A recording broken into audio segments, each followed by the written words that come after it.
Chapter 1, Boundless Secular World, 1. Stop running. You, meow brat, you can't run from me.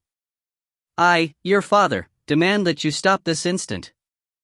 3 young men, each carrying long blades, ran in the same direction along the dark and strange trail that lay between the mountains. Every so often, they waved their blades threateningly at the man running just ahead of them, signaling him to stop. Their threats were useless, since the man wouldn't even halt in his tracks. In fact, he started to quicken his pace, moving faster than before. The young man, wielding a butcher's knife, ignored their calls as he ran. While sprinting, he looked back and loudly yelled, "Mad dogs! Can't you see what kind of place this is? You're all king nuts." It would be crazy if he stopped. His life would be in jeopardy. A snapping sound could be heard from the places he trod on as he ran as fast as his legs could carry him, black patches of grass turning to flying dust in his wake. All around him, the grass, the trees and all the plants were colored black. They weren't purposely dyed black, nor was it a naturally organic color. They were all carbonized, which had caused them to turn black. Nobody knew what their original state looked like 100,000 years ago, and neither would anyone know what would become of them 100,000 years later. In this place, it was as if time had stopped completely. The plants, akin to blackened, lifelike statues, were shrouded and concealed within a white mist. This place, similar to the Netherworld, was known as the Boundless Secular World. Legend has it that 100,000 years ago, 100,000 celestial troops and generals traveled far across the heavens, giving chase to the great devil, with the sole intent to kill. In the midst of their pursuit, they eventually arrived at this location. Unfortunately, the great devil was too strong, leaving the celestial troops and generals no choice but to finally lay out the ultimate deathly strike formation. With this last move, they altogether perished, taking the great devil with them. For the better part of 100,000 years, the white mist took on a perpetually treacherous and frightening shade of blood red. This blood mist appeared menacing, seeming to devour everything in its path. Human, spirits and gods alike didn't dare to trespass this place, and so the mist prevented any living creature from going further. But once every 1,000 years, the ultimate deathly strike formation would leave one side of its vaporous net open. When the blood mist turned back to being white in color, mortals were able to go in for a glimpse of whatever mystery was occurring within. However, demons and devils and all other non-human living beings were not able to enter arbitrarily, or else they would dissolve into a pool of black water just from touching the strange dense mist. Not even the strongest cultivator could withstand the erosion of the mist. Overall, it was extremely strange and no one could figure out the reason for this phenomenon. However, these were the burial grounds of the immortal devil. It was obvious that the treasured items guarded by the immortal devil were also buried in the same spot. This piece of news attracted a large number of cultivators to lust after them. Not only that, the area was abundantly rich in an immortal herb called the glorious star, a divine healing medicine revered as a priceless treasure by many cultivators. Every 1,000 years, cultivators began to grow restless whenever the time arrived for the boundless secular world to open its gates once more. Since they weren't able to enter, the cultivators resorted to luring in mortals with promises of riches in exchange for their help in obtaining the items they sought. It didn't matter who it was, so long as they could find the immortal devil's treasures or the glorious star immortal herb, they would be accepted unconditionally into their school of immortals. But a certain kind of monster dwelled here. Legend has it that the monster guarded the immortal devil's tomb. It was bloodthirsty in nature and killed as if the lives of others were trifling matters. Nobody would dare risk their own lives to come here unless they were either desperate or were fugitives, since ascending to immortality would require at least a life to enjoy. Niaoyi wasn't a desperate man, nor was he a fugitive. He was only 17 years of age, and wasn't considered as too young or too old. It was viewed as a normal sight for the locals to get married and have children at his age. He had his eyes set on the Li family's beautiful daughter, who owned a tofu store right in front of his butcher stall. And so he sent a matchmaker over to propose. Once Old Li, the tofu store's owner, understood what was going on, he instantly threw the matchmaker out of his house. The two families lived close by, just across the street, so why wouldn't they know each other? A butcher kid with no money and status, with two young burdens to raise, would dare to even dream of marrying his daughter? Even if the matchmaker's words were persuasive enough to raise the dead, it was all futile. Old Lee's wife yelled angrily for quite some time out in the streets, her words impossible to avoid as she flung insults along the lines of a toad wishing to eat swan meat. He would have been better off not proposing. Afterwards, Old Lee was constantly wary around Meowie, guarding against him as if he were a thief. Since then, he never once allowed his daughter, who had grown up with Meowie ever since infancy, to meet with him again, fearing that Meowie would abduct her without warning. The two families had completely cut off ties with each other. Indeed, neighbors always were this quick to turn against each other. Honestly, Meowie didn't even like Old Lee's daughter all that much. His family's financial condition didn't exactly put him in the mood to be concerned with love affairs. He was only complying to society's local customs. So it wouldn't be a big deal if the marriage didn't end up happening. However, after this whole matter, he came to understand a certain truth. His foster parents had treated Meowie with kindness. Before they passed away, they left behind a son and daughter under his care. Meowie didn't want his siblings to wind up with the same fate as him. And as luck would have it, the boundless secular world had lifted its seal, and so he entered its domain with the intention of securing a better future for his siblings. But not long after entering, who would have thought that he'd be instantly targeted by his old enemy, Huang Chang, accompanied by his lackeys. Upon sighting them, he had no choice but to make his escape without doing anything, swearing as he went. The dense mist lightly swirled through the surroundings. Those who came to take their chances could be seen scattered amongst the thick fog, all turning their heads to stare in shock at the four people giving chase. None of them expected such young fellows, not yet fully grown, would dare to make such a scene in this dangerous place. That brat's Zodiac must be a dog. He can really run. Boss, I can't keep up any longer. Let's rest. Zhao Xingwu, second of the Zhao brothers, panted to catch his breath. His older brother, Zhao Xingkue, also shouted at Huang Chang, "That's right, boss, let's rest." Huang Chang, too, couldn't keep running. He gasped for air as he placed his hand on a large boulder to support himself, with the Zhao brothers resting to the side. Miao Yi was dead tired. Seeing that nobody was chasing him anymore, he also braced himself onto a large boulder and turned to sit down, his mouth wide open as he breathed heavily. He pointed at the three men and shook his head. "Huang Chang, are you insane? Take a look at where you are before you go around stirring up trouble. Do you really want to die that badly?" Huang Chang tapped his long blade against the boulder twice before directing it towards Miaoi. "You should blame it on yourself, trying to rise above your station. You're merely a pig butcher and yet you dream to ascend to immortality? You even dare to aspire above my Huang clan? I, your father, have come here today to eliminate all future nuisances." His father was the widely known Huang, the head guard serving under the city lord of Changfeng City. Miao Yi's home was situated in an area that fell under his jurisdiction. From a young age, both Miao Yi and himself had never seen eye to eye, with Miao Yi always gaining the upper hand. But as it was only a child's quarrel, it wouldn't look good if his father abused his authority to intimidate Miao Yi, otherwise the entire neighborhood would drown you in their spit. He was immediately shocked to find out Miao Yi wanted to take his chances in the boundless secular world. With his family background, even he was unable to suppress Miao Yi. So if Miao Yi were to become an immortal, wouldn't that make his current situation even more terrible? Even if he ended up beaten to death, he couldn't allow Miao Yi to surpass him. And so he gathered two of his lackeys, with murder on his mind. Miao Yi kept glancing at the gleaming blades held in their hands, heaving heavily as he asked, "You seriously intend to kill me?" The three men gave menacing smiles.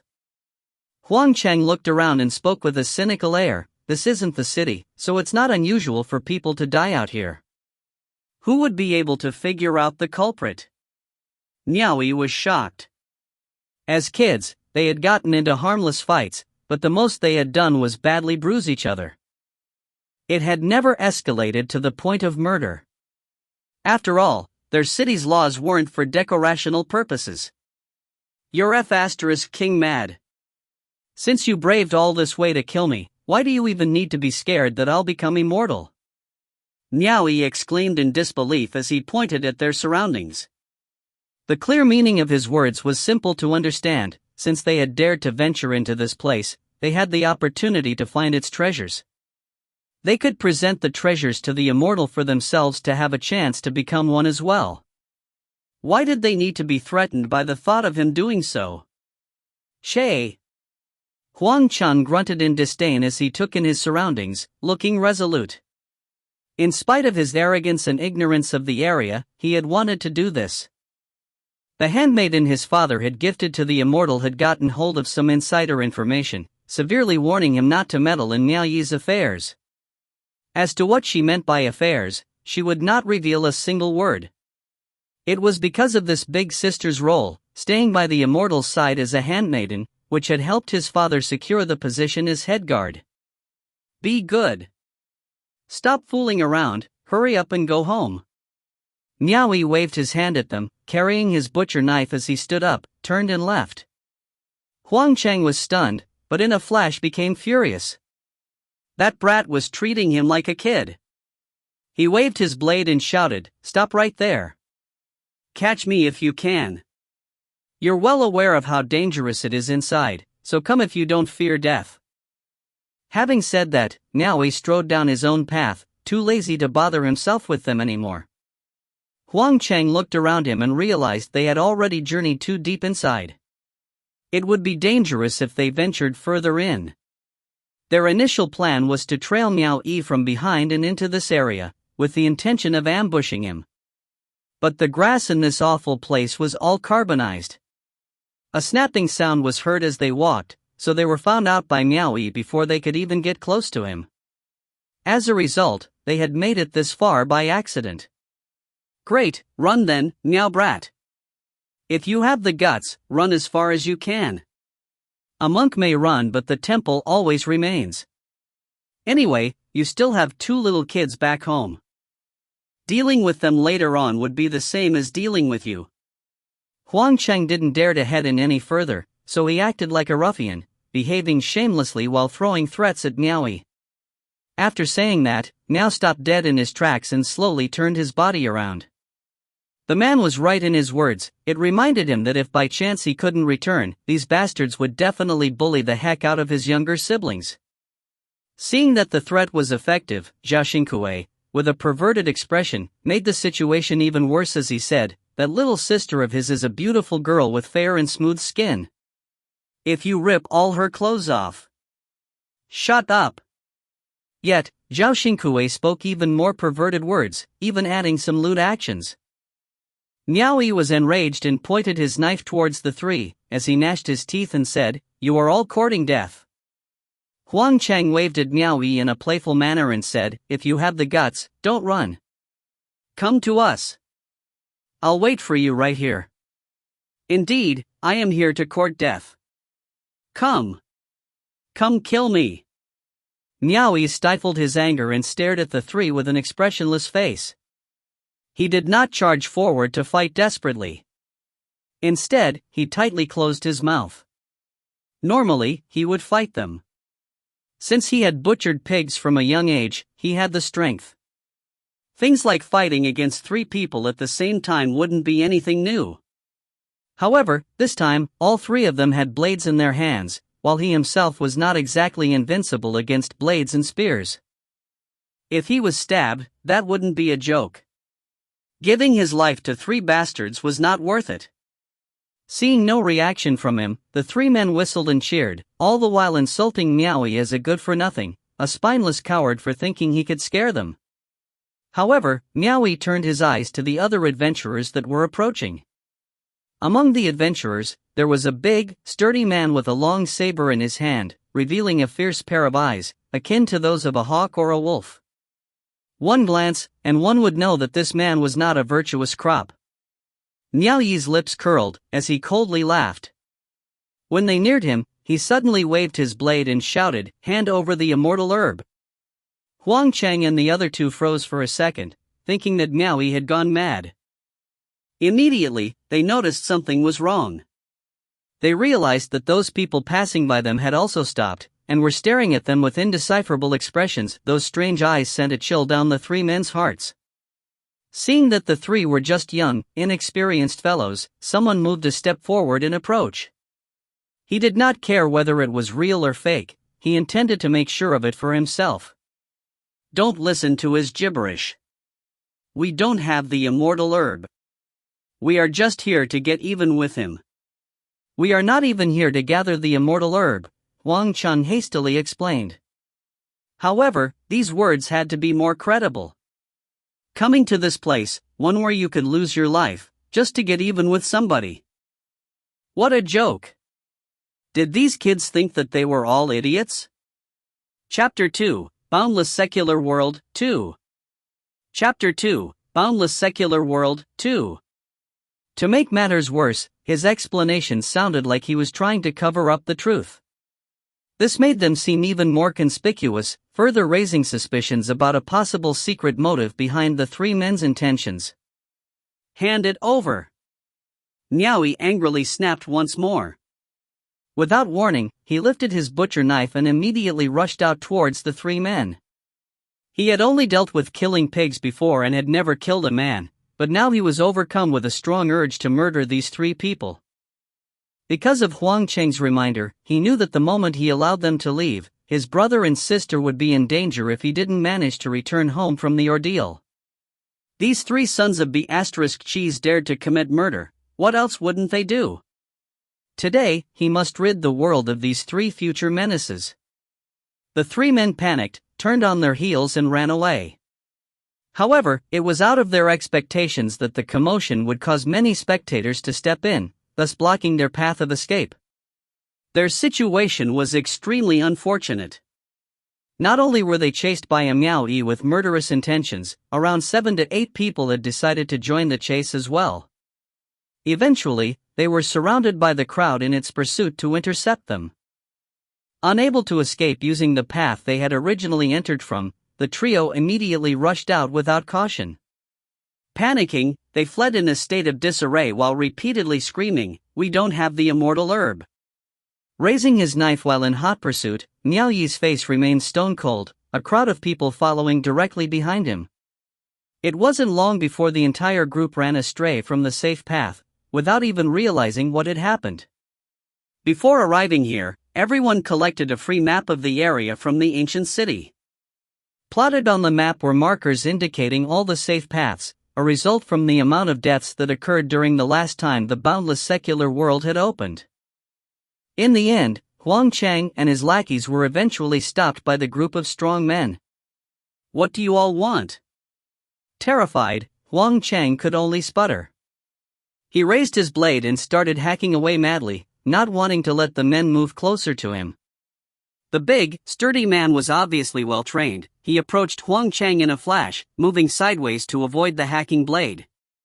He captured Huang Chang's wrist in a one-handed grip and twisted it on the spot, causing him to cry out in pain, and dropping the blade held in his hand to the ground with a loud clang. The Zhao brothers were also extremely anxious. With daggers, they threatened the others not to come near them. When it came down to it, maybe they had the capability to bully those of the same age, like Miaoyi, or anyone younger. But running into these strong, young men made them feel as if they were dealing with adults instead, and so subconsciously they became a little timid. The big, sturdy man didn't bother with Huang Chang's explanations and was already searching his body with his hands. In the end, he couldn't find any trace of the immortal herb on him. He glanced at the Zhao brothers and then turned his head to look at the quickly approaching Miaoyi. He pushed Huang Chang away and was preparing to search the Zhao brothers when suddenly the unexpected happened. Who would have expected Miaoyi to rush out at that moment, swinging his butcher knife and stabbing it straight into the stumbling Huang Chang's chest? Huang Chang's eyes widened as he stared at Miaoyi in disbelief and shock. The big, sturdy man, the Zhao brothers and all the others were also appalled by Miaoyi's actions. Puff! The fierce-looking Miaoyi hardened his heart, pulling out the knife only to thrust it back in again. He then stabbed Huang Chang's body twice more, before raising his hand to hack at his neck with the knife. Fresh blood splashed out onto Miao Yi's body. Huang Chang covered his neck with his hands, twitching as he fell to the ground, unable to mask the terror and alarm in his eyes. Miao Yi couldn't have cared less, baring his teeth despite feeling terrified inside. Yet he still gripped the blood-stained knife, rushing once more towards the Zhao brothers. The two brothers were so frightened by this that they decided to throw all caution to the wind, frantically waving their long blades to fight their way out of their entrapment. Taking advantage of them being caught off guard, Miao Yi quickly approached and plunged his knife into the back of Zhao Xingkui's waist. Removing the knife, he stabbed him a few more times, letting Zhao Xingkui fall onto a pool of his own blood. The vicious appearance of Miao Yi stunned the others, as they never expected this young man to be this ruthless. While everyone was distracted, they accidentally let Zhao Xingwu, who was frantically swinging his blade in a desperate fight for his life, escape the circle. The group of people watched on emotionlessly as Miao Yi once again raised his knife, chasing after Zhao Xingwu. Nice going, kid. How incredibly ruthless. Such a young age and already killing without blinking an eye. The big, sturdy man chuckled. The gang of people had also quickly run after them. Glancing behind him, Zhao Xingwu was seized by terror when he saw Miao Yi viciously hot on his trail, looking fiendish and completely drenched in blood. It seemed that Miao Yi had no intention of letting him escape, which frightened him to the point that he madly ran for his life, crying as he screamed. It was unclear whether his scream had alarmed something or it was because they had barged into the dangerous zone, but from mid-air a swooshing sound could be heard, as if something was flying towards their location. Swish! An enormous black figure descended from the sky, landing in the middle of the few people pursuing each other all around. The black figure made no large movements as it landed. It nearly collided with Miao Yi, who was in the middle of running, causing him to stumble to the ground and roll over several times. The 7 or 8 people who managed to catch up came to an immediate halt, their faces terrified as they slowly raised their head to look. It was unknown as to what they saw, but it made them gradually back away. As Miao Yi stood up and raised his head, he was shocked as well. A mantis? He took another glance before confirming his eyes weren't playing tricks on him. It really was a mantis, and a huge one at that. The length of the body exceeded 2 zhang, its entire form a shiny black color, with sharp barbs growing on its 4 feet. Its forelimbs carried what looked like a pair of sickles, akin to a scythe-wielding Grim Reaper. It exuded the terrifyingly cold atmosphere of the underworld, and was constantly twisting its large head around, the indistinct green eyes flickering as if it were closely studying its prey. This creature was the monster described on the map, known as the Hell Mantis. No one expected they would actually get to see the real deal. A cold sweat broke out on Miao Yi's forehead, and his legs turned to jelly. He was standing to the right side of the Hell Mantis, not daring to be rash in his movements. The big, sturdy man and the others also broke into a cold sweat, since they were directly at the forefront, facing the Hell Mantis itself. They didn't dare make any large movements, as they continued to slowly back away from it. Suddenly, the 2 sickles of the Hell Mantis scratched against each other in a demonic manner, popping out and withdrawing back again. No one clearly saw what it did, but suddenly, the 2 men standing beside the big, sturdy man disappeared from sight, only to find them hanging with their chests impaled. They were hooked onto the Hell Mantis's sickles, fresh blood trickling down their bodies as they screamed in pain and agony. "We're dead no matter which way we go," the big, sturdy man warned the others, immediately shouting, "Everyone, split up and run." The panic-stricken men immediately turned their heads and ran off in different directions. But the man who told everyone to disperse and run away, stayed behind by himself instead of escaping with the others. The Hell Mantis's eyes blinked as it chewed, feasting the head that it held with its sickles. Suddenly, it flapped its wings and hovered above the ground, causing a gust of wind to appear, floating sand and stones into mid-air. Its mouth still chewed onto its food as it flew, chasing towards the running men. Miao Yi, who at this point was already scared out of his wits, turned to look back and vaguely saw the Hell Mantis playing a game of cat and mouse. It hovered from one side to another, above the people who were in the midst of escaping, still chewing on the food it caught with its sickles. It gave people the impression that it was eating from its bowl, while keeping an eye on the pot, as if it wanted second helpings after finishing its portion. Shrill screams could be constantly heard from afar. When the scene of cat and mouse disappeared from his sight, Meowie let out a sigh of relief. He reckoned if it weren't for those people escaping and subsequently attracting the monster's attention, he would not have been able to avoid a similar fate. "I'm saved." The big, sturdy man patted his chest, feeling relieved. Noticing Meowie hadn't moved yet, he felt it was strange. He concluded that this kid was quite smart and had actually seen through his scheme. However, he did not realize that Meowie couldn't even run because his legs had given out from terror. "Kid, we have strayed away from the safe zone. It's not wise to stay here for a long period of time. Hurry and leave." The big, sturdy man warned him solely out of goodwill, then turned and ran off. After watching the man disappear into the dense mist, Meowie calmed his shocked state of mind, proceeding to head back to look for Zhao Xingwu, only to discover that he had no idea where that guy had even gone to, due to the Hell Mantis' previous interruption. It was extremely foggy all around, so even if he wanted to find Zhao Xingwu, he was unable to do so anymore. He slightly admired Zhao Xingwu. He himself was too scared of the Hell Mantis to move, and that guy had dared to run away. But a depressing thought quickly formed in his mind: since Zhao Xingwu had only cared about escaping, he might not even have noticed the appearance of the Hell Mantis behind him. Chapter 3, Boundless Secular World, 3. Chapter 3, Boundless Secular World, 3. No longer dwelling on the thoughts plaguing his mind, he knew he'd already run astray from the safe path. It really wouldn't be wise for him to stay in the area a moment longer. After Meowie studied his surroundings, he carefully backtracked to the safe zone, all the while eyeing the vicinity to see if there were any immortal herbs in sight. There was no way he'd continue venturing into the danger zone to find Zhao Xingwu. He wasn't even sure whether Zhao Xingwu would be able to leave the place alive. By the time he quietly, and with difficulty, found his way back to the safe zone, the sky had already started to turn dark. It was too dangerous for him to wander around in this place at night. He couldn't even see the road clearly, let alone keep watch for another appearance of that unpredictable monster, which ended up vanishing as quickly as it came. The most important thing to consider was that he'd run a long way, so he was dreadfully exhausted, which left him with no choice but to search for a place to rest. Looking all around him, he felt his way through the darkness into the forest of stones located at the foot of the mountain. After barging through the stones, he discovered a small cave hidden amongst them. His heart was relieved. It was the best place to spend the night, since it was sheltered on the outside by the surrounding forest of stones.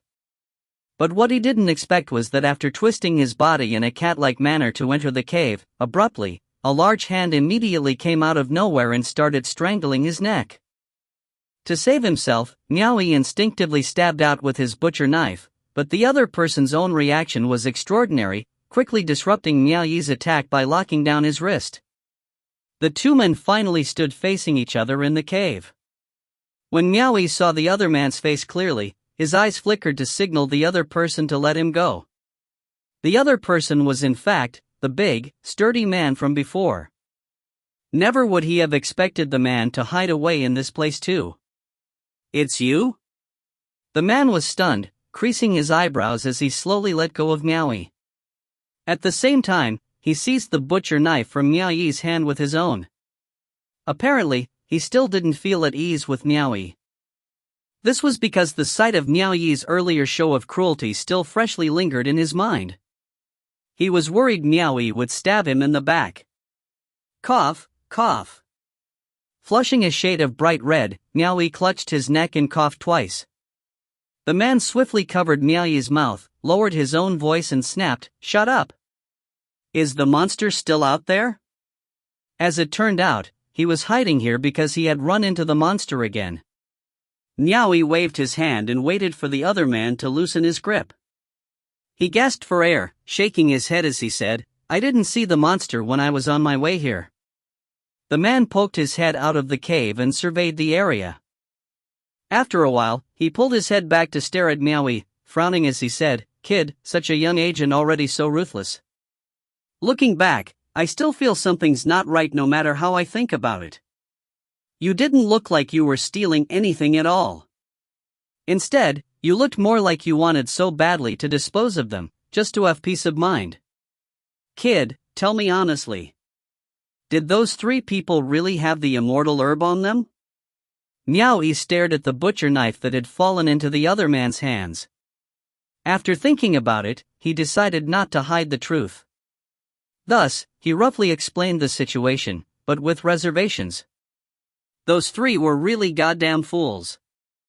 I say, kid, young as you are, you're not dumb at all when it comes to cheating people. I say. Bah! I'm not that bright either. I was also used in your ploy, and I even almost lost my life.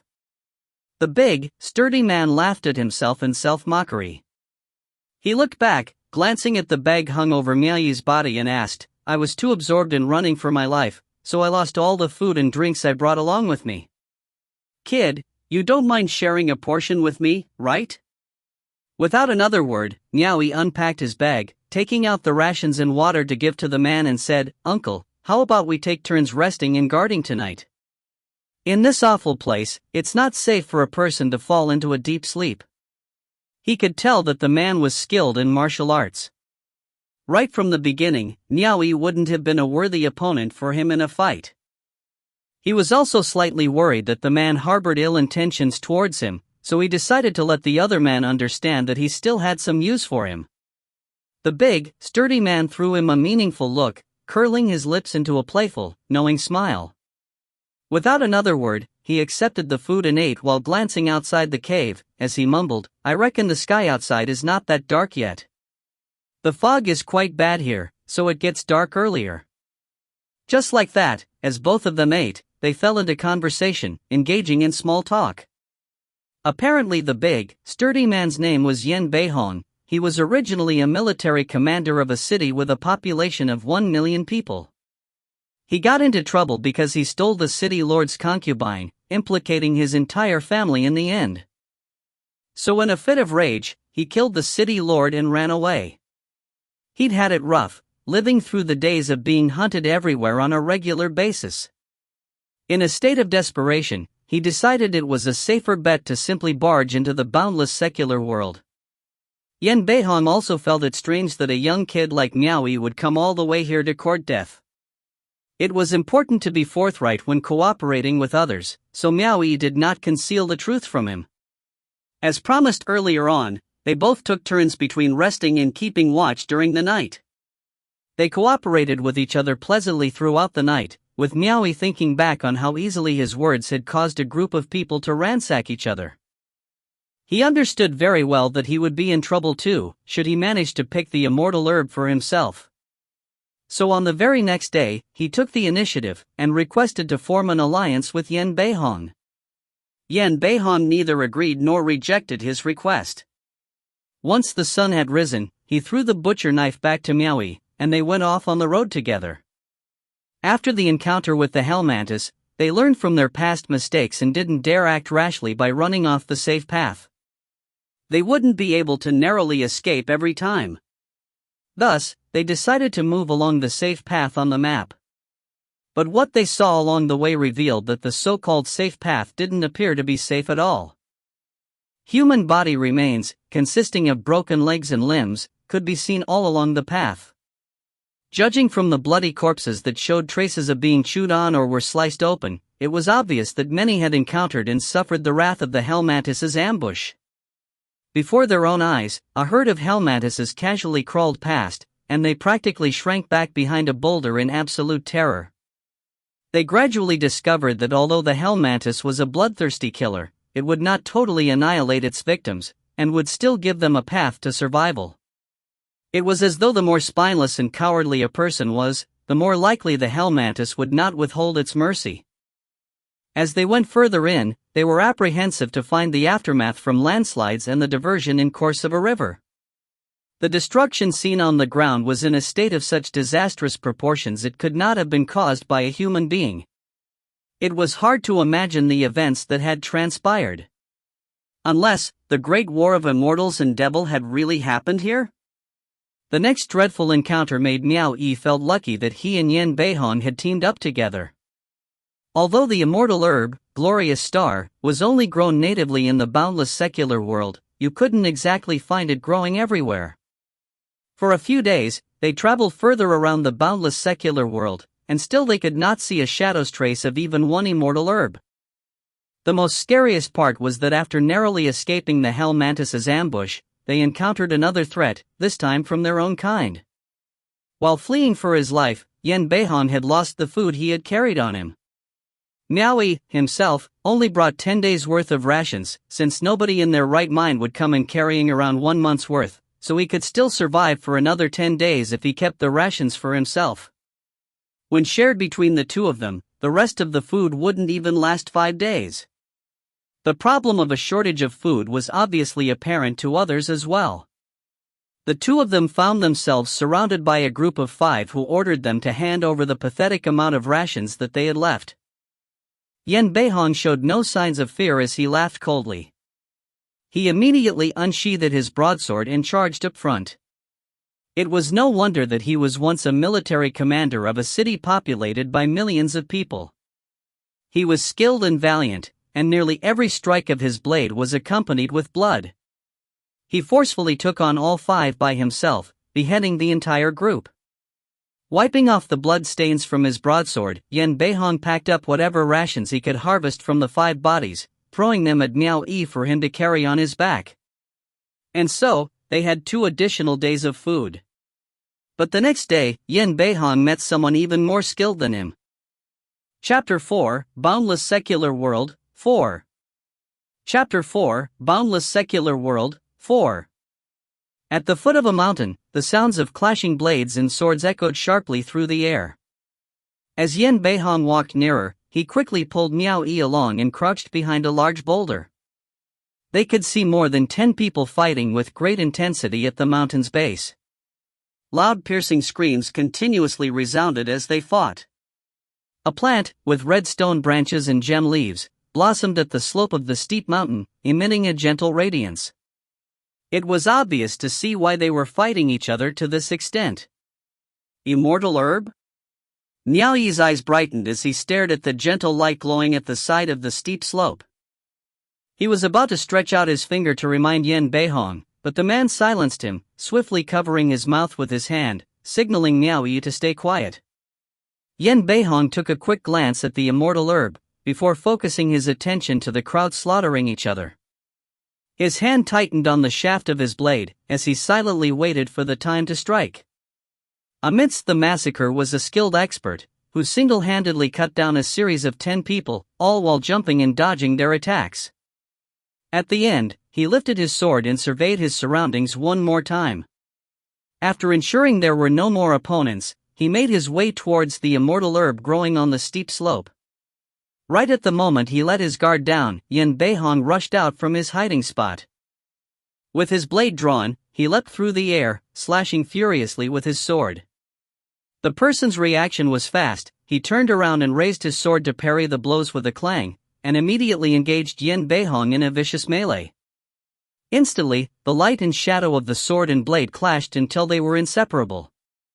The man's skill was obviously above Yan Beihong's. Even after his recent fierce battle, he still had the strength to block Yan Beihong's heavy attacks.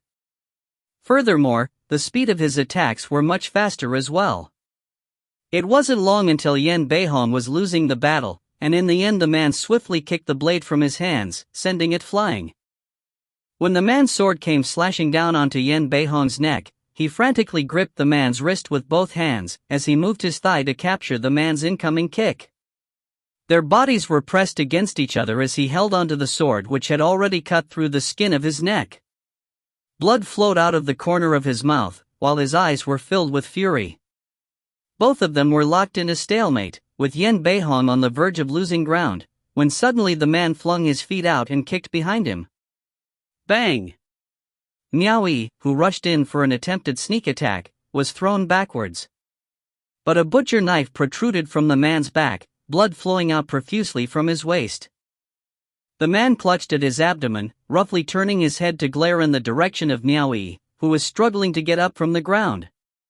His face was ablaze with anger, his eyes instantly reddening, as if he himself was a man-devouring beast. Die! With his opponent out of breath, Yan Beihong couldn't miss this opportunity before him, and with a mighty roar, he grabbed the wrist of his opponent's sword-holding hand, and elbowed him on the chest, causing him to stagger backwards.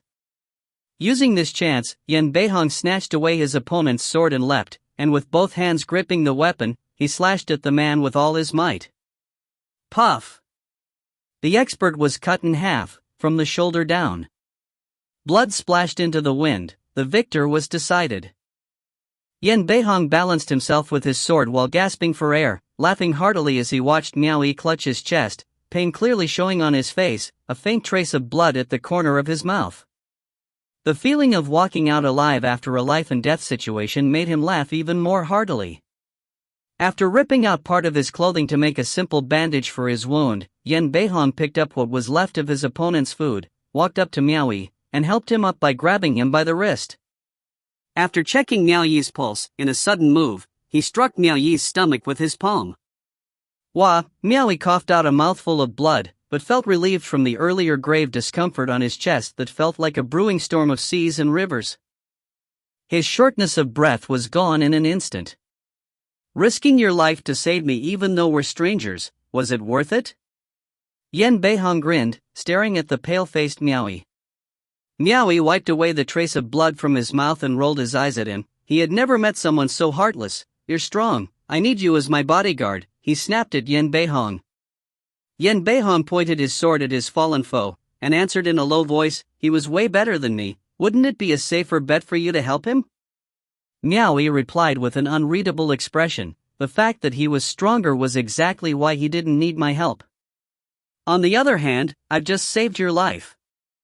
Kid, you're a sensible person, ha ha ha. Yan Beihong looked up into the sky and let out a maniacal laugh. He slapped Miao Yi on the back and continued, come on, don't act like a sissy, it's just some minor internal injuries, you won't die from it.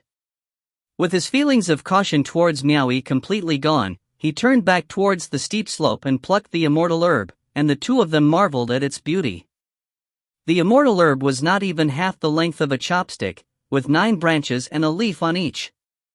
Faintly glowing, it was clear and beautiful, with its gold branches and jade leaves. The floating light particles around the immortal herb looked like dancing fireflies, or the stars that lit up the night sky, which was probably the plant's namesake, glorious star. This was the first time the both of them had come across such a treasure. It was only after they shoved their noses closer to the herb that they detected a faint fragrance emanating from the herb, a soothing fragrance able to slip into the depth of their hearts. It was different from the scent of wildflowers that easily attracted butterflies and bees. This is good stuff. No wonder it's known as an immortal herb. Yan Beihong sighed, and put it away after letting Miao Yi indulge in its fragrance for a few moments. Miao Yi stared at him with wide eyes as he wrapped a cloth around the immortal herb, and tucked it into his clothes. Noticing the curious glance that Miao Yi was shooting his way, Yan Beihong, who made the immortal herb his own without consulting his partner, coughed with an apologetic expression and said, this one is mine, the next one that we come across will be yours. Miao Yi looked at the path they had come from and asked, you have obtained the immortal herb, aren't you going back? Do you think of me as someone unloyal? Asked Yan Beihong as he brazenly pushed Miao Yi forward. I will continue acting as your bodyguard until you get your share, and we will go back together. But after all is said and done, do not double-cross me for my share of the immortal herb or I will not be responsible for my actions. Miao Yi was left speechless. It was his misfortune that he could not best the other guy. If their situation was reversed, he would never have the guts to claim the immortal herb as his own without Miao Yi's permission. Yan Beihong did not go back on his own words. From the following day onwards, he robbed every person that they came across, as if trying his best to help Miao Yi in his quest to obtain an immortal herb. Quoting Yan Beihong's words, let's ascend to immortality together. Up until now, almost everybody still looking for the immortal herbs were the poor ones. They did not have the herb, and therefore it was fruitless to steal from them. From the very beginning, He didn't go back on his own words, yet Yen Beihong still broke his promise in the end. The duo reached the furthest corner of the safe zone marked on the map, and only God knew what would happen beyond that point. Yen Beihong and Miaoyi stood at the top of a hill, stopping at the edge of the safe zone, surrounded by fine mist. The concealed horizon was a mysterious realm. Yen Beihong mumbled under his breath, "Brother, it's not that I don't want to keep my promise, but I advise you to turn back. This place only stays open for a month, and it's been half a month since then. We have no idea how long it will take back down the path, and we won't be able to return if we're late. I will do my best on our way back, perhaps we can still snag an immortal herb." Miaoyi could understand where his thoughts were leading to. Yen Beihong had already fulfilled his loyalty by accompanying him this far, but... "Do you not hear something?" Miaoyi exploded with a loud ha, while pointing towards the danger zone full of the unknown. "The sound seems to be coming from that direction." "Sound? What sound?" Yen Beihong was puzzled. He turned his head left and right to catch the source of the sound, his eyebrows slowly creasing. "I don't hear any sound." "You don't?" Miaoyi was puzzled, and he once again tilted his head and listened carefully.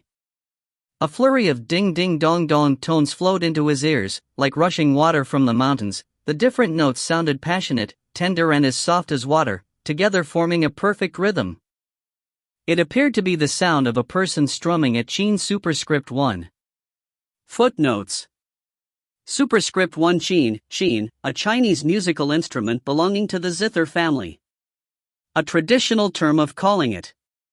Chapter 5, The Scholar, 1. Chapter 5 The Scholar, 1. Miaoyi's eyes widened as he stared deep into the mist. He pointed once more and cried out in surprise, "There's someone playing a qin inside." "Playing a qin?" Yen Beihong was speechless. Seeing that Miaoyi did not seem to be lying, he hurriedly dug out his ears with a finger and combed his heart, focused on listening to the sound. After several moments, he still didn't hear anything, not even the sound of someone farting, much less the melody from a qin. He couldn't help but eye Miaoyi suspiciously. "Little brother, aren't you imagining things?" But Miaoyi was sure that he wasn't mistaken. He pointed excitedly towards the direction in front of him and said, "Somebody is playing a qin in there, which means there's also a safe zone just ahead. Let's go take a look again. Fewer people have set foot over there, which means there's a higher chance of finding the immortal herb." When he turned around, he noticed that Yen Beihong's expression had slowly darkened. He wasn't sure what he'd said to trigger this reaction. What he didn't know was that Yen Beihong hadn't heard a sound at all. He was a man who clearly knew the difference between gratitude and grudges. This kind of man wouldn't often allow sand to enter his eyes. He was fine with being dragged around as a bodyguard. All Miaoyi needed to do was be blunt about it and the matter would be easily settled. But with Miaoyi's excuse, Yen Beihong felt that he was harboring evil intentions instead. Yen Beihong had already experienced firsthand Miaoyi's scheme in using another person's knife to kill others. And now, he had an immortal herb in his possession. If by any chance this kid was starting to harbor evil thoughts, then in all likelihood, allowing himself to be careless now would bring about its own setbacks. Which was why the trust he had managed to build up with Miaoyi was immediately gone in that instant. He put down his bag on the spot, took out some food to stuff in his arms, and then chucked the majority of the rations along with the bag at Miaoyi's feet. "Since little brother chooses not to heed my advice, this is all I can do for now. May we meet again in the near future." As soon as Yen Beihong finished, he turned and strode away without looking back. Miaoyi couldn't make heads or tails of his sudden change in attitude. Why did he suddenly turn against him?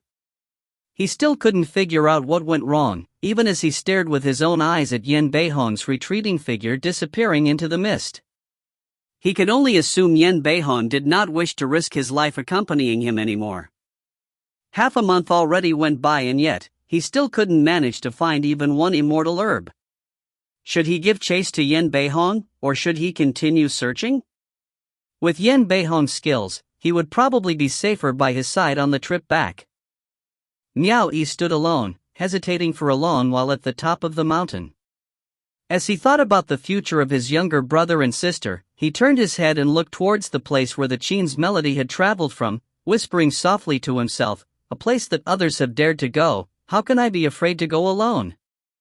Looking up at the sky, he took a deep breath. He strengthened his determination, picked up the bag and flung it over his shoulders, and then strode downhill following the direction of the Chin's melody. As soon as he reached the bottom of the mountain, from afar the Chin's melody went into disarray, as if it were momentarily restless. But immediately after, it quickly went back to normal. After Miaoyi walked for a distance, he discovered that the area's terrain was abnormally even. He continued to follow the direction where the Chin's melody came from, but even after walking at length, it still sounded like it was just ahead, as though no one would be able to get close to it. He began to feel suspicious as to whether he had heard wrongly and that it was in fact not a Chin's melody at all. Miao Yi couldn't help but hesitate. In a place not far from him, where the dense mist swirled around the towering mountain peak, there was a platform. On the platform was a stone table, where an enormous ancient Qin lay, which measured up to be about 1 zhan long. The body of the old ancient Qin was embossed with depictions of the sun, the moon and the stars, along with the deep blue sea and mulberry fields. Above the deep blue sea rose 3 dragon heads, each turned back to gaze mightily at the sun, moon and stars. The bodies of the 3 dragons brazenly made up the 3 different colored strings strummed onto the Qin, thus making the instrument exquisitely unparalleled.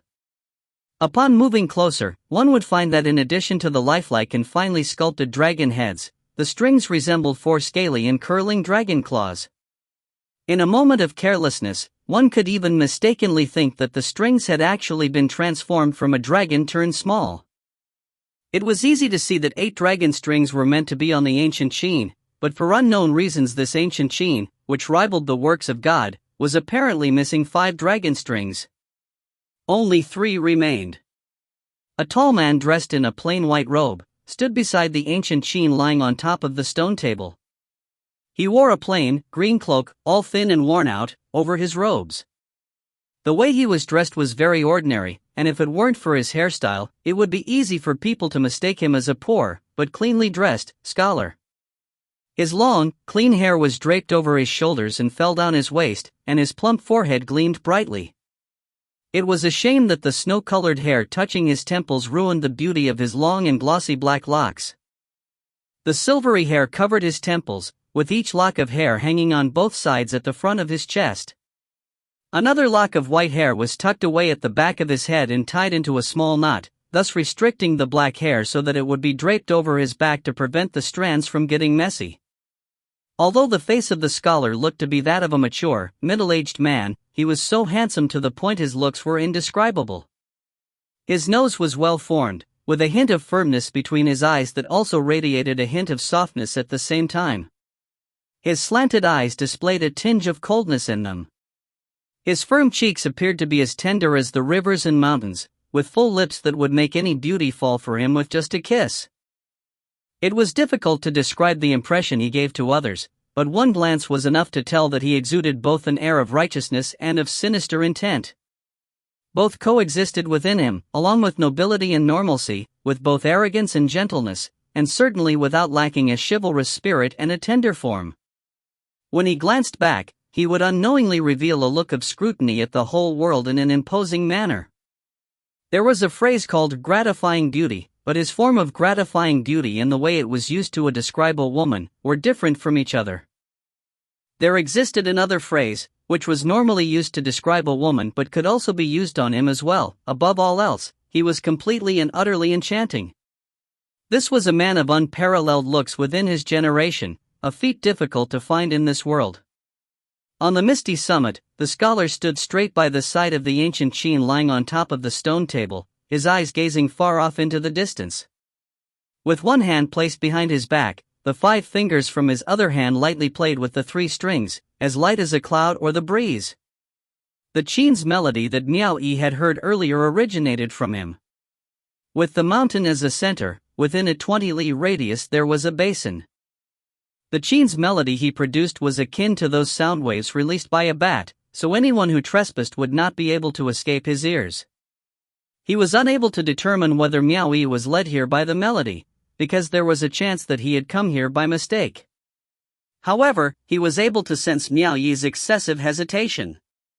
He raised the hand behind his back to his chest, gently pulling free the knotted ribbon of his cloak and untying it. Throughout this, the 5 fingers casually playing with the strings did not cease their movements. The cloak floated on its own, drifting away from his shoulders into the dense mist. Miao Yi, who had stopped in hesitation, became startled when he noticed that the Qin's melody seemed to have moved and changed to a different direction. What was going on here? Miao Yi scratched his head, a little perturbed as he looked around his surroundings. Finally, he decided to put on a bold front, forcing himself to once again move in the direction the Qin's melody was coming from. The mountaintop scholar's downcast eyes flickered for a moment, as he slowly tilted his head to face towards Miao Yi's direction.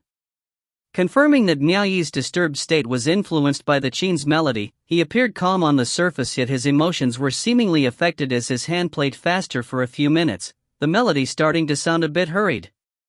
The Qin's melody kept changing directions, as though someone was literally running around with the Qin. Miao Yi, attracted by the sound, quickly hastened his pace, with a strong urge to find out exactly who had the leisurely mood to play a Qin at a place like this. There was a chance that he himself had not noticed that the Qin's melody had led him off the Z-shaped route.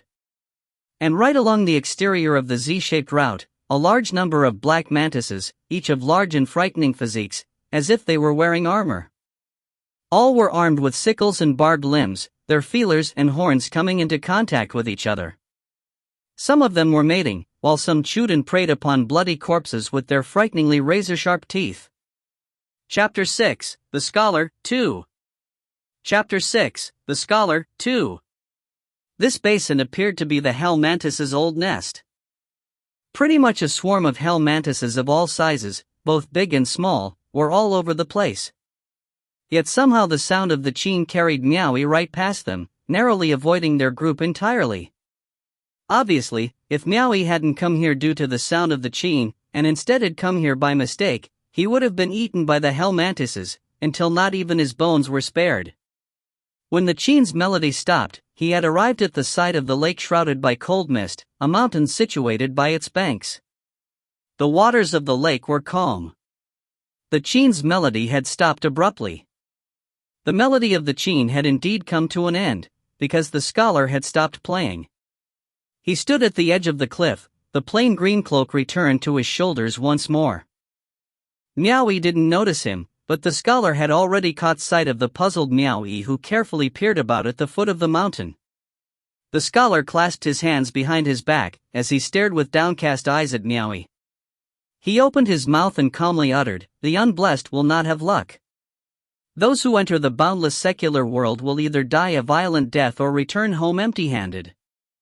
They would have difficulty in getting within 20 li near the basin. Those who are not equipped with both wisdom and a valiant character would have difficulty in getting within 20 li near the basin.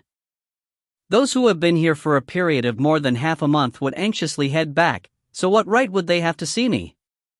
Those who trespass within 20 li of the basin, yet cannot empathize with me or is not my fated one, their fates will not end well. 100,000 years have elapsed in a flash. Since my fated one has arrived, why waste time? Hurry and come up to meet me." After he finished, mist rolled in from afar. As he looked down from his position on top of the mountain peak, he could vaguely see the swarm of hell mantises being enveloped all around by the swiftly arriving dense mist. Miao Yi, who was at the bottom of the mountain, did not hear a word that was said. He was still glancing around in alertness, wondering where the Qin's melody had gone to.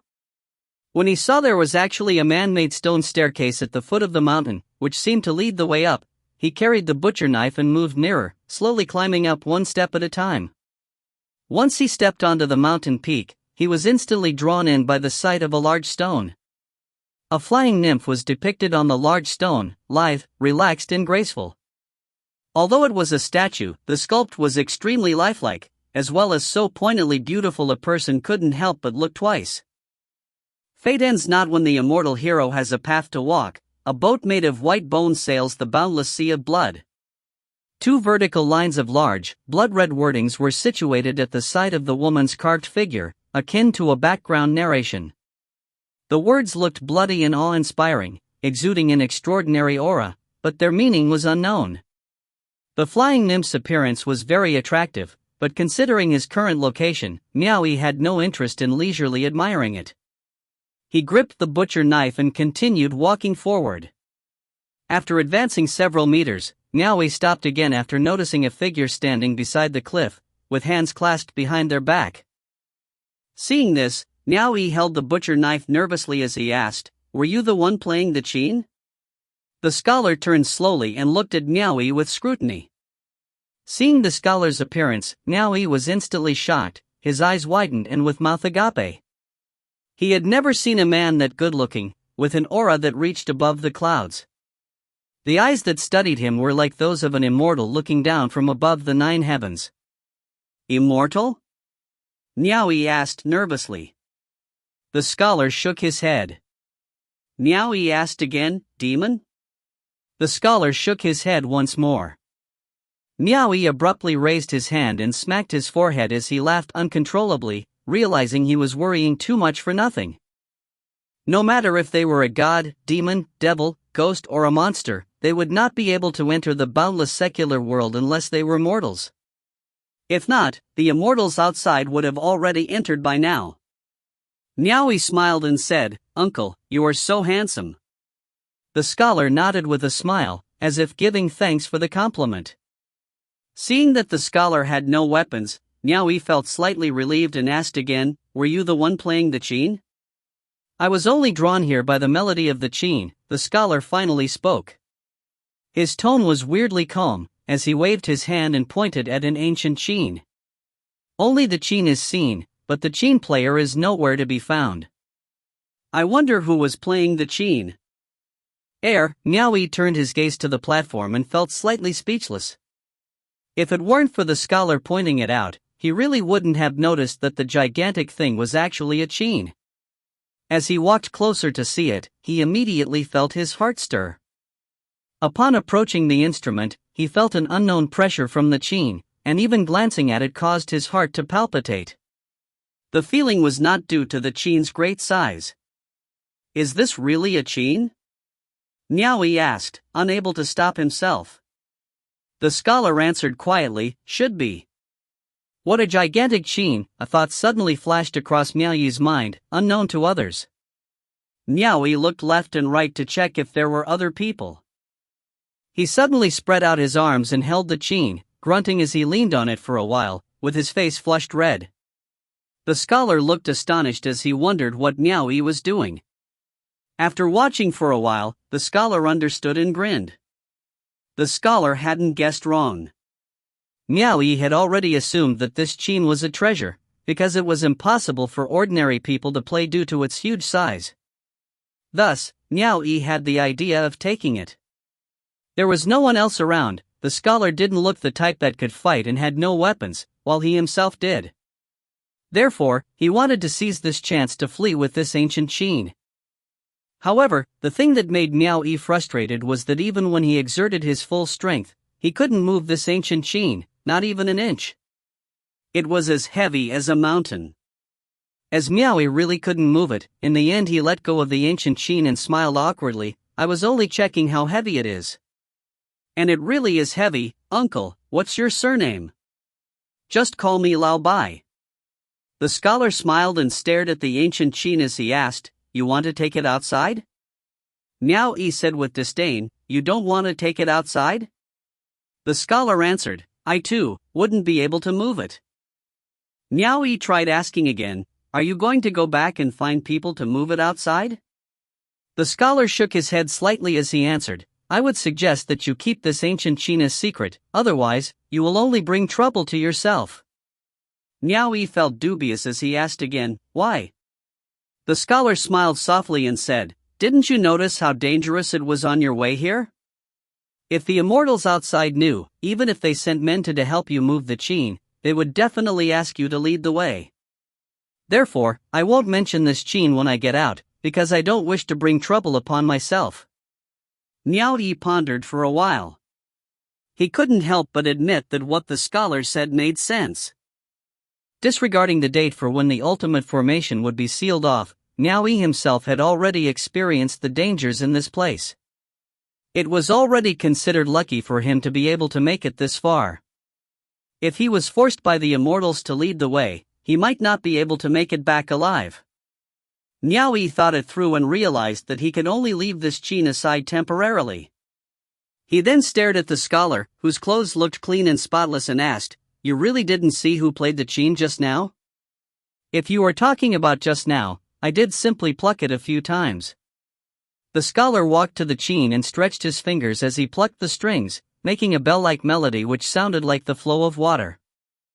As the melody of the Qin rang, Miao Yi quivered. In that very instant, it was as if he were a man possessed, as he stared at the trembling strings with a blank expression.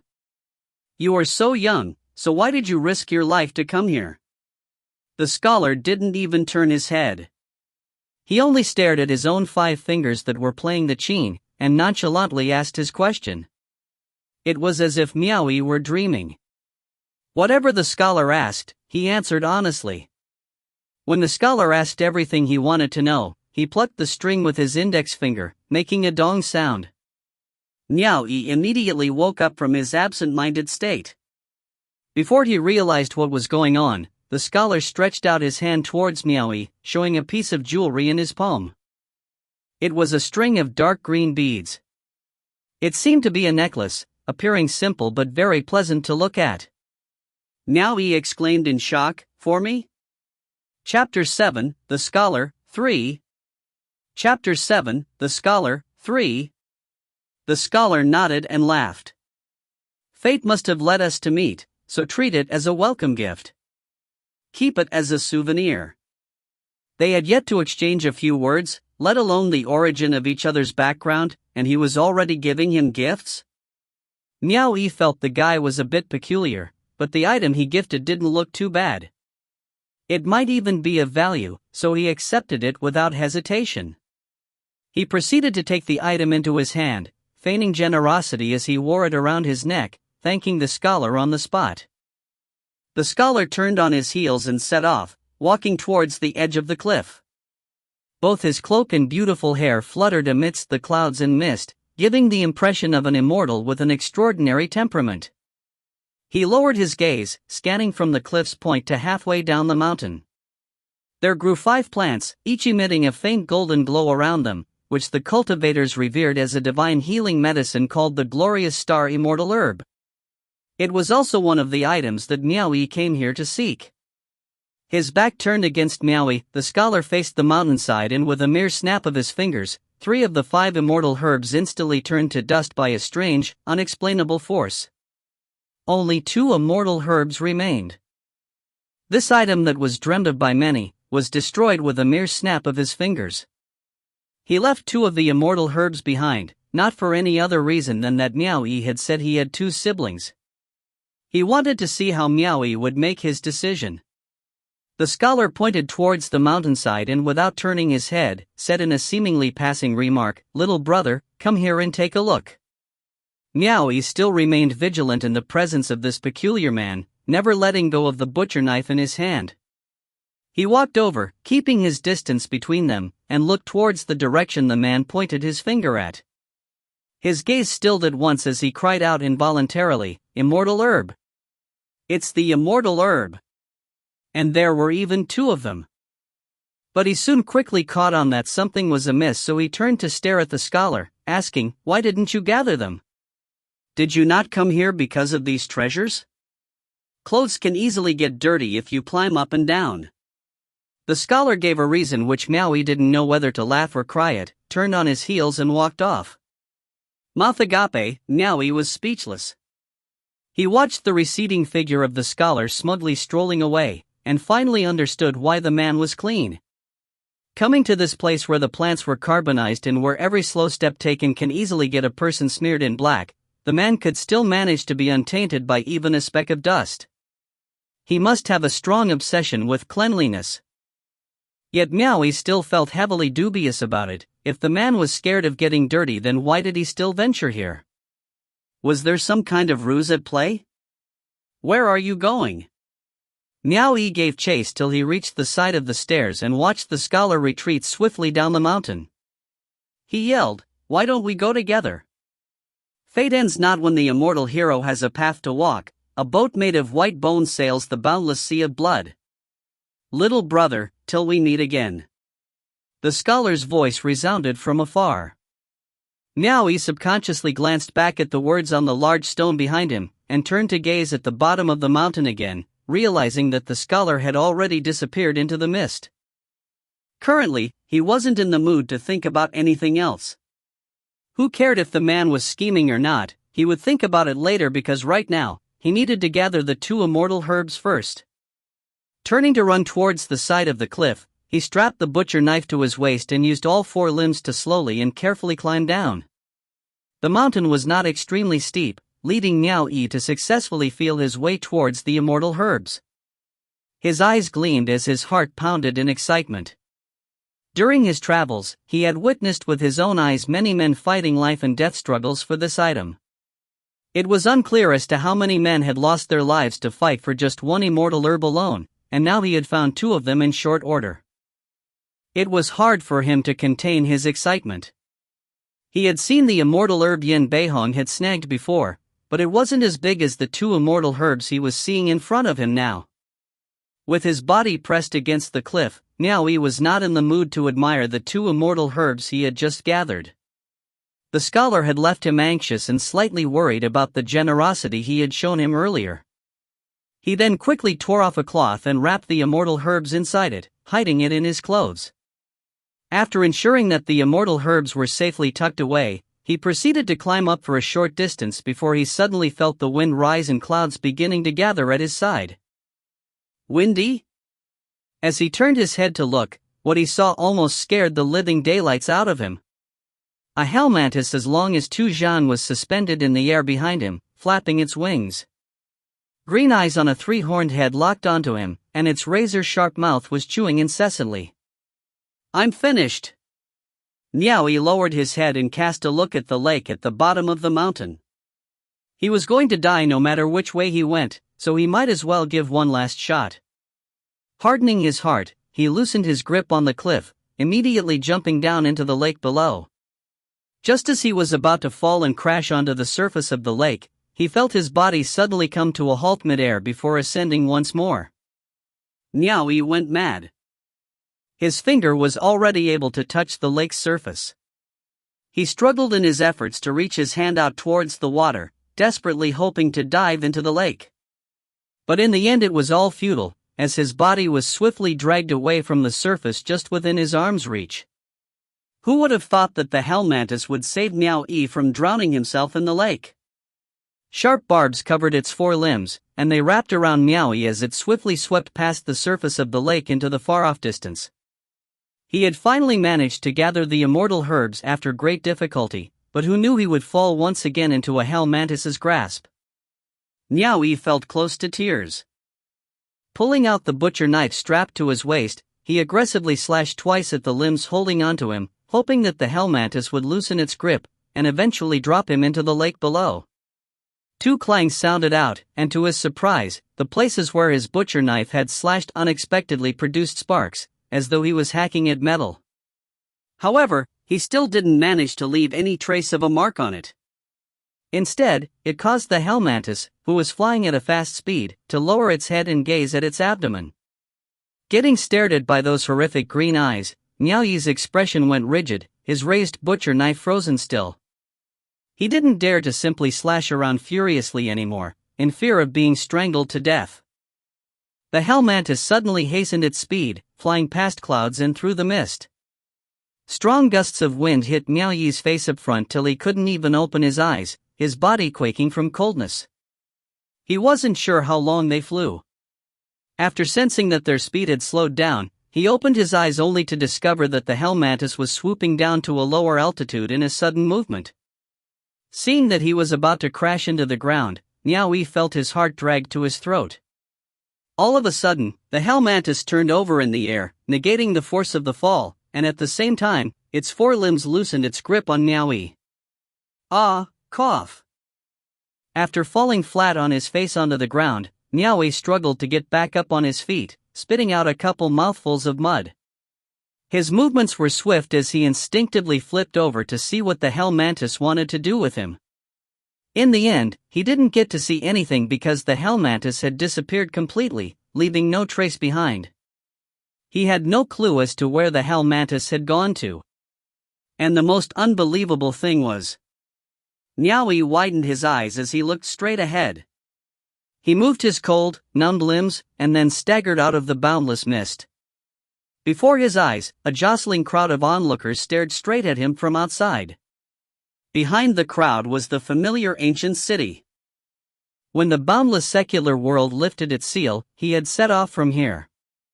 Abruptly turning his head to look behind him, he was greeted with the boundless mist. He rubbed his eyes hard, even doing a double take, thinking this was all in his imagination. After a number of confirmations ensuring that he wasn't seeing things, it finally hit him that he had just come out of the place. He had actually come out? The hell Mantis had actually unintentionally sent him out? Eldest Chang, is that you?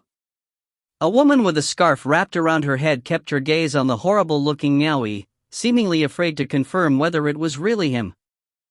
Another reason she didn't dare confirm his identity was because all the plants in the boundless secular world had been carbonized, turning them black in color.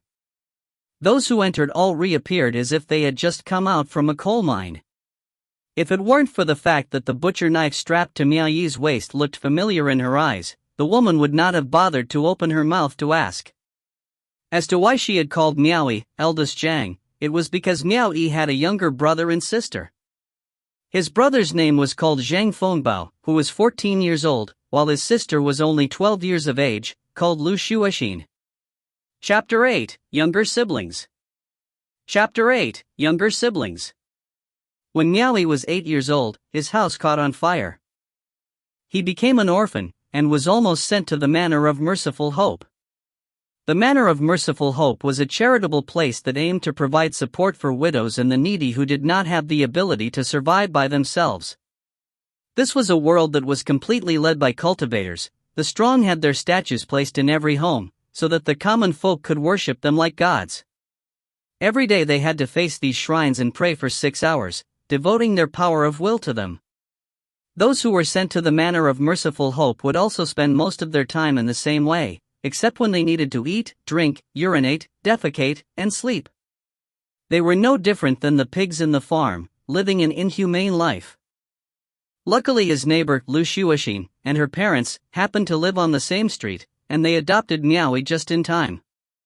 Otherwise, he would have to be sent to the Manor of Merciful Hope, as all orphans below the age of 10 were forced to go. Unfortunately 2 years later, the residence of the Lu family caught on fire one night. Both husband and wife passed away during the fire, leaving their 5-year-old daughter behind. In an instant, rumors that death followed Miaoy spread by word of mouth. However, there were those who didn't believe in such hearsay. In other words, some people pitied the children and did not wish to see them suffer, and so the street butcher Zhang Tufu decided to adopt the 2 children. Another 2 years passed, and in the end, Zhang Tufu and his wife died in a forest fire while doing work outside of their house. Another pair of kind souls were lost to the sea of fire. And yet again, another child became an orphan. Hence, Miaoy had become, as the rumors had whispered, the harbinger of death. Since then, no one dared to take him in. Fortunately, living with Zhang Tufu and his family for 2 years, Miaoy hadn't stayed for nothing. He did not want to bring along his younger sister, Lu Shuoxin, to freeload in the Zhang household, so he would always take the initiative to help Zhang Tufu with miscellaneous work. As a result, he learned how to slaughter pigs. The year when Miaoy turned 12 years old, he picked up the butcher knife Zhang Tufu left behind, and prepared himself to raise both his little brother and sister on his own. However, this time Huang, the head guard who was in charge of this part of the city streets, brought his men to find the children. As Fatty Zhang and Lu Shuoxin did not have any guardians looking after them, as well as the fact that they were also below the age of 10, the guards intended to bring them to the city's Manor of Merciful Hope as orphans. At that time, Miaoy panicked. He carried Lu Shuexin on his back, one hand leading Fatty Zhang and another hand clutching the butcher knife, as he stood against the guards. No matter what, Miaoyi simply would not let them take his younger brother and sister away. When he was an orphan, Lu Shuexin's parents did not send him into the Manor of Merciful Hope. When he became an orphan again with Lu Shuexin, the Zhang Tufu couple also did not send the both of them to the Manor of Merciful Hope. So how could Miaoyi helplessly watch both of his foster parents' children be sent to that place? At that time, the anxious and panic-stricken Miaoyi knew that it would be useless even if he used force. A young boy like him would not be able to win against a group of grown men. As he faced Headguard Huang and his men, he slipped past them and ran outside to shout for help, causing his neighbors to rush towards him and answer. Miaoyi took the opportunity to ask for justice, and proceeded to use the butcher knife to stab his thigh, all to make clear his true intentions. He would rather die than send his little brother and sister to the Manor of Merciful Hope. Miaoyi told all who listened that he had the ability to raise both of his siblings. As the neighbors watched the blood streaming down from Miaoyi's thigh, they were emotionally moved by his actions. As a result, the neighbors urged Headguard Huan not to be callous. With the pressure from all the neighbors' clamorings, Headguard Huan was unable to act, as he did not want to provoke the public's wrath. After all, the neighbors all met each other frequently. Headguard Huang had no choice but to leave in embarrassment. Consequently, Headguard Huang's family never took an interest in Miaoyi. However, his son, Huang Chang, would afterwards always come around to pick a fight with Miaoyi. Nonetheless, to Miaoyi, that wasn't important. In short, from that day onwards, he did not mind how tough things would get, since from a young age his living was dependent on butchering pigs. Miaoyi not only raised his siblings on his own, he also made the effort to provide the means for his brother and sister to educate themselves and study. He would work hard to provide the siblings with whatever the other children would generally have. The place the three siblings lived in was the residence that Zhang Tufu and his wife had left behind. Due to this, the neighbors would commonly address Miaoyi as eldest Zhang. Hearing a familiar form of address and seeing familiar faces, Miaoyi could finally confirm that he had escaped from the boundless secular world. Looking back at the endlessly strange place, he had mixed feelings of sadness and happiness. Other people could not possibly imagine the danger inside. He had narrowly escaped his death numerous times, and now he was finally out of there. And he was also safe. For the purpose of maintaining order, an immortal stood in defense on the walls of the ancient city. Even if everyone were aware he had treasures on this person, no one would dare loot from him. But he would still need to be on his toes and strike no conversation with anyone. Under everyone's attentive gaze, he quickly left the crowd and headed towards the direction of the ancient city. A lot of people's gazes fell onto Miaoyi's bag, speculating whether he had found any treasures inside. After all, there were a number of people who managed to get out, still scared out of their wits, but returned home empty-handed. The ancient city was only 2 li away from the treacherous boundless secular world. In early years, the ancestors of the city folk resided at the ancient city. But after an earth-shaking catastrophe transpired in their city, which resulted in the ultimate deathly strike formation, half the sun became shrouded by a vast blood mist. For ordinary people, the disappearance of half the sunlight would have some impact on their lives, for example, simple chores such as doing the laundry. And so, they went dozens li away to build a new city. And each time the boundless secular world became accessible again, they would organize people to rebuild the ancient city to welcome the arrival of large numbers of cultivators coming in. The 3 siblings promised to meet under the old willow tree just outside the walls of the ancient city. This willow tree had been struck dead by lightning 1,000 years ago. So when the siblings came, they were shocked to discover that the old, dead willow tree had unexpectedly revived. It was then that they decided to meet under the old tree. Under the shade of the tree was a round and plump little fatty. His cunning eyes showed a hint of anxiety as he looked around constantly. One little girl was combing her braids, sitting with her back pressed against the old willow tree, her skin as white as jade. She was a natural beauty, but her eyes looked sore and red, as though she had just been crying. Do you think Big Brother is already dead? The little girl grabbed onto little Fatty's pants as she sobbed. Little Fatty spat in contempt and said, "You and your big mouth, didn't you hear what the neighbors said? Big Brother is a harbinger of death, so even if everyone died, Big Brother would not."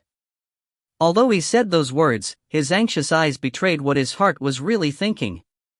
A few months before the opening of the boundless secular world, his big brother suddenly allowed him to learn how to butcher pigs. At that time, he knew that his big brother had already made full preparations. In case something happened to his big brother, he would at least have a trade to support his sister and move on with their life.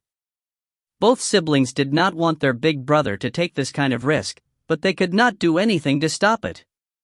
Little Fatty was a bit older than Lu Shuexin, so he knew what was going on inside his big brother's head. The neighbors called his big brother a harbinger of death because he drove both of their parents to death. Maybe his big brother was taking this risk to repay their gratitude, or maybe he was guilty of their deaths, or maybe he wanted to prove something to the neighbors. As long as the opportunity arose, his big brother would do anything to fight for a better living for his siblings. This time, there was an opportunity for the two siblings to become immortals. Of course their big brother would risk his life to get this power for them. Sob sob, did we get Big Brother into trouble? I heard that old Lee from the tofu shop refused to let Sister Lee marry Big Brother, because we're burdens to the family, cried the little girl. Little sister, don't cry anymore. Your crying is annoying me to death. As little Fatty became impatient from patting the little girl's head, he suddenly heard a familiar shout, "Little brother, little sister." Little Fatty and the little girl quickly raised their heads and looked to where the sound had come from. But they could only see a person, who looked like they had climbed out from a pile of coals, running towards them in a sprint. Big Brother! Big Brother! The little girl shouted in surprise, leaping up and rushing towards her big brother, with little Fatty following. The three siblings hugged each other happily. As the three of them pulled away from the hug, the little girl straightaway patted Miao Yi's body. Meanwhile, the little Fatty scoffed, "Little sister was even worried that you might have died in there." Little Oelmi told her, "Who do you think Big Brother is? Big Brother would not die so easily." After saying that, he looked around and then sneakily whispered into Miao Yi's ears. "Big Brother, since you personally went in, did you get it?" Looking at how he acted, one could tell he wasn't a good-natured kid. Indeed, Fatty Zhang liked committing all manner of crimes and do things stealthily from a very young age. When the neighbors resented him for doing such things, they regretted not sending him to the Manor of Merciful Hope, as it would have saved them a lot of trouble. Miao Yi patted the bulging package on his chest, hinting at its contents. Really? Fatty Zhang's and Little Lu's eyes instantly shone with brightness. Miao Yi shook his head slightly and looked around, signaling for them not to make such a commotion. Fatty Zhang looked like a fox who had stolen a chicken, his hand holding his round stomach as he scoffed, "D***M*, didn't old Huang send his beautiful daughter to the immortal as a handmaiden, and then used her to become head guard? And now he's using that position to bully us. When we get back, he'll see little Oelmi take care of the Huang clan, especially that bastard Huang Chang. I'm going to pinch his balls out.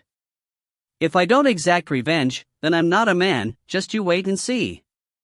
Fatty Zhang showed a smug expression, but Miao Yi's expression changed. There was a saying that enemies often crossed each other's paths. After mentioning headguard Huang's name, they saw the man himself, and a dozen of his blade-wielding men, appear before them. Chapter 9, Fairy Hong Chen. Chapter 9, Fairy Hong Chen. Standing beside headguard Huang was a man who looked like he had crawled out from a pile of coals. It wasn't just any man, but one of the Zhao brothers, Zhao Xingwu, the henchman of Huang Chang, the son of headguard Huang. After experiencing firsthand the dangers of the boundless secular world, he thought Zhao Xingwu wouldn't be able to come out of it alive. But never would he have imagined that Zhao Xingwu would actually manage to survive and return from the ordeal. Without any explanation needed, just by looking at the big blade that headguard Huang personally brought with him, Miao Yi knew that Zhao Xingwu had already told him everything. Normally, no one would even dare cause such a ruckus here, But head guard Huang was one of the heads of security who had just been transferred from a nearby city wall to serve and protect. Since Miao Yi had just killed his son, it was entirely possible that he had found the perfect reason to deal with him. Quickly, climb up the willow tree. Miao Yi frantically pushed his siblings to run towards the tree. After the three siblings climbed up, hiding behind the leaves and branches, Fatty Zhang felt like something was amiss. He watched as head guard Huang led a bunch of people in search of them, then asked in a lowered voice, "Big brother, did something happen?" Immediately, Miao Yi quickly explained in simple terms that he had murdered Huang Chang and Zhao Xingkue. Shocked, little Lu covered her mouth, staring blankly at her big brother with her big, beautiful round eyes. Fatty Zhang also found himself slightly shocked as well. He would never have imagined that his big brother could kill someone. But very quickly, anger took over and he said, "Since he dared to do the vicious deed, I will kill the entire Huang clan myself, sooner or later."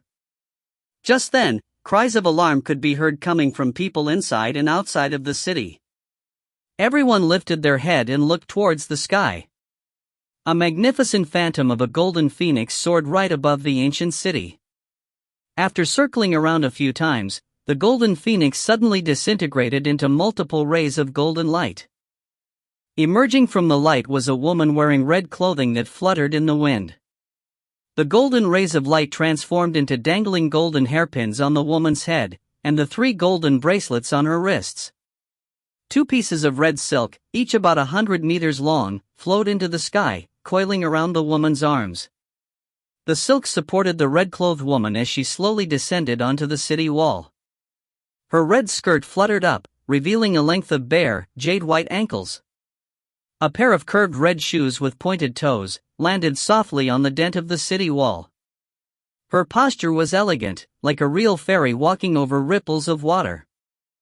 The 100-meter-long, red silk on her arms still floated in the sky, as if trying to pull the flowy-dressed woman back to the heavens, to shield her away from the blasphemy of the secular world below. This red-clothed celestial maiden stood exactly above the willow tree. The 3 siblings only had to lift up their heads to see her from a very close distance, each of them struck dumb by her presence. This living, alluring woman, a seemingly ageless beauty, had appeared right before the 3 siblings. Her skin was as smooth as cream, her eyes clear and sparkling. With her small nose and red lips, her overall looks were picturesque. A red silk sash fitted right on her waist, complementing her graceful posture and making her chest appear fuller, and her waist slender and dainty. Between her eyebrows, a small red lotus with 6 petals bloomed, as vivid as life. Above all, her cold aura within her reserved attitude was a sight to behold. People could only gaze from afar, afraid to approach her. From where they hid, Miao Yi and his younger siblings could smell the fragrant scent of a valley of orchids. This must be the fragrance of the red-clothed celestial maiden. Miao Yi and Fatty Zhang could not believe their eyes. Before, Miao Yi thought Tofu Shop Old Li's daughter was pretty enough, but when compared with this celestial maiden, it wasn't just their looks. The aura of one was of heaven while the other was of earth. The two couldn't be compared to begin with. A cultivator wearing silver armor rushed over to the city wall, cupped his hands in a gesture of salutation, and said, "I am Yang Qing, mountain chieftain of Mount Shaotai from the 5th earthly branch domain. I did not know Fairy Hongchen would be personally coming here. Please excuse me for not coming to meet you on time." As he said this, the cultivators inside the city were shocked. She was actually Fairy Hongchen? A lot of people had heard things about her, but had never seen her in person. Maybe some people would not know who Fairy Hongchen was. But it was presumed that the cultivators would know of the 6 sages of heaven and earth, since they were the 6 strongest within the cultivation world.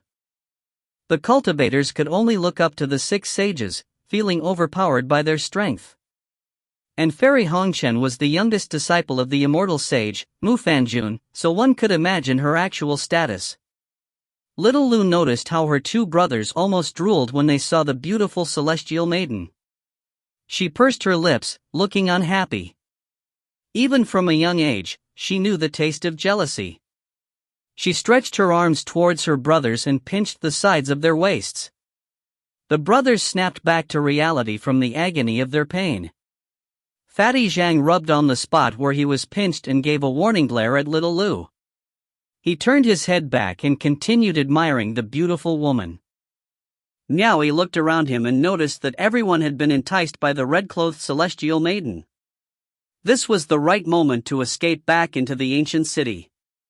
Once inside the city, head guard Huang wouldn't dare cause a ruckus. He quickly signaled his brother and sister, and the three of them slid down the now revived willow tree, sticking close to the base of the city wall, and bracing themselves for a quick escape. But before reaching the bottom of the tree, Miaoi raised his head and gazed deeply at Fairy Hongchen once more, imprinting her outstandingly beautiful smile deep into his mind. He imagined how great it would be if he could marry her and take her as his wife one day. As he turned away, he knew that such thoughts were ridiculous. He didn't even have the qualifications to marry old Li's daughter from the tofu shop, much less try to marry a celestial maiden. He really was crying for the moon. Fairy Hongchen had already noticed the three siblings hiding in the willow tree below her. But she only gave them a brief glance. She didn't even notice the silver-armored cultivator's salutation. Her puzzled eyes swept all corners of her surroundings, as her lips murmured repeatedly, Hongchen inquires at the secular world, a dying tree once again meets spring. This prophecy had left her confused for quite a while. A few days ago, the most secretive and elusive oracle of the cultivation world came unexpectedly to the realm beyond heaven, a paradise for the immortal clan belonging to the immortal sage, Mu Fanjun. He came and requested something from Mu Fanjun, who gladly agreed, seemingly eager to bestow the request. The oracle was the master of divination. Rumors say that he is able to divine heavenly secrets, but he maintains an air of mystery, keeping a low profile to prevent people from finding him. The oracle doesn't normally seek others on his own, so naturally, Mu Fanjun used this rare chance to ask for a divination. Maybe it was because Mu Fanjun had granted his requested favor, and therefore the oracle did not refuse. He grinded jade into powder, and on his plate he divined a prophecy, Hongchen inquires at the secular world, a dying tree once again meets spring. Nobody could understand what that prophecy meant. Mu Fanjun consulted the oracle straight away, requesting an explanation. The oracle shook his head and said, secrets of the heavens must never be revealed. Mu Fanjun asked again, was it ominous or auspicious? But the oracle titled his head and looked at Fairy Hongchen, who was there as well. He smiled and said nothing, and soon after that, he left. The way he looked at Fairy Hongchen had naturally caught everyone's notice. Everyone focused their attention on her, as though they had found a breakthrough in the prophecy. Wasn't there a Hongchen in Fairy Hongchen's name? And the boundless secular world, which had recently garnered a lot of attention, had already lifted its seal. At that point, everyone seemed to know what the next course of action would be. So, Mu Fanjun sent out Fairy Hongchen in the hopes that she could find out the meaning of the words, a dying tree once again meets spring. However, Fairy Hongchen had gone to different spots around the boundless secular world, and yet she still couldn't find out what a dying tree once again meets spring meant. This was already the 6th spot she had descended upon.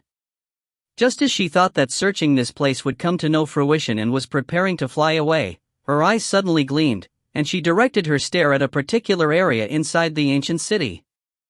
Inside the city, she saw a richly ornamented residence's roof that had a young green leaf sprouting out from it. The timber-turned beam could actually grow out a new branch, the tender bit of green swaying around in the gentle breeze, fresh and moving. A dying tree once again meets spring. It seemed to Fairy Hongchen that she had found a clue. She drifted away from the city wall, dragging along 200 meters of red silk that fluttered in the sky, and headed towards that building inside the city. Meanwhile, the old willow tree beneath the shadow of the city wall was left alone, drooping and dancing. Chapter 10, As Prophesized, 1. Chapter 10, As Prophesized, 1. In a residence's courtyard inside the city, there was a kind-faced cultivator who carried a sword on his back, decked out in yellow robes. He gazed after Fairy Hongchen's figure as she disappeared into the richly ornamented building. Seemingly coming to a realization, he murmured to himself, I see. He looked like he had understood something, then gave a smile, and went back into his house. He sat in a lotus stance on the bed, both hands positioned into an orchid Buddha seal, each placed on the left and right knees respectively. He shut his eyes and mouth, and chanted in an obscure Sanskrit. Normal people probably couldn't see anything, but those with profound transcendence energy would definitely see a stream of golden swastika superscript 1 words flowing out from his moving mouth. Those words grew from small to big, quickly flying out of the door and disappearing completely without a trace. Inside the city, the 3 siblings gave a long sigh of relief when they finally escaped headguard Huang and slipped past the city walls. They found an old well, where Miaowie scooped a bucket of water to cleanse himself with, then led his 2 siblings onto the streets. The 3 of them became exceptionally excited as they walked amongst the crowd, looking forward to their glorious moment of becoming immortals. But what gave them a headache was, they didn't know which school of immortals to join. If they went according to what normal people would think, joining the greatest school of immortals would be the best. But the 3 of them didn't even know which school was the best. Every sect wanted the treasures found from within the boundless secular world. From the earliest years of manslaughter and robbery, the cultivators who gathered here from different schools and sects slowly set out rules and regulations for all. For the sake of fairness, they decided that no one was allowed to pull any tricks, such as pulling customers from the streets. It all depended on the voluntary acts of the treasure hunter. Whoever the treasure hunter chose to gift the treasures to, the treasures would belong to that person or sect. But it was impossible to be completely fair. The bigger sects inside the ancient city had divided residences that were lofty and grand. The smaller sects, on the other hand, owned residences with standards that were significantly worse. If depending on the voluntary acts of the treasure hunter, the smaller sects would definitely suffer the losses. But there definitely were a lot of lofty and grand residences. The 3 siblings prepared themselves to compare each residence. Zheng Fengbao. Zheng Fengbao. As the 3 siblings passed a street corner, Fatty Zhang halted in his tracks and turned his head, his face showing an expression of surprise as he looked around. "Brother, what are you doing?" Miaowie and little Lu stopped to ask. "Someone is calling me," Fatty Zhang said, still looking around. "Who called you?" Miaowie and little Lu didn't see anyone nearby. "Listen. It sounds like it's coming from this way." Fatty Zhang pointed towards the other end of the street. Big brother and little sister raised their ears but couldn't hear anything. They looked at each other and shook their heads. Little Lu laughed sneeringly. "Second brother is lying again." Miaowie seemed like he didn't dare speak highly of his little brother's character. He frowned and said, "Little brother, stop fooling around." Panicking, Fatty Zhang pointed towards the end of the street. "You guys listen for yourselves. Someone keeps calling Zheng Fengbao. Little Lu expressed her suspicions at Fatty Zhang as she said, "Second brother, everyone who knows you calls you Fatty Zhang, right?" Fatty Zhang was speechless. He thought he was mishearing things, so he dug in his ear with his little finger and yet, he could still hear it. So he couldn't help but cry out helplessly, "Big brother, you guys seriously don't hear it? You're not playing me, right?" Little Lu shook her head. She stared at her unrepentant second brother with disdain. Seeing that his brother didn't look like he was lying, now he suddenly thought about an incident which happened in the boundless secular world. During that time, he heard a Qin's melody and yet, Yan Beihong insisted he hadn't heard anything at all. The current situation seemed similar to what he had experienced. Let's go take a look." Miaowie called out, and let Fatty Zhang lead the way. After moving past the street, the trio arrived outside a residence's small courtyard. Fatty Zhang pointed at the courtyard and said, "This is the place." Without saying another word, and not waiting for Miaowi's instruction, Fatty Zhang was already pushing open the courtyard gate, shouting, "Who's there?" "I." He choked on his words. The 3 siblings' eyes widened, the 3 of them finding it difficult to believe what they were seeing inside the courtyard. If they hadn't opened the gate and just looked in from outside the courtyard, they would only see an ordinary building. But once they pushed open the gate, it was a whole different world. There were flashing rays of light, waves of auspicious auras intertwining together, the sound of heavenly music in the air, and exotic smells assailing the nostrils. Standing left and right were numerous majestic-looking demigods, clad in golden armor. This was not an ordinary residence at all. This place was clearly a paradise for immortals. Inside the dwelling, covered in the glow of the sun, an immortal clad in yellow robes, with a sword on his back, sat cross-legged on top of a lotus flower throne. His face showed an amiable smile, beckoning the three of them to come in. With such a great immortal inviting them in, the three of them did not dare to refuse. As they carefully entered the courtyard, the gate behind them closed by itself. The yellow-robed great immortal swept a look across the three of them, and finally dropped his gaze onto Fatty Zhang's face. He gave a slight nod and smiled. "Were you the one who heard my summoning?" Fatty Zhang's usual sly and crafty attitude was completely gone. He nodded, looking both earnest and foolish. When running into a formidable man, his style was to act honest and well-behaved. The yellow-robed great immortal laughed. "I wish to find a disciple to pass on my mantle. Regrettably, there has been no suitable candidate so far. I met with the oracle and asked for his advice. The oracle gave me a prophecy, and as expected, the destined one has arrived." The three, who had kept themselves compliant, cautiously listening to his speech, did not understand a word he was talking about. The yellow-robed great immortal seemed not to care if the three siblings understood what he said or not. He only asked Fatty Zhang, "Will you be my disciple?" When the three of them walked around the city, the residences of other immortal sects who were accepting people all seemed more grander compared to this residence. But upon passing the gates of this residence, they found there wasn't much difference in grandeur between here and those other immortal clans. Who could tell which one was good and which one was bad? This immortal's appearance looked as if it covered a great facade. Miao Yi gritted his teeth, reaching into his clothes in search of something. He took out 2 immortal herbs, placing one of each onto Fatty Zhang's and Little Lu's hands, and then pushed them towards the yellow-robed immortal. It was also Fatty Zhang and Little Lu's first time laying their eyes upon the glorious star immortal herb. As they gazed at the herb's redstone branches and its gem leaves shrouded by little starlight, they couldn't take their eyes off for even a moment. The yellow-robed immortal was also caught by surprise when he saw the 2 immortal herbs. Judging by the size of the immortal herbs, he could tell that they had grown for quite a long time, probably more than 10,000 years. The glance he casted at Miao Yi was laced with suspicion. He asked, "Did you enter the boundless secular world?" Miao Yi thought in his heart, "What kind of rubbish is he asking? If I didn't find the immortal herbs and offer them to you, would you even accept us?" But on the surface, he nodded and replied, "Yes."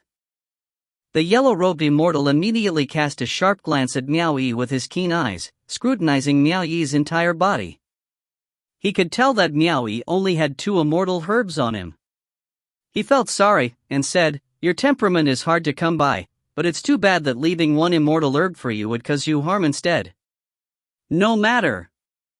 After saying that, he lifted up his cuffs. The immortal herb held in Fatty Zhang's hand flew into his large sleeve with a whoosh. He then pointed to the ground with his finger. "Why are you still hesitating to kowtow and acknowledge your master?" Fatty Zhang turned his head back and looked at Miao Yi, who nodded his head in reply. Fatty Zhang knelt down on his knees at once and kowtowed, "Master." The yellow-robed immortal let out a knowing laugh, then he nodded his head at Miao Yi and Lu Shuoxin and said, I will accept. Both of you can leave now." The 3 siblings were simultaneously frozen in shock. That wasn't right. Wasn't he supposed to accept them both so long as they had the immortal herb? Fatty Zhang was the first one to jump up and exclaim, "Master, all 3 of us are here together. We have the immortal herb, please accept all of us." The yellow-robed immortal shook his head disapprovingly. Miao Yi quickly pushed Lu Shuoxin to the front, and begged, "Great immortal, please accept my sister, she too has the immortal herb. Little sister, quickly kneel down and acknowledge him as master." Lu Shuoxin was about to kneel down, but the yellow-robed immortal brushed his large sleeves, halting her movements. She couldn't kneel even if she wanted to. Fatty Zhang also called out nervously from the sidelines, "Big brother, little sister, both of you quickly kneel down and acknowledge him as master." The three siblings were very simple-minded. As long as they were together, they could still look after one another. Even if he wanted to, Manhwa couldn't tell them that he had risked his life for those immortal herbs, only just managing to bring back two. "I am not really interested in the immortal herbs. Besides, our school doesn't accept female disciples." The yellow-robed immortal shook his head. Fatty Zhang immediately gave up. He extended his hand and said, "Then give me back my immortal herb. I don't want to be your disciple anymore." The yellow-robed immortal grinned and said, "This is not a market, you have already kowtowed and called me master. In that sense, there is no going back on your words." After he said that, he brushed his large sleeves again and the courtyard gates opened automatically. In an instant, a gust of wind swept Manhwa and Lu Shuexin out of the gates. As the gates closed, the two of them were barred outside, unable to enter. No matter how much they shouted for the gates to open, the voices inside and outside were completely disconnected from each. Footnotes. Superscript 1 Swastika, a sacred symbol in Hinduism and Buddhism, means good fortune or well-being. Chapter 11, as prophesied, 2. Chapter 11 as prophesied, 2. After the stubborn siblings had finally pried the gates open, both were once again left dumbfounded. There was only an ordinary courtyard before them. The paradise from before had completely vanished without a trace. The two siblings searched every nook and cranny inside and outside the house, but there was no one to be seen. Everything from before seemed like just a dream, and Fatty Zhang had disappeared just like that. They didn't even know where he went. Second brother, where did you go?" Lu Shuexin cried. Manhwa stood there, blaming himself for quite some time before noticing the red stone branches and gem leaves in his little sister's hands. His spirits lifted, and he comforted little Lu, "Little sister, don't cry. Little brother has found a good master. He will be fine." Big brother's words were always more reliable than second brother's. She wiped away her tears and sobbed, "Big brother, how do you know that?" Manhwa pointed to the red stone branches and gem leaves in her hands and explained, if he really was a bad person, he wouldn't have given up this other immortal herb. There was some sense to his words, so she asked again, "Where did they take second brother to?" Manhwa couldn't answer this question. In the middle of a wasteland, dozens li away from the ancient city, the yellow-robed immortal and Fatty Zhang stood face to face with each other. One had a big smile on his face, while the other was filled with suppressed frustration. A gust of wind blew, fluttering the wild grass. The dust on the yellow-robed immortal was blown away by the wind. The hair on his head, the skin on his face, his clothes, and the long sword that he carried on his back were slowly being blown away into dust. He looked like he had been covered in a layer of soot, which was slowly being removed by each gust of wind, revealing the true face underneath it. The dust was whisked away from his body, revealing an old, bald, kind-faced monk, his eyebrows two long strands that reached his chest. He looked thin yet energetic, and his deep eyes were brimming with vigor. The robes he wore on him were clean and as white as snow, with black satin decorating the edges. A gorgeous, interlocking cloud pattern was embroidered in gold upon the black satin. There was a purple 9-petal lotus flower faintly glowing in between his brows. Overall, he exuded an air of indescribable extravagance. It was obvious that he had a gentle and kind appearance, but he also had an air of nobility, akin to that of a grand ruler, which made him seem like an emperor within the monks. Fatty Zhang was staring at him in bewilderment as he stuttered, "You're a monk?" The old monk gave him a benevolent smile. "I am afraid that the celestial nation does not welcome the idea of the Buddha nation accepting disciples from inside their realm. Thus, I have to hide my true form." From being separated by thousands of li, to meeting here as master and disciple, this is indeed fate. Fatty Zhang immediately shook his head and waved his hands. "We are not fated to each other, it really is not fate. The old monk laughed and asked, "If this is not fate, then how are you able to hear my unique Sanskrit? This is more than just being fated. I don't want to be a monk. I like eating meat and drinking alcohol. I like pretty women, I still want to have a wife." Fatty Zhang panicked as he backed away. He had never in his entire life once thought of becoming a monk. It was too terrifying. He turned around to run, and shouted violently, "Big brother, help me! Fool, there are countless people in this world who have long dreamed of becoming my disciple." The old monk sighed. The golden cloud pattern embroidered on the black satin of his collar suddenly came to life, moving like a snake. The cloud flew out from the robe and circulated around the old monk rapidly, who stood with his palms together. It gradually grew bigger until it became a huge, golden, phantom flood dragon, binding the old monk and soaring up into the sky. The flood dragon flew around, wriggling about and swooping downwards, chasing after the frightened and fleeing Fatty Zhang. The dragon picked him up and flew back towards the sky as if it were pleased with itself, before quickly disappearing into the horizon with the both of them in tow. Around the same time, Miaoyi led Lu Shuoxin into the crowd and arrived at a richly ornamented residence with a courtyard.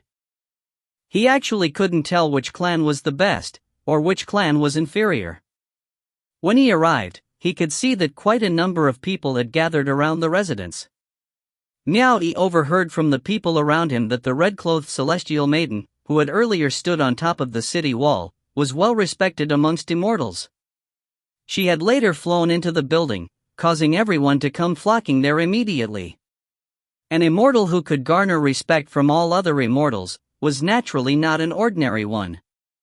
Miaoyi regretted letting Fatty Zhang meet that yellow-robed immortal, otherwise both brother and sister would be able to take care of each other. But it was already too late for regrets now. The two siblings walked up the steps leading to the gate, but were stopped by the immortal standing guard. Miaoyi quickly signaled to little Lu to take out the sparkling red branches and gem leaves. This high-quality immortal herb instantly lit up the gatekeeping immortal's eyes. Someone among the crowd shouted, "Isn't that Zhang family's eldest son and youngest child? Did they acquire the immortal herb?" Unlike the yellow-robed immortal who was picky about his disciples, as soon as the immortal herb was shown, someone immediately came over to take little Lu into the residence. However, they refused to let Miaoyi, who wanted to send her off, go in and instead blocked him outside. For his sister's sake, Miaoyi bowed and smiled, "She is my sister, can I send her in and have a few words with her?" The gatekeeping immortal extended his arms and blocked him with an expressionless face. "Stand down." At the same time, little Lu yelled from inside, "Big brother, come in as well." The little fool still had not noticed that her brother had only 2 immortal herbs with him. If it was the sneaky second brother, he would have immediately realized what was happening by now. Miaoyi quickly waved his hands, "Little sister, you go on ahead, I'll go and see if I can find second brother. Big brother, I will wait for you." Little Lu's voice appeared diminished behind the closing door, before she was taken away. "Little sister, please take care of yourself." Miaoyi tried his best to sound cheerful and laughed happily when he shouted from the other side of the gate. He hoped that his laughter would be able to give his sister peace of mind. He turned around, facing a crowd who looked at him enviously. Miaoyi pursed his lips, eyes red from almost crying, and maintained his smile. He walked down the steps with a grin and proudly told everyone, "That's my sister. She's become an immortal, along with my brother too. Both my younger brother and sister have become immortals." He was rarely a show-off, but he couldn't stand not letting everyone know about the good news right now. He wanted those neighbors from the street to know that the orphan from the Lu family and the orphan from the Zhang family would be spending the rest of their lives with a happiness that was unattainable by a mortal. But he missed the hidden sarcasm and the glances of the gatekeeping immortal. Some familiar faces from the same street pulled Miaoyi aside and asked, "Has little Zhang also become an immortal?" Miaoyi nodded with a heavy heart. A few more familiar faces butted in and asked, "So you went into the boundless secular world and got the immortal herb?" Miaoyi nodded again. "How many did you pick up?" Niaoyi proudly lifted up 2 fingers, 2. One of them was shocked and said, "Only 2? The eldest Zhang, did you not leave one for yourself?" Niaoyi patted on his chest and laughed. "No worries, the boundless secular world hasn't closed yet, right? There's still a chance." Even though he said that, he would not go back inside again. Because once was enough for him to understand how dangerous the place was, and it wasn't as if he could meet another person like Yin Beihong, who could help him avert disasters, every single time. As one delved deeper, the environment became even crazier when it came to grabbing and snatching treasure. Going back inside was no different than seeking for one's doom. It was sheer luck that he even managed to come out alive that time. TSK, Lu family and Zhang family got lucky, they were able to adopt a good son. They didn't die for nothing, one of them exclaimed with admiration. Niaoyi grinned from ear to ear and accepted everyone's congratulations. His face was about to be paralyzed from smiling. Inside the courtyard of the richly ornamented residence, little Lu was led to the backyard and stood on top of a rune-painted jade plate. 3 cultivators stood outside the jade plate and formed a triangle. At the same time, they invoked an art and focused their transcendence energy onto the jade plate to assess her aptitude for cultivation. Only common people would think that they could become an immortal simply by obtaining treasures from the boundless secular world. They would not mind spending some resources to train those who were qualified. But no one would waste their resources on those with no aptitude. Those would be sent to do menial jobs. Chapter 12, as prophesied, 3. Chapter 12, as prophesied, 3. The reason why Headguard Huang's daughter, who was sent to become an immortal's handmaiden, hadn't allowed her little brother to risk going inside the boundless secular world, was because the immortal that she had been trying to please had already checked on her little brother and deemed him unsuitable for cultivation. So there was no need for him to risk his life by going inside the boundless secular world. So what if he were able to find the treasures? He'd be accepted and treated as a slave, being sent to do menial jobs. It was better for him to become a rich mortal in the secular world. Just like what the old monk had told Niaoyi, leaving an immortal herb for himself would only bring him harm, because he could see that Niaoyi was unsuitable for cultivation. It wasn't as if he wanted the immortal herb, he only wanted to prevent Niaoyi from coming to harm, so he had no choice but to accept the immortal herb from Fatty Zhang, just to save Niaoyi from future regrets. Just like little Lu, if she had the aptitude, then the official document at the side would immediately register her results and she would be returned to the gate after that. If she didn't have the aptitude, then there was no need make a registration, not even the name. However, the results from the test shocked everyone standing witness. They could see a phantom of a phoenix rising from the top of little Lu's head as she stood on the jade plate. The phoenix soared around the sky above the residence. Normal people were unable to see it, only cultivators who possessed the transcendence vision could see it. At that very moment, all of the cultivators in the ancient city were looking towards its direction. A lot of people were shocked and involuntarily exclaimed, "Phoenix form." In the world of cultivation, there was a phrase, the bearing of dragon and phoenix, that referred to the aptitude best suited for cultivation, which was considered a top-notch aptitude. The dragon signified men, while the phoenix signified women. People with this kind of natural endowment were only found by chance, and most of the time they were highly sought after and fought over by the different sects. All the cultivators at the scene found it hard to believe that they were able to meet someone with the qualification of phoenix form in a small place like this. Fairy Hongchen, who stood inside the loft, suddenly turned around, her eyes focusing on little Lu who was on the jade plate in the courtyard. She mumbled to herself in surprise, "I see, the oracle's art of divining heavenly secrets is indeed worthy of his reputation." Little Lu looked around nervously, she wasn't sure why everyone was looking at her in that way. The flash of a red shadow flew by. Fairy Hongchen appeared in the courtyard, her dress fluttered about as she strolled in. All the cultivators earnestly lowered their heads and moved to the sidelines at her sudden appearance. The elder leading the group twitched, as he sighed discreetly. With Fairy Hongchen here, there was no way he could keep the little girl for himself. It was clear that the little girl was not fated to be in his sect. D*MN. What was the high and mighty fairy Hongchen doing here, instead of quietly staying put at the realm beyond heaven? Fairy Hongchen slowly approached the jade plate and looked at the timid Lu Shuexin. She revealed a smile, extended her slender arms, and said in a distinct voice, "Don't be scared, won't you come with big sister?" Not many were fortunate enough to see her smile. With both of them being so near to each other, little Lu was able to clearly see Fairy Hongchen's face. She had never seen such a beautiful big sister in her entire life. Little Lu's mind went blank the moment Fairy Hongchen showed her charm. Under her extraordinary charisma, Lu Shuexin found herself unable to refuse her wishes, and subconsciously nodded her head in confusion. As soon as the little girl agreed, Fairy Hongchen smiled sweetly and grabbed her by her tiny hand. In an instant, a 2-meter-long sash of red silk flew up into the air, followed by her golden hairpin and all 3 of her golden bracelets, simultaneously turning into a phantom of a golden phoenix. The phantom whisked both of them away and soared into the sky. It was almost as if they vanished from the crowd in the blink of an eye. Only Fairy Hongchen's faint aroma of orchids remained in the courtyard. The elder man stomped his feet and sighed. What a waste! She came of her own will. The other commoners outside the courtyard did not see Fairy Hongchen leaving. Of course, Miaoyi did not get the chance to see her either. He was still worried about Fatty Zhang, so he ran back to check the building again and pushed the door open.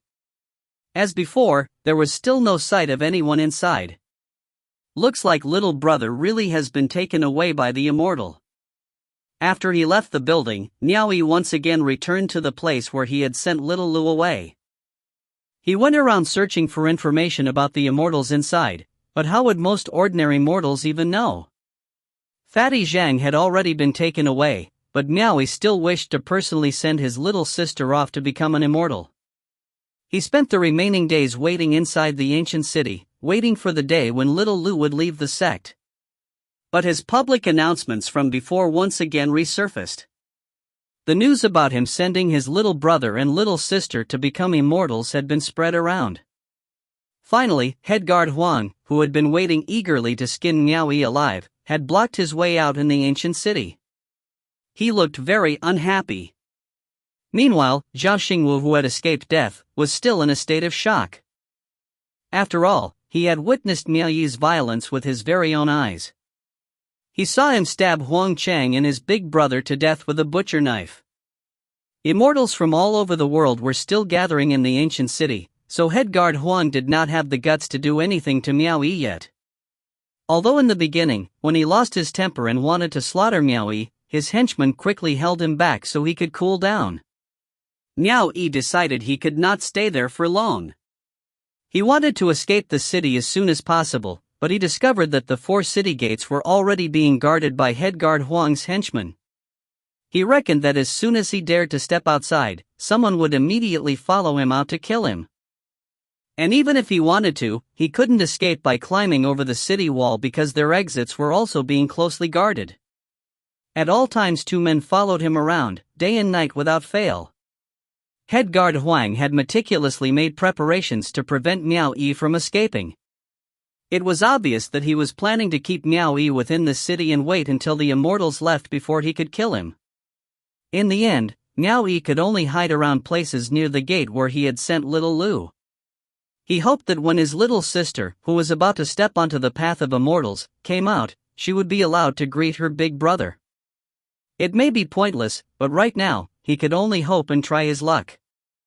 When it was 2 days away from the closing of the boundless secular world, there was an unexpected surprise waiting for Miaoyi.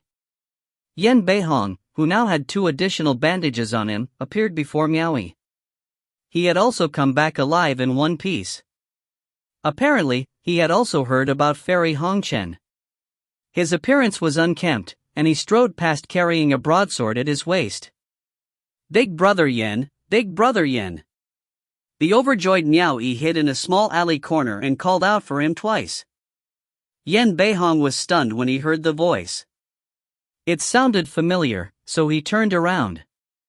He was quite surprised to see that it was Miaoyi. He quickly entered the small alley, and said in amazement, "You came back alive? That's weird, how did you get here before me?" "It's hard to explain." Miao Yi told him the whole story of what happened after Yen Beihong left him. But he remembered the warning from the handsome man, Lao Bai, so he didn't tell him about the huge Qin.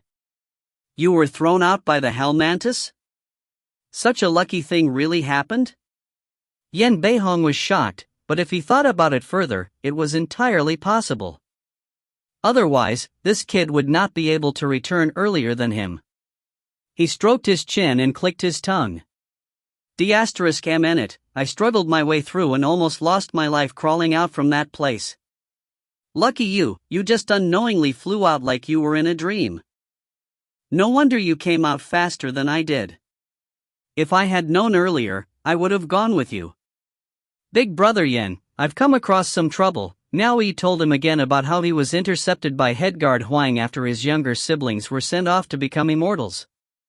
Yen Beihong was surprised. "You gave them to your little brother and little sister, and didn't leave one for yourself?" Chapter 13, Escape. Chapter 13, Escape. Miaoyi smiled bitterly. "I only managed to get 2 of them." Yen Beihong could not help but feel deep respect towards Miaoyi. When they parted ways, he thought of him as a person with impure intentions. He left in disdain because he thought Miaoyi was playing a petty trick on him. But now, he realized that he had been measuring the stature of a great man by the yardstick of a smaller man. If he himself were to be placed in a similar situation, he wouldn't have been able to do what Miao Yi did, give everything he had painstakingly acquired to his little brother and sister, who weren't even related to him by blood. He patted Miao Yi's shoulders and said, "Brother, I have nothing to say, I am very sorry." Miao Yi shook his head and said, "Don't say that, big brother Yen. I just want to ask a favor from you. Do you have any clue on how to avoid being captured by the guardsmen?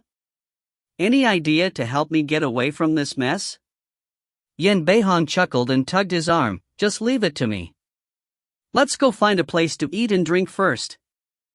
Miao Yi immediately stopped to remind him, "Someone is following me. They're just small fry, nothing to be afraid of." Yen Beihong dragged him away. "Let's eat and drink to our heart's content and fill up our energy. I will send you off tonight." They found a noodle stand that had just opened for business and then ordered a few jin of beef with 2 bowls of noodles. They ate until they were both full, belching when done. Once again, Yen Beihong took away with him a large amount of food, and then they left in search of an unoccupied residence. He unhitched the door open and placed it on the floor. After that, he laid down on the door and slept. They whiled the time away until nightfall, then left. To get rid of the people following after them, Yen Beihong picked up Miaoyi and swiftly climbed over the wall. By taking a detour, they were able to shake off their stalkers soon enough. Hiding near the shadows under the city wall, Yen Beihong observed the patterns of the patrols above it. Being a former military commander, he had his fair share of experience. After he had grasped the situation, he took the first opportunity that came and threw a basic grappling hook that he had prepared in advance over the city wall. With one hand holding a rope, he proceeded to climb, pedaling against the wall with Miao Yi in tow.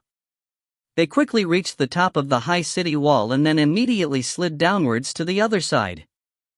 They sneaked away under the cover of darkness, only stopping after they reached the mountain forest located 7 or 8 miles away.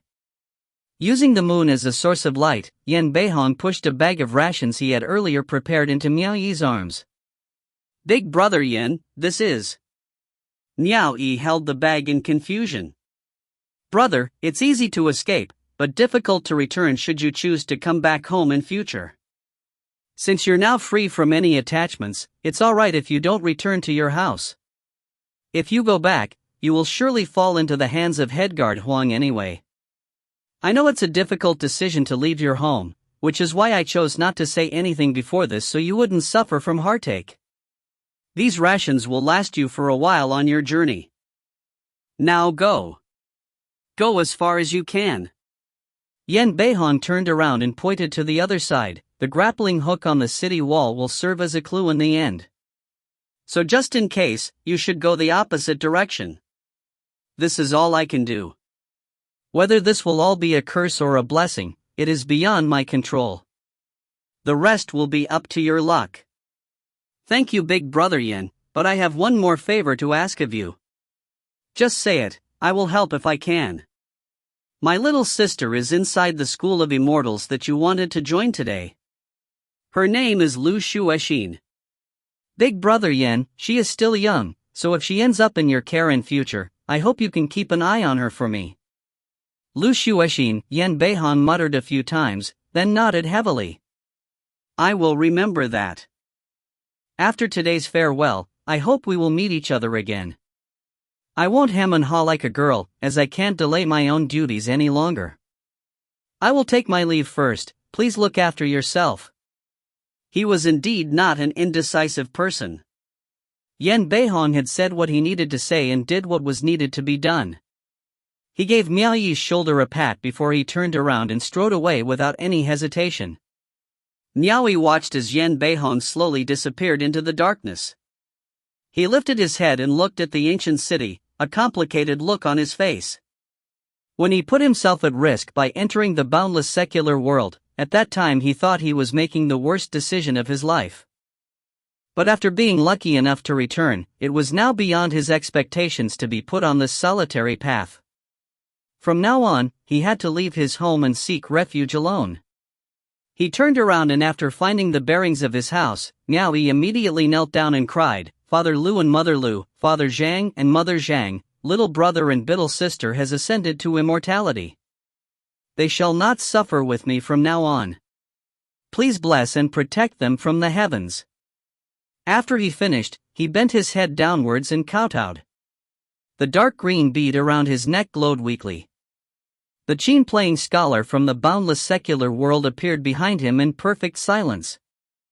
His appearance was still as unusual and striking as before, silently watching Miao Yi kowtowed on the ground. Miao Yi wiped away his tears after he was done.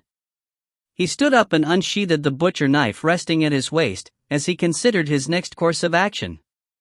With the knife in his hand, he quickly left in the direction that Yen Beihong had pointed out for him. The scholar raised his head and glanced at the bright moon before he quietly disappeared under the moonlight. From dusk until dawn, Miao Yi passed through the lofty mountains and high ranges without knowing how far he ran. He followed the sunrise and eventually came out from the mountains, only to be blocked by a wide river. Miao Yi could guess how far he had gone when he saw the river. He was very exhausted and knelt on the riverside, washing his face to refresh himself. He sat on a boulder near the river, taking out the rations that Yen Beihong had prepared for him. He ate a few bites and reached for the goatskin flask strapped to his waist, taking a few swigs of water after removing the cap. While he was eating, he pondered on how to cross the river, and where to go next. Just then, he saw a canoe floating downstream, more of a bamboo raft to be exact. A man rode on the bamboo raft, wearing a white robe with a plain, pale green cape, a bamboo stick held in his hand. The river kept flowing, and his newly created bamboo stick was green and glossy. The scholar stood on the bamboo raft and faced the morning breeze with his sleeves fluttering about. It was an otherworldly sight that was very pleasing to the eye. Miao Yi, who was chewing his rations, suddenly opened his mouth wide in shock. How could it be him? Wasn't this the misophobic guy from the boundless secular world? Lao Bai, Lao Bai. Miao Yi jumped up and waved as he shouted, Here, do you still recognize me? The scholar looked towards the direction of the voice. He smiled, rowing his bamboo raft towards the shore with the bamboo stick. When the raft stopped and stabilized, he looked at Miao Yi, who was in a sorry state, and smiled, It's you, little brother. So, we meet again. Where are you heading to, in these barren mountains and wastelands? Miao Yi asked, Where were you planning to go? The scholar looked at the flowing river and smiled gently, With just a raft flowing down the stream, I came for some sightseeing. There is no specific place to go, I will go wherever I am led to. This mentality, this demeanor, all of it was frustrating to him. Miao Yi noticed that whenever he saw this man, he always seemed to be at peace. Even in that dangerous place, he also appeared to be calm, and would always be cleanly and plainly dressed. Niaoui rubbed his hands, feeling a bit embarrassed. Since we are on the same path, I don't suppose. It was obvious that he was wondering if he could ride on Lao Bai's raft. The scholar understood and nodded his head. It is better to have a companion along the journey. If you don't mind my shabby bamboo raft, let's travel together. It's not shabby, not at all. This is my first time seeing such a beautiful raft. Niaoui jumped onto the raft happily. He wasn't trying to flatter him when he said that the bamboo raft was indeed crafted skillfully. There was even a bamboo woven dome in the middle of the raft to provide shelter from the sun and rain. Using the bamboo stick, the scholar pushed the raft away from the shore. The bamboo raft drifted the two of them along the river, going downstream once again. Chapter 14, Arts Mustn't Be Easily Taught. Chapter 14, Arts Mustn't Be Easily Taught. It was easier than walking now. After spending the whole night going through the mountain, Niaoui slumped down on the bamboo raft and let out a long sigh of relief. As he relaxed, he realized that sailing on this river actually had an enticing feeling. The scholar removed the bamboo pole from the water, causing some water to splash. The scholar would only row with the bamboo pole to adjust the direction when the bamboo raft deviated slightly off course. However, the raft seemed to move quite smoothly along with the wind and waters, and thus deviations rarely happened, which made for a very relaxing ride. Niaoui did feel slightly tired. He admired the mountain scenery on both sides, too lazy to even move. Holding the bamboo pole, the scholar stood against the wind. Without turning his head, he asked, "Did little brother happen to gather the two immortal herbs?" "Yes," Niaoui replied. "I did." The scholar continued asking, "Since you have those immortal herbs, why haven't you knocked open the doors of the School of Immortals, instead of strolling about in this place?" It's hard to explain in a few words. Niaoui did not want to talk about it anymore. He changed the topic and, recalling the weird incident from before, asked, "I just don't understand one thing. The two immortal herbs were right before your eyes, so why didn't you pick it? Do you really have no desire for that kind of thing?" The scholar chuckled. "I have served a great immortal. I have seen the things that immortals do, and I am already tired of their matters. Thus, I have no interest in becoming an immortal." Niaoui asked in shock, "You were the servant of an immortal?" The scholar asked back, "You don't believe me?" "No, I do." Niaoui shook his head, as he felt there was no need for the scholar to lie about these things. Also, it did explain why this fellow had no interest in immortal herbs. If the scholar had said it was because he didn't want to dirty his clothes, Niaoui wouldn't have believed him. As he scrutinized the scholar before his eyes once more, he realized why he always felt that this fellow had an extraordinary aura. It was because he had spent time with an immortal and had already partaken the aura of the immortals. However, Niaoui still felt slightly dubious. "Since you aren't interested, why did you venture into the boundless secular world?" With the wind blowing against him, the scholar replied, "Humans have a lifespan of less than 100 years. I was already lucky enough to get this chance, which only happens once in 1,000 years. And since I was given the chance, wouldn't I feel regret if I didn't at least go in and check the place out?" Niaoui was speechless. Seeing the scholar's outlook on life, it was no wonder that he would choose to sail alone on these mountain rivers, unworldly like a floating cloud or wild crane. However, Niaoui kept thinking how unusual it was to venture into that life-risking place just to check it out. He couldn't help but ask, "You have no interest in the immortal herb? Could it be that you wanted to find some treasures left behind during the Great War of Immortals and Devil?" "Great War of Immortals and Devil?" The scholar asked curiously, "What war is that?" Niaoui replied with astonishment, "Don't tell me you don't know that the boundless secular world is the result of that war?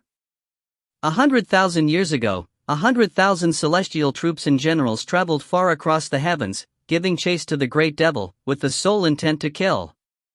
In the midst of their pursuit, they eventually arrived at this location. Unfortunately, the great devil was too strong, leaving the celestial troops and generals no choice but to finally lay out the ultimate deathly strike formation. With this last move, they altogether perished, taking the great devil with them. You've never heard of it before? The white hair drooping down from the scholar's temples fluttered along with the wind. Oh. The scholar still spoke with his back facing Miaoyi. I have heard about it. It's just something that happened 100,000 years ago. Who has seen it before? Maybe the truth was just the opposite. Maybe it was 100,000 devils pursuing one good man, and the good man killed all the devils in this boundless secular world in the end. Miaoyi laughed. Anyway, the legend has always been like that and everyone has always said it as such. The scholar replied, humans are ignorant and often tell lies. How can one believe the rumors so easily? Little brother, if someone were to one day say that I am a great devil, would you believe it? Miaoyi smiled and said, of course not. You're someone that stands detached from worldly success. You're not even interested in becoming an immortal, so how could you be a great devil? In any case, you really don't want to be an immortal? As an immortal, wouldn't it be easier for you to explore the hills and rivers? No. The scholar shook his head and said, if I wanted to be an immortal, there would be no need to venture into the boundless secular world. The great immortal I served passed on a celestial art for me to cultivate should I ever decide to ascend to immortality. Hearing this, Miaoyi could no longer smile. His expression froze for a while and he asked weakly, an immortal entrusted you with a celestial art? The scholar said disapprovingly, you are interested? If you want, I can just pass it on to you. Miaoyi immediately jumped up, asking with immense joy, really? The scholar looked back at Miaoyi and said with a smile, really? Miaoyi was so excited that he didn't know what to say. If he could receive something so fortunate, then he might be able to continue caring for his younger siblings after becoming an immortal. Rubbing his hands in excitement, Miaoyi said shyly, I've never seen what an immortal celestial art is like. Can I see it? Miaoyi was afraid that the scholar was kidding and wanted to confirm his offer. The scholar shook his head and said, I do not have that celestial art with me now. The great immortal I served lived at the celestial mountain overseas. After the great immortal ascended the heavens, I had no interest in the celestial art that was given to me. Therefore, I left it at the abode of immortals, the place where the great immortal used to cultivate. Since then, I've never taken it out. If you want, I can take you there to retrieve it. Miaoyi was shocked as he asked hesitantly, that great immortal died? Aren't immortals supposed to live forever? The scholar smiled and said, live forever? That's just false information spread around by the people of this world. Not all immortals can live forever. It's just that the higher your cultivation level, the longer the lifespan. I see. As they moved rapidly along the flow of the river, the two kept on talking. The scholar always spoke in a calm and casual manner, while Miaoyi asked many questions. After chatting, Miaoyi realized that the scholar was certainly someone that had spent a long time in the company of an immortal. He knew a great many things about them. It made Miaoyi feel extremely excited to realize the enormity of what had fallen into his lap. Because the scholar had no interest in becoming an immortal, he agreed to give Miaoyi the celestial art. If it had been anyone else, the outcome wouldn't have been as favorable. From sunrise to sunset, Miaoyi's excitement was eventually replaced with tiredness. Finally, he could endure it no longer. Since venturing into the boundless secular world, he hadn't the time to really rest, especially after traveling through the mountains the whole of last night. Enduring until sunset, Miaoyi finally collapsed and slept soundly. The bamboo pole was left stuck on the bow of the raft. The bamboo raft moved along with the flow, without any need to adjust the direction. Arts mustn't be easily taught. If you were a heartless person, you would have no right to my supreme great arts. I would rather wait 100,000 more years.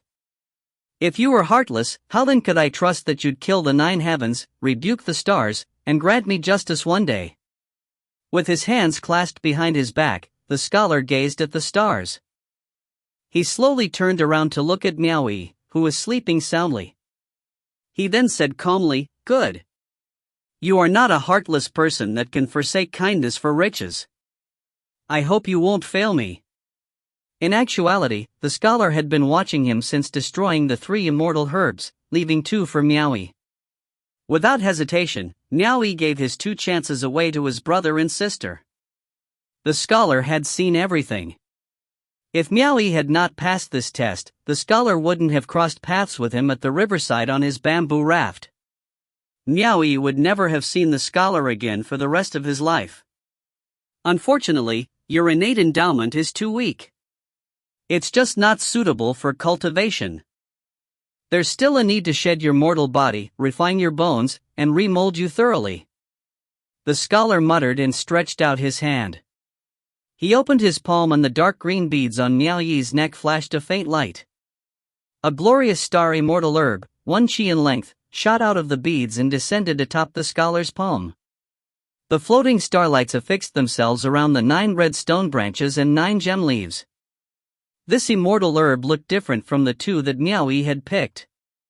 Not only was the root 2-fold in size, there were also ruby-like fruits that hung on the 9 branches.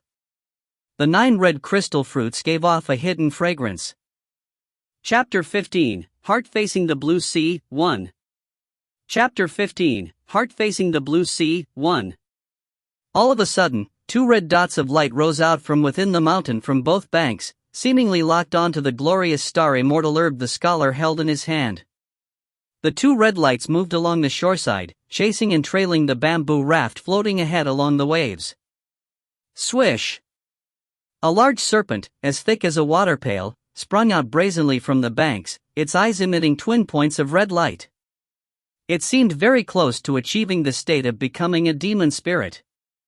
The serpent opened its mouth and lunged towards the glorious star immortal herb levitating on the scholar's palm.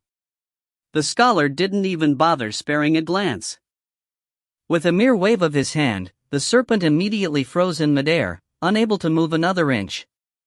The scholar flung out his arm in one swipe, causing the serpent to drop and come crashing down into the waters. It then swam to the front of the raft, trembling with fear as it hooked its tail onto the edges. It began to wriggle its body forward and pulled the bamboo raft along, becoming a good source of labor. It did not require anyone to control it anymore. The serpent, which had almost attained the state of a demonic spirit, hastened its speed, breaking through the waves as it dragged the bamboo raft onwards.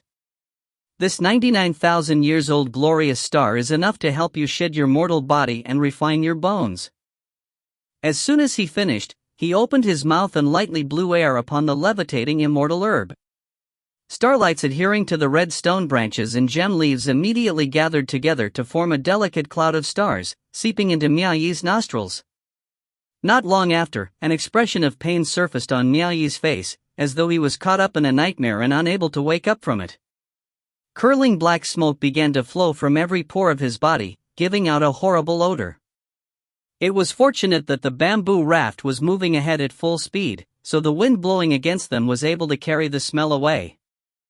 After the starlights on the immortal herb had completely dissolved, specks of starlight emerged once more from the branches, then the leaves and fruits not long after, kept within an arm's length. The scholar blew once more, and the starlights were swept into a cloud of stars, entering Miaoyi's nostrils once again. 3 days and 3 nights passed under this form of repetition. The light particles emerging from the immortal herb gradually shrank and darkened in color.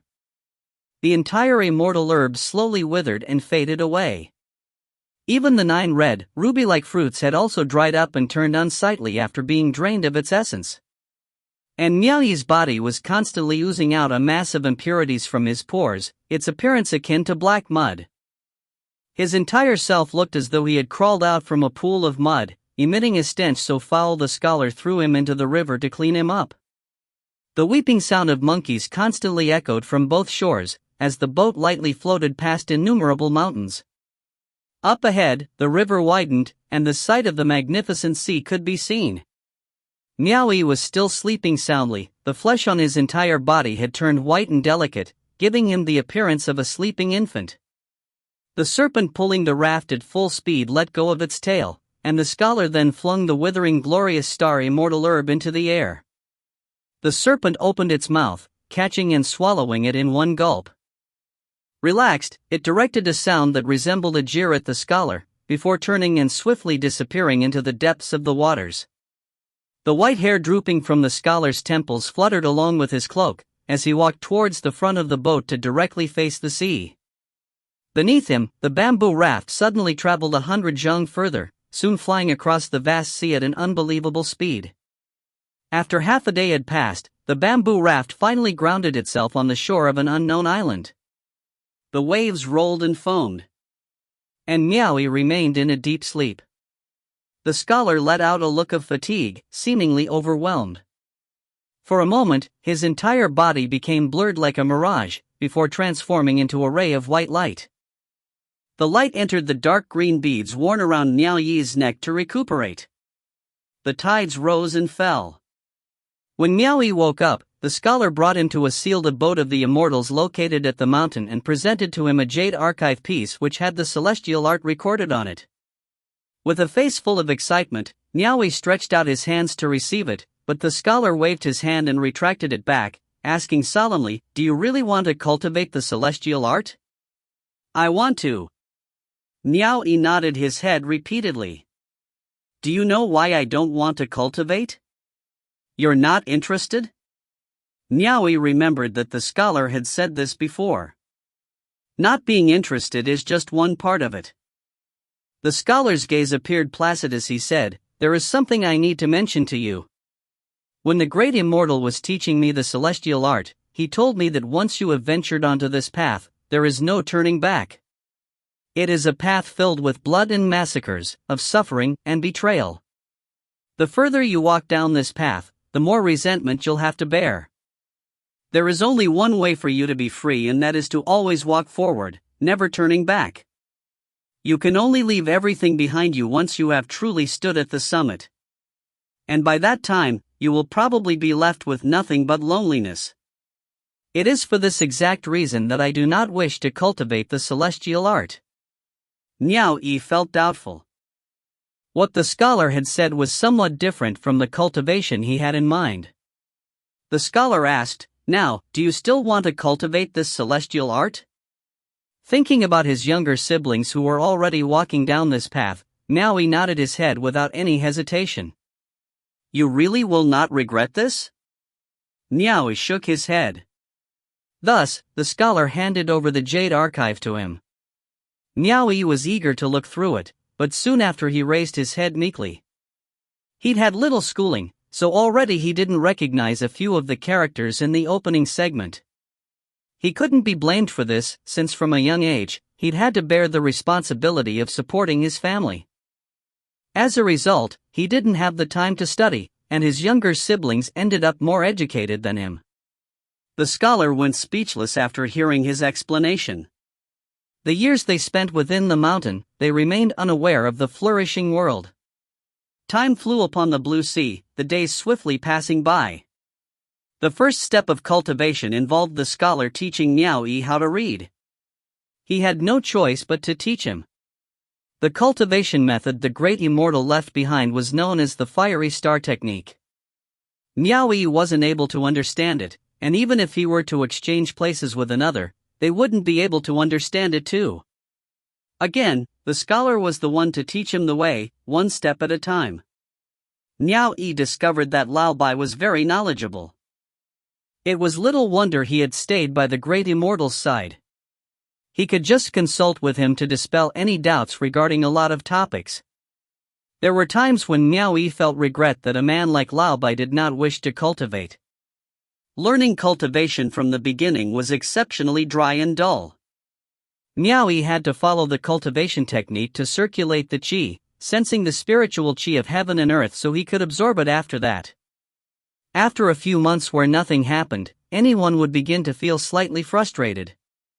Miao Yi couldn't help but ask for help. "Lao Bai, what on earth is spiritual qi of heaven and earth? Why can't I sense it yet?" Lao Bai said, "Spiritual qi of heaven and earth is just a narrow way of saying it. To put it broadly, the spiritual chi of heaven and earth is the essence of sun and moon. I'm sure you must have heard of the essence of sun and moon before? Niaoyi nodded and said, I've heard of it before. Lao Bai replied, then tell me, what is the essence of sun and moon? This, speechless, Niaoyi was unable to answer. Lao Bai asked, sun and the moon, you do know what those are, right? Niaoyi nodded his head and replied, the sun and moon in the sky. Lao Bai nodded his head and said, the sun and the moon, including the earth under your feet, are merely 3 tiny celestial bodies. Numerous amounts of these tiny celestial bodies formed the vast ocean of stars in the night sky. Thus, the essence of sun and moon is the omnipotent energy of the stars. To comprehend the absorption of the spiritual chi of heaven and earth is to comprehend the absorption of the omnipotent energy of the stars. This omnipotent energy is not formless. The rise and fall of the tides, the growth and decay experienced by all the living beings you see with your own eyes, they are all influenced by the sun, moon and stars, which in turn are also influenced by the omnipotent energy of the stars. Its formidable force can clearly be observed. Absorbing the spiritual chi of heaven and earth is to seize the omnipotent energy of the stars, changing all living beings for own use.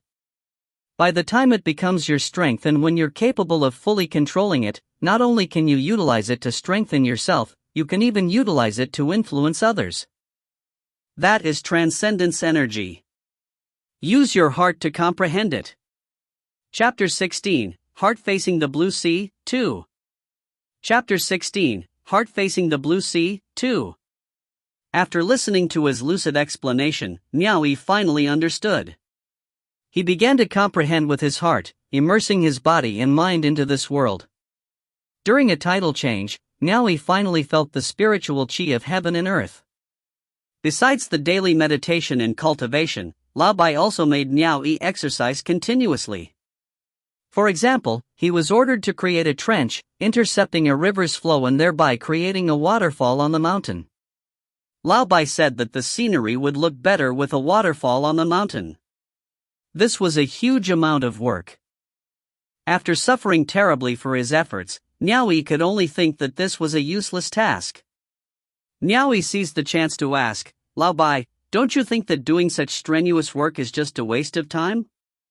I think I should be using all the time I have to cultivate and gather enough spiritual chi as quickly as possible to cultivate the first wave of transcendence energy.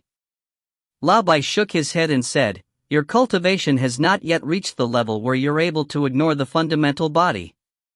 What if one day in the future, you couldn't use your transcendence energy because of an accident? By then, your neglected body wouldn't even be able to walk without transcendence energy, and even an ordinary woman could kill you. Wouldn't that be pathetic? At this stage of your cultivation, strengthening the body is equivalent to strengthening the essence, chi and spirit, thus, maintaining a healthy state of these elements can only be beneficial. Even if someone were to meditate every day, if his spirit is weak, he would only get half the results with twice the effort. Would that be preferable to the alternative, getting twice the results with half the effort? Most importantly, with a strong body full of essence, chi and spirit, you would not easily fear an enemy encounter holding a powerful aura. This is very important to a beginner. In any case, whatever Lao Bai said seemed to make sense. It was as if whatever Lao Bai wanted Niaoyi to do had a reason behind it, and therefore, Niaoyi could only continue in earnest. A year later, a waterfall appeared on the mountain, a splashing, silver dragon. Carrying a stick, Niaoyi wrenched out the last big rock and placed it in the waters.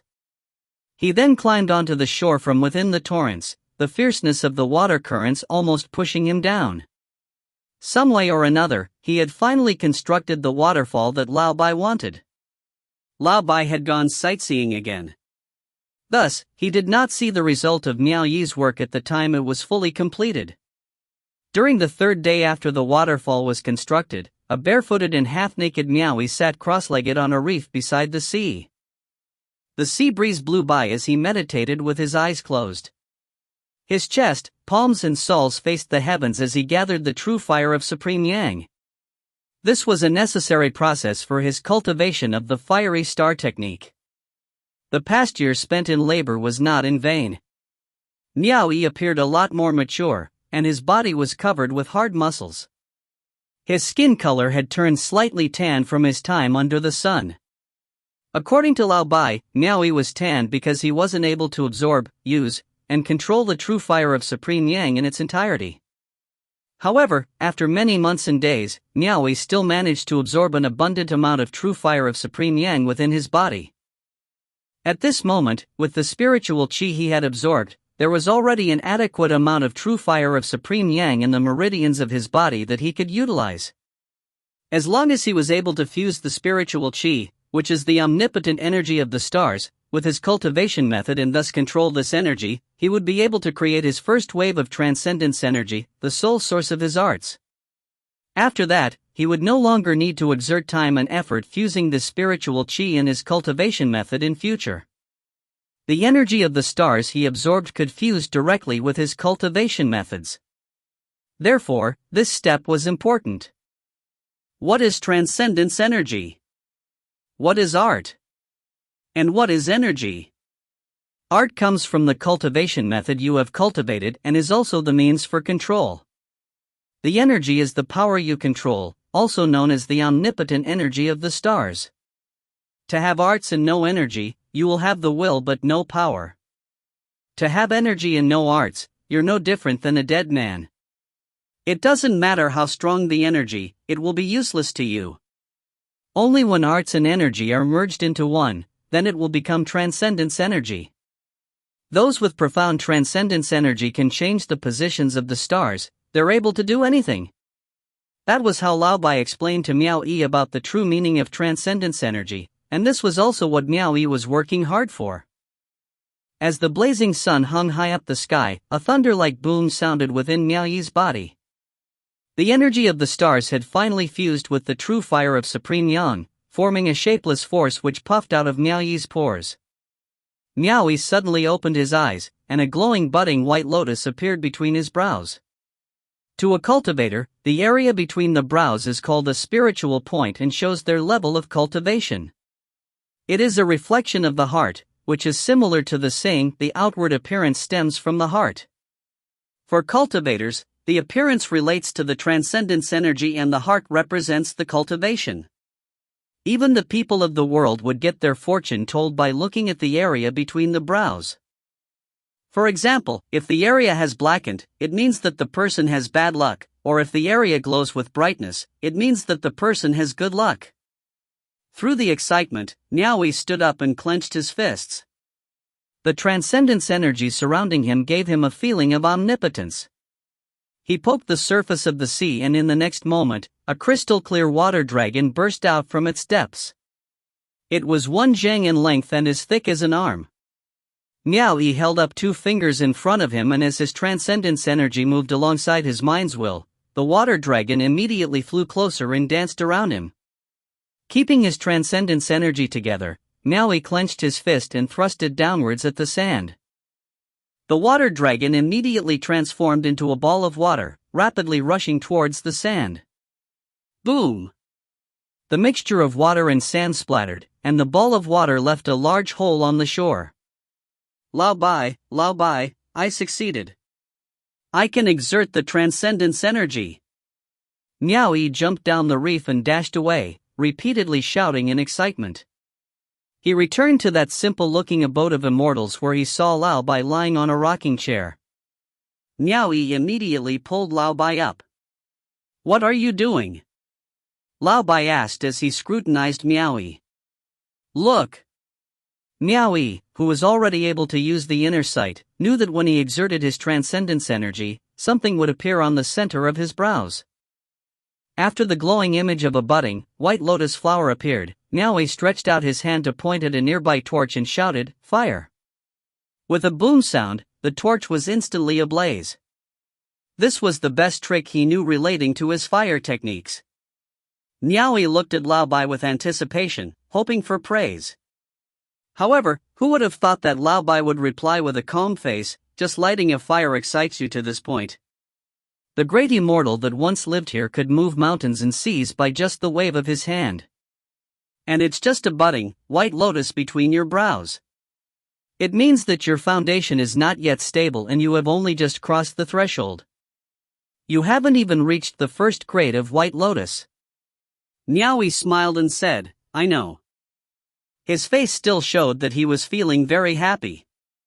Lao Bai shook his head and left the abode of immortals as he said, follow me. He led Miao Yi to the waterfall that he constructed and stood below the waterfall. As the water rumbled, they felt the mist brushing their faces. What? Niaoyi asked puzzledly. Lao Bai pointed at the place where the waterfall made contact and said, try exerting your transcendence energy there and see how long you can endure. Niaoyi nodded.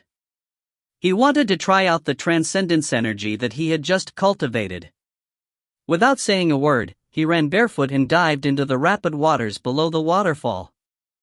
He then sat on a huge rock beneath the waterfall and exerted transcendence energy to protect his body, forcefully defending against its continuous, heavy force of impact.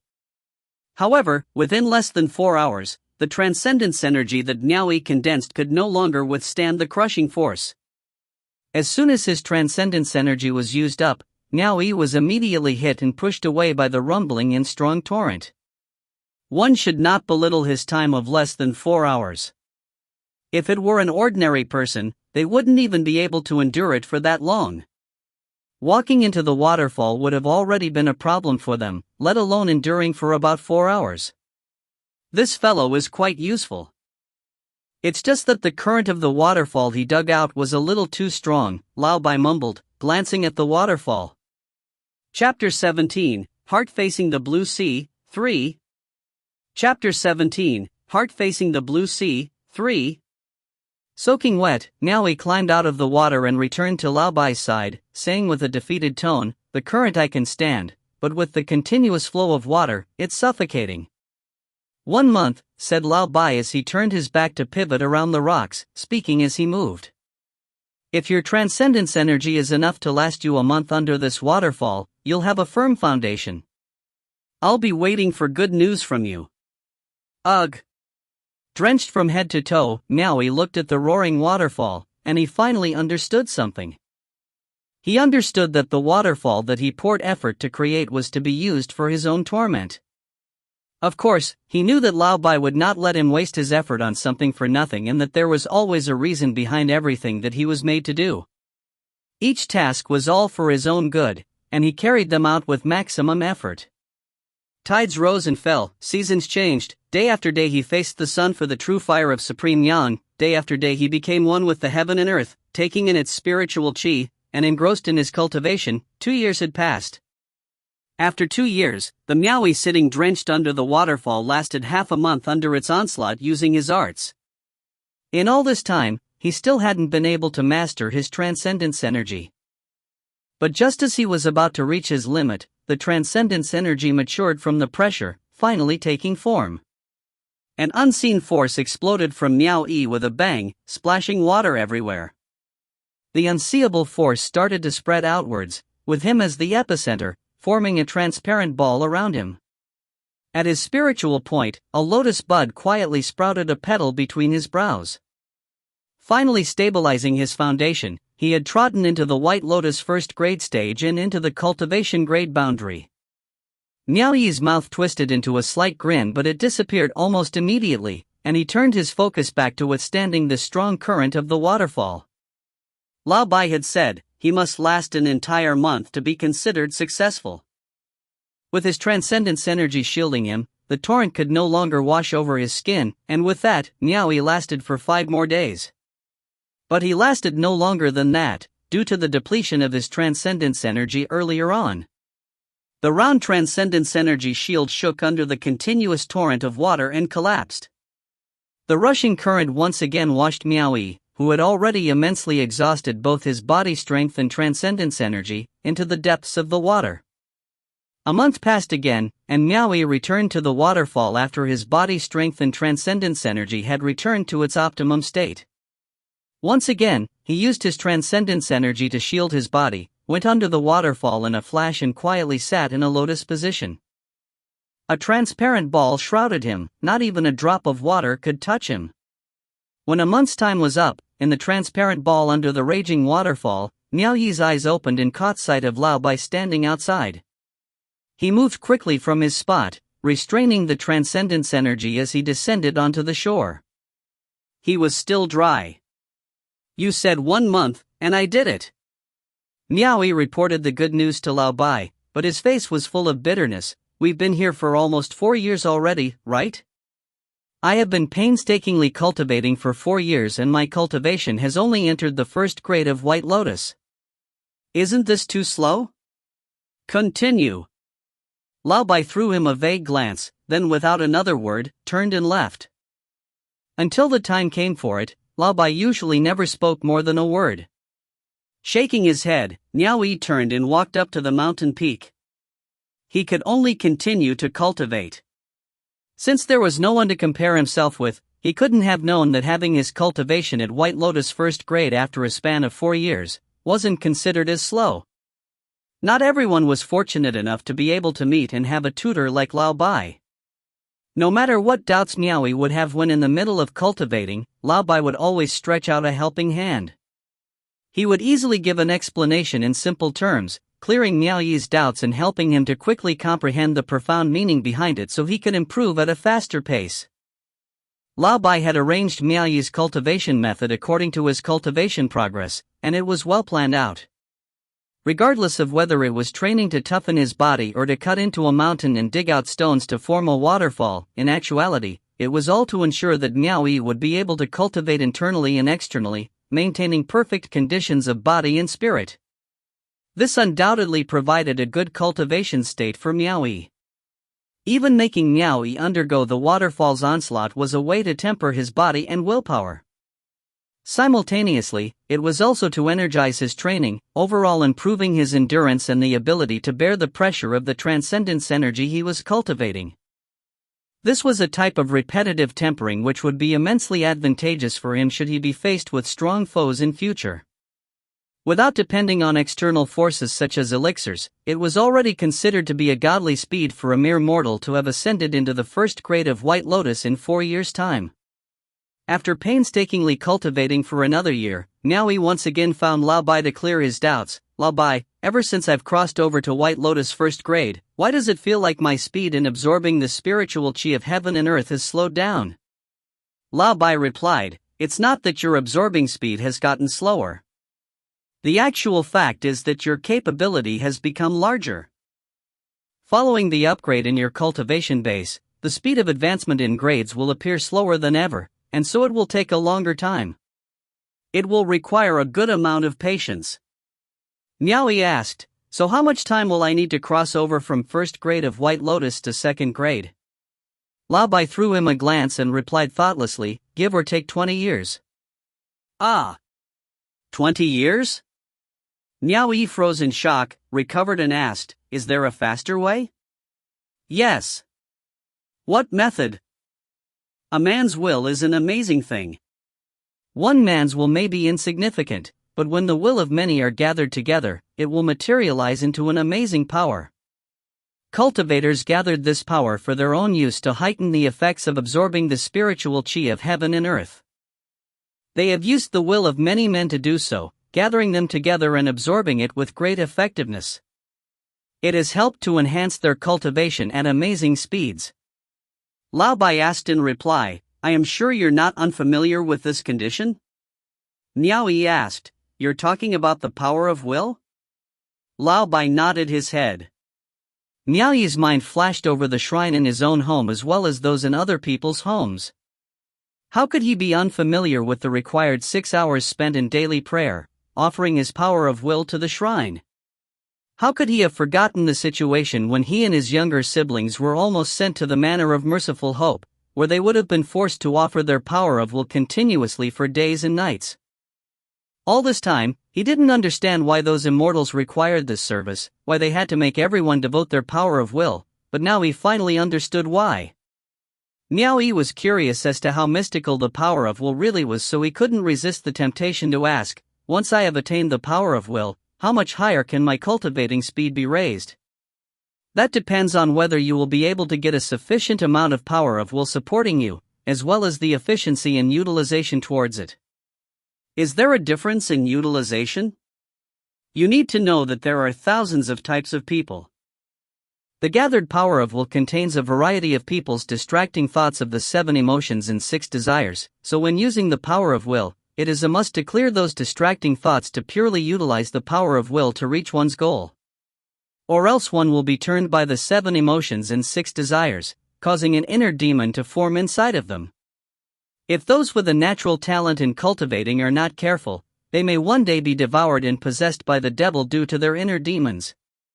For minor cases, they will end up as neither human nor ghost, and will be unable to control themselves. And for the serious cases, they will be bound on a path leading to death. Since it's so risky, why do those cultivators still want to utilize it? Now, Niaoyi was also considered as a cultivator. And only now he realized that it was a bit ridiculous to be referring to cultivators as immortals, and so he decided he would definitely not be calling them immortals anymore. So there is the issue of the utilization efficiency of the power of will. Just use it carefully and gradually. As long as you're patient and not rushing to succeed, there shouldn't be any issues under normal circumstances. How much will it really increase the cultivating speed? Under normal circumstances, and if nothing goes wrong, it will have at least a 5-fold increase in speed. 5-fold? Niaoyi cried out in surprise. So that means, if I require 20 years for my cultivation to achieve White Lotus 2nd grade, it will only take 4 years if I use the power of will? Lao Bai calmly said, it can be even faster. There was a faint feeling that Lao Bai was trying to gradually tempt Niaoyi. It can at least shorten the time required to cultivate by 5-fold. As Niaoyi listened, his heart began to itch and was on the verge of losing restraint. After scratching his head and pacing back and forth for a while, he began to speak hesitatingly, Lao Bai, I don't think it's a good idea for me to continue staying on this island, cultivating slowly. Lao Bai let out an "oh" and then asked, you want to go outside to gather the power of will to cultivate? Niaoyi nodded as he replied, yes. Since you want to leave, I won't stop you.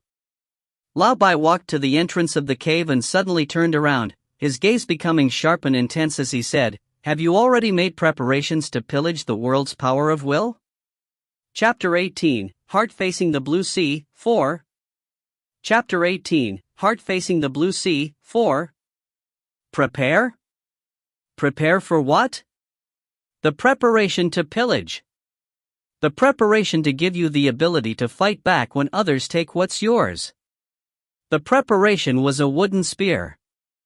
Lao Bai asked Niaoyi what weapon he would like, but Niaoyi himself did not know. He recalled seeing a cultivator passing by him, resplendently sitting astride on a dragon steed with a silver spear in hand. Therefore, Niaoyi chose the spear. However, the island didn't have the silver spear he pictured in his mind. Lao Bai also wasn't planning to let him use the real thing anyway. Since he liked the spear, Lao Bai made him hack a tree and then carve out a 1-zhong-long wooden spear. Below the rocky mountainside, Lao Bai pointed at the bald, rocky mountain as he said, use the wooden spear to destroy it.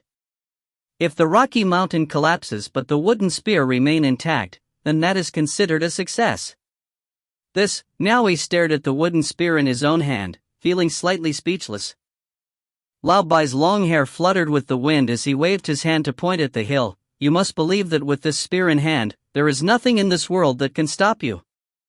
Even if it is just a wooden spear in your hand, even if it is a massive mountain before your eyes, or even if it's an iron mountain, you must believe that you can destroy it with one strike of your spear. This is faith. This is the imposing manner that will make your enemy cower in fright. Without this imposing manner, what right do you have to compete with the heroes of the world for the world's power of will? And so, Niaoyi's cultivation of holding a wooden spear and hacking the rocks of the mountain began. Although it was just a wooden spear, when it was used by a cultivator and was imbued with the attribution of transcendence energy, the strength of the wooden spear was more powerful than a real spear used by ordinary people. As he thrust the spear out from his hand, it pierced deep within the rocks of the mountain. With a jerk of the spear, pebbles and rocks flew as rumbling sounds reverberated continuously. Within a short time, all was still fine. Niaoyi rapidly thrust the spear with immense power, but after a long time passed and when Miaoyi had an inadequate amount of transcendence energy, in the end, the wooden spear was still a wooden spear.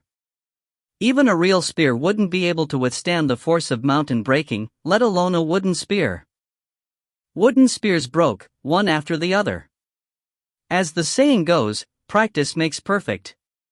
After destroying more than a dozen spears, Miaoyi gradually understood the way of combining man, spear and the transcendence arts. In the midst of the clumsy and tedious mountain breaking, Miaoyi gradually mastered the use of the spear and the transcendence art to perfection. Miaoyi crushed and broke the mountain rocks easily as he waved, thrust, and jerked the spear. Massive rocks tumbled down the mountain. Miaoyi jerked his spear and struck the rocks furiously, breaking it into pieces. When the entire rocky mountain collapsed, already 2 years had passed. Miaoyi carried his 81st wooden spear and stood on top of the collapsed crushed rocks as he said to Lao Bai, "I have succeeded. Can I leave now?" The answer was no. Lao Bai said that the depth of the transcendence energy can increase through time. However, situations where lower-leveled cultivators have managed to kill a higher-leveled cultivator do happen often. The main point is one's proficiency when using transcendence energy. The most adept one is invincible. Lao Bai pointed back to the waterfall. And so, Miaoyi carried all the collapsed rocks one by one to the area above the waterfall, piling them all up there. He gathered vines and weaved a net which helped him bundle up a huge amount of rocks. Miaoyi then carried his spear and stood beneath the torrential waterfall with his eyes covered by a cloth. Standing on top of that mountain, Lao Bai pulled the weaved vine net and its great number of rocks to move along with the torrential waterfall and fall downwards onto Miaoyi. Lao Bai said that this was to train Miaoyi's perceptivity. Miaoyi immediately lifted his spear and angrily hit the rocks rushing down with the flow of water. Yet, the rocks crushed during that first round were less than 10% of the total amount. Again and again.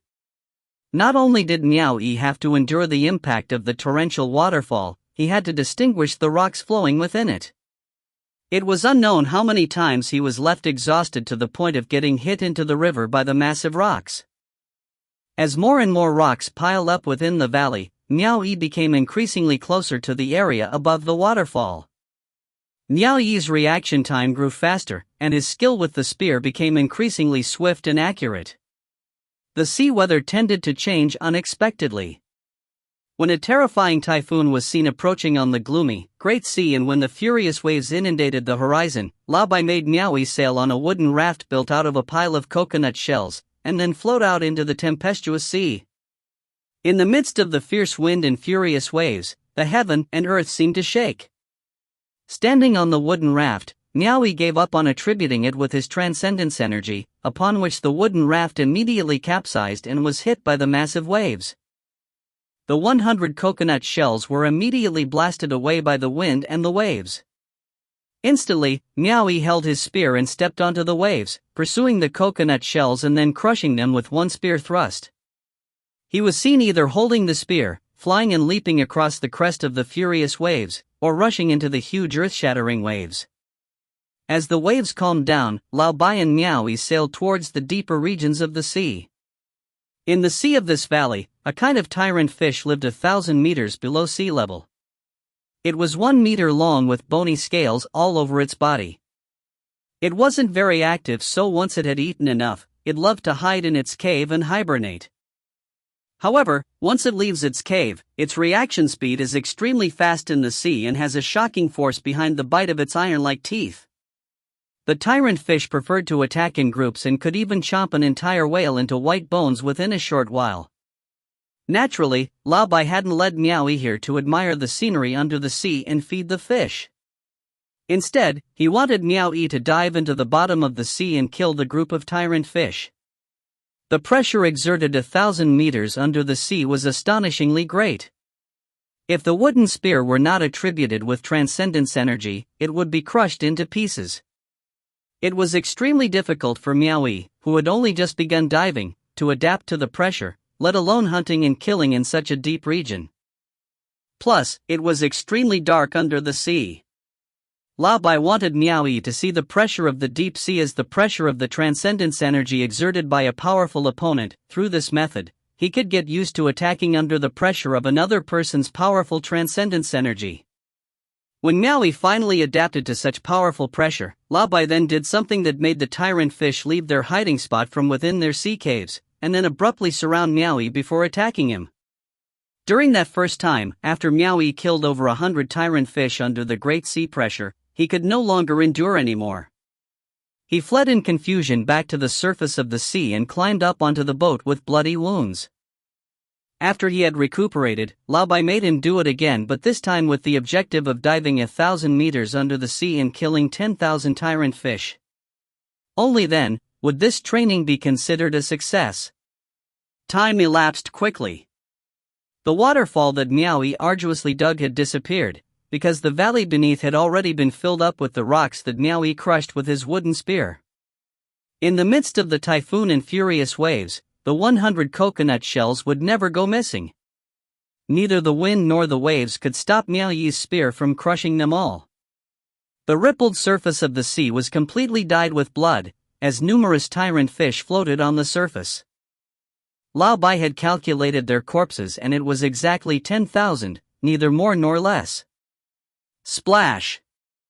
Holding the wooden spear, Miao Yi leaped out of the sea and descended onto the small boat. He scanned the surface of the sea and smiled. Although your requests were slightly boring, I did what you wanted me to do. His figure looked resplendent, vigorous, and energetic. His eyes were brimming with that radiating vigor and his black pupils shone bright like the frosty stars. His strong muscles were symmetrical, and his physique was upright like a spear. With his resolute appearance, he was handsome in looks. After a long period of time, where he repeatedly killed, used up all his transcendence energy and then setting forth to attack again, Miao Yi was prepared like an unsheathed precious sword. He possessed an awe-inspiring and courageous aura. This was a rare confidence. It was an amazing type of confidence, built through countless times of failure and then standing up to try again. I never said you were boring. Miao Yi waved his hand and smiled. I just thought it's a pity. I spent most of my time doing the things you've requested, but if I used this time on cultivating my transcendence energy, my cultivation would definitely improve a lot. I would be able to reach closer to White Lotus 2nd grade. As long as there are chances and time, you can cultivate. However, once the foundation is built, it is a lifelong lesson and will benefit you your whole life. If you had lost the chance to build your foundation and were to establish your own methods, then you wouldn't be able to repair it even if you wanted to. For example, no matter how great your transcendence energy is, you wouldn't be able to change the way you think, your personality, and your habits. Lao Bai was succinct in his advice as he wasn't the kind of person that would explain non-stop. He nodded, motioning Miao Yi to steer the boat back as he said, "Return." Chapter 19, Refugee, 1. Chapter 19, Refugee, 1. The moment Miao Yi fulfilled his requests, Lao Bai didn't go back on his words. He stopped preventing Miao Yi from leaving. But in reality, he had never stopped him, it was more of a reminder. However, Miao Yi would always carry out his reminders no matter what. As Miao Yi's name had suggested, he possessed the willpower that Lao Bai admired. And Miao Yi himself was more self-aware than Lao Bai had initially thought, which saved him from additional preparations or approaches that he was prepared to do. The wooden raft, built from the freshly chopped timber, was pushed into the sea. Miao Yi tied his messy long hair into a bun and secured it with a wooden hairpin. He jumped onto the wooden raft holding a wooden spear, then turned around to grin at Lao Bai, revealing a row of white teeth. Miao Yi was really leaving. Since the moment he arrived at this island, he had gradually grown from a mature teenager into the sturdy youth he was today. His appearance changed considerably over time. And all of this happened in a flash of 10 years. 10 years had passed. He was really going to leave. Lao Bai, you really don't want to go with me? Miao Yi stood on the bamboo raft and asked. Lao Bai shook his head and laughed softly. Please take care of yourself. From now on, I won't be able to guide you on whatever obstacles you face. Remember, from today onwards, you have to depend on yourself. Miao Yi nodded heavily. He looked at Lao Bai with conflicting emotions and said, I should really thank you. Lao Bai smiled gently at him, no need to thank me. If I'm ever in need of your help next time, I hope you won't turn me down. Miao Yi patted his chest and assured him, as long as it is something that I can do, I definitely won't refuse you. Lao Bai nodded, I hope you will remember what you have said today. I won't forget, Miao Yi asserted. But after that, he scratched his head and asked hesitantly, Lao Bai, the fiery star technique that I'm cultivating isn't too bad compared to those other cultivators, right? I have never compared it with other cultivations, so I can't answer your question.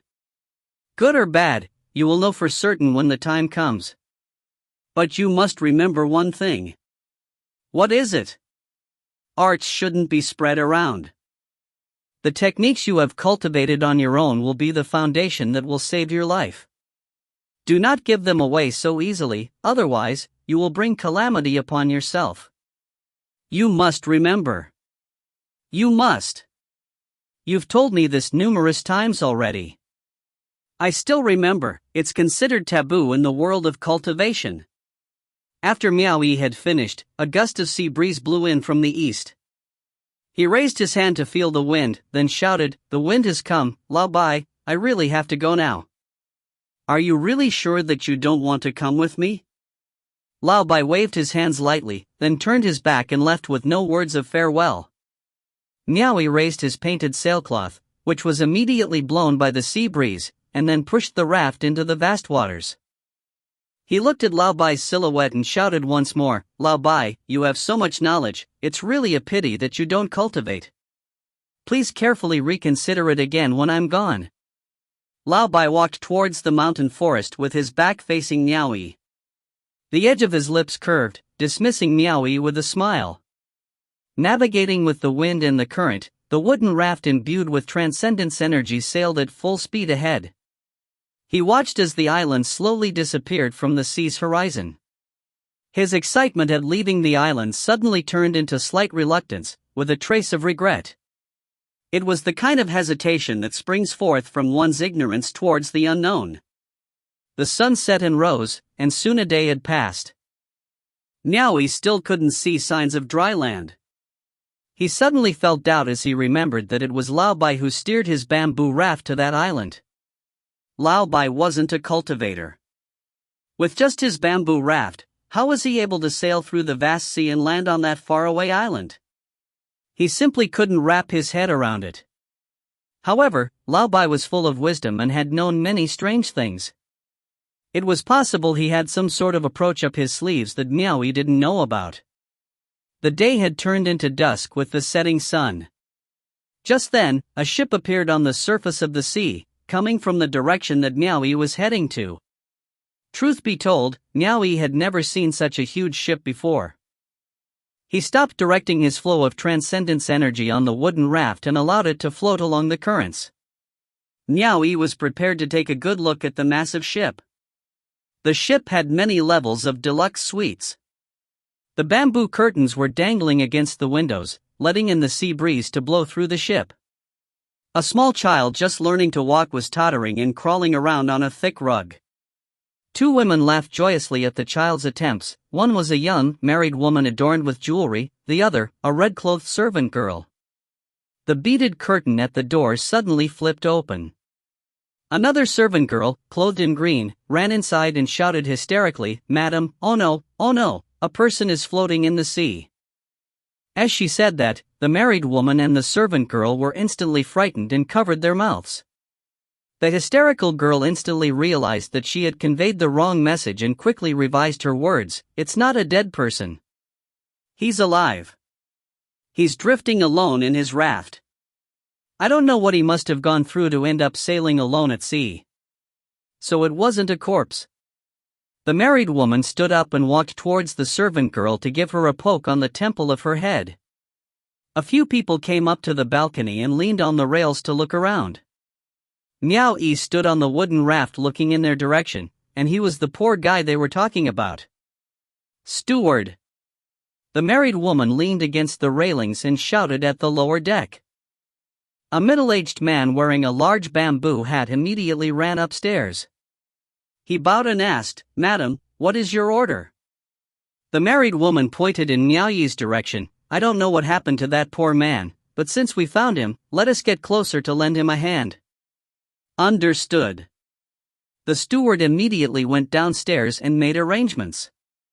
The ship slowly sailed towards Miao Yi. He thought that it was strange, but he waited until the ship drew closer to him. The people on the ship threw down a rope ladder and yelled a few words of assistance. It was only then Miao Yi realized that they were treating him as a refugee from the sea. Since Miao Yi was clueless as to where he was going, and he was curious about the ship, he might as well just pretend to be a refugee and abandon his wooden raft. He climbed up to the ship, taking his wooden spear with him. After climbing on board, Miao Yi looked around curiously. The steward wearing a bamboo hat was already walking towards him. "You're lucky to have met with our madam's kindness. Come with me," the steward prompted, and led Miao Yi into a storeroom full of items. Nobody took notice of the wooden rod in Miao Yi's hand. At least to their knowledge, that wooden spear was just a wooden rod. Soon after, water and food were quickly delivered to Miao Yi to fill his belly. They reckoned that he must be famished from drifting along the sea. Miao Yi, on the other hand, thought of them as kind people. The steward had already begun interrogating him on his background. Since they had treated him as a sea refugee, Miao Yi took the opportunity to cook up some wild tales about himself. Initially, he wanted to experience some respect and recognition by flaunting his identity of being an immortal. After all, he had just got out from cultivating in the mountains, and showing this kind of attitude as a greenhorn was inevitable. But since these people were kind-hearted, he felt that there was no need to frighten them, so he waved that thought away in the end. The steward was starting to notice something strange about Miao Yi. He didn't seem like a refugee because he didn't look as dejected as most refugees would be. After a thorough examination, he confirmed that he was indeed a refugee and immediately briefed Miao Yi, "The ship will arrive on dry land within the next few days. If you have nothing urgent, please stay inside the storeroom. There are women on the ship, so do not go running around the deck." Miao Yi nodded and thanked him.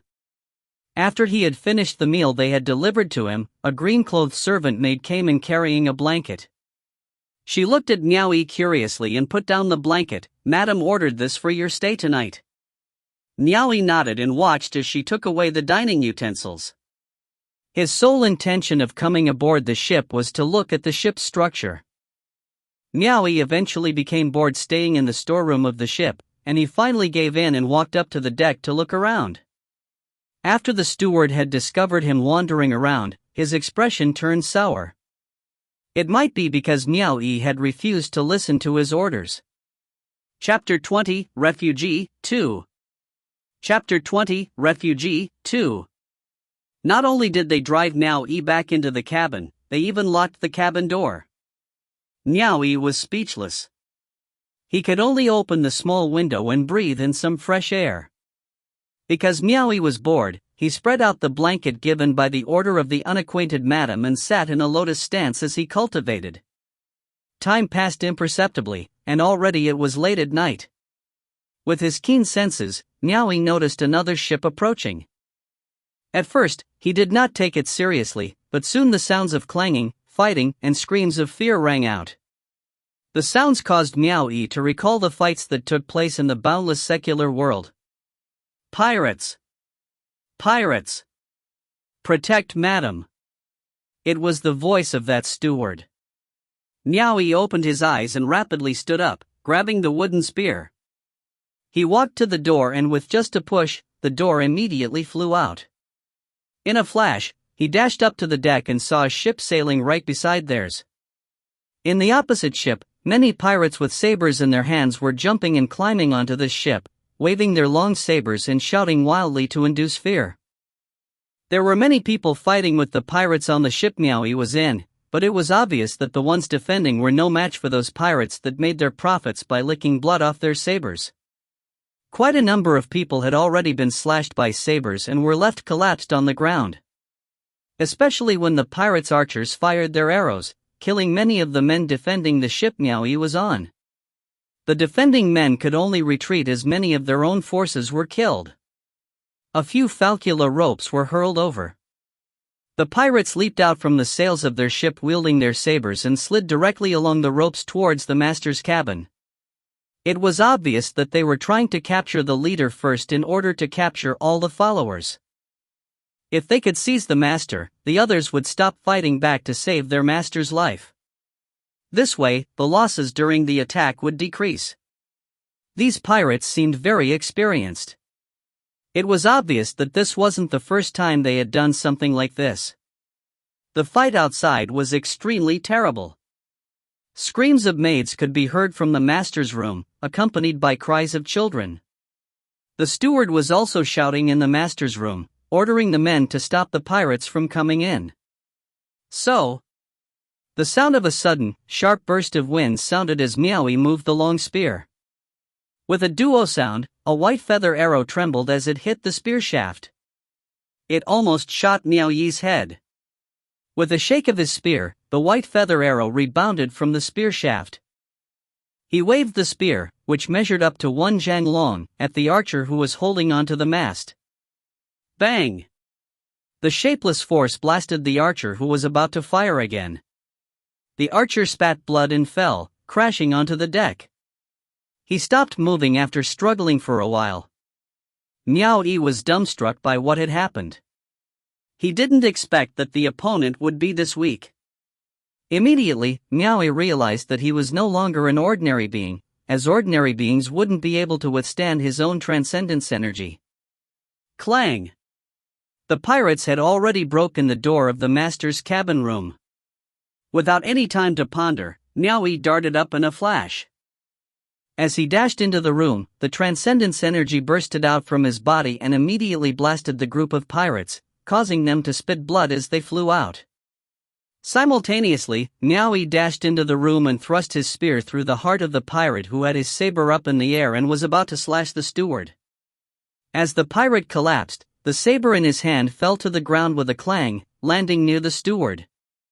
The terrified steward, the lady with the child in her arms, and the two maids all saw the expressionless Miao Yi who was behind the pirate that had collapsed.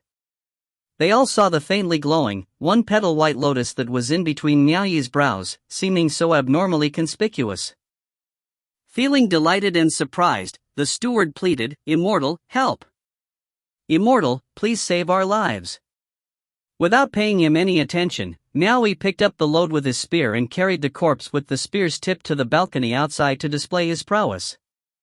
After training his temperament for many years, Miao Yi no longer felt a sense of fear or weakness after doing something like this. Even Miao Yi himself felt it weird that he wasn't afraid. He could still remember feeling that weakening sensation after he killed Huang Cheng out of anger in the boundless secular world. When the pirates that were rushing up saw Miao Yi who had the glowing image of the lotus between his brows, every one of them tottered as they tumbled down the staircase. Carrying the corpse with the spear, Miao Yi held it up and he shouted, "Those who refuse to leave will be killed." With the use of the transcendence energy, his voice resonated loudly on the ship. Miao Yi did not want to kill people. As a beginner, he had not established the habit of killing people. He had just wanted to kill one in order to threaten 100. Miao Yi harbored no wishes to slaughter everyone. Everyone already saw the image of the glowing lotus between his brows. At that moment, the ship that was noisily fighting instantly became silent, leaving only the sound of the waves striking the ship. In this world, the immortals posed a great threat to the ordinary human beings. No matter how good a human being was at fighting, he would still die even if he went against an immortal with the lowest rank. Seeing that the crowd froze with no reaction, Miao Yi waved the spear as he exerted force. Bang! The corpse on the spear was blasted into pieces. The spear could even blast rocks into pieces, let alone flesh and blood. Soon, the pirates that had been arrogantly shouting scampered off post-haste like frightened rats, climbing back onto their own ship. There were even people that jumped into the sea without hesitation. The pirate ship departed at a fast pace. On the deck that Miao Yi was in, someone was holding the corpses as they cried, "Brother! Brother!" After crying for a few times, the person suddenly turned to look at Niaoyi and said loudly, "Immortal, you let them go today and they will kill even more innocent people tomorrow. By letting them go, you have harmed even more people." As Miao Yi pondered, he agreed with what the person had said. With a flash, Miao Yi flew up the pirate ships. As the long spear was waved, screams resounded and wooden boards flew in all directions. It was as if a bull had charged into a paper house. The ship before their eyes soon became pieces floating on the surface of the sea. It had been completely destroyed. The big ship was disassembled into pieces. Stepping on the waves, Niaoyi rebounded and descended back into the ship he was at. He then watched the pirates struggle as they swam for their lives. In the end, he still didn't kill the pirates, but he destroyed the ship which facilitated the pirates' evildoing. Whether or not the pirates in the sea could survive depended on their own luck. Shaking off the blood on the wooden spear, Niaoyi returned to the cabin under the respectful gaze of the crowd. Niaoyi did not want to care about any more things that happened outside. As for the cleaning and scrubbing, that had nothing to do with him. Soon, the steward walked in while bowing and nodding. After apologizing for being a poor host, the steward cordially invited Niaoyi to rest in the main room. Niaoyi replied that there was no need. The steward could only leave helplessly. After a while, the lady that had calmed herself came to express her gratitude. Niaoyi was born in a small town. He might not have known of many great principles, but he did know about some things. He also wondered why a lady would make such a long voyage. The noble lady naturally had no audacity to keep it a secret. She told Niaoyi her background and talked tirelessly about what had happened. The woman's name was Li Xiufeng. She wasn't from Celestial Nation, but from Boundless Nation.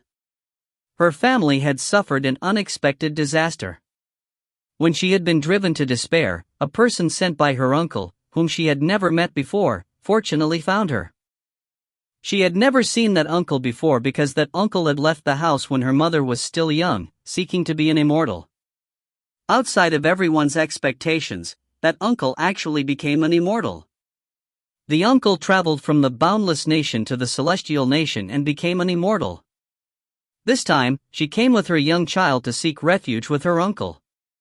Under the circumstances where the followers were divided and managed by domains, if one was not an immortal, one would need a travel permit issued by the region to leave the area.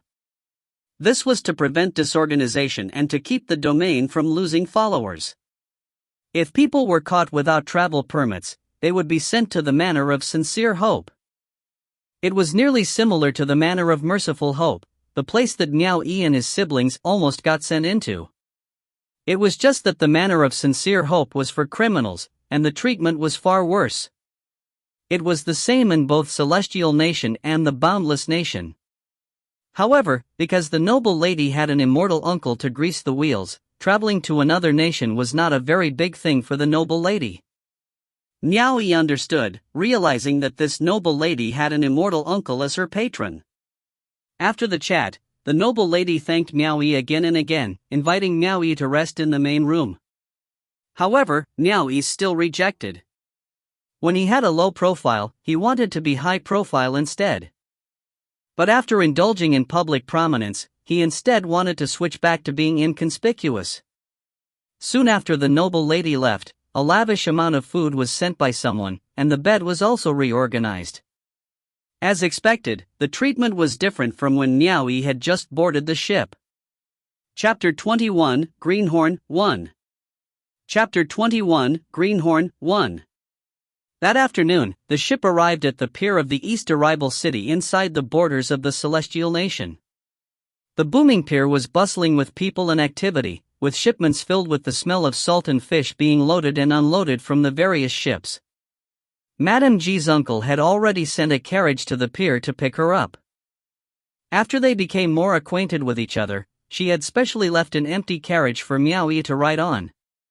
As soon as they left the pier, one of the informers quickly carried an urgent report back to Madame G's uncle. The fleet of carriages were halfway to the East Arrival City when Niaoyi, who was sitting in the carriage, opened the windows to view the scenery. His ears suddenly twitched when he heard a wave of gallops louder than that of a normal horse's hooves coming towards them. He was no stranger to those sounds. They were similar to the thunderous steps of those dragon steeds that cultivators rode. And his guess wasn't wrong. He heard the steward's excited voice, "Madam, your uncle has personally arrived." Niaoui looked outside the window and could only see dust being blown about by the wind. Two dragon steeds appeared and galloped madly towards them. Their fleet of carriages weren't able to stop in time, but the two dragon steeds had already rushed towards them like twin bolts of lightning.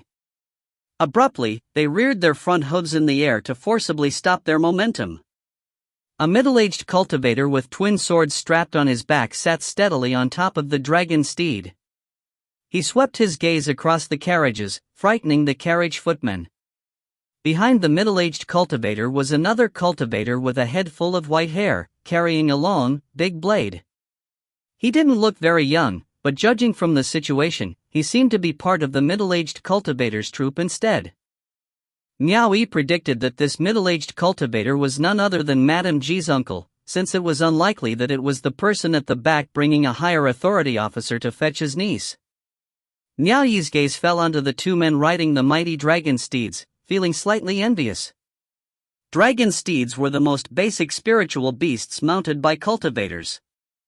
Although they had the appearance of a horse, their bodies were twice as large compared to regular horses. They were also known as dragon horses, which were rumored to be the descendants of the legendary dragon and heavenly horse.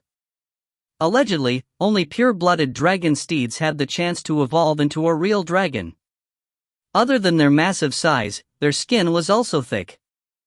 The vital parts of the head, body, and the forelimbs were protected by naturally hard bones, just like armor, and thus ordinary swords and knives weren't strong enough to inflict damage on them.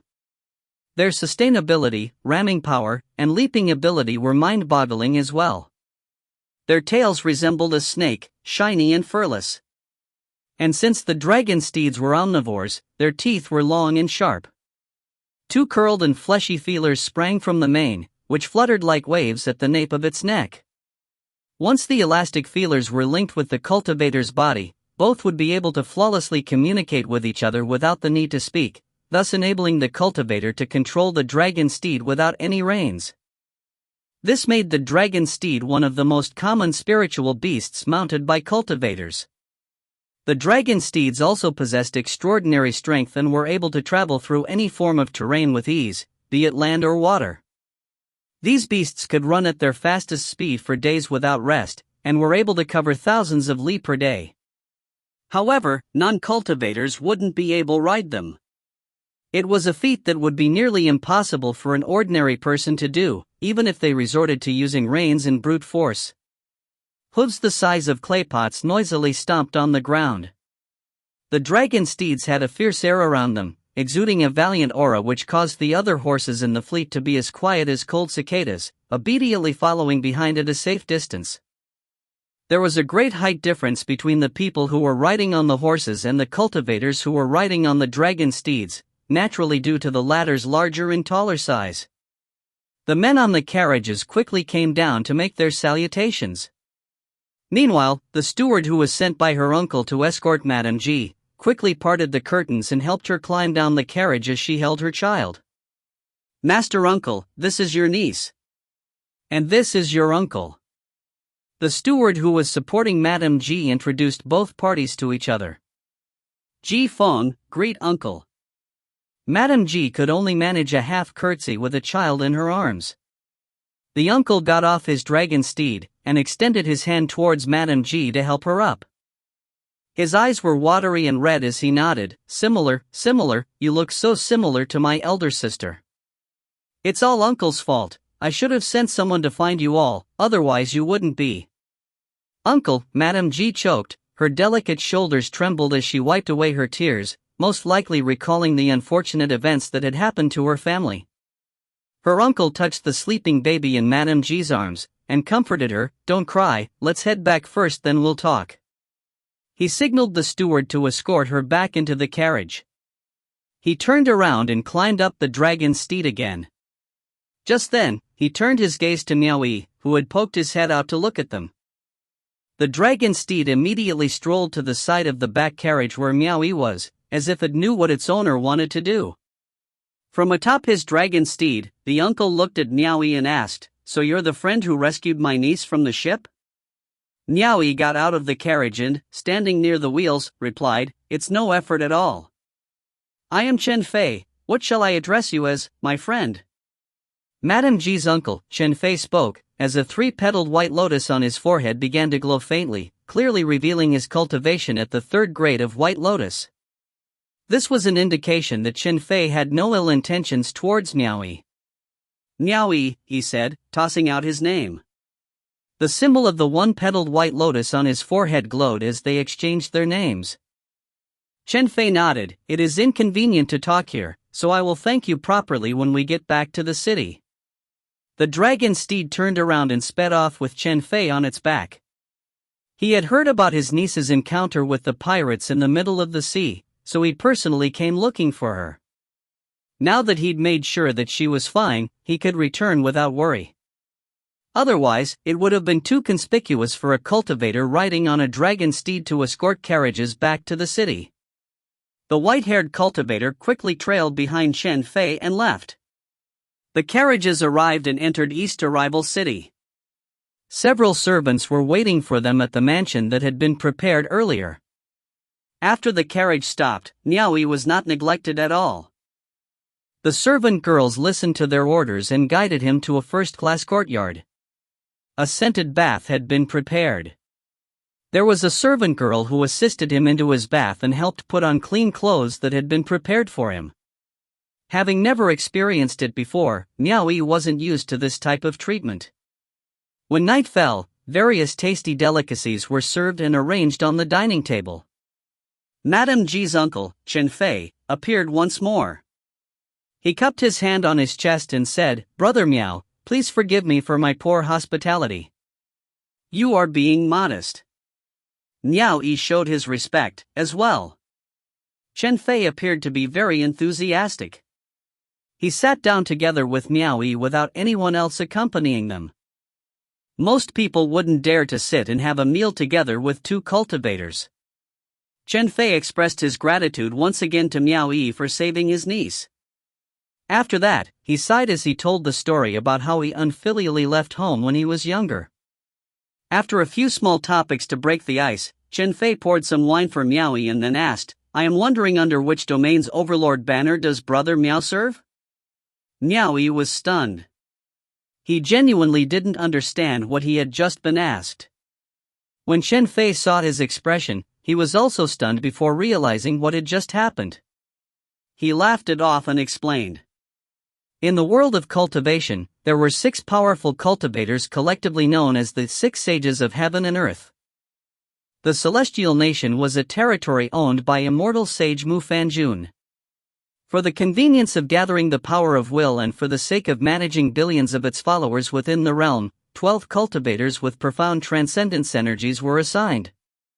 They were categorized into 12 domain overlords, namely, 1st Earthly Branch, 2nd Earthly Branch, 3rd Earthly Branch, 4th Earthly Branch, 5th Earthly Branch, 6th Earthly Branch, 7th Earthly Branch, 8th Earthly Branch, 9th Earthly Branch, 10th Earthly Branch, 11th Earthly Branch, and 12th Earthly Branch.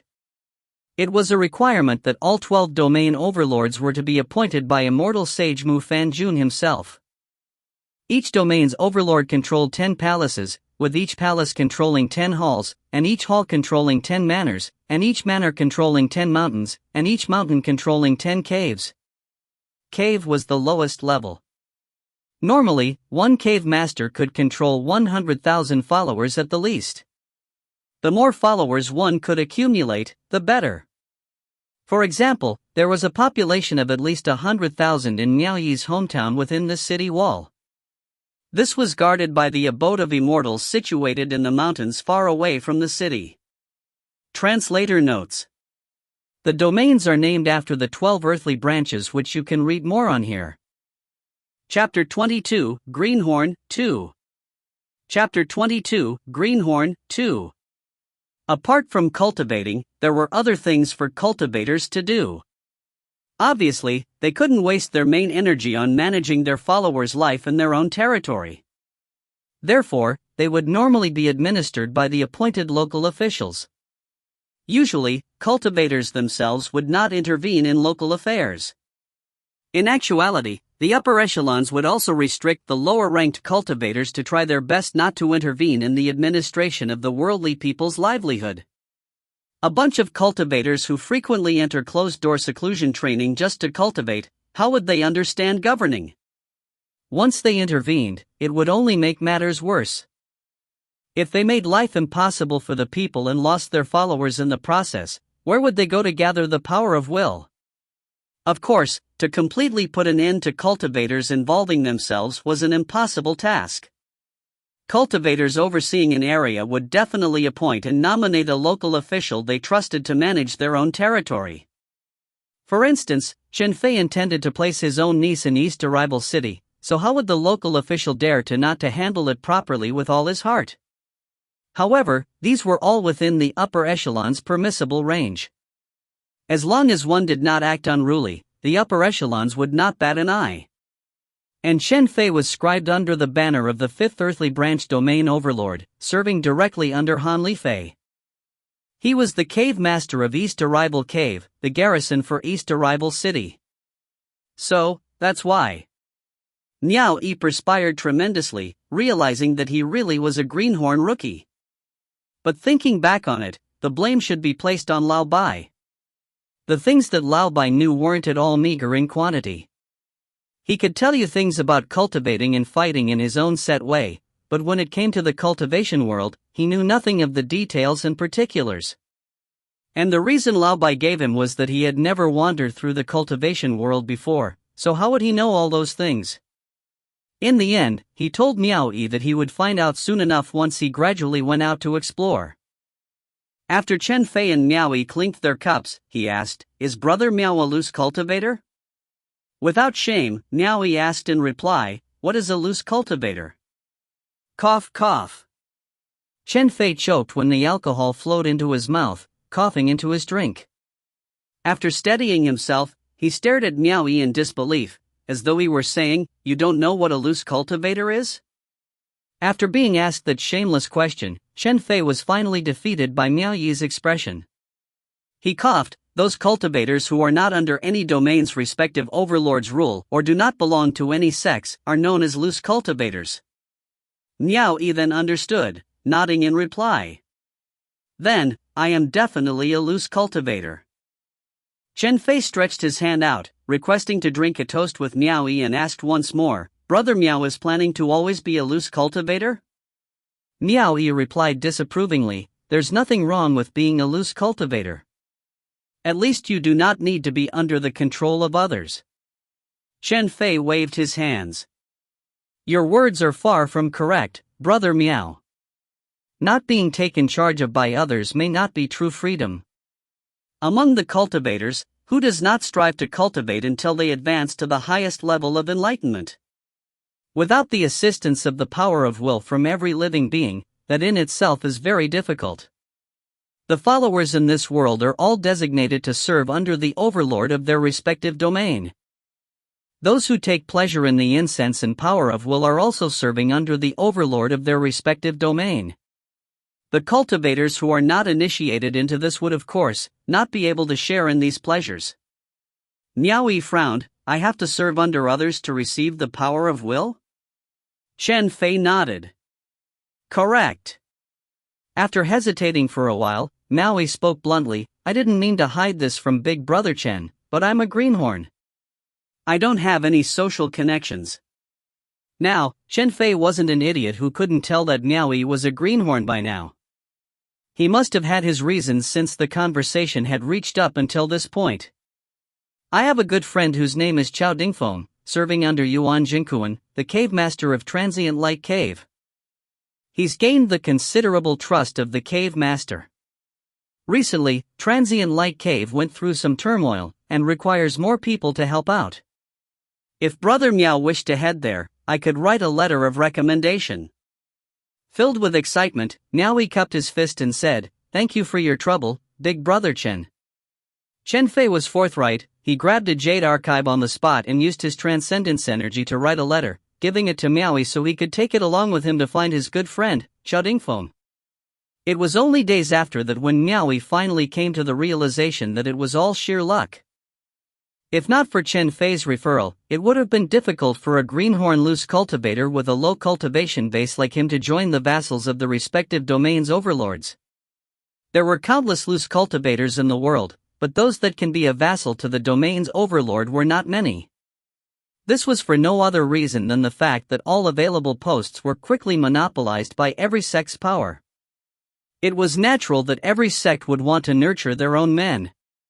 And as to the reason Chen Fei agreed to voluntarily extend a hand to offer his assistance, it was all to repay a debt of gratitude, to pay back Miao Yi for saving his niece's life. Miao Yi had protected the only family member he had left in the world, so he was extremely grateful. Early next morning, Chen Fei did not detain him. Instead, he pushed Miao Yi to quickly be on his way. It wasn't because he was reluctant to extend his hospitality, but rather, he was afraid that if Miao Yi was late in his departure, some unforeseen events might happen. He was afraid if Miao Yi arrived late, the available position at Transient Light Cave would be taken by other sects. New clothes and a well-groomed horse, along with some money to be used when on the road, these were all parting gifts given by Chen Fei. The horse was an ordinary steed, as Chen Fei didn't have a dragon steed to give him. However, he did commission the city's blacksmith expert to work against the clock throughout the night, selecting fine steel to forge a silver spear for Miao Yi. It would have been an extremely unpleasant sight to let a guest leave with a wooden stick instead. After leaving East Arrival City, Miao Yi was in high spirits as he straddled the steed while holding a silver spear, swiftly dashing through the entire journey. Obviously, the footwork of an ordinary horse could not be compared with a dragon steed, the latter being far beyond comparison. Their speed was such that not even Miao Yi's own quickness could come close, even when his arts were applied. But Lao Bai had once told Miao Yi before, that when in the outside world, he should try his best not to consume his transcendence energy if not necessary. Or else, it would be very problematic for him should he encounter any troubles. But moving swiftly for long distances with the use of his arts was definitely consuming too much of his transcendence energy. Thus, he could only resort to patiently letting the horse run at its own pace, eventually arriving at Transient Light City a few days later. Using his immortal status, he asked a city guard he found in the city to help find the location of Transient Light Cave. He immediately changed horses with the city guard, once again riding away in his haste. Since Miao Yi had ridden in a pressing manner, it couldn't be helped that his horse had exerted too much of its physical strength, and it could no longer keep up a swift pace. However, the horse that Chen Fei gifted him was a rare breed, so the city guard did not seem at all unwilling to carry out the exchange. Transient Light Cave was situated deep in the mountains, hidden in a place where clouds and mists wreathed. It was 40 li away from Transient Light City and far from disturbances. In Miao Yi's thoughts, Transient Light Cave should be an abode of immortals which resembled a cavern. Otherwise, why else would it be called a cave? Arriving at the main gate, Miao Yi realized that was never the case, as he saw that between the mountains were pavilions, terraces, and open halls laid out in picturesque disorder. They complemented the valleys, as well as the swirling clouds and mist deep in the mountains. It certainly felt like some sort of paradise. But apparently, this place seemed to have undergone some kind of disaster. It was a complete, chaotic mess beyond the gate. A mountain had collapsed, and trees had fallen into a heap, even the gate's monument had crumbled into pieces on the ground. Currently, a large number of commoners rested in the surroundings. Underneath the collapsed monument, an old man with a brandy nose and a wine pot hanging from his waist was sitting on top of a stone beast, carrying 2 broad axes on his back. He was improperly dressed and looked as though he had come down in the world, reeking entirely of alcohol. Anyone who took a look at him could tell he was a drunkard. He stretched out his hand to stop Miao Yi in his tracks. "Kid, open your eyes and see where this is it a place that you can barge in at will?" The old man leaped from the stone beast, glaring in a terrifying manner. Before his eyes, a faint glow of a blossoming 3-petaled lotus flower appeared between the man's brows. Impressively, it was a cultivation at White Lotus 3rd grade. Miao Yi was slightly upset as he came to the realization that his cultivation level seemed to be seriously too low. After he got off the boat and came ashore, he had already come across two stronger cultivators in a row, both with a cultivation at White Lotus 3rd grade. Dismounting from the horse, he cupped his fists with the spear raised, saying, "Please forgive me for the intrusion. At the request of a friend, I brought along a letter to pay a visit to Chao Dingfeng. Please inform him." When he finished, a one-petaled white lotus faintly glowed between his brows, proving himself to be a cultivator as well. Chao Dingfeng. The old drunkard mumbled, surprised that Miao Yi was also a cultivator. He eyed Miao Yi's mount suspiciously, clearly finding it strange to see a cultivator riding something like this instead of a dragon steed. Wait. After the old drunkard had said those words, he staggered off, not forgetting to gulp down a mouthful of wine on his way. Chapter 23, Horse Deputy. Chapter 23, Horse Deputy.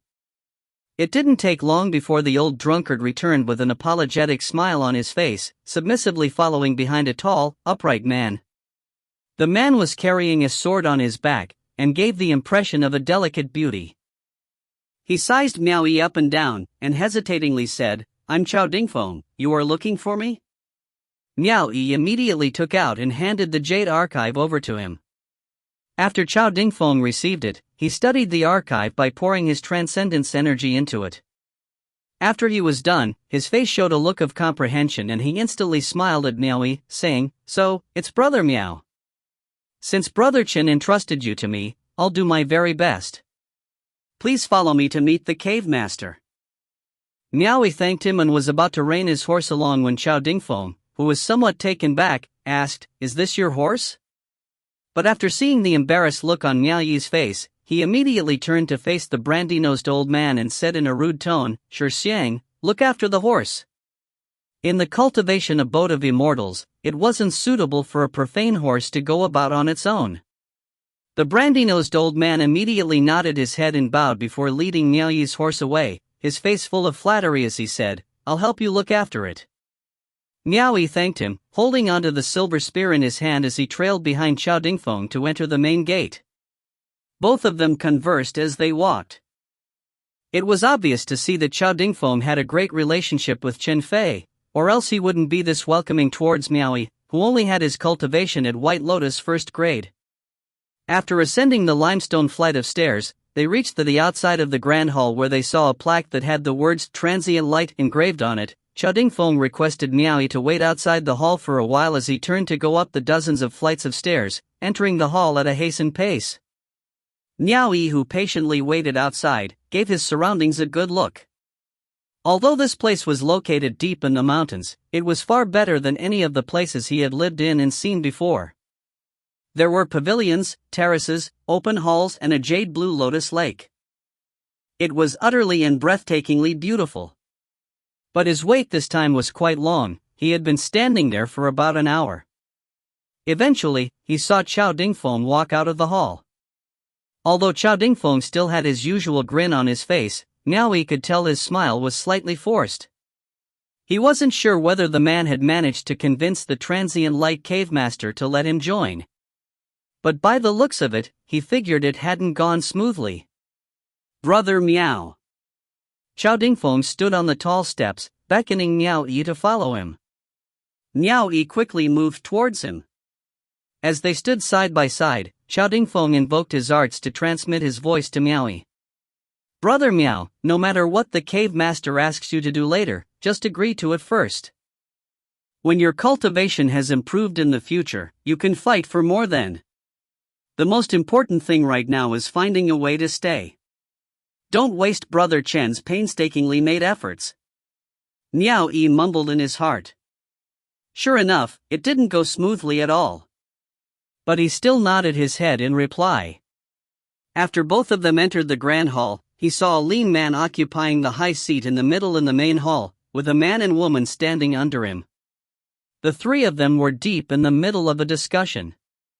Noticing that people had entered the hall, the three of them stopped their conversation and directed their gazes onto Miao Yi. Miao Yi swept a glance through the three people, locking his eyes onto the lean man commanding the high seat. He reckoned that the man was definitely the transient light cave's cave master. "Brother Meow, this is our cave master. Quickly pay your respects."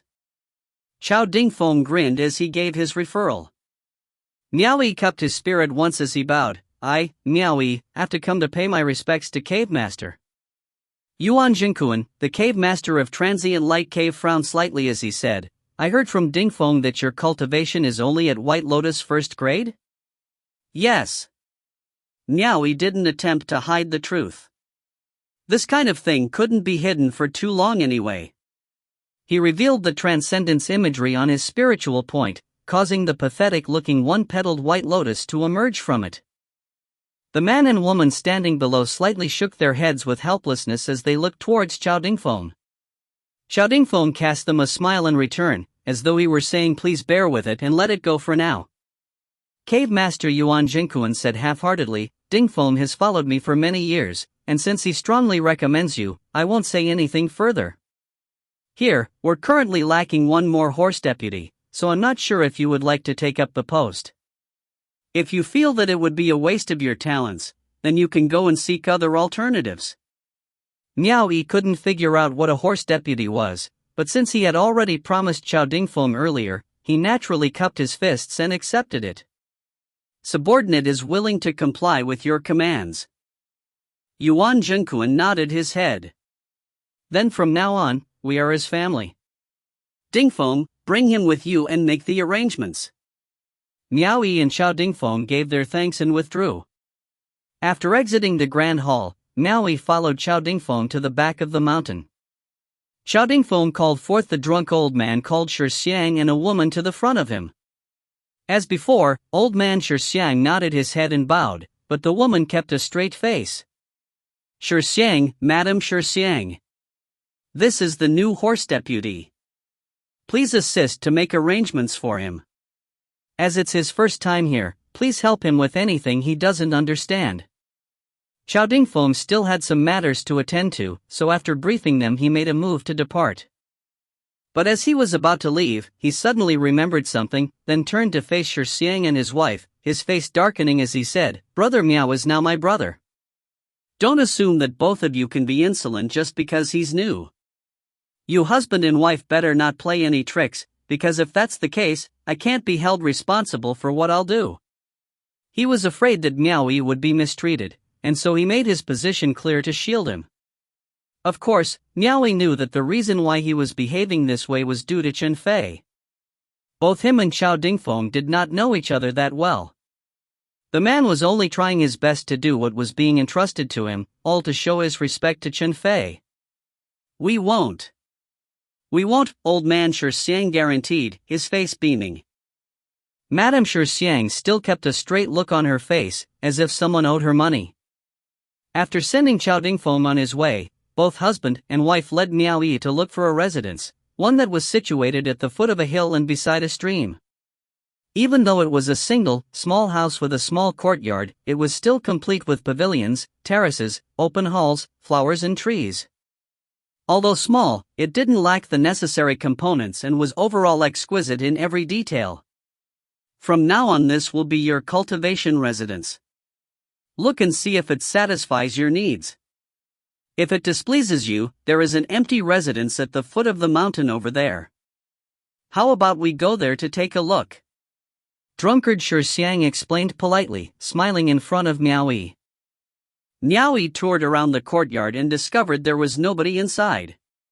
He asked in surprise, "My cultivation residence?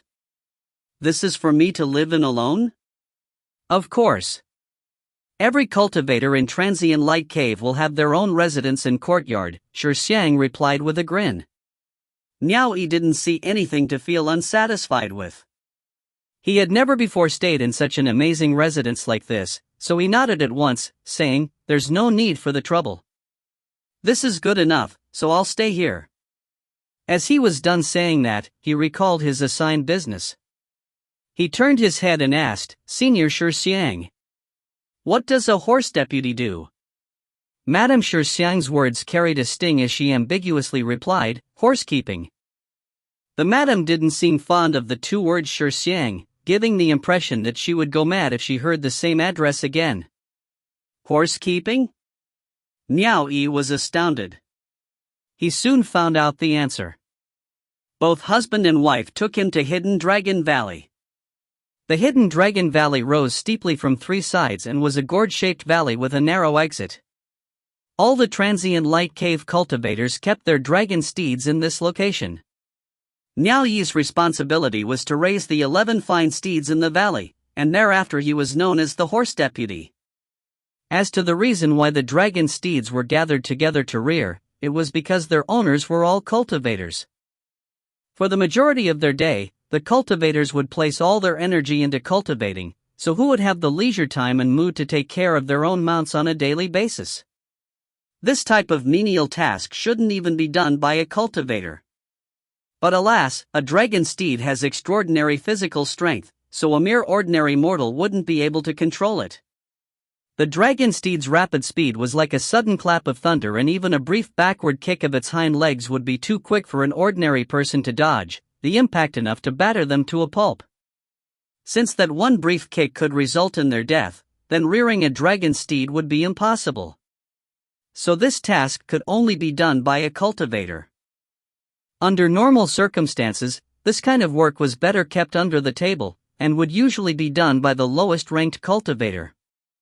And since Miao Yi was new and had the lowest cultivation, who would do it if not him? If it were not to honor Chao Dingfeng's request, Transient Light Cave's cave master wouldn't have kept Miao Yi at all. Chapter 24, 10th Surrender. Chapter 24, 10th Surrender. That mount belongs to the cave master, so Brother Miao must not neglect it. Shi Xiang pointed towards a valiant, yet exceptionally gaudy, yellow dragon steed. He watched Miao Yi's reaction as he advised him in a careful manner, thinking that Miao Yi would not be happy doing such a menial task. But all this was nothing to Miao Yi. He had always been very interested in dragon steeds, and so he was looking forward to having the opportunity to get close to them. Seeing that Miao Yi did not show any signs of being upset, Shi Xiang secretly let out a sigh of relief. He was afraid that Miao Yi would be offended and complain to Chao Dingfeng. In his anger, he would seek both Shi Xiang and his wife for punishment. Actually, you do not need to let the dragon steeds out every day. Once every 5 days is enough, since after all, we still prioritize cultivation. Shi Xiang smiled as he consoled him. Miao Yi nodded his head. After chatting about dragon steeds for a while, Miao Yi found out that the role of horse deputy had previously been handled by Madame Shi Xiang, so this was already considered to be a handover. After completing the handover, Madame Shi Xiang left with a straight face. Shi Xiang then accompanied Miao Yi back to his cultivation residence, mainly explaining the transient light cave situation to Miao Yi. His explanation was a form of introduction, as briefed by Chao Dingfeng. Inclusive of the cave master, there were a total of 11 people in transient light cave. Cave master, Yuan Jingkuan, had a cultivation at White Lotus 5th grade. Chao Dingfeng and the other 2 cultivators who had their cultivation at White Lotus 3rd grade were Yuan Jingkuan's capable right-hand men. Even Shi Xiang and his wife had their cultivation at White Lotus 3rd grade. The remaining 4 cultivators were at White Lotus 2nd grade. Only Miao Yi alone had a cultivation at the 1st grade of White Lotus. The average cave level allocation has always been 11 people, mainly because there weren't enough resources to accommodate more. It was important to know that for every person accepted, they must divide the allocation of followers' incense and power of will. Currently, both of them were conversing with each other in a courtyard pavilion. Madame Shi Xiang soon returned, with 2 nervous, beautiful maidens trailing behind her. These 2 servant girls are sent here from Transient Light City by Chao Dingfeng to serve your daily needs, Madame Shi Xiang uttered to Miao Yi with an expressionless face. Serve me. Miao Yi glanced over at the 2 beautiful maidens who had their heads lowered. He still wasn't used to this kind of treatment. Mainly because he had never properly come into contact with women before this, so it was inevitable that he was embarrassed, like a lad's first time. He couldn't help but turn his attention to Shi Xiang, asking, "So every cultivator has some?" If every cultivator had servants taking care of their daily needs, he would simply push the boat with the current and accept it, else it would be quite embarrassing. Xiang chuckled awkwardly, not saying a word. Madame Xiang sarcastically said, "We don't have the sort of life where we can order servant girls around to serve us. It's good enough that we ourselves don't get ordered around." Stunned, Miaoi finally realized that although the husband and wife's cultivation base was the same as Chao Dingfeng, only second to the cave masters, yet their statuses seemed to be far apart in comparison. Chao Dingfeng still ordered the both of them around as he pleased. Xiang rubbed his nose, anxious to keep up appearances as he said, "Every cultivator in the cave will have 2 handmaidens. Since the 2 of us are married, if we keep a few handmaidens at our side, what if one day I couldn't restrain myself from being affectionate with them? Wouldn't it cause our marriage to fall apart? Thus, I gave them up to someone else." Miao Yi chuckled, thinking to himself that it turned out Xiang was afraid of his wife. As he was about to accept the 2 handmaidens, who knew Madame Xiang would suddenly glare at Xiang, pointing and shouting in a fit of rage. "You good for nothing, stop putting feathers in your own cap. It was obvious that you're being looked down upon by others, so you couldn't even hold back the handmaidens who were given to us. You have the nerve to say you gave them up to someone else? If you have the guts to, then snatch the handmaidens from them. Even if you give your affections to 10 handmaidens, I would pretend I never see it." Xiang smiled weakly and didn't utter another word. Miaoi was shocked to hear such an inside story. Both of them had a cultivation at White Lotus 3rd grade, but didn't even have handmaidens, whereas he himself with a mere cultivation at 1st grade was given 2 handmaidens. It seemed a little. He hurriedly tried to diffuse the awkward situation. "Big brother Chao treats me with kindness. I'd rather give these 2 handmaidens to Big brother Chao, instead." Xiang and his wife were both taken aback at the same time. Madame Xiang's eyes flickered as she said, "Since he has already sent them to you, just accept his goodwill. Having someone by your side to help you do menial chores can save you a lot of trouble." Miaoi shook his head, got to his feet and said to the 2 handmaidens, "Follow me." When Xiang saw the 2 handmaidens trailing behind him compliantly, he panicked, instantly shouting, "Brother Miao, don't!" The glare Madame Xiang sent towards her husband immediately shut him up. To Madame Xiang, when others had taken away their own handmaidens, they were simply looking down on them and belittling their position, and so she was unable to stomach it. But if there were seriously 2 beautiful handmaidens by her husband's side, she really wouldn't feel at ease. After Miaoi left with the 2 handmaidens, Madame Xiang pursed her lips and said, "He didn't want to have the 2 handmaidens by his side because it would humiliate us, so he sent them away. He's a good kid." Handmaidens who were sent to serve cultivators had to place their lives in the hands of those cultivators. Apart from doing menial chores, cultivators had the right to do what they wanted with their handmaidens, so naturally the more the better, with many hoping to have beautiful women gathered like clouds from all directions. When Miaoi sent the 2 handmaidens to Chao Dingfeng's side, Chao Dingfeng naturally declined the offer, but seeing Miaoi sincerely insisting on it, he kindly accepted them. His perception towards Miaoi had increased for reasons other than being acquainted with Chen Fei. He personally went to see Miaoi out, not forgetting to urge Miaoi to find him directly if there was anything he needed. During his journey back to his cultivation residence, Miaoi gradually realized that it might seriously be inconvenient in the future to be lacking 2 handmaidens, since he was left doing his own menial chores now. At least his cultivation had not advanced to the state that he could cast away the desire of good food. Now, it looked like he would need to deal with everything by himself, regardless of how trivial, just like when he cultivated on the island. After returning to his residence, Xiang was still waiting for him and then cheerfully dragged Miaoi to attend a banquet at their place. Madame Xiang had personally prepared a table full of delicious delicacies to serve, for which Miaoi naturally thanked her for. But as the words Madame Xiang left his mouth, he immediately noticed that Madame Xiang's expression had darkened considerably. Miaoi naturally wanted to find out the reason why. "Madame doesn't seem to like being addressed as Madame Xiang. Could it be that I have offended you by mistake? You don't know the inner story, so you cannot be blamed for it." Madame Shirxiang didn't hide the truth from him, because Miao Yi would know about it sooner or later. Rather than letting him find out afterwards and being looked down upon by him, she would be better off coming clean of her own accord and reveal the truth to him now. Apparently, Shirxiang was a completely humiliating and satirizing form of address. Shirxiang's real name was Yin Xiu and Madame Shirxiang's real name was Luozhen. They were both the most senior members in Transient Light Cave. The cave master and the members of Transient Light Cave had all changed, one after another, yet only these two had always remained.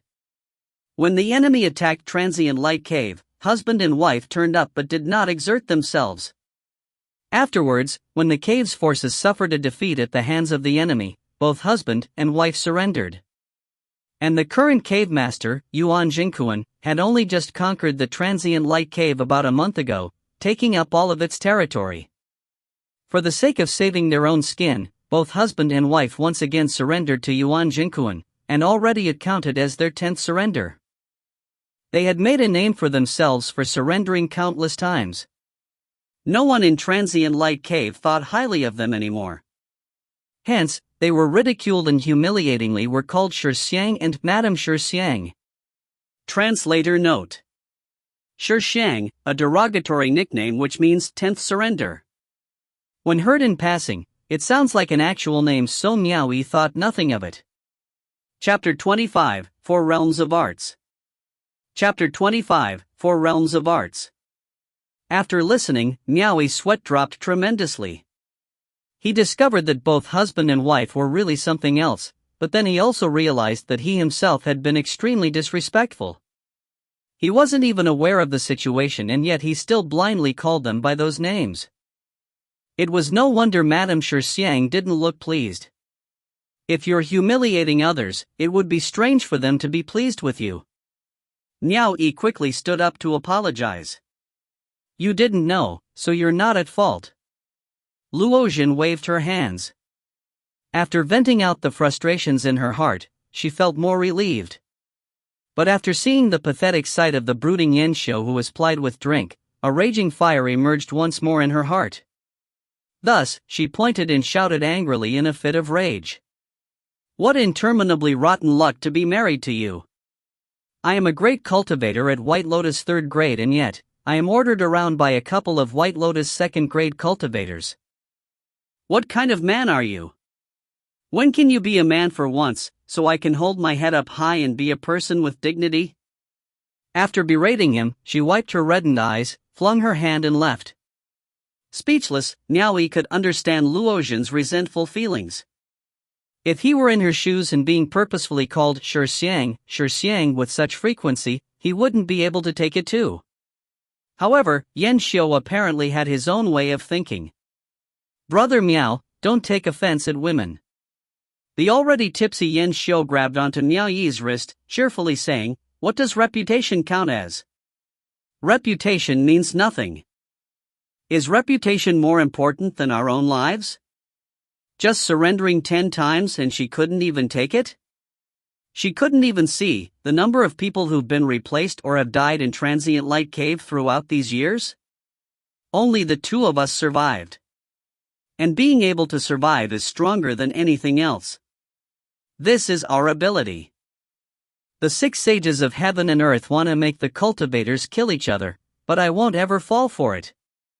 Miao Yi deeply felt that Yin Xiu's words had an ounce of truth to them, but was taken aback after listening to the end, and so he asked dubiously, The 6 sages of heaven and earth want us to kill each other? What do you mean by that?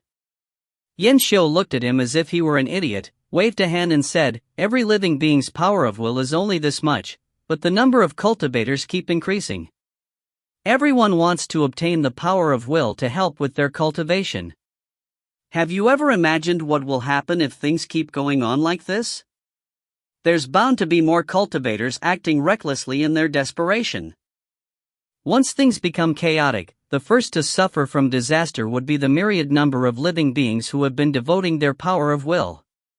When that time comes, it would definitely bring disorder to the 6 sages of heaven and earth until they'd no longer be able to lie in the comfort of the incense and power of will. Regardless of how powerful they are, can they kill off all the cultivators in the world? Hence, all 6 of them came up with the rules of the game. They close one eye and open the other, and even if they have the power they won't put a stop to it, allowing the overlords of each respective domain to snatch the domain of another, allowing cultivators to kill incessantly, and using this to exhaust and reduce the number of cultivators in the world. After all, no matter who claims the domain, they would never dare reduce the devotion of the power of will to the 6 sages. Those that should be turned over, should still be turned over as per the usual. No matter how many cultivators have died, it had nothing to do with them. It can also help them to eliminate those who are a threat to their status. Brother, it's precisely that I see it clearer than anyone else that makes me not an idiot like the others. What's wrong with surrendering? It's better than losing your own life. Niao Yi became speechless. If the situation was truly as what he'd said, he felt that he had been convinced by Yan Shou's words. The expression he gave when he looked at Yan Shou was slightly admiring, as though he were looking at a man of wisdom. He discovered that this drunkard was in fact a real wise man who pretended to be a fool in disguise. Niao Yi modestly asked for guidance. Is there really no one who sees through the 6 sages' scheme and wishes to stop them from doing this? Stop them? Yan Shou took a swallow of wine and chuckled. Their cultivation is the highest among all others in the entire cultivation world, a cultivation at the realm of Golden Lotus. How many would dare to oppose them? Realm of Golden Lotus? Niao Yi asked puzzlingly. The 6 sages' cultivation is only at the realm of Golden Lotus? Yan Shou let out a burp and replied, White Lotus, Blue Lotus, Red Lotus, Violet Lotus, Golden Lotus. The cultivation of these 6 has already reached the Golden Lotus realm. In this lifetime, we wouldn't even have the chance to be able to touch the Violet Lotus realm, and yet, you still find it too low? He patted Niao Yi's shoulders. Brother, cultivation is the same as being a human being. You'll need to be sure-footed and not bite off more than what you can chew. You can boast like that in front of me. Just don't do the same out there. Be careful not to make a laughingstock out of yourself. Niao Yi wasn't boasting without shame, he just felt that it was different from what Labai had told him, so with a dubious look, he asked, Isn't there an iridescent lotus realm above the Golden Lotus? Iridescent lotus? Yan Shou exclaimed in bewilderment. I have never heard of anyone in the cultivation world to have attained the iridescent lotus realm. That realm you've mentioned only exists in the legends, which I think were rumored from the boundless secular world. In earlier years, someone found a few remnants of information. On it was recorded the hypothesis of the iridescent lotus, but no one has seen it before. Niao Yi mumbled secretly under his breath, while holding his cup of wine, because what Lao Bai had claimed wasn't the same at all. Regardless of whether it was White Lotus, Blue Lotus, or Golden Lotus, every realm had 9 grades, with 9 petals making up the 9 grades. And according to Lao Bai, he divided the cultivation realm into the 4 great realms, namely the first art of traversing, second art of levitation, third art of soaring the heavens, and the fourth art of infinity. Cultivators with a cultivation of White Lotus and Blue Lotus could only traverse freely on land and weren't able to soar through the skies, therefore, Lao Bai declared it as the first art of traversing. Cultivators with a cultivation of Red Lotus and Violet Lotus have the power to control objects and levitate through the sky, similar to the incident he saw at Ancient City where Fairy Hongchen was levitating and flying, and so he designated it as the second art of levitation. As for cultivators with a cultivation of Golden Lotus and Iridescent Lotus, they were able to transcend beyond the stars and soar across the universe. Thus, Lao Bai defined it as the third art of soaring the heavens. It's worth mentioning that for the realm of Iridescent Lotus, every grade could bloom into 9 different colored petals. Hence, attaining the highest 9th grade would mean having a total of 9,980 colored petals. Previously, Lao Bai had mentioned that the fourth art of infinity was actually the highest realm. He said that if one were to cultivate up to this stage, then it meant that person had reached the realm of boundless transcendence energy, and he would be able to change the pattern on his spiritual point to a design of his choice. Within the highest level in this realm, the phantom between one's brows further allowed one to turn what was abstract into something real, eventually forming a pattern which belonged to the person himself. For example, for some people, it would be a vermilion dot between their brows. Of course, Lao Bai said those words were exactly as what had been told to him by the great immortal he had once served. Now Miao Yi couldn't help but be skeptical about it. Since no one in the cultivation world had achieved the realm of iridescent lotus or the realm of boundless transcendence energy, how would the great immortal even know of this? Could it be that the great immortal had also based it on a legend he'd heard of? From today onwards, Miao Yi was afraid to call both husband and wife as Shi Xiang or Madame Shi Xiang anymore. Honestly, his cultivation level didn't give him the rights to follow what others called them anyway. Hence, he respectfully addressed them as Senior Yan and Senior Luo, respectively. In this place, where everyone looked down upon the married couple, they were extremely happy to know that there was someone who, unexpectedly, respected them. After spending time in each other's company, they began to wholeheartedly treat Miao Yi as their own. As a result, Miao Yi didn't need to take care of his own meals anymore, since whenever it was time to eat, Luozhen would urge Yin Shou to invite Miao Yi to join them, improving their relationship even more. Today, Miao Yi needed to head over to Hidden Dragon Valley to let the dragon steeds out. Luozhen then personally came over to carefully point out important matters that required attention. She then said she wanted to give a dragon steed to Miao Yi as a gift, but was afraid Miao Yi would detest it. I won't. Miao Yi continuously waved his hands. He had drooled after a dragon steed for a long time, so why would he detest it? After arriving at Hidden Dragon Valley, Miao Yi finally understood what she meant by detest. Luozhen pointed towards a dragon steed whose entire body was as black as charcoal. Thus, it was named Charcoal, which was a name given by Luozhen herself. Chapter 26, Charcoal. Chapter 26, Charcoal.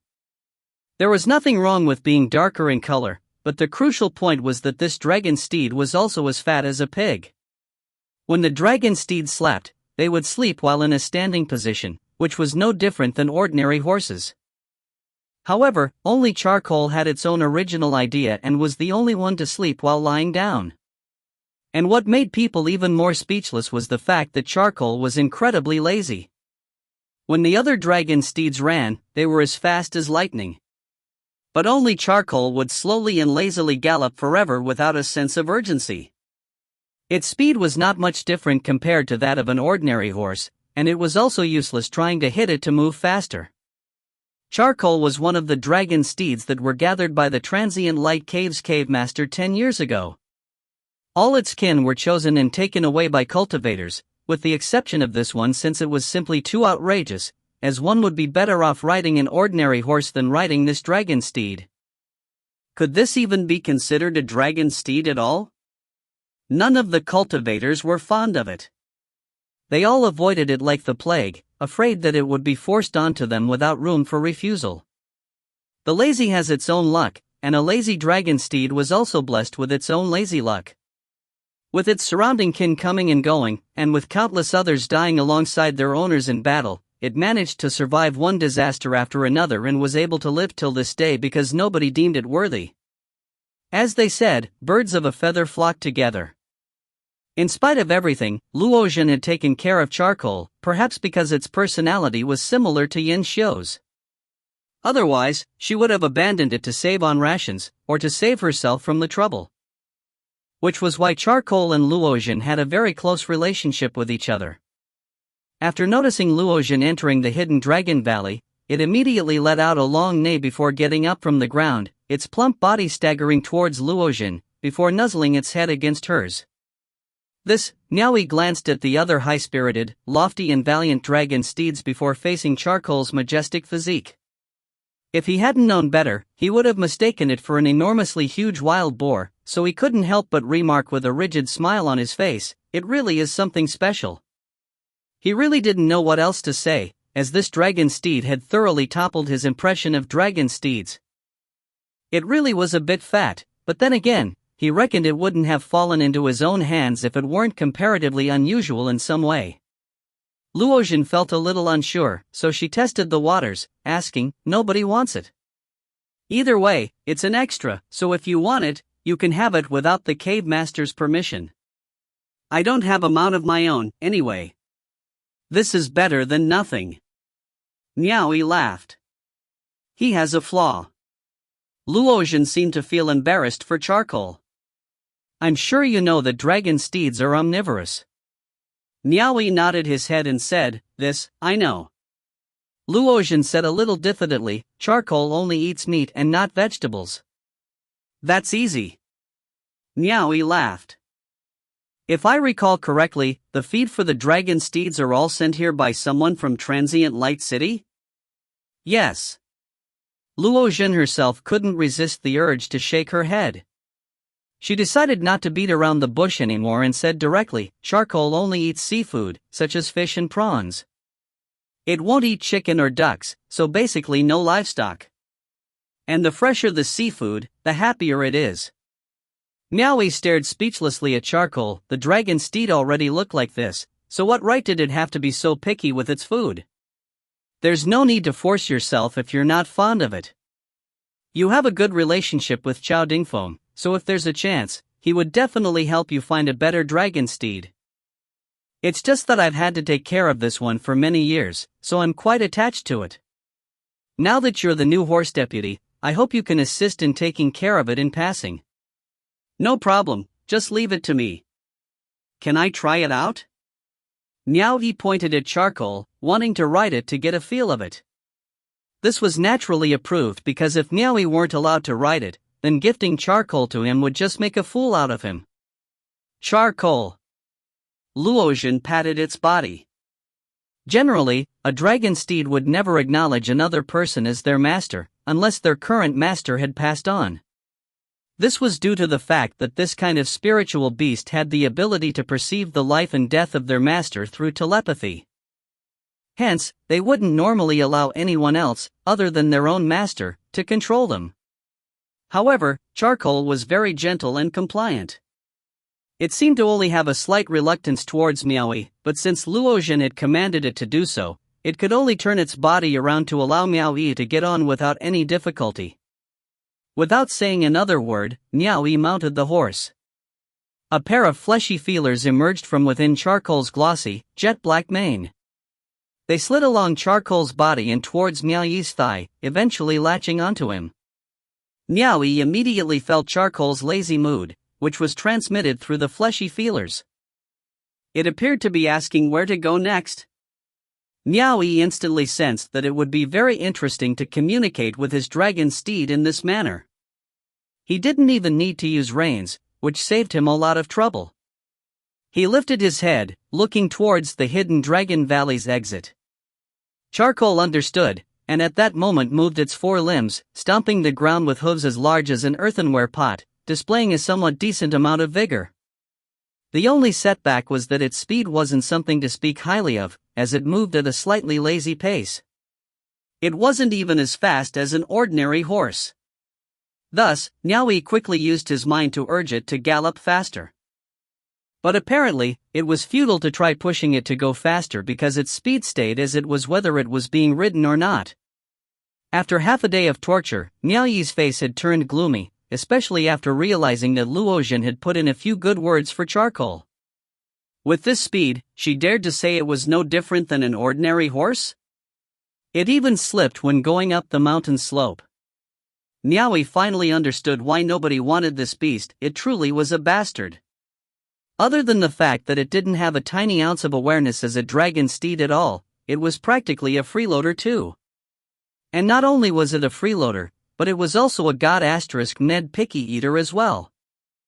After circling for one round, Niaoyi got off the horse and said to Luojian with a mirthless grin on his face, "Not bad, it does have some good qualities. Its plump body shakes as it runs, so my bottom doesn't press painfully while I ride." He forced himself to try coming up with a good trait for Charcoal, as an act of giving face to Luojian. Brother Miao was simply too kind. Luojian's face reddened in embarrassment at the scene, throwing a few kicks at Charcoal. What a lousy thing. As a result, Charcoal indistinctly revealed a very innocent look before nestling against Luojian's side, neighing. Unable to resist the temptation, Niaoyi rolled his eyes at the fact that this beast could even understand human emotions.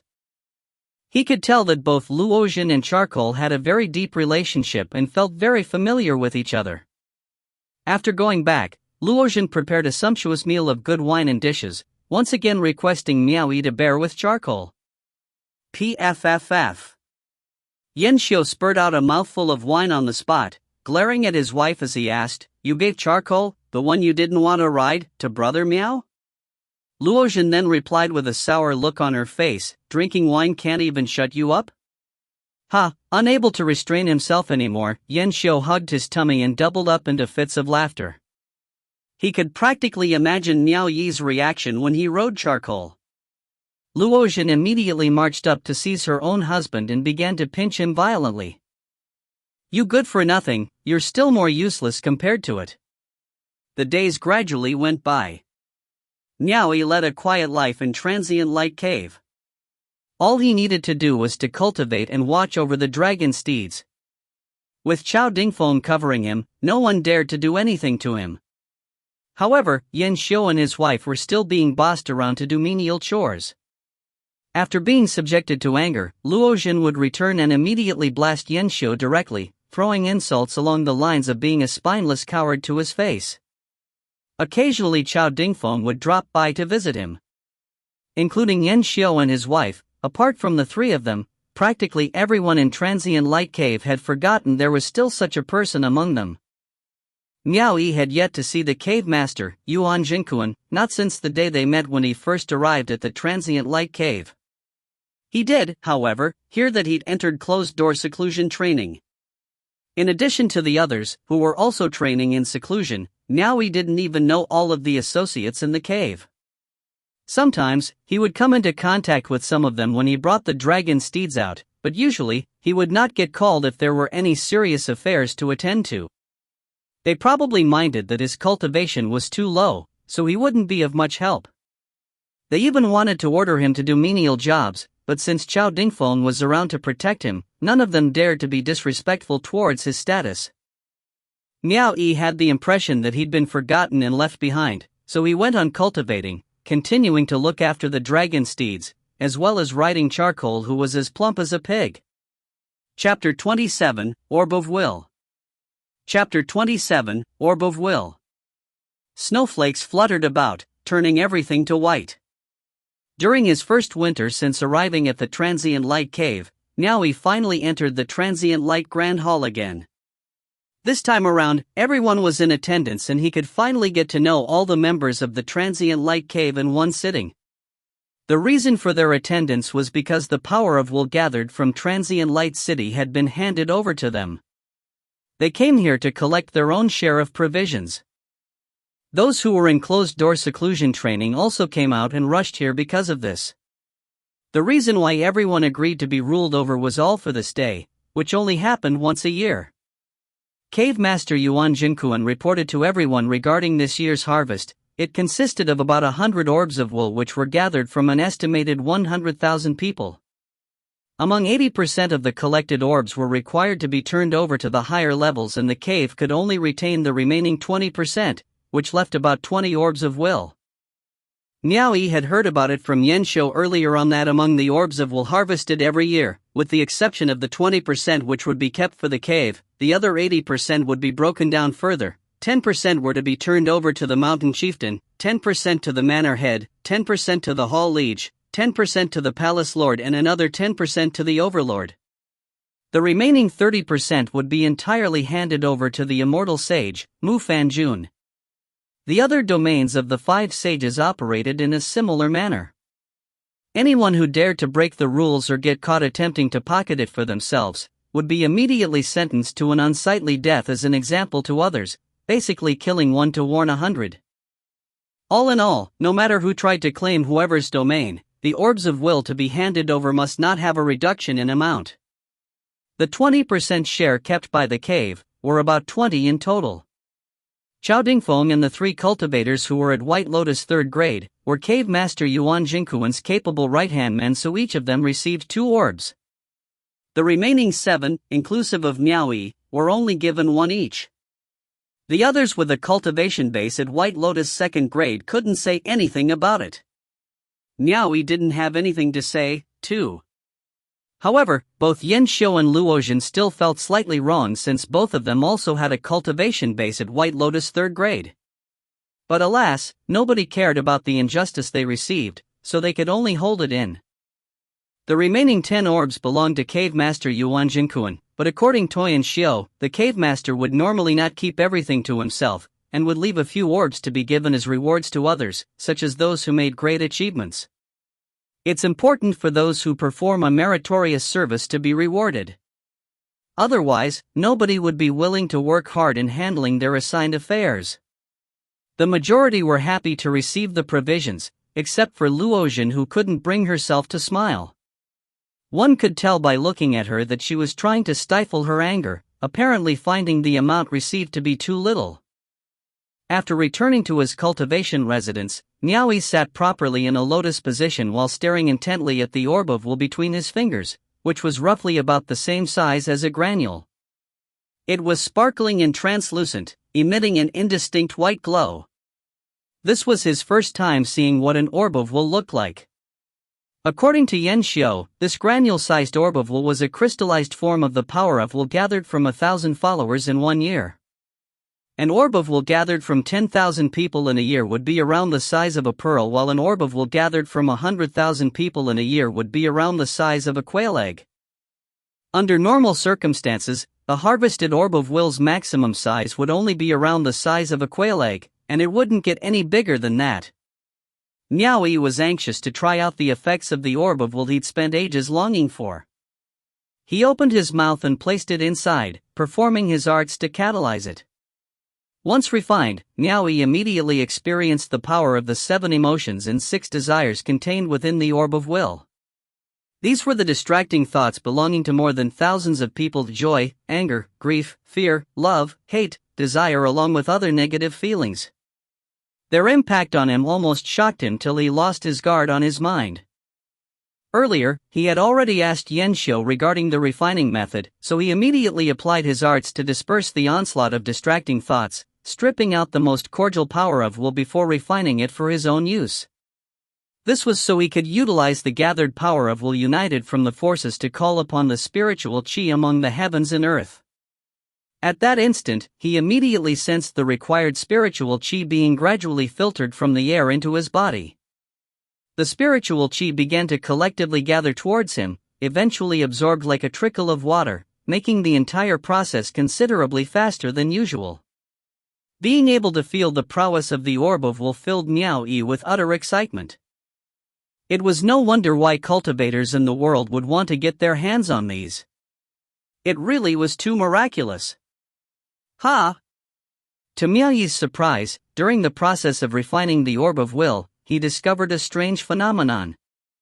The fiery star technique cultivation method he was cultivating actually had the ability to directly burn away the distracting thoughts of the 7 emotions and 6 desires possessed by tens of thousands of living beings. It was far more efficient when compared to Yen Xiu's teachings to gradually strip and expel them out. Afraid that it was only a figment of his imagination, he exploited the 2 methods to compare them, once again confirming the fiery star technique's effectiveness. Speedily putting a stop to his arts, Miaoyi spat out the orb of will he kept in his mouth onto the palm of his hand.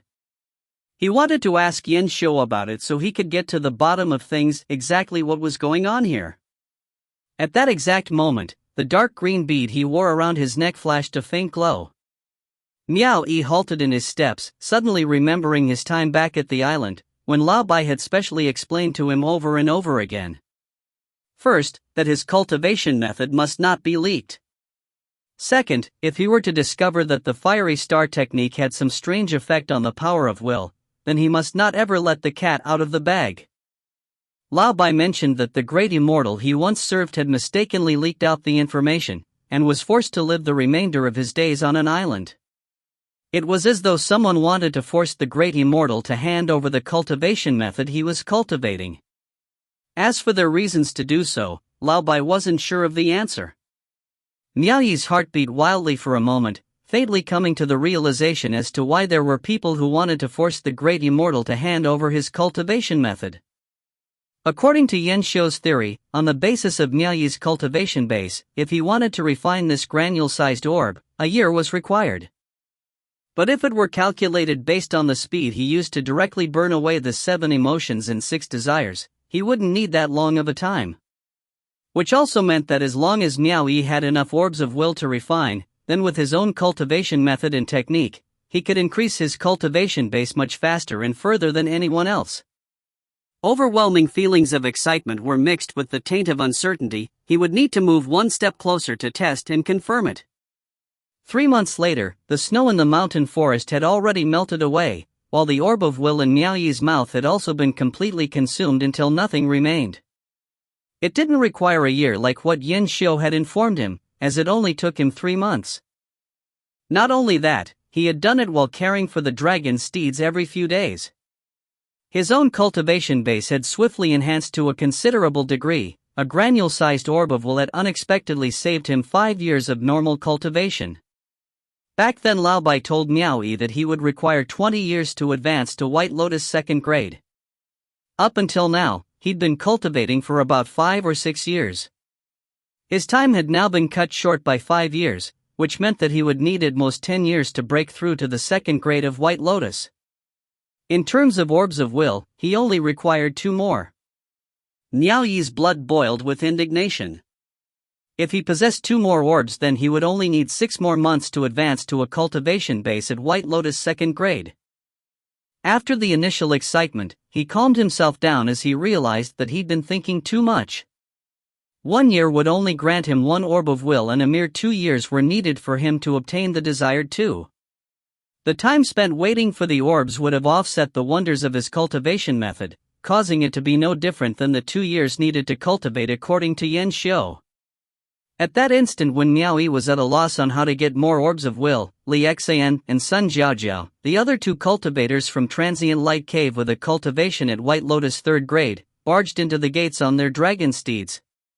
They charged towards the Transient Light Grand Hall and came to a halt, before leaping off the steeds and vanishing into the Grand Hall.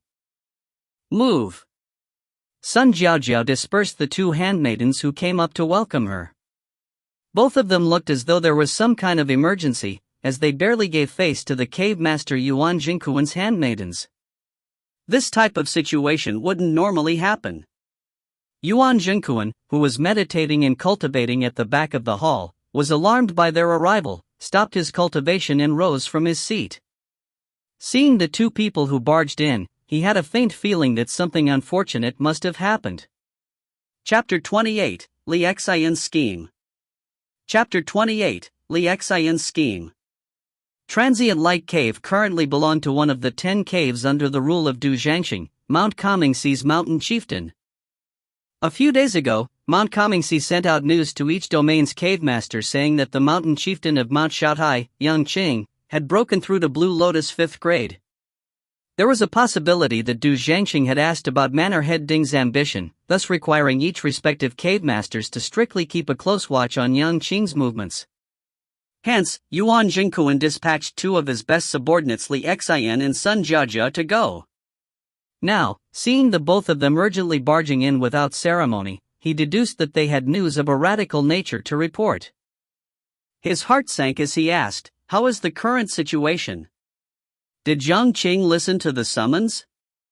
Regardless of Du Zhangxing, mountain chieftain of Mount Kamingxi, or Yang Qing, mountain chieftain of Mount Shaotai, they were all under Lu Yu, the manor head of South Edict Manor. The moment Yang Qing's cultivation had broken through to the 5th grade of Blue Lotus, manor head Lu Yu had felt threatened, and so he issued a law decree to transfer and appoint Yang Qing to his side. His motive was none other than to separate Yang Qing from his troops, effectively stripping him of power. All the mountain chieftains under South Edict Manor were waiting to see whether Yang Qing would accept the law decree or not. If he did, then it would prove Yang Qing did not harbor any wicked ambitions, and so everyone could feel at ease. Li Xian cupped his fists submissively and explained in a hurried tone, "Cave Master, when the manor head's law decree reached Mount Shaotai, Yang Qing was in a thundering rage. He exclaimed that manor head Lu Yu had gone too far and his behavior could not be tolerated any longer. In front of everyone watching, he beheaded the doctrine envoy, and then immediately banded together his force of 10 caves to launch an attack into the territory of Mount Kamingxi. Both 10,000 Spirits Cave and Sun Believer Cave have been breached. Yang Qing's troops are charging towards Transient Light Cave at top speed right now. Yuan Jingquan gasped in shock. Is Yang Chang mad? He only commands the forces of one mountain, and now dares to challenge the manor head's forces of 9 mountains?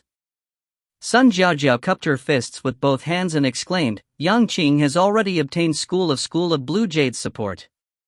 School of Blue Jade dispatched a band of their sect's disciples to accompany Yang Qing's army. This is definitely not a coincidence.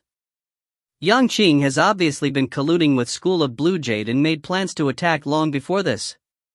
Li Xian requested earnestly, Cave Master, Transient Light Cave can no longer be defended, let's retreat. Scoundrel, thundered Yuan Jingquan abruptly, in a fit of rage. The mountain chieftain has always been good to me, and I have been entrusted the protection of Transient Light Cave because of his confidence in my abilities. How can I flee without putting up a fight? Who serves as the vanguard under Yan Qing's command? Once I have straightened out Transient Light Cave, I will crush that scum Yang Qing's spirit. Sun Jiaojiao replied, the cave master of 100 Blossoms Cave, Qin Weiwei is the vanguard. Yuan Jingquan coldly sneered, Qin Weiwei, that woman has guts to launch an attack against our Transient Light Cave. Watch how I'll deal with her. Sun Jiaojiao immediately continued, Yang Qing's own forces, personally led by himself, are following right behind Qin Weiwei. The moment we found out, we rushed back as quickly as we could, hoping Cave Master will make an immediate decision. Yuan Jingquan's expression froze, speechless. He wasn't afraid of Qin Weiwei, but if he were to engage in a battle against Qin Weiwei and then Yang Qing followed suit, then the joke would be on him. Putting aside Yang Qing's large number of forces, there was also the matter of Yang Qing's cultivation being at Blue Lotus 5th grade, he wouldn't be able to defend against his attacks at all. Li Xian earnestly requested again, Cave Master, we will not be able to defend against Yang Qing with our might alone. Where there is life, there is still hope. Now the most important thing to do is make haste to the mountain chieftain's side at once to help him conserve his strength. Once the manor head rounds up his forces to launch a counterattack, it will not be too late for us to fight back. Yuan Jingquan hesitated. After great difficulty, he had finally become the cave master of Transient Light Cave, taking pleasure in its benefits for merely a year. With his position, he enjoyed the incense and power of will of 10,000 followers from Transient Light City. He really wasn't willing to give up the meat he had in his mouth. Sun Jiaojiao warned in a hastened tone, Cave Master, Qin Weiwei is leading her forces here at great speed.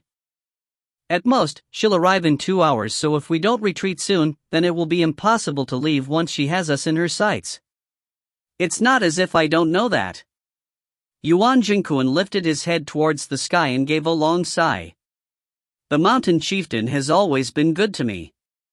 If I leave without engaging in battle, he would not easily forgive me. And even if he kept our old friendship in mind, there is also the manor head to consider.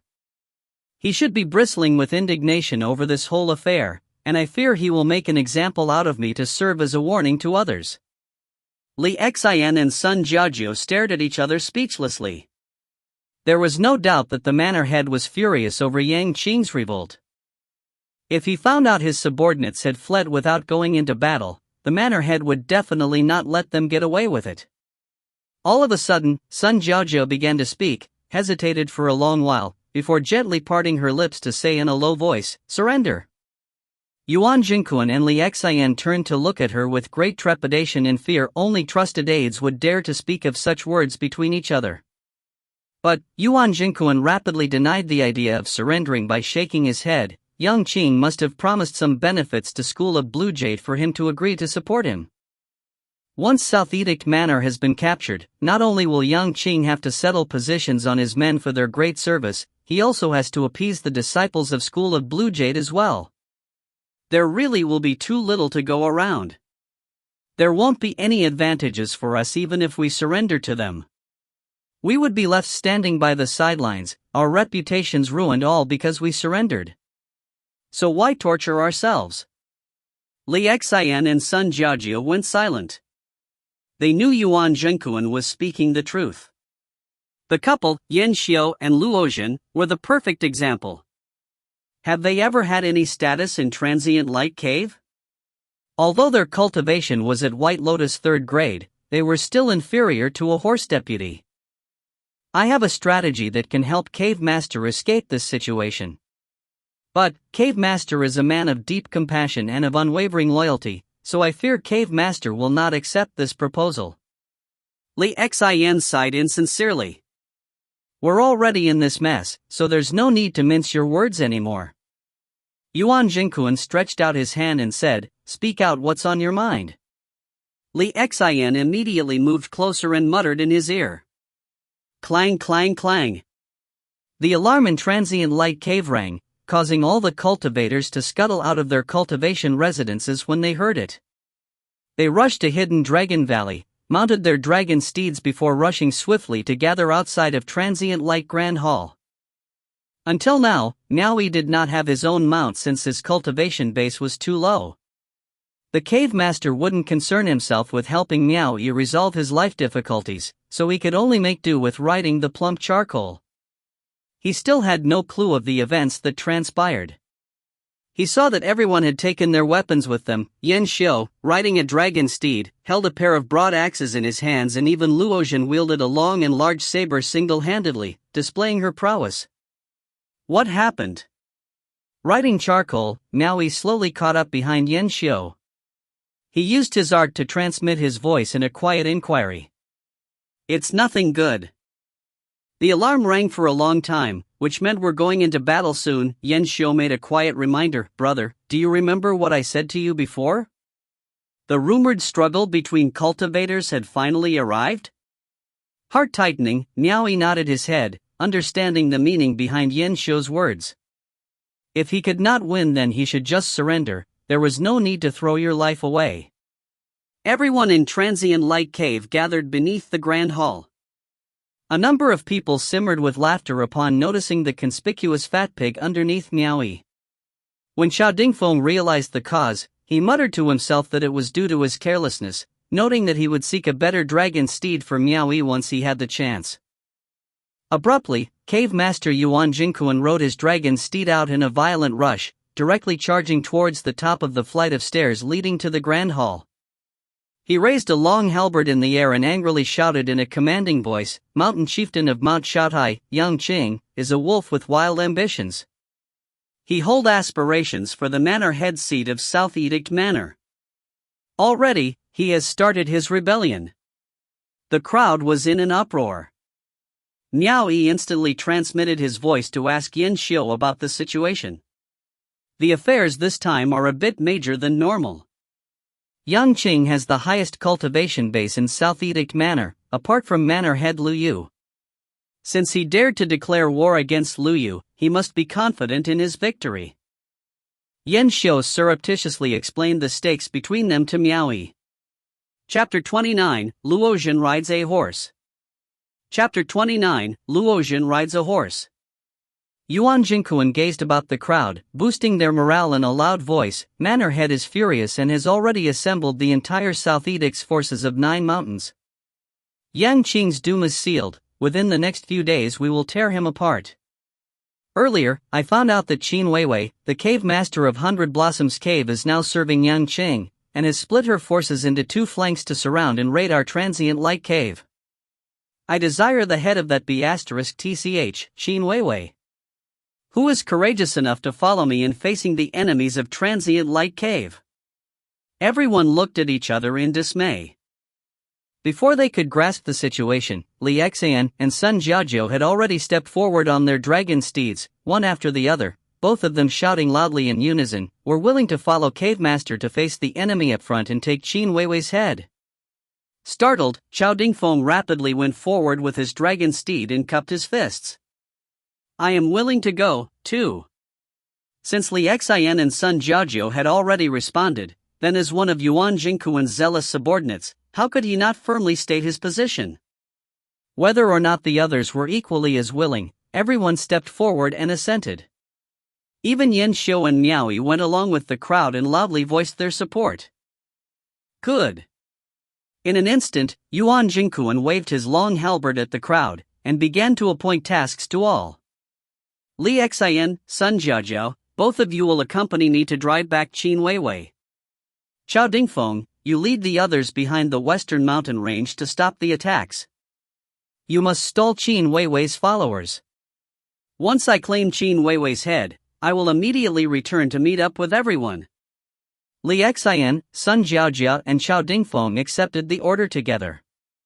Everyone in Transient Light Cave must make a combined effort to deal heavy blows to the enemy invading our territory. Those who have served their duty well will be handsomely rewarded. Forward! Yuan Jingquan did not waste any time.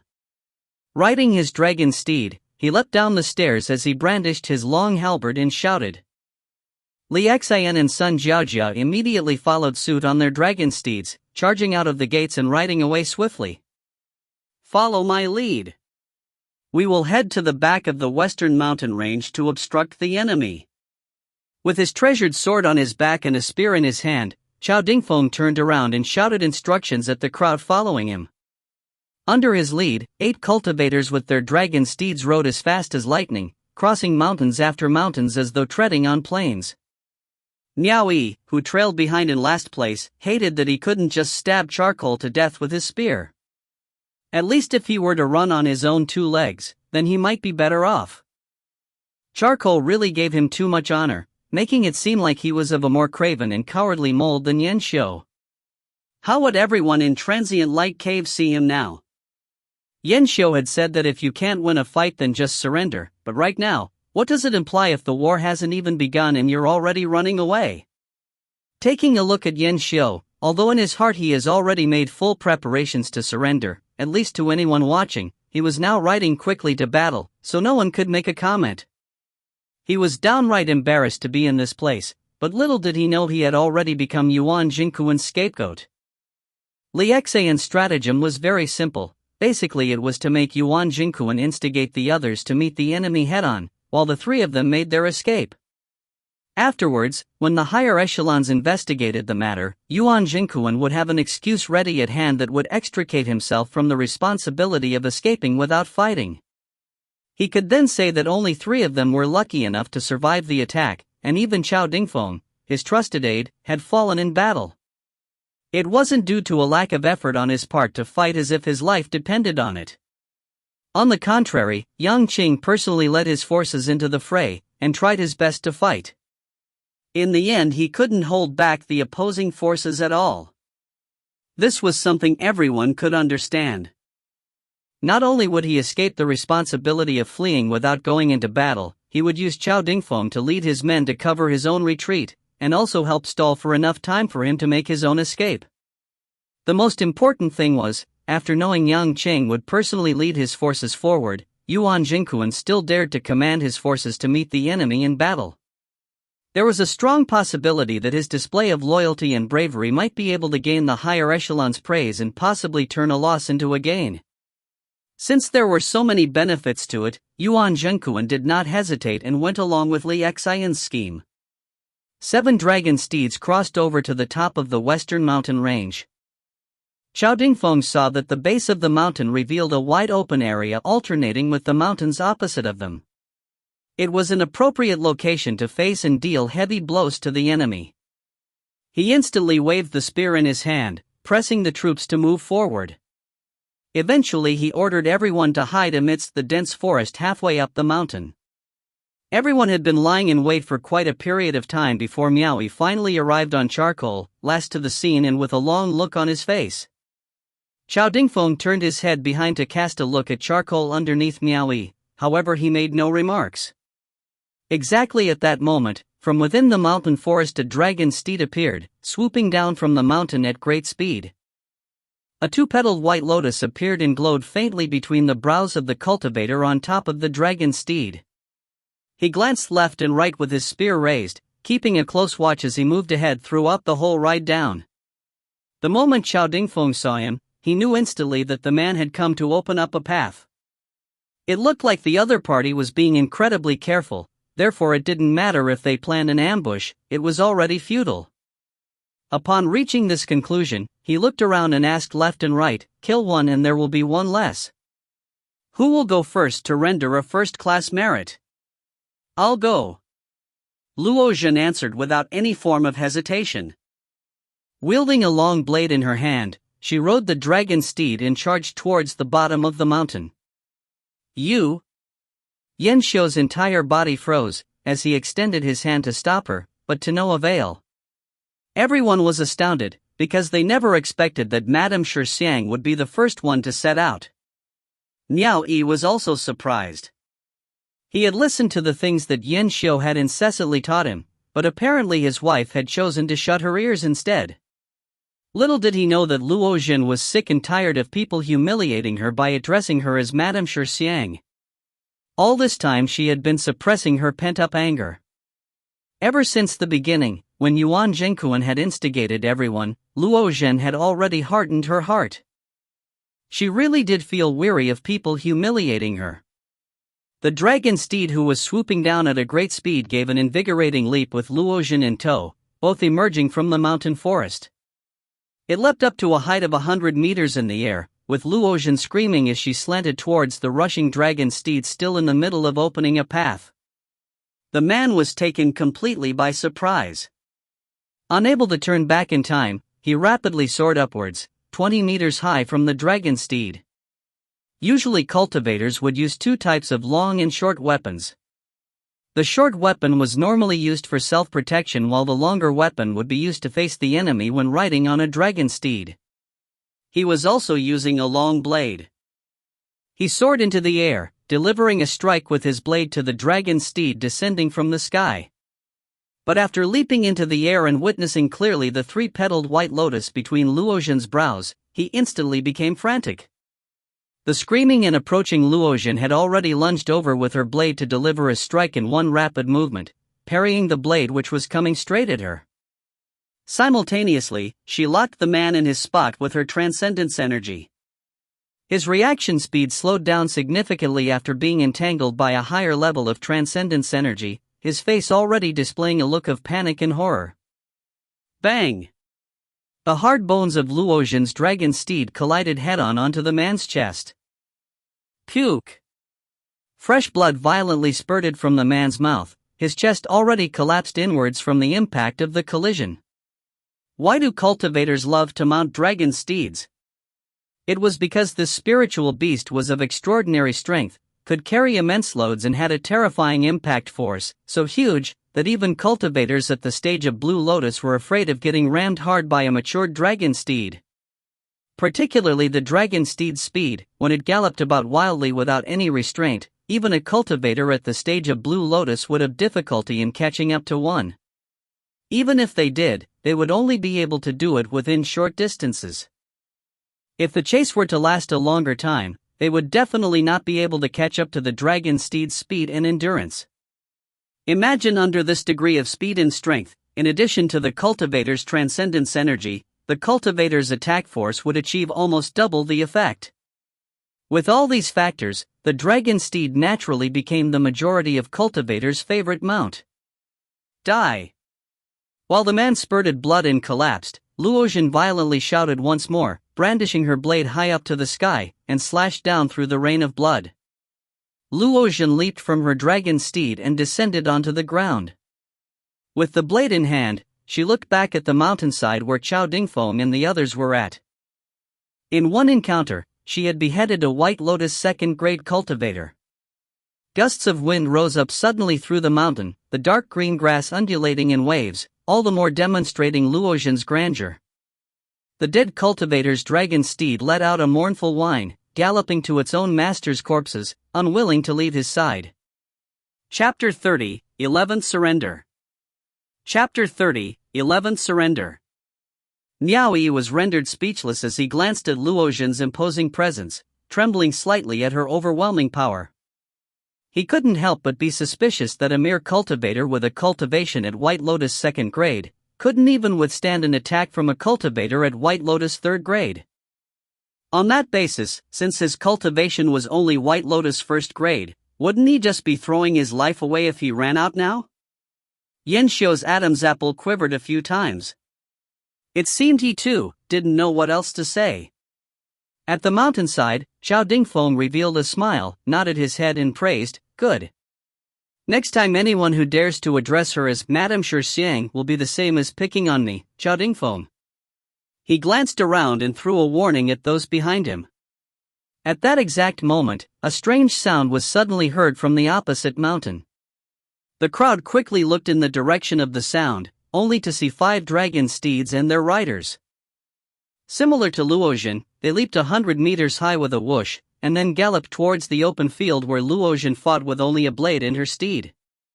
Yan Xiu's grip tightened on his broad axes as Luozhen, in a state of shock, quickly urged her steed to hastily dodge them. Attack! Chao Dingfeng coldly shouted, lifting his spear and charged ahead. The crowd immediately followed suit behind him, racing downwards to rescue Luozhen. 5 out of 7 mounts dashed out from the mountain forest, riding through the air and into the battle. In an instant, both parties' dragon steeds were sprinting to and fro, the madly rushing transcendence energy stirring between them at the scene, killing everyone in a life and death struggle. This sort of transcendence energy was filled with violence, capable of suffocating ordinary people should they venture close. Charcoal did not leap out in a flashy way, and instead kept slipping on its hooves numerous times. It seemed to be slightly frightened as it slowly galloped to the foot of the mountain. Miaoyi could faintly feel the emotions transmitted from Charcoal. It appeared to be saying it was scared, so how about finding a place to hide? Miaoyi really wanted to lift his spear and stab this bastard to death. The most he was thinking of was to surrender after the battle, and this guy was actually thinking of wanting to flee before they even battled it out?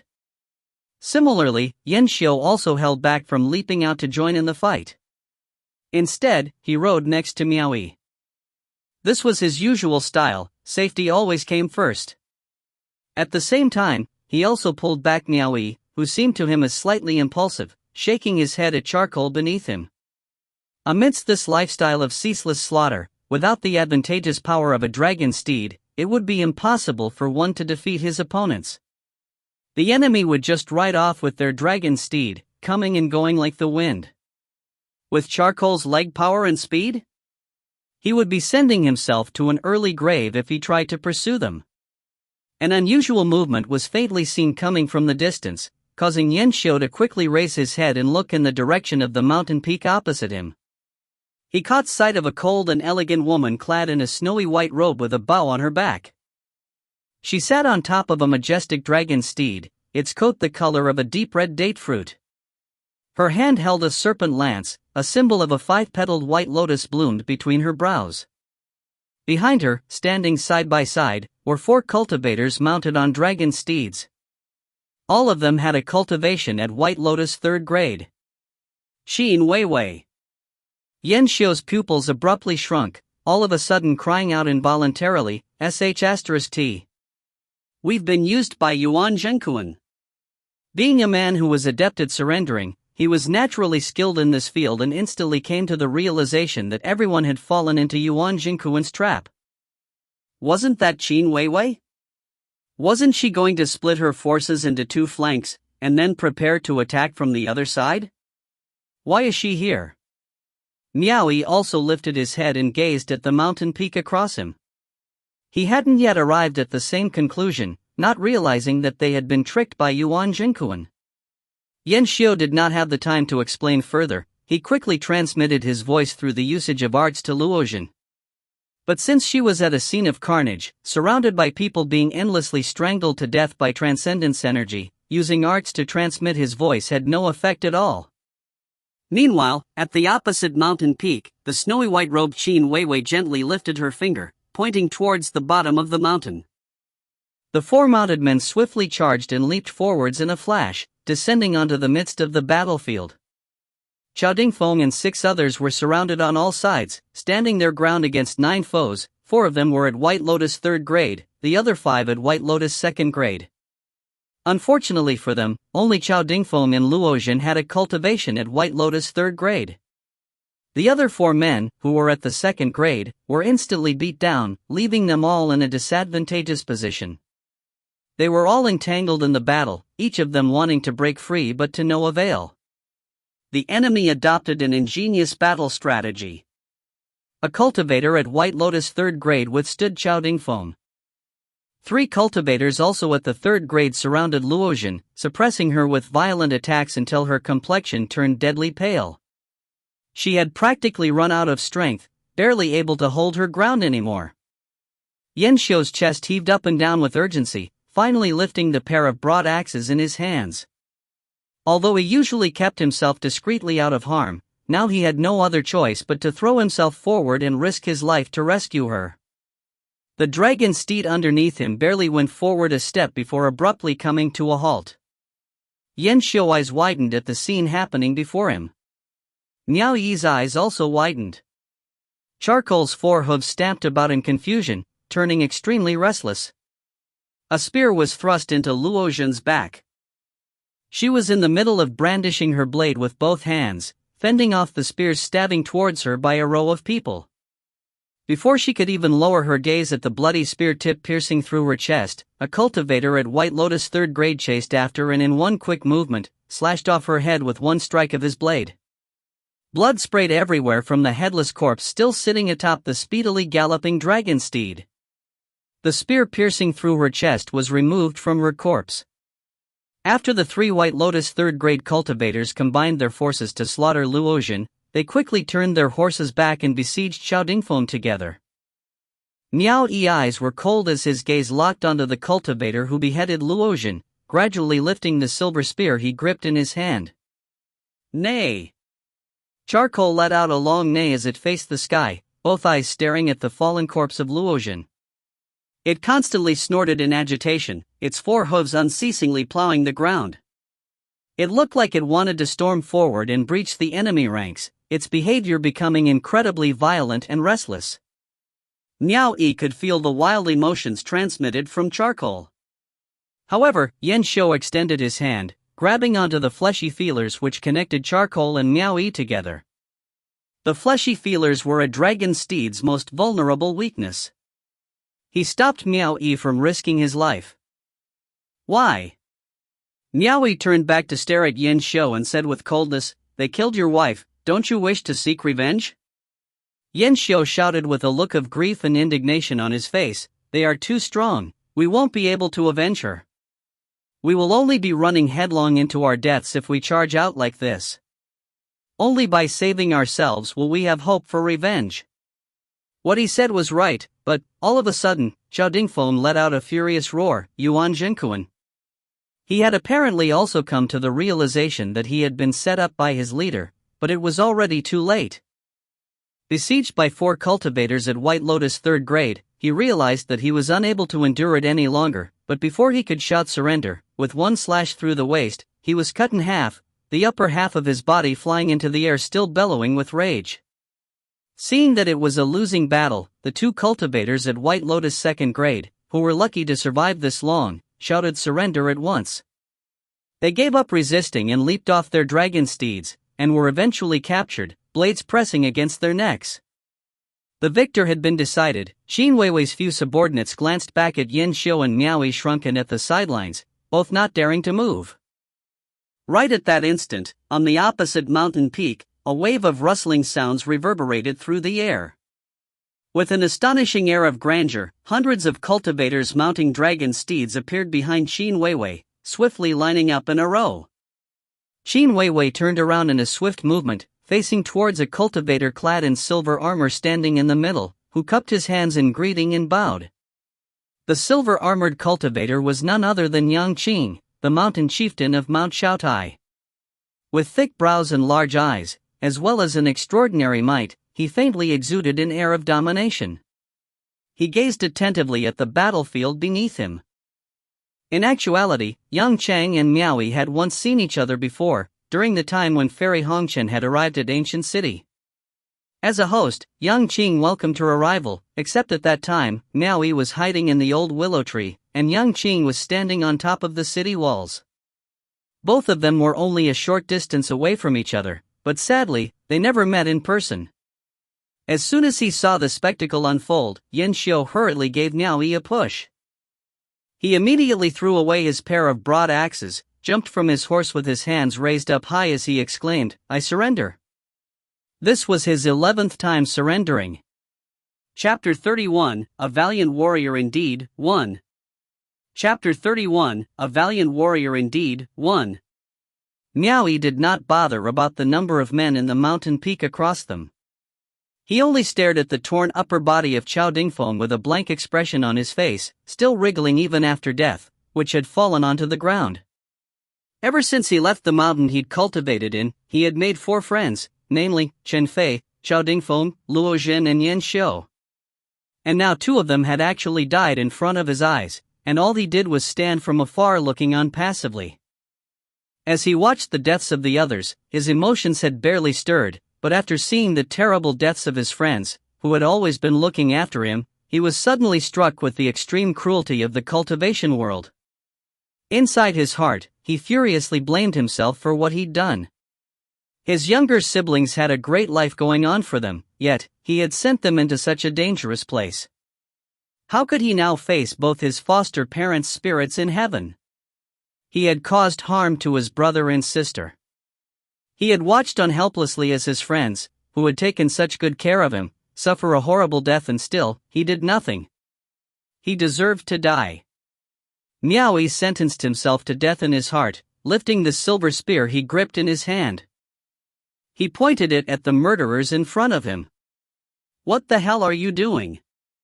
Quick, surrender!" Yan Xiu kept shouting at him but didn't get a reaction from Miaoyi. Instead, he saw the expression on Miaoyi's face becoming more and more malevolent, a one-petaled white lotus emerging between his brows, glowing faintly. He immediately dashed over with the intention of dragging Miaoyi down. But Miaoyi pointed with his spear, its sharp spear tip pushing against Yan Xiu's chest, as he said in a low voice, "Move." The people high above and at the base of the mountain were staring at this interesting move Miaoyi was making. "Kill!" Miaoyi stuck out the spear and thundered, "Nay!" All of a sudden, charcoal emitted a plaintive cry, rearing its forelegs up in the air. Once its forelegs landed back on the ground, it immediately bolted forwards in a flash, its speed as quick as lightning. Yan Xiu was stunned beyond measure. He had never seen charcoal burst out into such a fast speed before. On the mountaintop, the silver-armored young Qing was slightly amazed, not because of Miaoyi's display of bravery, but of charcoal whom Miaoyi was mounting. "He's riding a dragon steed?" Someone laughed. "I thought it was a huge wild boar." Everyone exploded into laughter. Never in their lives had they seen such a fat dragon steed. How could a dragon steed, that was supposed to be adept at running, become fat to this extent? At the bottom of the mountain, the few cultivators still in the battlefield locked their gazes onto the quickly approaching Miaoyi with expressions filled with disdain.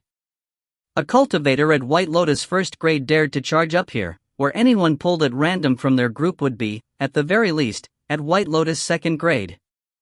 Everyone looked as if they were watching a dying man. Naturally, those who refused to surrender would only be killed. Cultivators at White Lotus third grade felt they were above fighting Miaoyi. One amongst them made a signal, and a cultivator at White Lotus second grade was forced to rush out, reluctantly carrying his spear. Both of them charged towards each other at great speed. When Charcoal saw the man who murdered Luo Zhen charging out, traces of blood appeared in its eyes as its speed increased once more, becoming faster than ever before. Yan Xiu stared at the sight, his eyes widened into circles. The sound of a clang. Both of them collided together.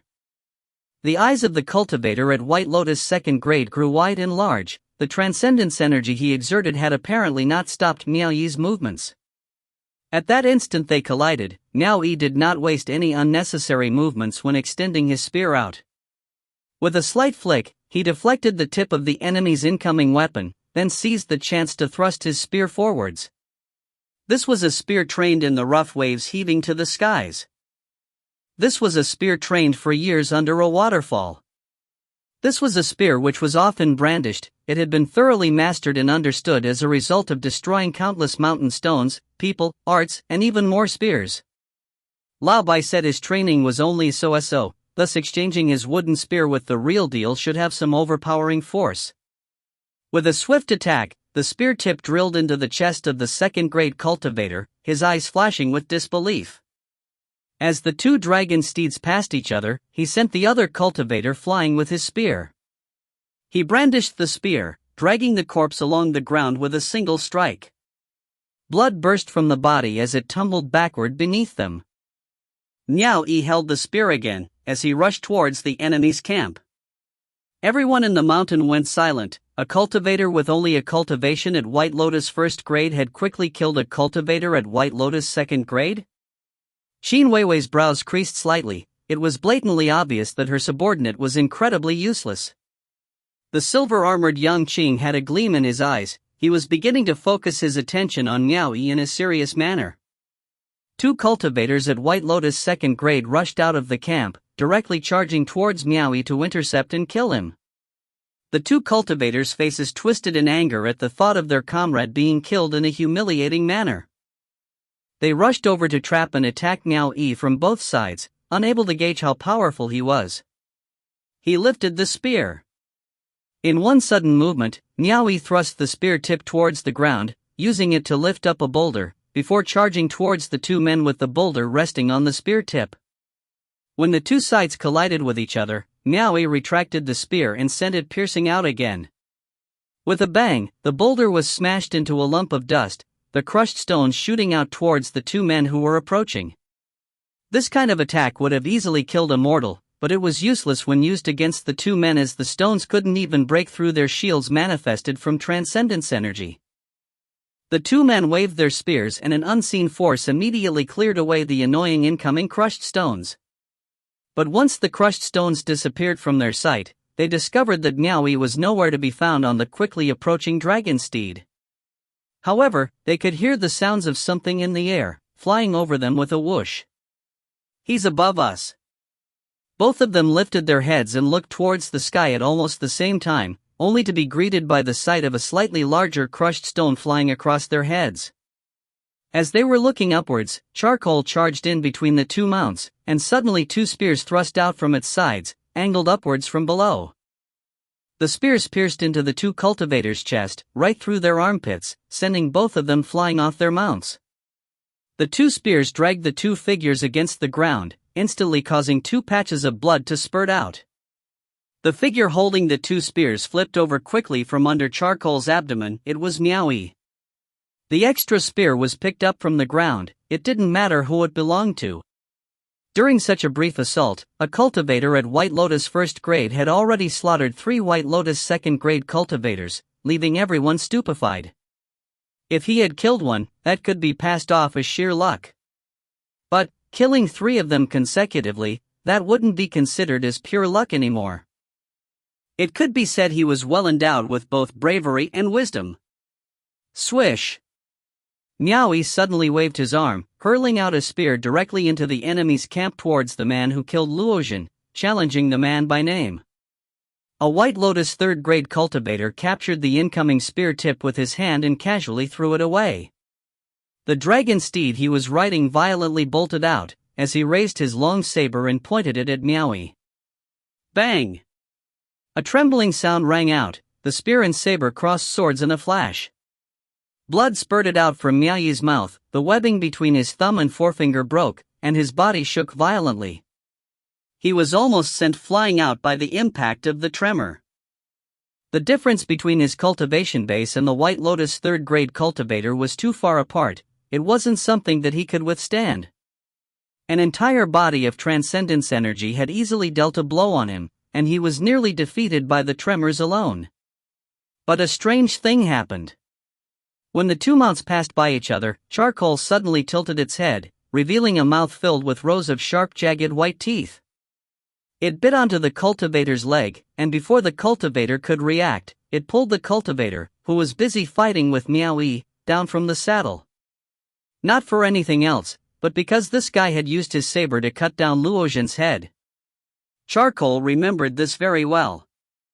Miao Yi would never waste such an opportunity. He exerted his entire strength and broke through the enemy's transcendence energy shield with his spear, the raging spear tip penetrating into the other man's heart. Luckily, Miao Yi's reaction was quick, otherwise Charcoal would have been crippled. In his attempt to quickly save himself, the cultivator who was suddenly attacked by Charcoal tried to slash down his saber towards the dragon steed's rear buttocks. If Miaoyi had not thrust his spear in the nick of time, that would have been the end of it. Half of its buttocks and hind leg were for sure going to be cut down together. Chapter 32, A Valiant Warrior Indeed, 2. Chapter 32, A Valiant Warrior Indeed, 2. Still, it did leave a bloody scar on Charcoal's rear. Charcoal, in pain, abruptly went astray from his course of direction, but after circling for a round, it soon came to a stop under Miaoyi's urging. Currently, they were facing in the direction of the enemy's camp. With blood hanging from his lips, Miaoyi gripped the spear and lifted up the White Lotus third-grade cultivator, displaying his prowess to the people in the mountains. Anyone could tell Miaoyi was absolutely no match for the White Lotus third-grade cultivator, but who would have thought that the fat dragon steed would actually assist in the fight? It happened too quickly, and in the process caused everyone's eyes to almost pop out of their sockets onto the ground. The person who had earlier ridiculed Charcoal as a huge wild boar also couldn't help but stare at the fat dragon steed, revealing a covetous look on his face. It didn't matter if the steed was ugly, as long as it was useful, it would be valued. Quite a number of people appeared to be setting their sights on Charcoal, only waiting for Miaoyi's death. Yan Xiu was shocked as he stood there blankly, but nobody was paying any attention to him right now. Their attention was all focused on Miaoyi and Charcoal.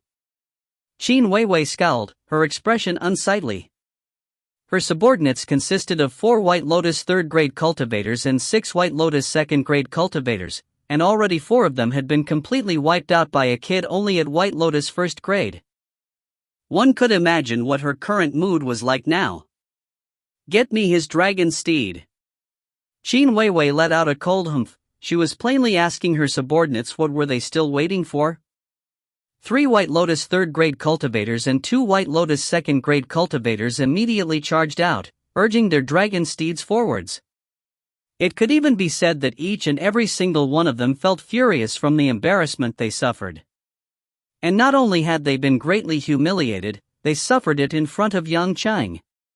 Each and every single one of them were dying to swallow Miaoyi alive.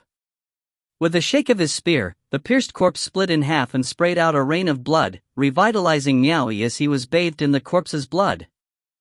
Charcoal, who was underneath him, turned around and fled. 5 cultivators gave chase on their dragon steed, with the ensuing hunt consisting of him running at the front and 5 chasing from the back. Charcoal's rear wound did not seem to affect it. Instead, it ran faster and faster with shocking speed. Despite its oversized body, it ran faster than the dragon steeds of the other 5 cultivators, widening the distance between them. Yan Xiu was in a state of disbelief. Was this still the same Charcoal he had known for years? Miaoyi did not run away, instead he led the 5 cultivators circling behind him on a merry chase around the open field. They wanted to catch up but couldn't, and the distance between them kept getting further and further apart. They became worried of the slight chance that Miaoyi would get away, and in an abrupt move, one of them rushed out and attacked, hoping to intercept Miaoyi midway. Another cultivator changed course in order to obstruct his path, running in the other direction to face Miaoyi as he circled around once more. However, this was the result Miaoyi had wanted all along. If the 5 of them combined forces against him, he absolutely wouldn't have a hope of winning. His only resort was to separate them. If he ended up dying, then he would take a few sacrificial lambs down with him. If he could kill one more, then that would be good too. Facing a White Lotus third-grade cultivator that rushed towards him straight on, Miaoyi raised his spear and charged, his face a mask of ferocity. With his previous experience against a White Lotus third-grade cultivator, he did not attempt to fight fire with fire, instead he fought with his life on the line. Immediately after they faced each other in combat, Miaoyi's opponent understood right away the reason behind a White Lotus first grade's ability to kill 4 people in a row. He definitely hadn't managed it out of sheer luck. Relying on his strength and cultivation alone to pressure his opponent, he discovered that he was unable to suppress the opponent's reaction speed. It was simply inconceivable. Wouldn't people normally rely on their profound cultivation base to suppress and beat down their opponent? But the opponent resembled a fish in the sea. He seemed able to swim in the ocean of transcendence energy. Not only that, he could still perform a counterattack under the enormous pressure inflicted on him. Miao Yi faced the stronger enemy's deadly strike head-on, and did not attempt to dodge or defend. He knew he wouldn't be able to withstand the attack just on his cultivation base alone. They might as well stab each other and then die together. No one was willing to play a dangerous game like this with him. Instead, the opponent was forced to quickly defend himself. In addition, the moment they brushed past each other, the opponent would still need to be vigilant against Charcoal's personal ambush. On the open land, 6 dragon steeds chased each other in an endless circle, repetitively going to and fro, assaulting each other at close quarters. At this point, everyone was a little unclear as to who was hunting down who. In any case, no one was able to block Miao Yi. The people who were obviously trying to intercept him instead became flustered the moment they ran into him. This made it seem like Miao Yi was the one who was brutally attacking the 5 higher-leveled cultivators. The scene was spectacular to look at, but was something practically unheard of before this. There were 5 White Lotus cultivators, 3 at 3rd grade and 2 at 2nd grade. An hour passed, and the chase was still ongoing, with the 5 cultivators unable to catch this guy at a mere White Lotus 1st grade level. The crowd on the mountain were unable to restrain themselves from looking at each other in dismay. Yang Qing, clad in full silver armor, let his gaze follow the desperately fighting Miao Yi, revealing a look of admiration that he couldn't quite mask. He then exclaimed in approval, "A valiant warrior indeed. Given time, when his cultivation base grows higher, he will definitely be an excellent choice as one of the protectors for the domain." What has that Yuan Jingquan, too afraid to show his face, done to merit such a subordinate to fight his battles for him? The instant he said that, the already disgraced Qin Weiwei gritted her teeth, swiftly grabbing the bow she carried on her back. Simultaneously knocking 3 feathered arrows on the bowstring, she drew back her bow, fed her transcendence energy into them, and set her target at Miao Yi. Yang Qing shot a glance at her, abruptly shouting, "Stop!" With the exertion of his transcendence energy, his voice rumbled and reverberated between the ravines. When he began to speak, Qin Weiwei turned back to look at him. She slowly lowered the bow in her hands. Even the 5 cultivators, who were locked in their chase, were too afraid to disobey his orders. They immediately turned their steeds around and returned.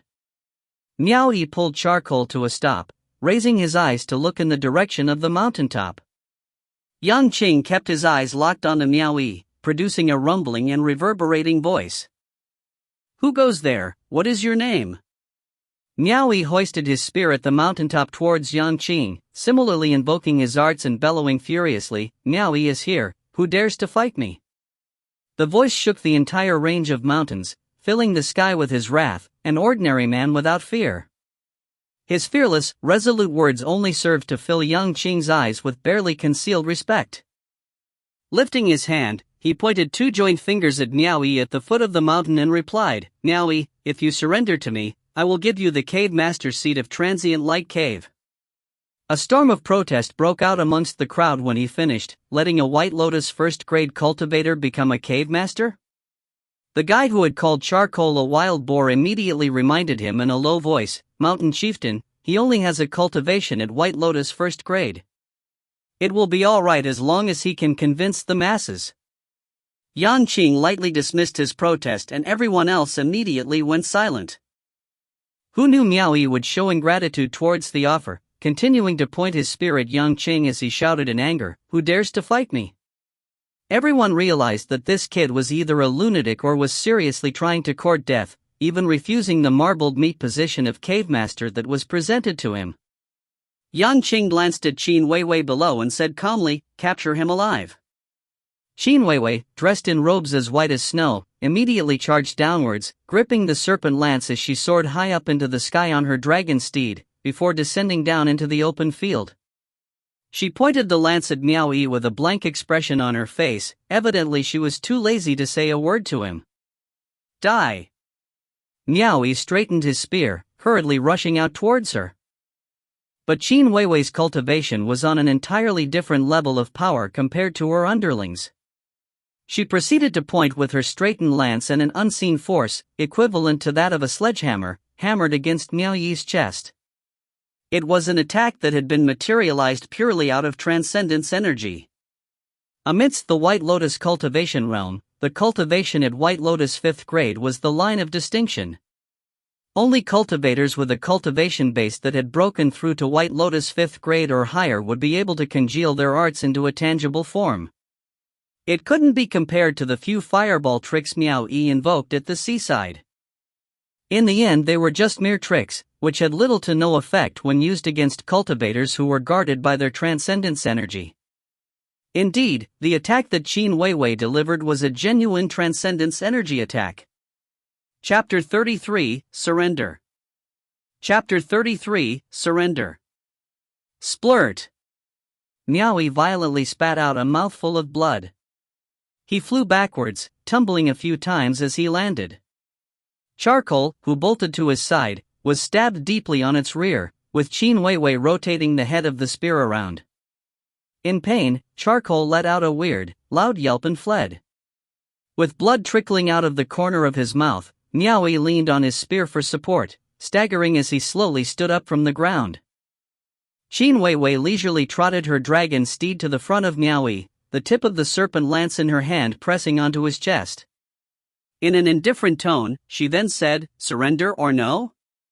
In the face of defeat, Miao Yi's eyes were filled with fury as he glared at her. He had the look of someone who would rather die than submit. A cold smile appeared on Qin Weiwei's face, about to teach him another lesson. Surrender! He surrenders! Yanxiu screamed as he ran to their side, supporting Miao Yi with his hands while nodding his head repetitively as he said, "He surrenders." He was unaware that Yang Qing had commanded that Miao Yi be captured alive. In fact, Yanxiu was worried Miao Yi would be killed by her. Qin Weiwei did not pay any attention to him at all. She only stared at Miao Yi as she asked expressionlessly, "Surrender, yes or no?" Although Yang Qing had told her to capture him alive, he never said she couldn't give this brat a hard time. A few of her subordinates had died at the hands of Miao Yi, so she wanted to take this chance to exact her revenge. Yan Xiu was beginning to panic. At once, he invoked his arts and transmitted his voice to Miao Yi, "Brother, your parents gave birth to you and raised you not for the sake of throwing your life away. Just surrender. Where there is life, there is still hope." Miao Yi's gaze was still locked onto Qin Weiwei, the corner of his mouth twitched furiously as blood trickled down. The mention of parents from Yan Xiu's mouth made him remember his foster parents who had treated him with kindness, as well as his younger siblings. He still had no idea how his little brother and sister were faring right now. "I surrender." Miao Yi abruptly gripped the spear and stabbed it ruthlessly into the ground, letting out a mournful roar as he looked up into the sky. He hadn't managed to avenge Luo Jin and Chao Dingfeng, and yet he surrendered. A remorseful feeling of grief and indignation filled him wholeheartedly. He had never before thirsted to raise his own strength like he had today. If he did not improve his strength, what could he even do if he found his younger siblings? As an older brother, would he have the ability to protect them?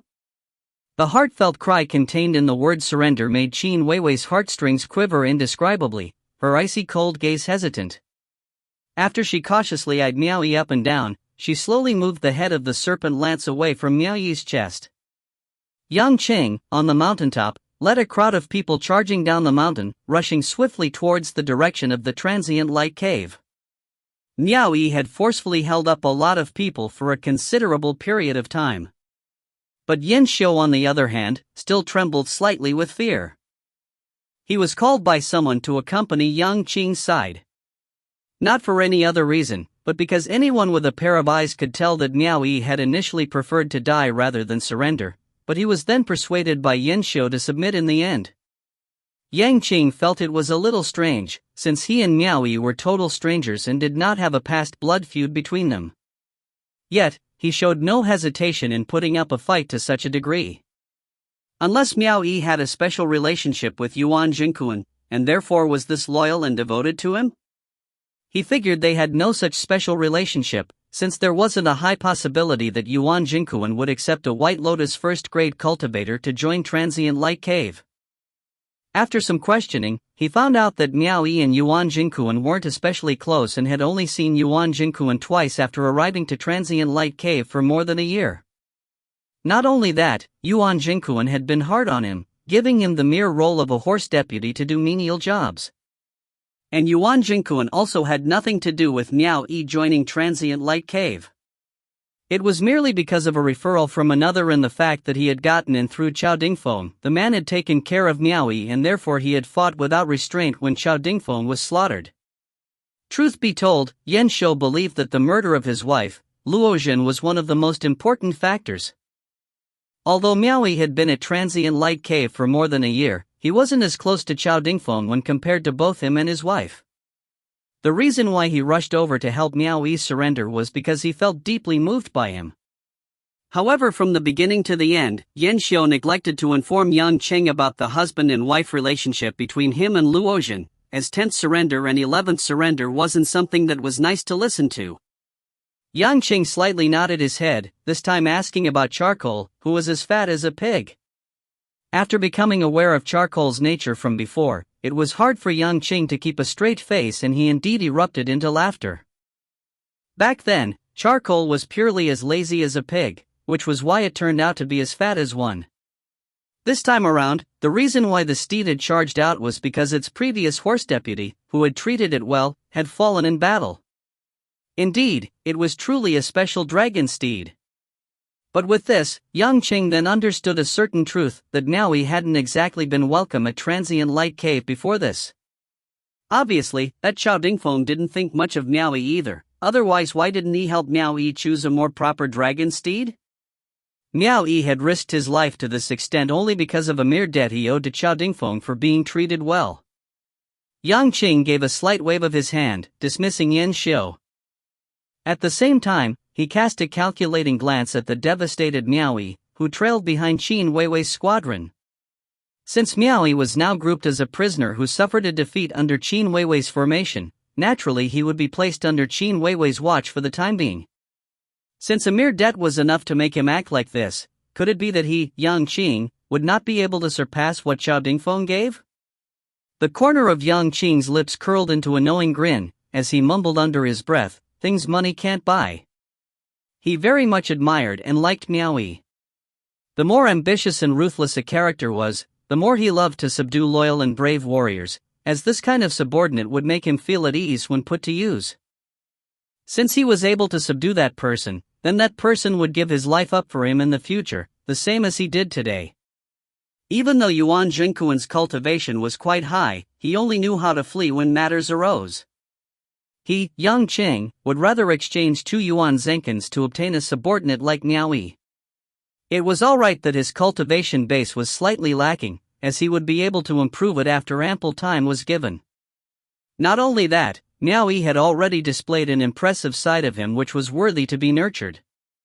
Even if he couldn't become Yang Qing's own trusted general, he could still be kept at his side as a reliable aide for his own use. The crowd of people rushing over to Transient Light Cave brought to mind a dove occupying a magpie's nest. Yang Cheng and his men did not plan to stay there, and only lingered about for a while. Since the land was recently claimed by them, it was impossible for them to not give it a look at least.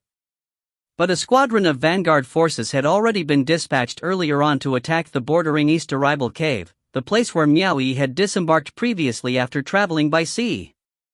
It was also the place where Chen Fei currently lived. Outside the Transient Light Grand Hall, the respective cave masters of Mount Shaotai, along with School of Blue Jade's disciples, leapt off their dragon steeds one after another upon arrival. After they entrusted their mounts to their attendants, they ran towards the Transient Light Grand Hall straight away. Afterwards, the cave master of Changfeng Cave, Xiong Xiao, led his men to inspect the surroundings of Transient Light Cave. Soon he also arrived outside the Transient Light Grand Hall, leaping off his dragon steed. Changfeng City fell under Changfeng Cave's protection. It was also the location of Miao Yi's old home. When he entrusted his mount to his handmaiden, Dong Shui's care, Xiong Xiao discovered that one of the 2 personal handmaidens was nowhere to be found, so he spoke thoughtlessly, "This isn't the time to be wandering around." "Where did Chun Shui go?" Handmaiden Dong Shui pointed towards a lithe figure within the waterside pavilion, she was about to speak and then faltered. His personal handmaidens had followed him for a long time, so Xiong Xiao was able to tell with a glance that there must be a hidden reason. He strode over to the arch bridge and went straight into the waterside pavilion. There, he was greeted by the sight of the handmaiden Chen Shui sobbing, while leaning on the parapet with her back facing him. He couldn't help but crease his brows and said, "Chen Shui." Hearing the voice, handmaiden Chen Shui quickly wiped her tears away before turning around, revealing her beautiful, tear-stained and tender face. Forcing herself to smile, she made a bow and salute as she said, "Cave Master." Xiong Xiao surveyed the surrounding area and asked, "What happened?" Chen Shui tried her best to force a grin, shaking her head as she replied, "There's nothing. Sand got in my eyes." What a joke! Normally, the handmaidens selected to be by the cave master's side were women who had the aptitude for cultivation. They were meant to be stationed by their side, acting as a personal confidant to be nurtured in the long term. Naturally, Xiong Zhao's handmaidens were no exception. Currently, the two handmaidens by his side were already with a cultivation at White Lotus first grade, so how was it even possible for ordinary sand to get into her eyes? Chapter 34, An Old Friend from Chanfeng. Chapter 34, An Old Friend from Chanfeng. However, they weren't merely handmaidens, or even just trusted aides, they were often partners in bed as well. There weren't many masters in existence who could restrain themselves from putting their hands on the delicate beauties at their side. A person who was both personal and intimate, how could he not see that she had worries on her mind? Xiong Xiao extended his hand and lifted her chin, his eyes looking at her lovely and pitiful face, and asked in a deep voice, "Did someone bully you? Tell me, I will give you justice." He, Xiong Xiao, had a cultivation at White Lotus 9th grade. If he weren't a subordinate serving under the mighty, powerful young Qing, he already had the qualifications to be a mountain chieftain himself. Once all matters concerning this war were resolved, he would inevitably be given the position of a mountain chieftain. Not only that, he was also one of Yang Qing's most trusted subordinates, so he had the qualifications to make such a statement. Chen Shui shook her head and replied, "No." Xiong Xiao pinched her chin, using a tone which did not allow any room for evasion as he forcefully demanded, "Tell me." A heartbroken look broke out on Chen Shui's face. She bit her lips for a moment, before beginning to say, "Mountain Chieftain." Mountain Chieftain? Xiong Xiao was alarmed by her words. If Yang Qing, the mountain chieftain, had truly laid a hand on his woman, then he himself had no choice but to swallow his protests for now. But immediately after, he sensed something was amiss, since mountain chieftain Yang Qing was not a lascivious man. He had long heard that Yang Qing already had someone he held an unrequited love for, except that there was a vast difference in status and background, so he could not fulfill his longings. The majority of Yang Qing's great accomplishments were done for the sake of that beautiful woman, so he absolutely took no notice of other women. This made it impossible for him to lay a hand on his trusted subordinate's woman, unless there was another reason for it? Loosening his grip on Chen Shui's chin, he tested the waters and asked, "What did you do wrong? Were you reprimanded by Mountain Chieftain?" Chen Shui knew that he was misunderstanding the situation, so she promptly waved her hand and said, "Mountain Chieftain would never bother with a small handmaiden like me." Xiong Xiao also thought as such. Curious, he asked, "Then what is the reason?" Chen Shui revealed a bittered look and replied, "Cave Master, please do not ask anymore. The man is already highly favored by Mountain Chieftain, so I do not want to pursue the matter any longer. Also, I don't wish to bring trouble to Cave Master by being blamed by Mountain Chieftain." So it was a different person after all. Xiong Zhao's facial expression darkened. Serving under Yang Qing, he had never truly been scared of anyone apart from Yang Qing himself. He coldly asked, "I would like to know who had the audacity to touch my woman, tell me." Seeing that he was set on pursuing it to the end, Chen Shui knew the truth could not be hidden anymore. Her cave master's imposing presence also did not allow her to hide the truth. So with her face covered, she broke out into weeping sobs and exclaimed, "Niaoyi! Niaoyi!" Xiongxiao froze, unable to recall a person with that name within the ranked groups controlled by mountain chieftain Yang Qing. But he swiftly came to a sudden realization and exclaimed, "It's that Miao Yi who recently surrendered? As a man who yielded, he dared to anger you?" He was a little unconvinced. That Miao Yi had suffered a defeat under the battle formation of Qin Weiwei, so he should be restricted by Qin Weiwei right now. Where would he get the chance to bully his own handmaiden? He reckoned they did not even have the chance to meet face to face, unless there was another man with the same name? Tears streamed down Chun Shue's face as she explained, "Has Cave Master forgotten the terrible death my brother suffered? In that year, we couldn't find any trace of the killer in Changfeng City, but who could have thought that 10 years after the incident, I finally get to meet him here?" It turned out that this Chun Shui wasn't just anyone. She was none other than Huang Yu, the daughter of headguard Huang, who he'd gifted to the immortal to act as a handmaiden. She was also Huang Cheng's sister. In the beginning, when she first saw Miao Yi and the other captured men fighting to the death, she had yet to recognize him. Although in her earlier years, due to the fact that they were neighbors, she had seen Miao Yi before, it had already been many years since then, and Miao Yi was no longer the juvenile youth he was at that time. His appearance had gone through a huge transformation, so she couldn't remember him at first sight. It wasn't until the name Miao Yi personally flowed out of his mouth, a name which was imprinted into her very bones, and only then was she struck by terror. It roused the past events, and she was able to distinguish vaguely from between Miao Yi's brows that he was the neighbor at Changfeng City at that time. The same killer who had murdered her own little brother. Xiongxiao was stunned beyond measure. Of course he knew about the incident. At that time, Chun Shui was heartbroken because of it for a long time. He himself personally urged the city lord of Changfeng City to do everything in his power to arrest the killer, all in order to comfort Chun Shui. Except at that time, the kid ran away too quick, so they couldn't seize him on time. He was more or less bewildered and doubtful as he asked, "You are certain that this Miao Yi is the same killer who murdered your brother?" Chun Shui choked with sobs as she nodded her head in reply. "Yes, that's him.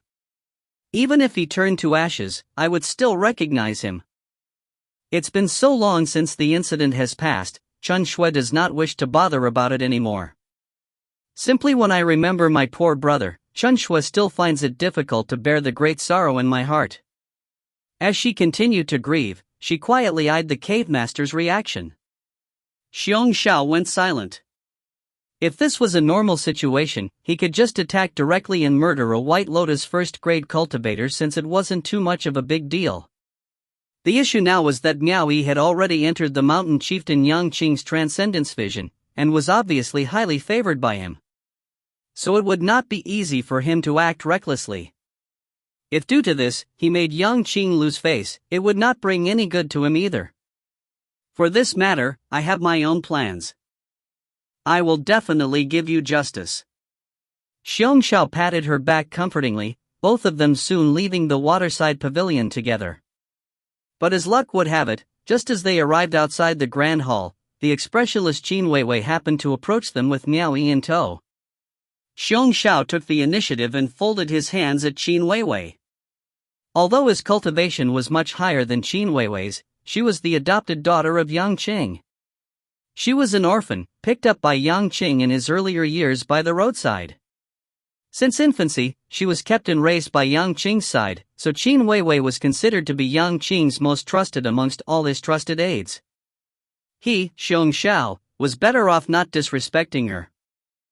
Qin Weiwei returned the salutation, and led Miao Yi up the stairs of Transient Light Hall. Yang Qing wanted to meet Miao Yi. Xiongxiao's flickering and doubtful eyes circled around Miao Yi's face, eventually dropping his gaze onto Chun Shui's face, who was silently biting her lips. Miao Yi had also seen Chun Shui.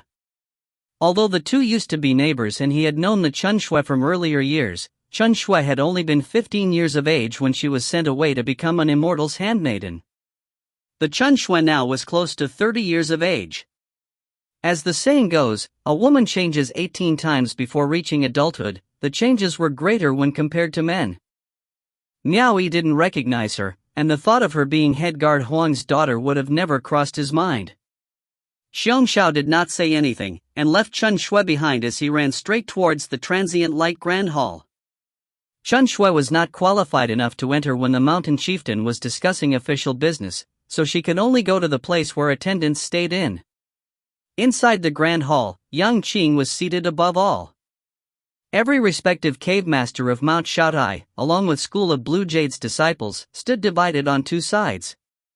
After Xiong Xiao saluted and bowed to Yang Qing, he threw a glance at Miao Yi, who stood alone in the middle of the grand hall, before returning to stand at his own designated position. "Are the wounds on your body serious?" Yang Qing, seated high and wearing armor and a helmet, looked down at Miao Yi, who stood below, wearing a grin on his face as he asked warmly. Miao Yi cupped his blood-stained hands, where the webbing between his thumb and forefinger had split open, revealing a raw wound, and replied, "Not at all." The superior Yang Qing dismissed his words with a laugh, and flipped his palm over. The storage ring on his middle finger flashed with a glimmer. A 9 red stone branch and 9 gem leaves levitated in his palm, with specks of starlight floating around it, looking extremely beautiful. Miao Yi was not foreign to the item. It was the glorious star immortal herb. He saw Yang Qing open his mouth to blow at the specks of starlight on top of the red stone branches and gem leaves. They immediately turned into 2 wisps of starry clouds, floating towards Miao Yi's hands. Stunned, the blown specks of starlight had adhered to the wound where the flesh could be seen in the webbing. A pleasant feeling, with a slight chill, swiftly spread from the wounds on both of his hands. As the specks of starlight gradually permeated into the wounds, the split webbings on both hands could be seen making a speedy recovery. With no more than a moment of effort, the wounds had already recovered to its original unharmed state, causing a great shock to Miao Yi. Everyone had said the glorious star immortal herb was revered as a priceless treasure, a divine healing medicine by the cultivation world. Yet, he hadn't expected the effects to be this unimaginable. Chapter 35, Charcoal Wreaks Havoc, 1. Chapter 35, Charcoal Wreaks Havoc, 1. When the specks of starlight on the red stone branches and gem leaves finally reappeared again, Yang Qing opened his mouth to blow another mouthful of air. A wisp of starry clouds floated from the red stone branches and gem leaves, directly entering Miao Yi's nostrils. As the specks of starlight permeated into his heart, Miao Yi could feel the internal injuries from within his body being healed at a quickened pace. The instant Yang Qing flipped his hand over, the storage ring gave a soft glimmer, and the glorious star immortal herb went back into it. Inside the grand hall, everyone kept throwing glances at each other, discovering that Yang Qing really looked up to the kid. Not everyone possessed a glorious star immortal herb. When the seal was lifted from the boundless secular world, the amount gathered was also very limited. Moreover, every time the immortal herb was used, it would be reduced in quantity, so it was extremely valuable. Those who wanted more would need to wait for the boundless secular world to lift its seal once again. The trivial injuries this kid suffered would have healed with time. Yang Qing must have truly been willing to use the immortal herb, which could have saved lives in the midst of an emergency. The most important thing was that Yang Qing had gone as far as to personally help the kid to mend his wounds. Everyone could see now that Yang Qing was doing this to win his support. But everyone could only keep the thought in their hearts, no one would voice it out just to bring misfortune onto themselves.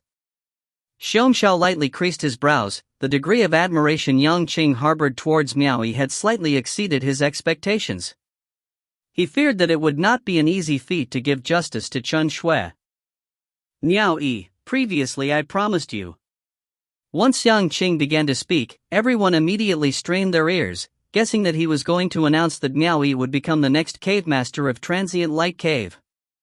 This made everyone feel very upset. One of the reasons as to why Yang Qing dared to revolt was because his troops were well trained and powerful. The cave masters under him were stationed elsewhere, and there were quite a number of people who possessed the qualifications to be a mountain chieftain, but regrettably, they had a Yang Qing presiding over them. Yang Qing himself had the ability to be a manor head. It was the reason that manor head of South Edict Manor, Lu Yu, dreaded. Besides Qin Weiwei, the other respective cave masters of Mount Shaotai present on the scene had cultivations at White Lotus 8th grade and above. They had endured much to make it this far, and yet they still remained as cave masters. This Miaoyi was only a mere White Lotus first-grade cultivator, had recently surrendered and now actually wanted to become a cave master himself. Naturally, everyone was a bit unhappy with it.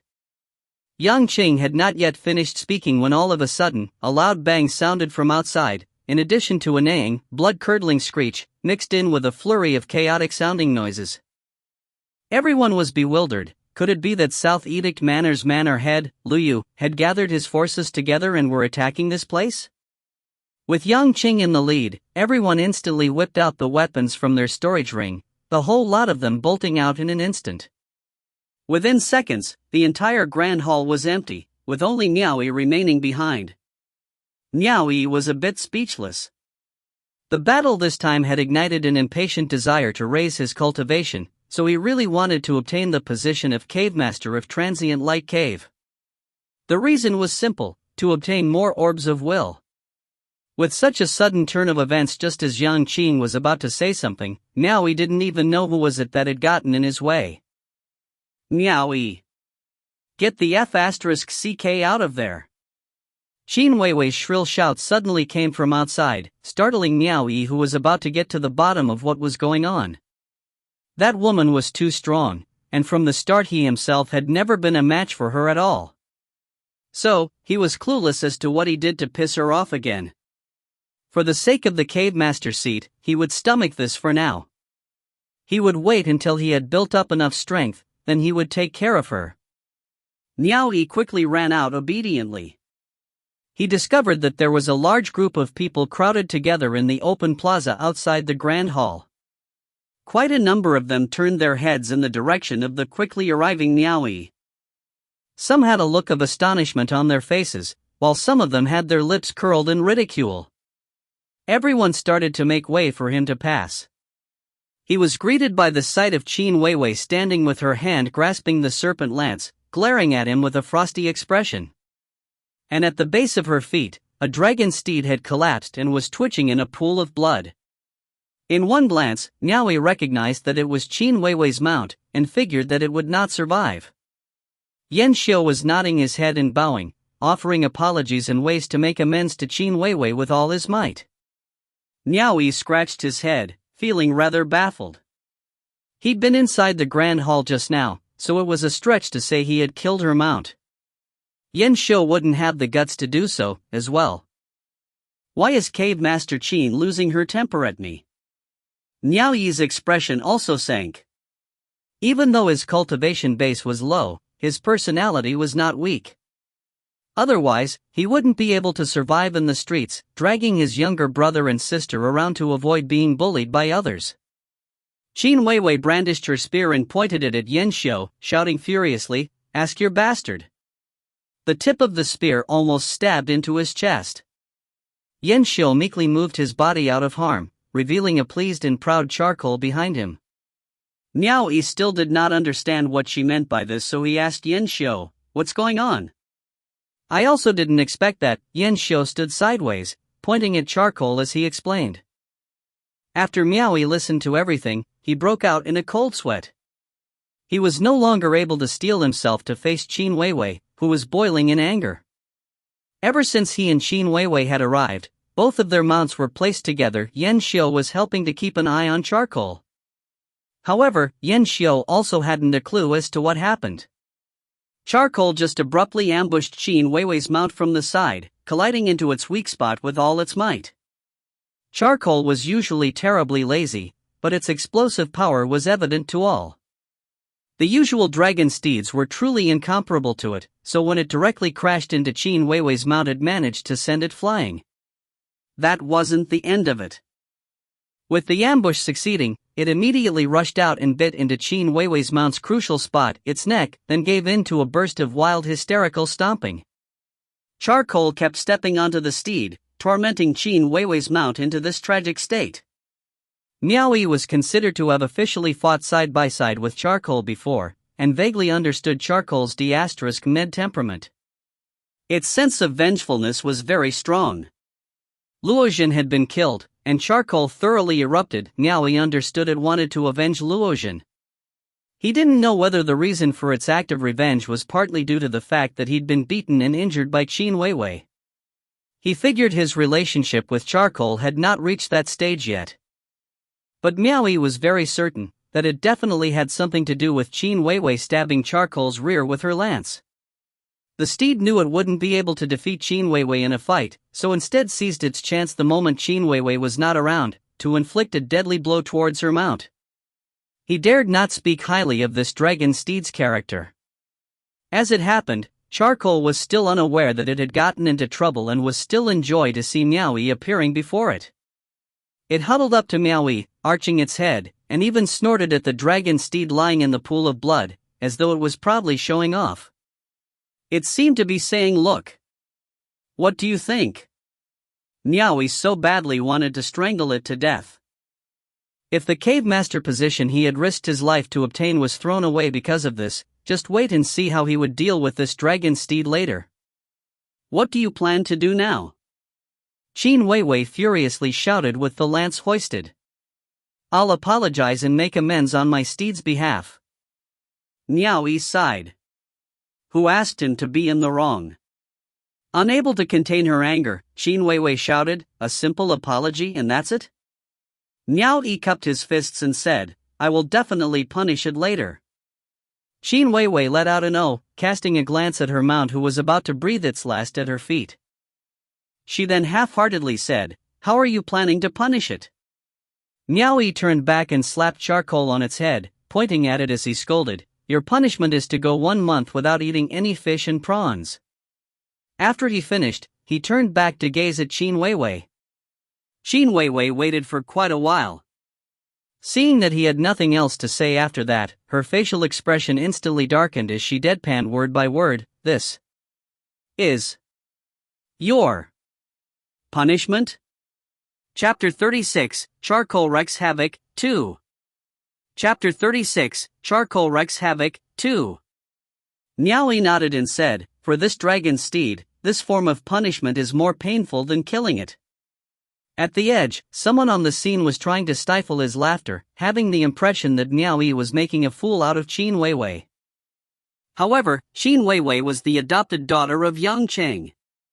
Normally, nobody would dare to cross her, not to mention that Qin Weiwei was never a meddlesome person to begin with, so no one would take the initiative to anger her. This time things had gotten more interesting. Someone was unexpectedly making fun of Qin Weiwei in public. Luckily, Yang Qing only swept his gaze around coldly. His meaningful glance was filled with the message, "Who dares to stir up trouble," which made everyone restrain their laughter. Miaoyi looked at everyone's reaction and then eventually caught on. But he didn't lie about the fact that Charcoal and the other dragon steeds were different. The other dragon steeds were omnivorous. They ate meat and vegetables such as fruits, greens, chickens, ducks and fishes, but Charcoal ate nothing but seafood like fish and prawns. Not letting it eat fish and prawns was no different than starving it for a month. Particularly for Charcoal, who had such a huge stomach, so forcing it to starve for that long was definitely a very severe punishment indeed. Unable to contain her anger anymore, Qin Weiwei furiously shouted, "I'm going to make it pay me back with its life." She lifted her lance and was about to stab Charcoal, but was stopped by Yang Qing gripping her serpent lance with one hand. With creased brows, he said, "Weiwei, this is not a big deal. Don't let this affect your good relationship. Just change to a new one." He was trying to win someone's support, specifically Miaoyi's. At the same time, he wanted all his subordinates to see the generous treatment he bestowed onto a loyal warrior, hoping that everyone understood that he would never mistreat people who were loyal to him. How could he let his daughter ruin this plan for him? Qin Weiwei's full chest was heaving quickly, her clear eyes glaring at Miaoyi as though they were about to shoot out flames. But since Yang Cheng had already said as much, what else could she do? Privately, maybe she could depend on their father and daughter relationship to throw a tantrum at Yang Qing, but for appearance's sake, she had to protect her father's face in front of his subordinates no matter what. After throwing Miaoyi a glance that said wait and see, she took back the lance from Yang Qing's hand, turned her head and left. "Watch your," Yang Qing pointed at the pleased and proud Charcoal and didn't know what else to say. Was it worthwhile for him to bother about a mere beast? He waved his hand, speechless, and also moved to depart.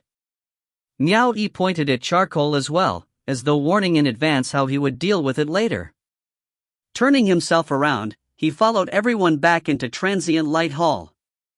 He fully anticipated that Yang Qing would bestow the position of cave master to him.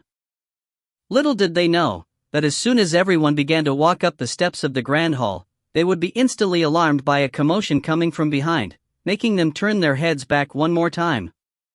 They were greeted by the sight of charcoal once again charging towards Qin Weiwei's mount, who wasn't completely dead yet.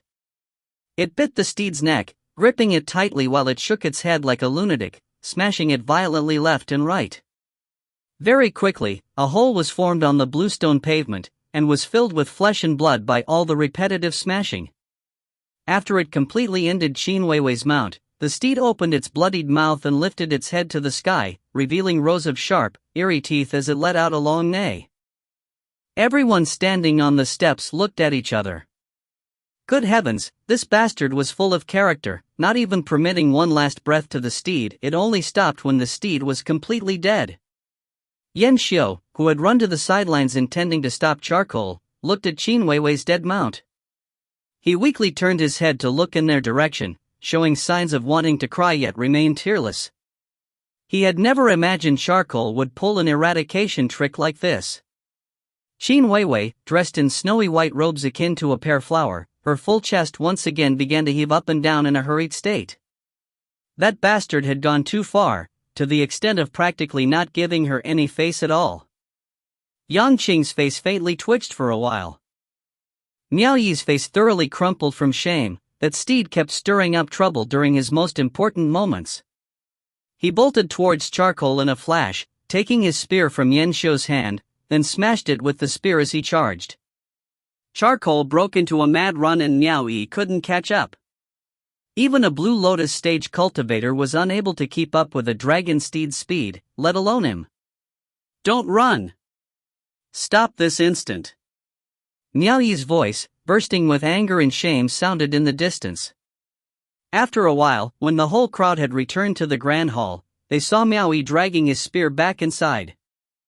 Yang Qing didn't want to bother with an animal, but he couldn't restrain himself from asking, "What did you to your mount?"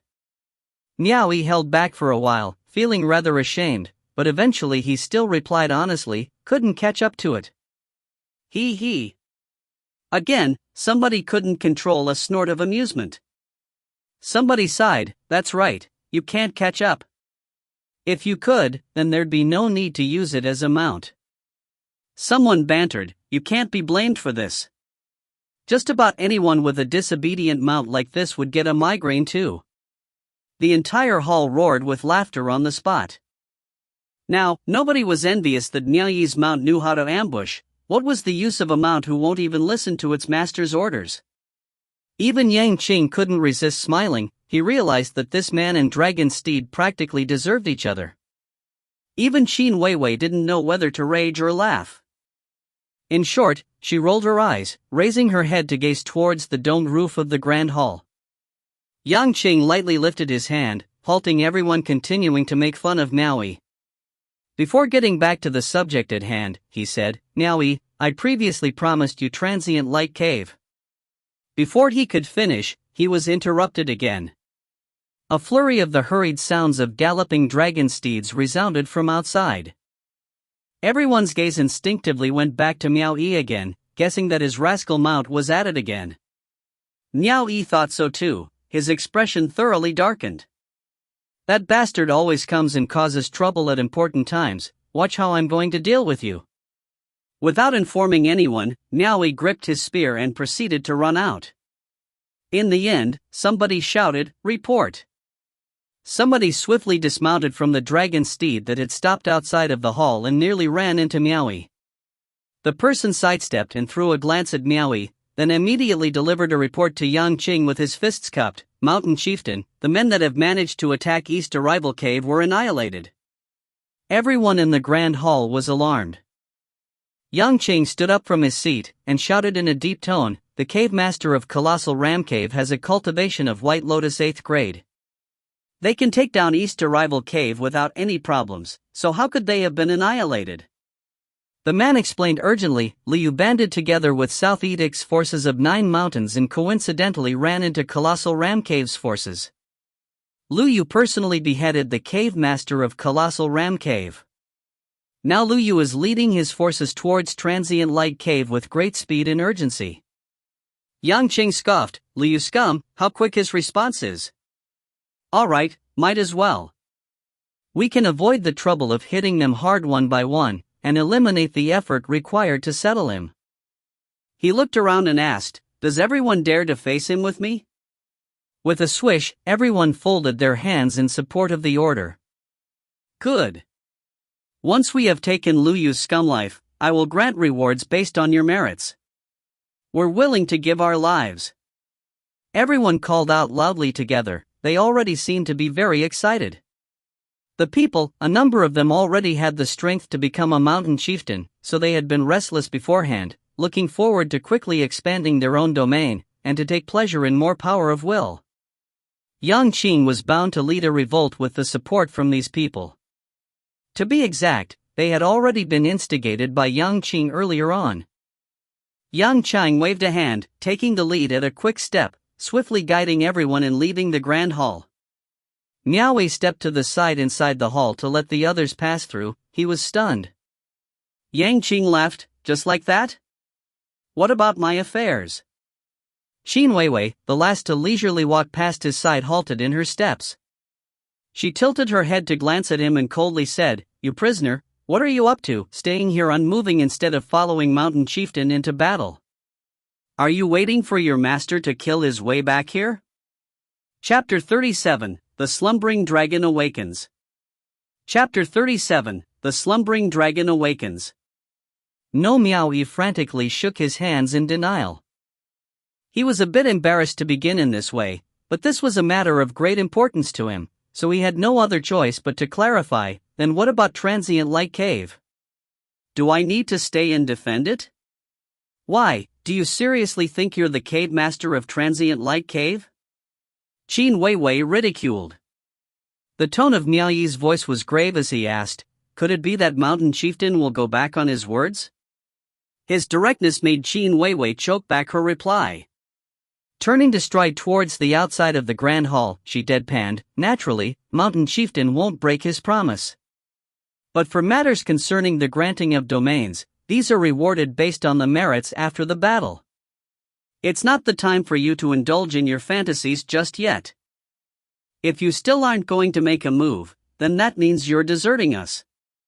I can stab you to death with my spear. If her father hadn't set his eyes on him, she really would have followed her impulse to stab him to death. Because she felt like she had been lied to and tricked. She'd been utterly shocked when Miaoyi let out that helpless roar in the valley, and had assumed he was brave-hearted, a rare characteristic to find in a man. But who knew he was also a guy who could easily be swayed when faced with benefits? If she had known earlier, she would have made him suffer more at that time. *TCH. Miao was secretly scolded in his heart, thinking that once he had the strength, just wait and see how he'd take care of her. Having the strength was a matter of the future, after he'd actually acquired it. At least for now, it was still necessary for him to remain well-behaved. He ran out after Qin Weiwei, and discovered that Yin Chang had already set off with vigor, leading a large number of his forces. Qin Weiwei's subordinates had already mounted their dragon steeds, awaiting further orders, with Yin Xiu and the 2 other prisoners from the former Transient Light Cave among them. Qin Weiwei climbed up onto her new dragon steed, with bow and arrows draped around her and the serpent lance in her hand. She hoisted the lance, and was about to yell for everyone to set out, only to discover Miaoyi at the side in solitude, looking about. How very arrogant he was, he practically took no notice of those around him. More importantly, he disrespected her, the cave master of 100 Blossoms Cave. Pointing her serpent lance at Miaoyi, Qin Weiwei said in a deep voice, displaying cowardice just before a battle, do you seriously think I'm too afraid to kill you? Miaoyi, unsure of whether to laugh or cry, replied, my mount hasn't returned. Qin Weiwei went speechless, finally recalling that the guy's mount had been frightened away by him and his spear. She realized that she was so pissed by him that she was losing her wits. But Qin Weiwei would never go easy on him. And she also found delight in taking revenge. She laughed coldly. You're the one who caused trouble in the first place, so think of the solution yourself. If you can't keep up with the group, then you'll be punished as a deserter and executed without mercy. She turned to point her hoisted spear in the direction of where the main force disappeared, set out. With her at the front, she led the cavalry away as fast as lightning. Luckily Yan Xiu assisted him on the side. As Yan Xiu sped past him, he abruptly extended his hand, hauling Miao Yi up onto the steed, the two of them riding together on one dragon steed, trailing behind the group. Yan Xiu also had some questions to ask him, so he invoked his art to send a message discreetly to Miao Yi and asked, Yang Qing is really going to appoint you as the cave master of Transient Light Cave? You saw how I was just treated, do I look like I'm a cave master? Yang Xiu cried out in surprise, are you sure? Yang Cheng made that promise in front of everyone, how could he back out now? How would his subordinates see him in the future? He didn't break his promise. He was about to mention this, but was interrupted by Charcoal. It's more likely the title will be determined after battle, when we'll be rewarded based on our merits. Miao Yi vigilantly peered about his surroundings, before wandering off from the subject. Charcoal, that bastard, he wouldn't seriously get frightened off and not come back anymore, will he? No. For sure he's back in Hidden Dragon Valley. That's his old nest. Yan Xiu was very certain, since he'd known Charcoal for many years already, so he still had some understanding of his attitude. Brother, your wounds are already healed this quickly? Miao Yi looked at both of his hands. Yang Qing used the glorious star immortal herb to heal them. Yan Xiu asked in bewilderment, Yang Qing personally healed you? Miao Yi explained roughly about the events that happened at that time. After keeping silence for a while, he sighed, I'm not speaking well of him just because I surrendered to him. I also don't care whether Yang Qing was putting on false pretenses or not. All in all, I feel Yang Qing seems like a pretty decent guy, better than Yuan Jingquan at least. Maybe we made the right decision to surrender. What does it mean to win the people's support? This would be a great example. Obviously, Yang Qing's actions had earned Miao Yi's good opinion. Yan Xiu too fell into a deep silence. Of course he understood that Yang Qing wouldn't be doing this for nothing, and also wouldn't be doing the same thing for everyone else. Rather, it was because of Miao Yi's fight to the death that it earned him Yang Qing's admiration and subsequent special treatment. Yang Qing aside, even Yan Xiu was shocked to the core by Miao Yi's ferocious display of fearlessness when he lifted the 4 cultivators using his spear and straight after, battled against 5 cultivators on his own. Moreover, he was shocked by what Miao Yi had just told him. The result of Miao Yi's fight to the death had not only resulted in him becoming the cave master of Transient Light Cave at only White Lotus 1st grade, but his wounds were also specially treated by Yin Cheng. And him? So what if he had a cultivation at White Lotus 3rd grade? He would rather be a live coward than a dead hero. He had completely faltered under the notion of safety first. Picturing his wife, Luozhen, unreconciled to humiliation and fighting with all her might, made him slowly shut his eyes, his heart full of desolation and sorrow. Yan Xiu took down a wine bottle gourd he had tied to his waist, then flung it far away. Brother, if you really do become the cave master of Transient Light Cave, you mustn't forget me, your old brother. Don't worry. I won't let Senior lose out. Brother, I have a question that I'm not sure I should ask. Go ahead. You only have a cultivation at White Lotus 1st grade, yet how did you manage to endure the pressure of transcendence energy exerted by those with a cultivation at 2nd and 3rd grade, and even go as far as counterattacking under pressure? Miao Yi asked puzzlingly, under the same conditions, others cannot endure this kind of pressure? Maybe it's possible to endure the pressure exerted by a 2nd grade but never with your skill. Not only did you endure the pressure exerted by a 3rd grade, you could still fight back with ease. Judging by your condition at the time, I reckon even a cultivation at White Lotus 4th grade would have had a hard time invoking their arts to suppress you. Unless they were at White Lotus 5th grade, with a high enough disparity between their level and yours, then maybe they'd have a chance. Just like how Qin Weiwei had wounded you by congealing her transcendence energy into a solid form and using it to attack. Is this normally the case? Under normal circumstances, it would be. You're the first exception to the rule, though. At his words, Lao Bai's teachings flashed through his mind, recalling when he'd faced the waterfall's onslaught over the years, the very same words mentioned when Lao Bai made him dive deep into the sea to cultivate, treat the pressure in the deep sea as a strong enemy who is using transcendence energy to oppress you. You need to get accustomed to this feeling and learn how to adapt under such oppressive conditions caused by an enemy's formidable transcendence energy to launch your attack. In an instant, Niao Yi's eyes brightened. He had found the reason. Obviously, no matter how much theory Lao Bai had taught him at the time, he would never be able to deeply comprehend it if he hadn't experienced it beforehand. However, after going through actual combat this time, he finally understood. In actuality, Lao Bai had already opened a door for him earlier on. As to what hidden treasures were behind the door, Lao Bai didn't say. Maybe Lao Bai himself had no idea since he wasn't a cultivator. Miao Yi would have to comprehend it himself, to find the treasures hidden beyond that door. Nay. The familiar sound of whinnying and the trampling of horse hooves traveled from behind him, dragging Miao Yi from his thoughts to reality. Turning his head back to look, he saw the fat charcoal's four hooves galloping forth, approaching with a speed akin to a bolt of lightning. Yen Xiao hadn't guessed wrong. Charcoal really was hiding at its old nest, the hidden Dragon Valley, and had been frisking and rolling about on the spot. But once the rumbling sound of hooves had faded in the distance, and after the entirety of Transient Light Cave had fallen into a dead silence, Charcoal got back on its feet again. Trotting back to Transient Light Cave and neighing for a few times did not garner it any response, as the whole grounds were empty with no one around.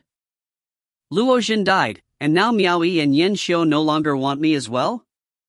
Are they abandoning me because they don't care about me anymore? Thus, it immediately chased after them, madly galloping towards the direction of where the sounds of the other sprinting steeds had disappeared. Once again it exploded with an alarming speed. Although it was under disadvantageous circumstances, where the other dragon steeds had a longer head start, it still managed to quickly catch up. Akin to its performance on the battlefield, it could surpass the speed of other dragon steeds despite its fat physique. It was capable of catching up to the enemy, but the enemy was unable to do the same. Chapter 38, Decisive Battle of South Edict, 1. Chapter 38, Decisive Battle of South Edict, 1.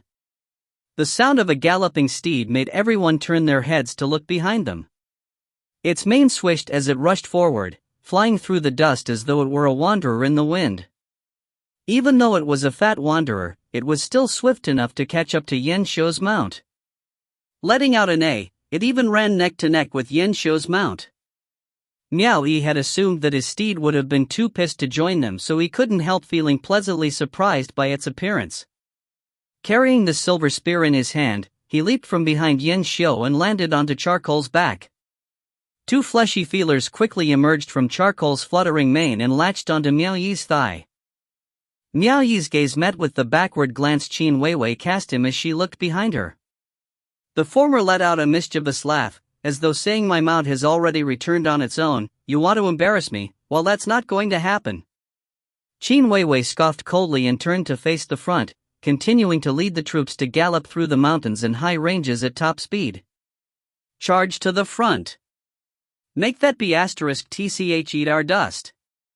Miao Yi transmitted his thoughts to Charcoal. Although, with their current cultivation, they were nowhere near to making her really eat dust. Instead, the dust flying up ahead flew towards the back, hitting them in the face. This made him immensely angry.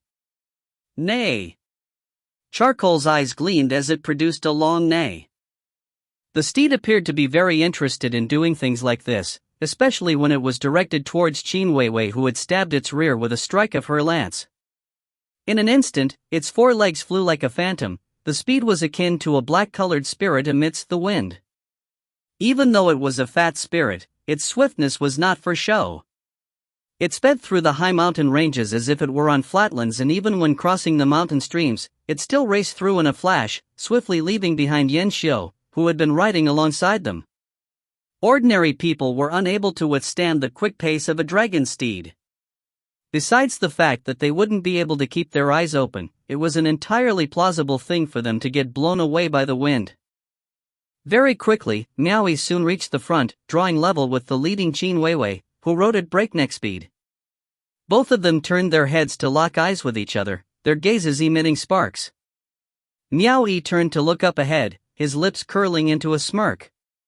He leaned forward slightly, stretched out his hand and patted Charcoal's neck. Charcoal got the message and once again increased its speed, slowly exceeding that of Qin Weiwei's mount by more than half. Qin Weiwei seethed with rage and discreetly transmitted to her mount the thought of wanting to exceed Charcoal. The saddled dragon steed immediately exploded with speed, violently chasing after Miao Yi and his mount. Their race caused the cavalry behind them to also hasten their mounts in order to catch up to their leader. Yet, Qin Weiwei couldn't help but gnash her teeth with hatred.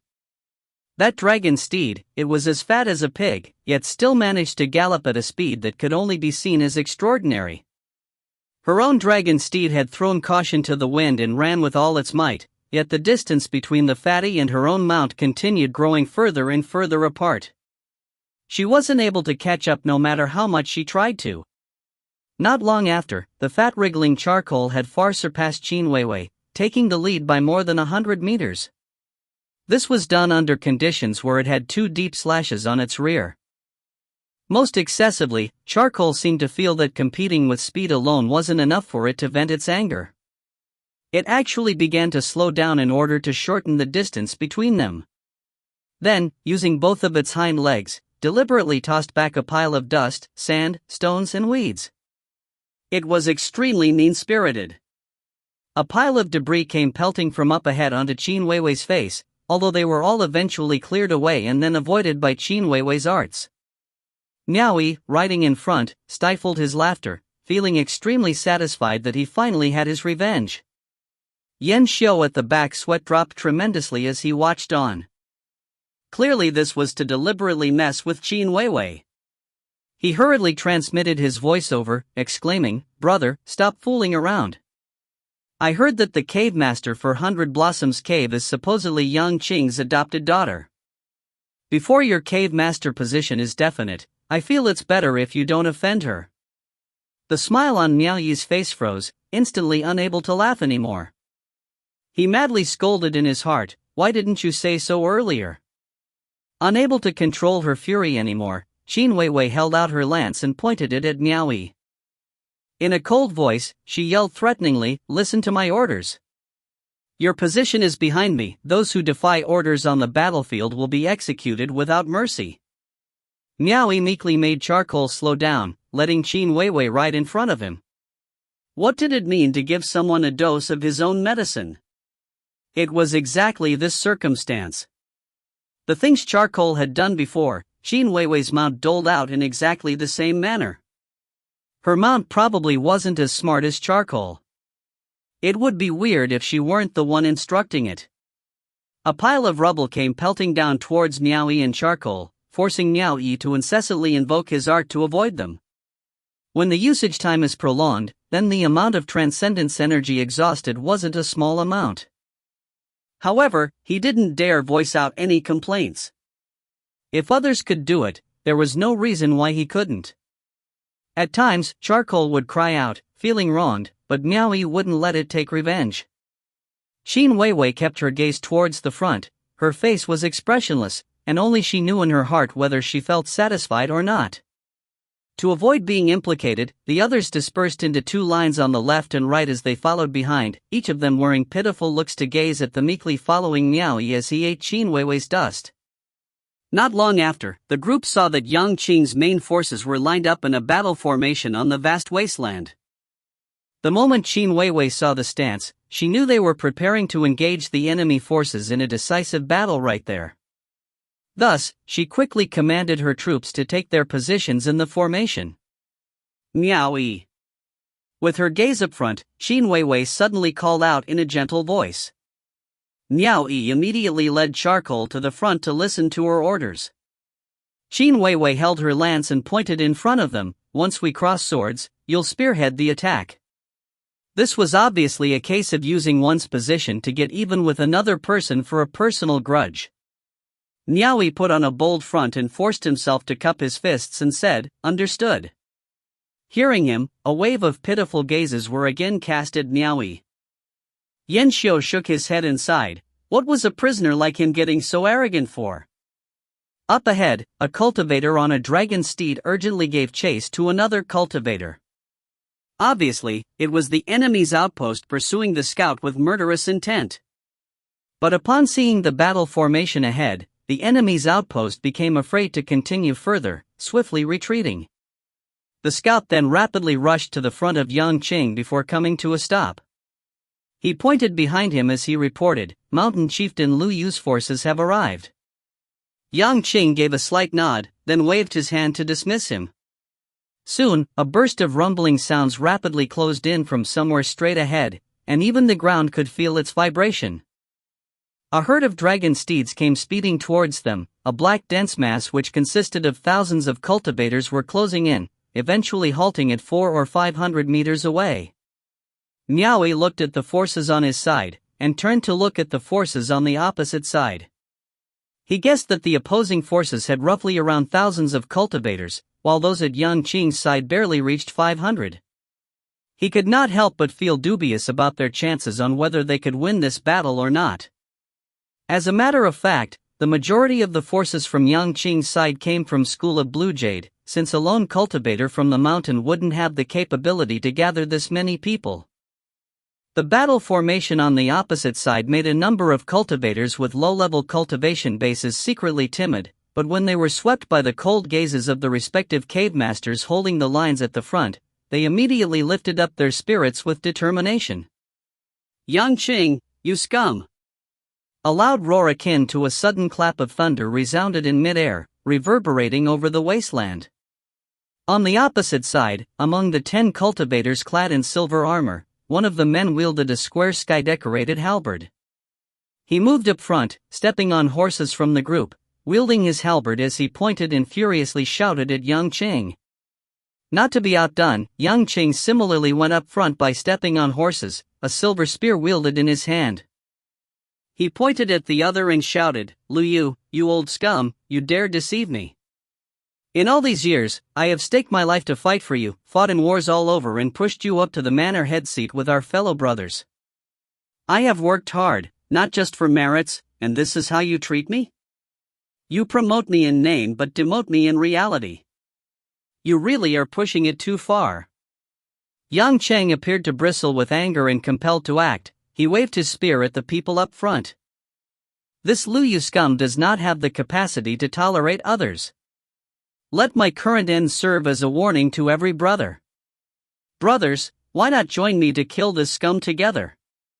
When the deed is done, I will stand united with my fellow brothers in arms, sharing the world's power of will together. Chapter 39, Decisive Battle of South Edict, 2. Chapter 39, Decisive Battle of South Edict, 2. This was practically a subordinate instigating against him in his presence. Naturally Lu Yu would not let him continue his speech of treason any longer. What sheer nonsense! Lu Yu bellowed in rage. Cease flaunting your sharp tongue, today will be your turn to die. Good. Today, you and I will have a final showdown. All of a sudden, Yang Qing steered the dragon steed to rush out, pressing on alone. He positioned himself between both sides in the center of the battlefield. A glowing 5-petaled blue lotus blossomed between his brows as he pointed his spear at Lu Yu. Scum, don't even think of bringing harm to the other brothers. Do you dare to fight single-handedly with me to determine which of us is stronger? Now he discovered that this person Yang Qing was extremely courageous, to actually want a duel with Lu Yu, as though it were a mere feat to take him down. His actions immediately caused a great boost in the morale on this side. Bear in mind that for this kind of battle, under normal circumstances, the general wouldn't come out to fight in the front line. They would try their best to lessen the consumption of transcendence energy. Otherwise, they would be subject to betrayal, should someone decide to take advantage of one's depleted transcendence energy. It would be no laughing matter. Lu Yu had many powerful men amongst his ranks, numbering more than twofold, so he was at an advantage. Thus, it was natural that he wouldn't want to fight a duel with Yang Chang. The best, guaranteed method would be for his subordinates to rush forth in large groups, directly clipping Yang Qing's wings right before ending the battle with a full-on besiegement. But he never imagined that Yang Qing would actually challenge him to a fight in front of this many people, especially since Lu Yu's cultivation was one level above Yang Qing's. His own forces seemed to focus on him in an instant, seeing whether he dared to take up the challenge or not. At Mount Xiaotai's side, Xiong Xiao and the rest were apparently already finished with their discussion. Each respective cave master immediately raised their arms and cheered. Mountain Chieftain is formidable, old scum Lu Yu, dare to accept the battle. Mountain Chieftain is formidable, old scum Lu Yu, dare to accept the battle. They led Miao Yi and the rest to rally loudly, as well. The sound of the repetitive chant shook across the four plains, their morale soaring greatly as a result. In contrast, Lu Yu's side fell into a deep silence, all eyes on Lu Yu, waiting to see whether he would dare to accept the battle or not. Lu Yu vaguely felt suspicious. Was there a ploy at play? Yang Cheng once again waved his spear at Lu Yu, angrily shouting, "Do you only know how to send your subordinates and brothers to death? You cowardly old scum! Do you dare to fight with me to the death?" Within a short while, he had forced Lu Yu into a corner. If he was afraid to fight against him today, he would later lose face in front of all his subordinates. If the person had a higher cultivation level than him, he could still avoid the fight, and it wouldn't be considered disgraceful. But now, he was facing a challenger with a lower cultivation level than him. In addition, it was also his own subordinate who had revolted against him, directly condemning Lu Yu while pointing at his nose. If he didn't at least give a proper response, then he'd end up a laughingstock. If his subordinates started thinking he was just a mere facade without any real substance, he feared that everyone would dare to act like Yang Qing.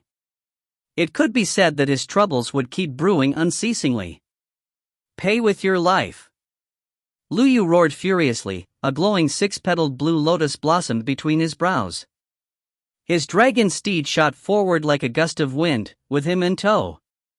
With the swift speed of a dragon steed, a distance of a few hundred meters was crossed in an instant. Lu Yu swung his square sky-decorated halberd, striking out in a fury. The spear that Yang Qing brandished flashed a blue light, faintly transforming into a phantom that took the form of an ox. The ox crashed headlong at the halberd swinging towards it. Boom! A loud sound rang out and waves of transcendence energy shook the wastelands. Bits of sands, stones and weeds flew fiercely around in all directions, forcing the violently charging Lu Yu to a sudden halt. Both of their dragon steeds gave out long neighs as they could not withstand the aftershocks. Luckily, they were both protected under their master's transcendence energy. If ordinary horses had been faced with such pressure, it would have left them both with 4 broken limbs. But for dragon steeds that could run like a bolt of lightning, its leg power was its most strongest point. And it was because of this that they became the beloved steed of cultivators, treasured by all. So you possessed a second-grade Yao core, no wonder you dared to be so audacious. Lu Yu said shortly. His square sky-decorated halberd was similarly emitting a bright blue glow, with the form of a phantom bear faintly seen from it. Lu Yu casually swept his halberd across. Yang Qing's shoulders trembled, and all of a sudden, the beast heads welded on both sides of his shoulder armor came alive, instantly expanding in size as they morphed into 2 clouds of silver mist. The mist quickly turned into 2 specks of congealing silver, which then turned into 2 ferocious beasts. A tiger and a leopard, their upper bodies appearing large while their lower bodies were smaller in comparison. It was as if they had abruptly bore their way out from his armor to crouch on Yang Qing's shoulders, both suffused by a distinct bright blue glow. A tiger and a leopard, in addition to the phantom ox longspear in Yang Qing's hand. Boom! Together they withstood Lu Yu's aggressive attacks. Surprised, Lu Yu was forced to brandish the square sky-decorated halberd, continuously warding off attacks. Both of them returned to their horses and spun around, chasing one another in an endless loop. The fierce roundabout battle kicked up the sand and stones like a flying typhoon. Their vigor was extremely shocking. Should an ordinary human body try to move closer without the protection of transcendence energy, they would immediately be torn to pieces. And Yang Qing, as though he had grown 3 heads and 6 arms, seemed to fight with the force of 3. He delivered blows onto Lu Yu until the manor head only had the strength to hold back the attacks, and he was repetitively thrown backwards. To Miaoyi, it was the first time he had seen such a spectacle, so he instantly transmitted his voice over to Yen Xiu asking what was going on. After listening to Yen Xiu's explanation, he finally understood why. Yao grades were not subdivided further. The cultivation of a first-grade Yao was more or less equal to the cultivation of a White Lotus cultivator.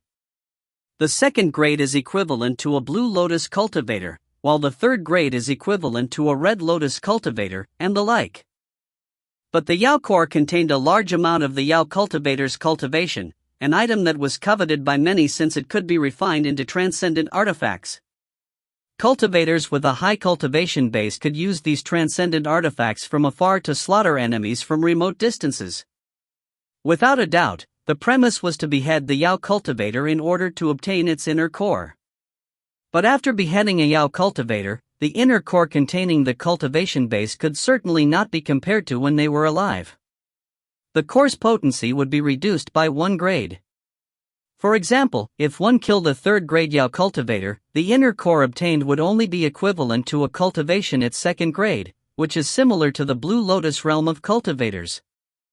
Once the core has been refined into a transcendence artifact, it will emit a blue light.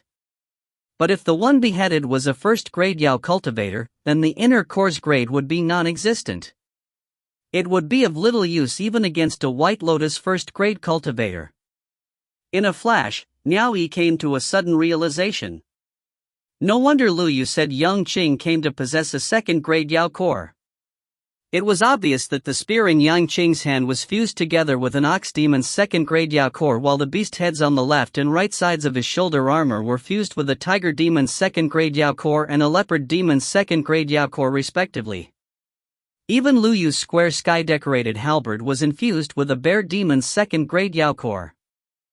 However, Yang Cheng and Lu Yu already had a Blue Lotus realm cultivation base to begin with. So the current situation was nothing more than Yang Qing having a cultivation power of Blue Lotus by a factor of 4, hitting Lu Yu's factor of 2. Too bad, if Yang Cheng had a third-grade Yao core, then he would definitely be able to defeat Lu Yu in one strike. Now he sighed, feeling great pity. Yen Xiu couldn't resist the urge to roll his eyes. Brother, with Yang Qing's cultivation at Blue Lotus realm, it's already considered to be a difficult feat to get his hands on a second-grade Yao core, as he would need to behead a Red Lotus realm Yao. I doubt he has the ability to do so.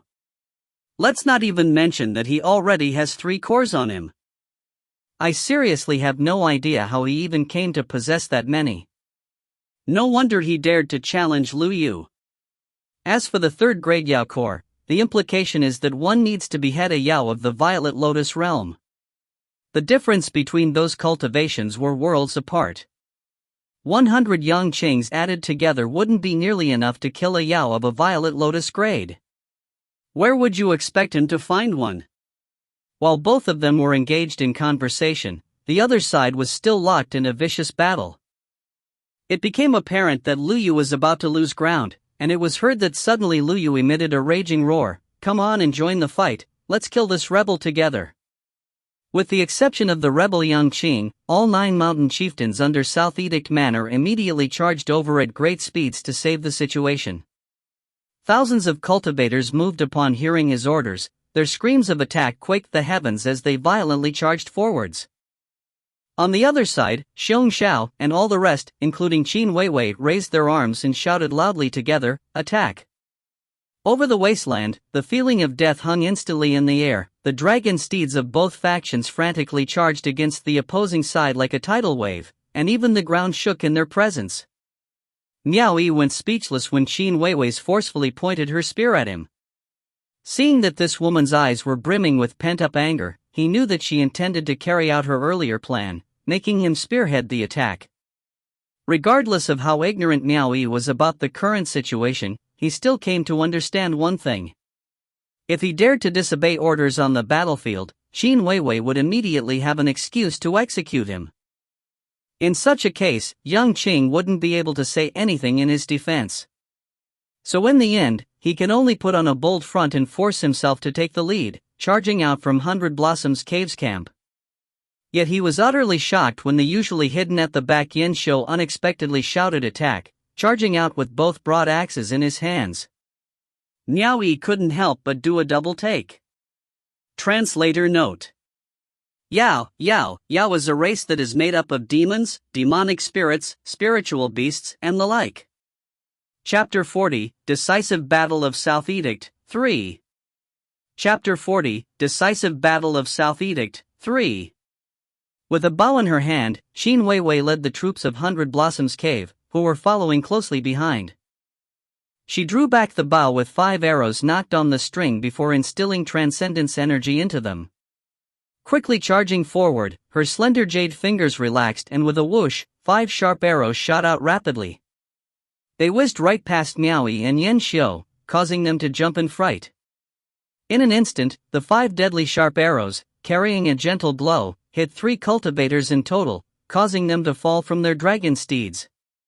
The other 2 arrows were struck away by a higher-ranked cultivator brandishing his spear. Miao Yi quickly glanced behind him. He had a faint feeling that if he didn't fight like his life depended on it, this woman would use her role of overseeing the battle to shoot him dead with an arrow. Nevertheless, the instant when both sides were about to vigorously close in on one another, a sudden change happened. Yang Qing was closing in to kill Lu Yu, and as a result he had ventured close to the opposing side's camp. At that moment, the 9 great mountain chieftains immediately joined forces with Lu Yu, starting to attack him from different sides. Yang Qing was in a perilous situation, and yet his eyes were brimming with joy, hinting that his plan had succeeded. Great timing! Yang Qing thundered at the 9 great mountain chieftains who came to corner him.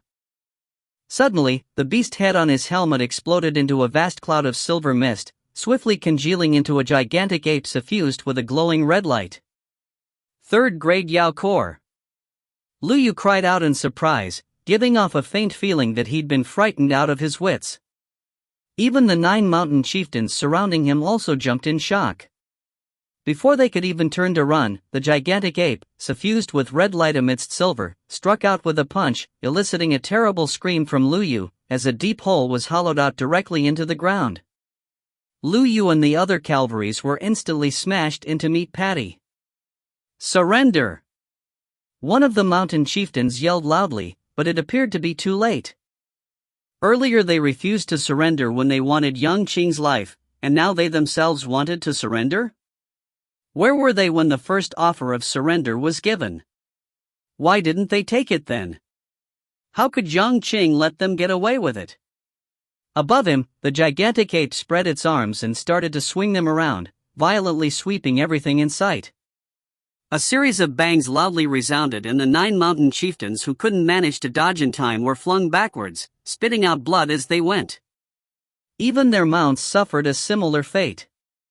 The sudden change in situation stupefied the others. Lu Yu's underlings who had charged out recovered from the shock before immediately turning their heads and running madly away to make their escape. The men ranked highest in strength had all been beheaded by Yang Qing. After they lost all those who could have stood their ground against the enemies, Lu Yu's group simply couldn't engage in the fight anymore. What's more, the guy who had shouted surrender had also been killed regardless, so it would be weird if the others didn't run away. Miao Yi, who was being forced to charge ahead by Qin Weiwei, stopped to stare at Yen Shou, both of them speechless. Just now Miao Yi had said it would be great if Yang Qing had a 3rd grade Yao Core at his disposal, but Yen Shou had replied that it was impossible, but who would have predicted that Yang Qing had really gotten a hold of a 3rd grade transcendence artifact? With one battle, the victor had been decided. Yang Qing is ruthless. He was afraid of Lu Yu and his trusted aides escaping, so he deliberately didn't reveal the 3rd grade transcendence artifact right at the beginning. Then he eliminated all their forces in one move, ridding himself of future trouble. Yen Shou quietly transmitted his voice to explain. Once Yang Qing wiped out Lu Yu and his strongest forces, he immediately led his approaching troops to charge in the enemy's direction. More than 100 men rushed forward, until the cultivators who couldn't escape in time were all killed by the assaulting men of Mount Shaotai charging towards them. And those at the front who had already fallen in battle were all practically South Edict Manor's core cultivators, as the majority of them were cave masters or the like. For all the people who had charged down on this side, none of them would be shown mercy. The more empty seats there were, the higher chances one would get.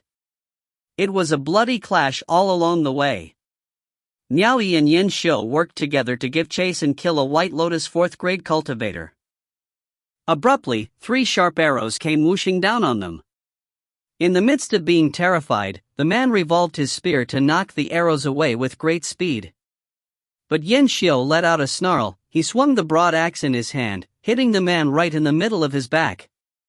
The madly approaching Yin Xiu struck out with his broad axe, until blood splattered up high into the sky. The strike of his axe cut down his head, and as he brushed past the man, he speedily pulled out the other broad axe from the man's body into his hand, once again continuing to dash forward as he screamed attack. Niao Yi was amazed, realization dawning on him that Yin Xiu was like a different man, looking as though he had become valiant and fearless of death. Was this the same Shi Xiang who had told him the principle of surrendering? After madly chasing their opponents for a long distance, Yang Qing saw that he could no longer catch up to the remaining forces. He put away the transcendence artifacts he wore on his head and shoulders. His voice resounded like a sudden clap of thunder as he waved his spear and shouted, "Victory has been decided. Distribute the forces. Clear and occupy the respective mountains." Judging by his complexion, it was clear that he had heavily depleted his transcendence energy. After all, he had simultaneously handled multiple transcendence artifacts, all while engaging in the fierce battle. He needed to find a place to recover his transcendence energy. Clearly, the crowd of Mount Shaotai had planned properly in advance before deciding to revolt. It was for this reason that they were now promptly dividing the forces into multiple lines without hesitation. Evidently, they all knew their roles and assigned destinations, and proceeded to charge ahead on their journey forth. Then Qin Weiwei led her troops from Hundred Blossoms Cave, following Yang Cheng all the way as they headed straight to the nearby East Arrival Cave. Inclusive of Yang Qing's personal men, the party was made up of around 20 people. In less than half a day, they rushed upon East Arrival Cave and practically did not encounter any resistance. They were also unable to withstand any more attacks. The moment they occupied East Arrival Cave, Yang Qing immediately went to find a place to recover his transcendence energy. At a time like this, the general must constantly be at his best condition to deal with any mishaps. Qin Weiwei again ordered 3 White Lotus 3rd grade cultivators to make haste to East Arrival City to keep watch. This was to ensure they could guard against the cultivators from the former East Arrival Cave who had fled in disarray, and to prevent them seizing the opportunity to take off with their belongings in the city.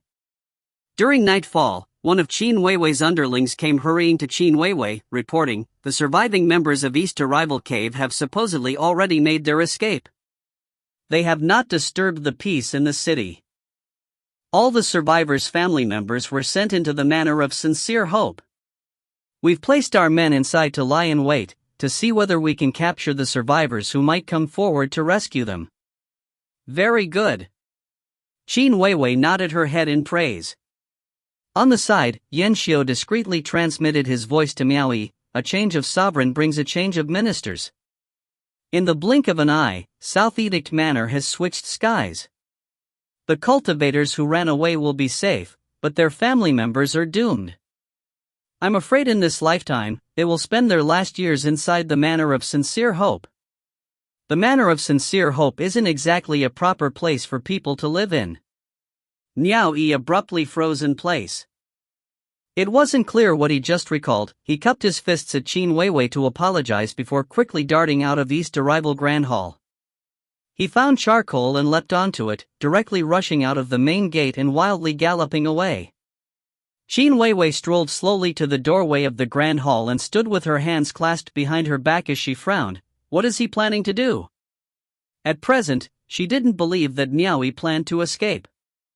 Since the whole of South Edict Manor had been conquered, if he ran now then he'd be an idiot. What's more, if he had wanted to run in the first place, he would have done it ages ago. That fatty dragon steed's speed was fast. Startled, Yan Xiu suddenly cried out unexpectedly, "Not good." Qin Weiwei turned her head and asked, "What's wrong?" Yan Xiu was also afraid Miao Yi would stir up trouble, so he reported at once, "Miao Yi has a good friend at East Arrival Cave. He's the one who recommended Miao Yi to go to Transient Light Cave. I'm afraid he's going to see whether his friend's family is still there or not." As he expected, Miao Yi went alone to charge straight into East Arrival City, arriving outside of the residence of Chen Fei's niece, Ji Xiufang, only to be greeted by the sight of a seal on the residence's main gate. Miao Yi, for the sake of verifying the conjecture in his heart, immediately returned to his house and asked a commoner by the roadside who held a look of admiration, "Where has the master of this residence gone to?" An old man boldly replied, reporting to a mortal, "I'm not sure what kind of crime the master of this residence committed. I heard they've already been carted off to the Manor of Sincere Hope by the officials. It's a pity the workers were implicated. They were dutiful people from the East Arrival City, and all of them came from good families." Miao Yi asked again, "Where is this city's Manor of Sincere Hope located?" The old man replied, answering the immortal, "It's in the city central beside the temple. It's very easy to find." "Thank you very much, sir." Miao Yi thanked him, quickly turned and went off, making a beeline for the temple. Chapter 41, A Small Favor. Chapter 41, A Small Favor. He was no stranger to temples. Every city had one, as it was a place used to gather the power of will from the followers. Arriving near the temple, in one glance he saw a residence with a courtyard, with an unbroken chain of roofs and towering fences. On the main gate was a suspended horizontal board inscribed with the words, "Manor of Sincere Hope." The main gate was tightly shut, and lanterns were already hung in the doorway. Guards holding onto their blades stood to both sides of the main gate. Charcoal carried Miao Yi straight ahead, who was disinclined to engage in further inanity. Because he knew what kind of place the Manor of Sincere Hope was, the people who were just sent in were very likely to suffer. Not to mention, Ji Xiufang was a young married woman with good looks, so God knows what the guards would do to her inside those walls. The longer she stayed, he dreaded the more dangerous it would become. With a rumbling sound, Charcoal came charging and collided head first onto the main gate, breaking it into pieces. And not just the main gate, Charcoal was capable of even collapsing a city wall. Carrying Miao Yi on its back, it charged into the courtyard inside, alarming the guards by the doorway to flee ignominiously. Meanwhile, two cultivators, both with a three-petaled white lotus glowing faintly between their brows, gripped spears as they went rushing out, pointing their weapons directly at Miao Yi. These two men were two of Qin Weiwei's subordinates, and had also previously fought Miao Yi hand-to-hand without a victor being declared. Glancing at the main gate, which was now in pieces, one of them frowned and said, "Miao Yi? It's you! What are you doing here?" Miao Yi cupped his fists and replied, "Can I trouble both of you to grant me a favor? Let me take a few people away." "Not a problem." The man extended his hand, saying, "Do you have the mountain chieftains or the cave master's law edict?" "No." Miao Yi shook his head. "Which is why I asked both of you to grant me a favor." The man refused. "Usually we would not mind to give you this face, but today is out of the question. As to why we're keeping watch here, I'm sure you know very well yourself." Miao Yi said, "I came in haste, so I didn't think of it at the time. Hand them over to me first. I'll report back to Cave Master Qin after this. If anything happens, I will bear the responsibility on my own." The other man shook his head and uttered, "I'm afraid that won't do." Miao Yi asked, "Can you let me have a look at them first?" The man again shook his head. "Bring us the law edict, then we'll talk." They wouldn't even allow him to see them. Miao Yi felt that the man, a wolf in sheep's clothing, was deliberately making things difficult for him. His face sank, and before their eyes, a glowing lotus flower appeared between his brow. With deliberation, he pointed the spear he held in his hand at the two men as he coldly spoke, "You're certain you won't give me this face?" Agitated, the other man raged on at once, "You seriously think we're afraid of you?" Back then, when a lot of people acted together to fight Miao Yi, they were unable to take him down for a long duration of time. This already made them seethe with rage. If not for the fact that Miao Yi had received high recognition from Yang Qing, both of them would never be this courteous to Miao Yi. Now Miao Yi was making trouble for no reason, so to them, it was tantamount to seizing the opportunity. Charcoal's four hooves were restless, as it felt Miao Yi's fury. When it seemed that they were about to be on the verge of battling it out, Qin Weiwei's voice came through from outside the courtyard walls, "Stop!" Startled, both of them quickly vanished the glowing lotus flowers between their brows, only to hear Qin Weiwei's voice call out once more, "Hand them over to him."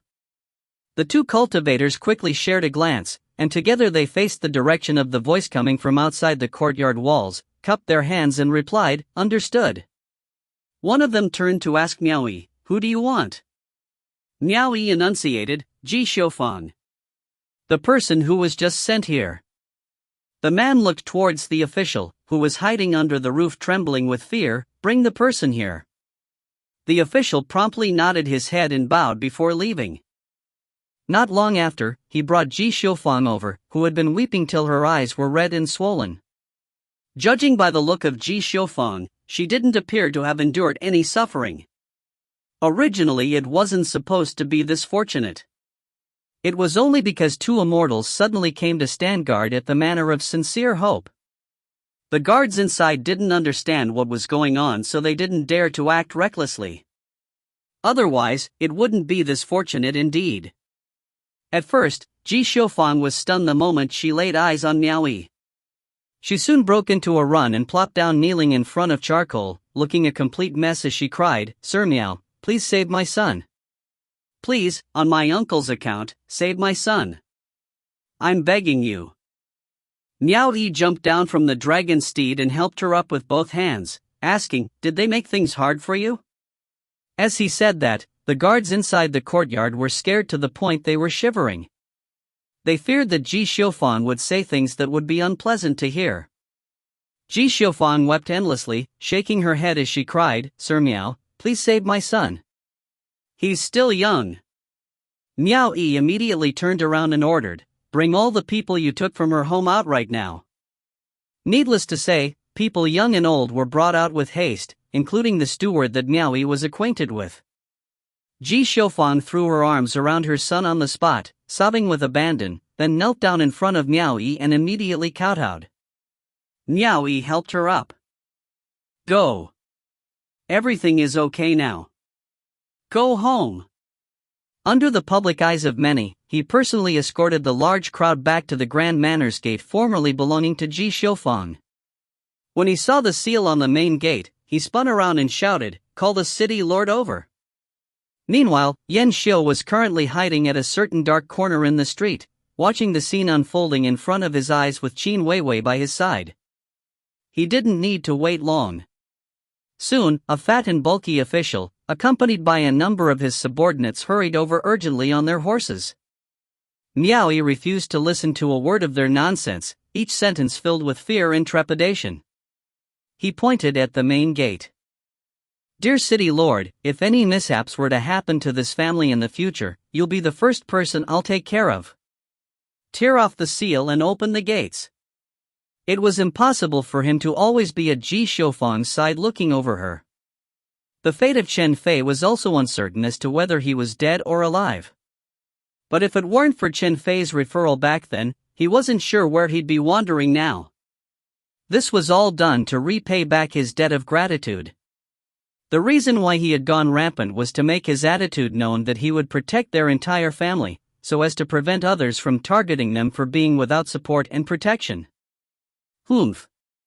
What a high imposing manner! Qin Weiwei curled her lips as she coldly scoffed.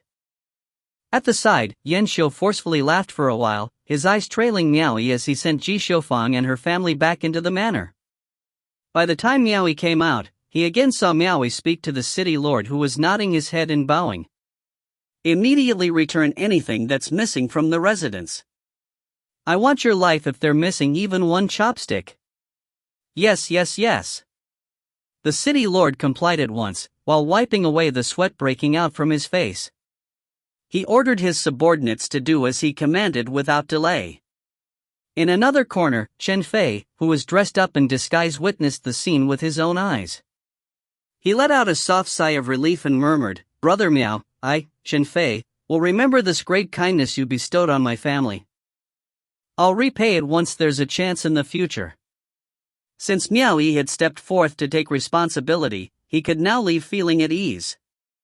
He quietly turned around towards the streets, before disappearing into the darkness. Miao Yi rode charcoal in a swift gallop out the city, but then ran into both Qin Weiwei and Yan Xiu, who were waiting outside. He quickly came to a halt, cupped his hands and said, "Thank you, Cave Master, for helping me." Qin Weiwei had not specially come over to help out of good intentions. It was because Yang Qing, after he came out from recuperating his transcendence energy, had met Yan Xiu by chance and asked about Miao Yi.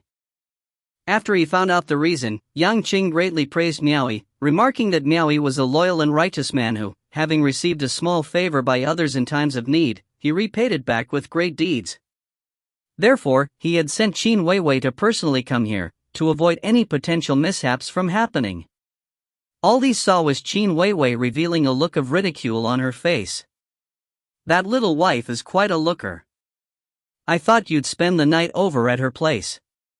She's not as pretty as you," Miao Yi immediately complimented. After knowing this woman was Yang Qing's adopted daughter, his attitude had become more courteous towards her. But when the words came out of his mouth, he immediately realized they sounded wrong, as though what he said was filled with innuendos. Yan Xiu's cheeks immediately swelled, as he tried hard to stifle his laughter. He noticed that Miao Yi's response was too superb. No matter how he listened to it, it still sounded like, "She's not as pretty as you, so if I wanted to sleep, I'd rather sleep with you." At the same time, he was also scared and couldn't help but be on the edge for Miao Yi. Miao Yi himself was also feeling nervous, and wanted to slap himself for that remark. Chapter 42, Hidden Agenda, 1. Chapter 42, Hidden Agenda, 1. Qin Weiwei's expression turned sour, giving off a feeling that she was about to fly into a rage, but she eventually restrained herself in the end. It was because she could tell that Miao Yi didn't mean a word of what he'd said. If she treated it seriously, then she really would be letting Miao Yi take advantage of her. She scoffed coldly, her face tightened as she speedily rode away on her dragon steed. With a guilty expression, Miao Yi and Yan Xiu both cast a look at each other. The latter gave a thumbs-up sign to show a "you have the guts to be presumptuous" with Qin Weiwei hand gesture. The former drew back his neck, his face sweating profusely. Since when had he become this vile and despicable, and had what it took to utter such lewd words? Both of them hurriedly rode their dragon steeds, giving chase after that fluttering white skirt under the moonlight. Once they returned to East Arrival Cave, they immediately accompanied Yang Qing as he rushed throughout the night, charging straight towards South Edict Manor. That was the place which really required Yang Qing to keep watch over. South Edict City was a huge city filled with millions of followers. It was Miao Yi's first time to see such a massive city, and he was surprised at how everything was flourishing there. He had disguised himself as an ordinary person with Yan Xiu, and they loitered around the street observing the local conditions and customs, all the while feasting on fine delicacies. Of course, they weren't just here to have fun. They had been dispatched to patrol surreptitiously, to see if any of the surviving members of Lu Yu's faction would cause a ruckus. Guaranteeing that the followers in their domain lived in peace and could work happily was a major matter. Or else, if things became chaotic in this city filled with millions of people, it would have an extreme effect on gathering the orbs of will. One must bear in mind that just the number of followers in this city alone was almost equivalent to the number in Mount Shaotai overseen by Yang Qing back in the day. It had yet to include the other 10 mountains. Nowadays, this city had turned into the forbidden domain of Yang Qing, the manor head of South Edict Manor. The domains of the other 10 mountains would then be divided and awarded to the rest based on individual merit. However, those domains would still be considered his, it was only South Edict City that would be directly governed by Yang Qing. Consequently, Yang Qing naturally placed extreme importance on the administration of this capital. He not only dispatched a large number of cultivators to undergo investigations, both openly and in secret. At the same time, he had also summoned the local officials to declare Liu Yu's crimes, saying that he had offered his life to crusade against them, and had already beheaded the traitor Liu Yu as a result. Of course, after threats, offering platitudes was something they wouldn't disregard. After all, the cultivators under Yang Qing prioritized cultivation, so they wouldn't have much experience in meddling in local affairs, as they frequently spent their time entering closed-door seclusion training. As a result, if they were to involve themselves in dealing with such matters, they would only make things worse. In the end, they would need to depend on the local officials when it came to administering local affairs.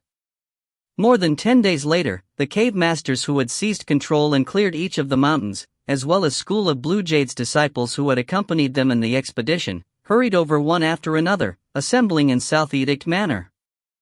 Situated among the winding and undulating Grand Mountain ranges was a great palace, where the ancient trees rose up high to the sky, the exotic flowers and herbs resembled brocades, and all kinds of birds and animals lingered in one's sight. Within this vast palace, a pavilion towered above the waters, gathering the earth's riches and honors together with the immortal clan. The entirety of it all was faintly discernible.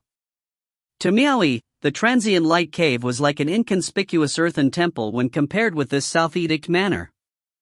Each and every one of the domain's respective cave masters were in high spirits and full of joy. They lined up, and one after another ascended the tall steps, entering the magnificent South Edict Manor Grand Hall. It was impossible not to be happy, because it was time for them to be rewarded based on their merits. The gains from this battle were very impressive.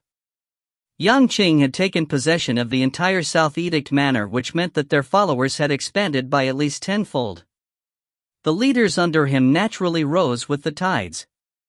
Those who were going to be promoted to mountain chieftains from cave masters, their followers had more or less increased tenfold too. This signified that henceforth the orbs of wool gathered every year had also been raised tenfold. Witnessing those people entering, Miaoyi paced back and forth in the long hallway of the waterside pavilion, his heart itching. Unfortunately, since he hadn't been summoned, he was still not qualified enough to enter the Grand Hall. In his heart, he was impatient to know whether Yang Qing would still remember him, hoping that Yang Qing wouldn't destroy the bridge after crossing the river and completely forgetting about him. But Yang Qing obviously wasn't the kind of man he thought he was. Not long after the domain's respective cave masters entered the Grand Hall, he noticed a beautiful woman dressed in green robes exiting the hall. In a flash, she floated to the long corridor of the water pavilion at the side of the hall, the blooming seven-petaled white lotus between her brows concealing itself, as she leisurely strolled toward him. When Miaoyi saw her walking towards him, his heart stirred and happiness immediately flashed through his eyes.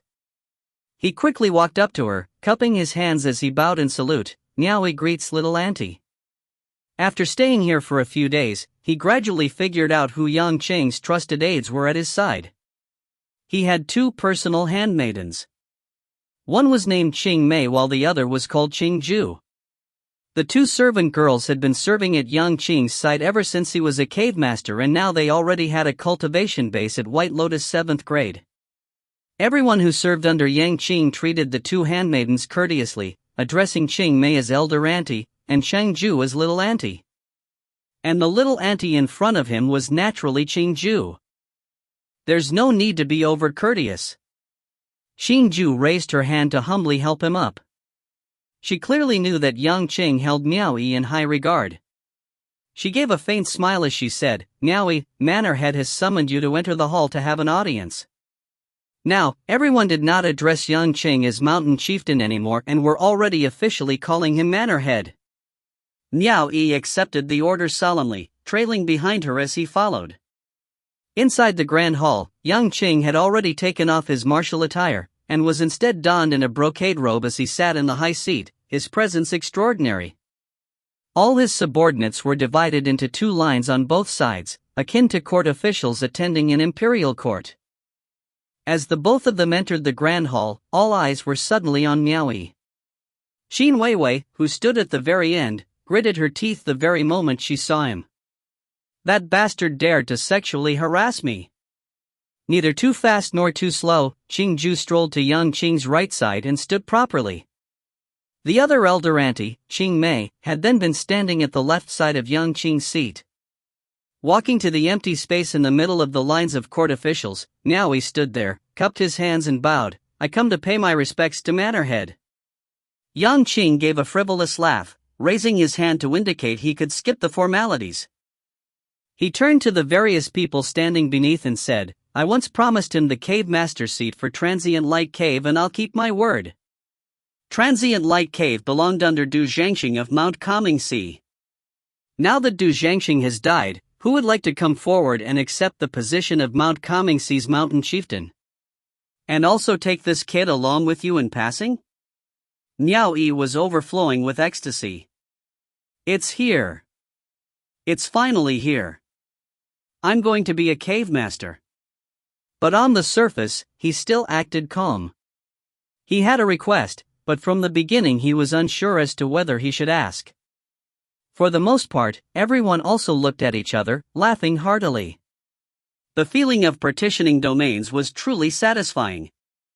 This was as it should be, everyone would eventually get their own share, so there was no need for them to urgently jump out.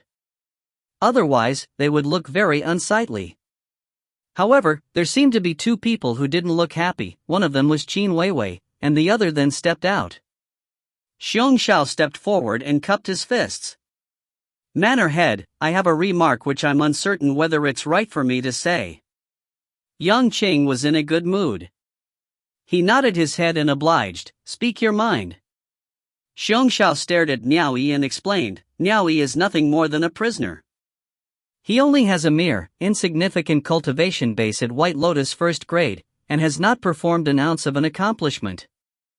If you were to hastily reward him the seat of cave master, I'm afraid it will lead to dissatisfaction in the hearts of those old subordinates who have followed Mannerhead for many years. Niaoyi was stunned. He quickly raised his head to look at Xiong Xiao, thinking to himself, spoiling my good thing, I don't think I have a feud with you? Yang Qing creased his brows, but after seeing the highly disapproving looks on everyone who were present, he dropped his gaze onto Xiong Xiao as he asked, could it be that you want me to go back on my word? No. Mannerhead's promise is worth 1,000 in gold. Naturally, you will keep your word. Xiong Xiao once again cupped his fists and continued, I'm just considering this matter for Mannerhead's sake. I feel, why not formulate a statement to let others know that no matter how big or small the accomplishment is, as long as they can spare no effort to handle affairs for Mannerhead, Mannerhead would be generous in conferring. Then they'll know it's because he has worked for Mannerhead to obtain the seat of cave master and won't say as much. At least on the bright side, it will block the gossip on everyone's mouth. Yang Cheng nodded his head in agreement. Then what do you think we should make him do? Chapter 43, Hidden Agenda, 2. Chapter 43, Hidden Agenda, 2. Xiong Xiao replied, within the region under my administration, there is a ghost cultivator causing mischief.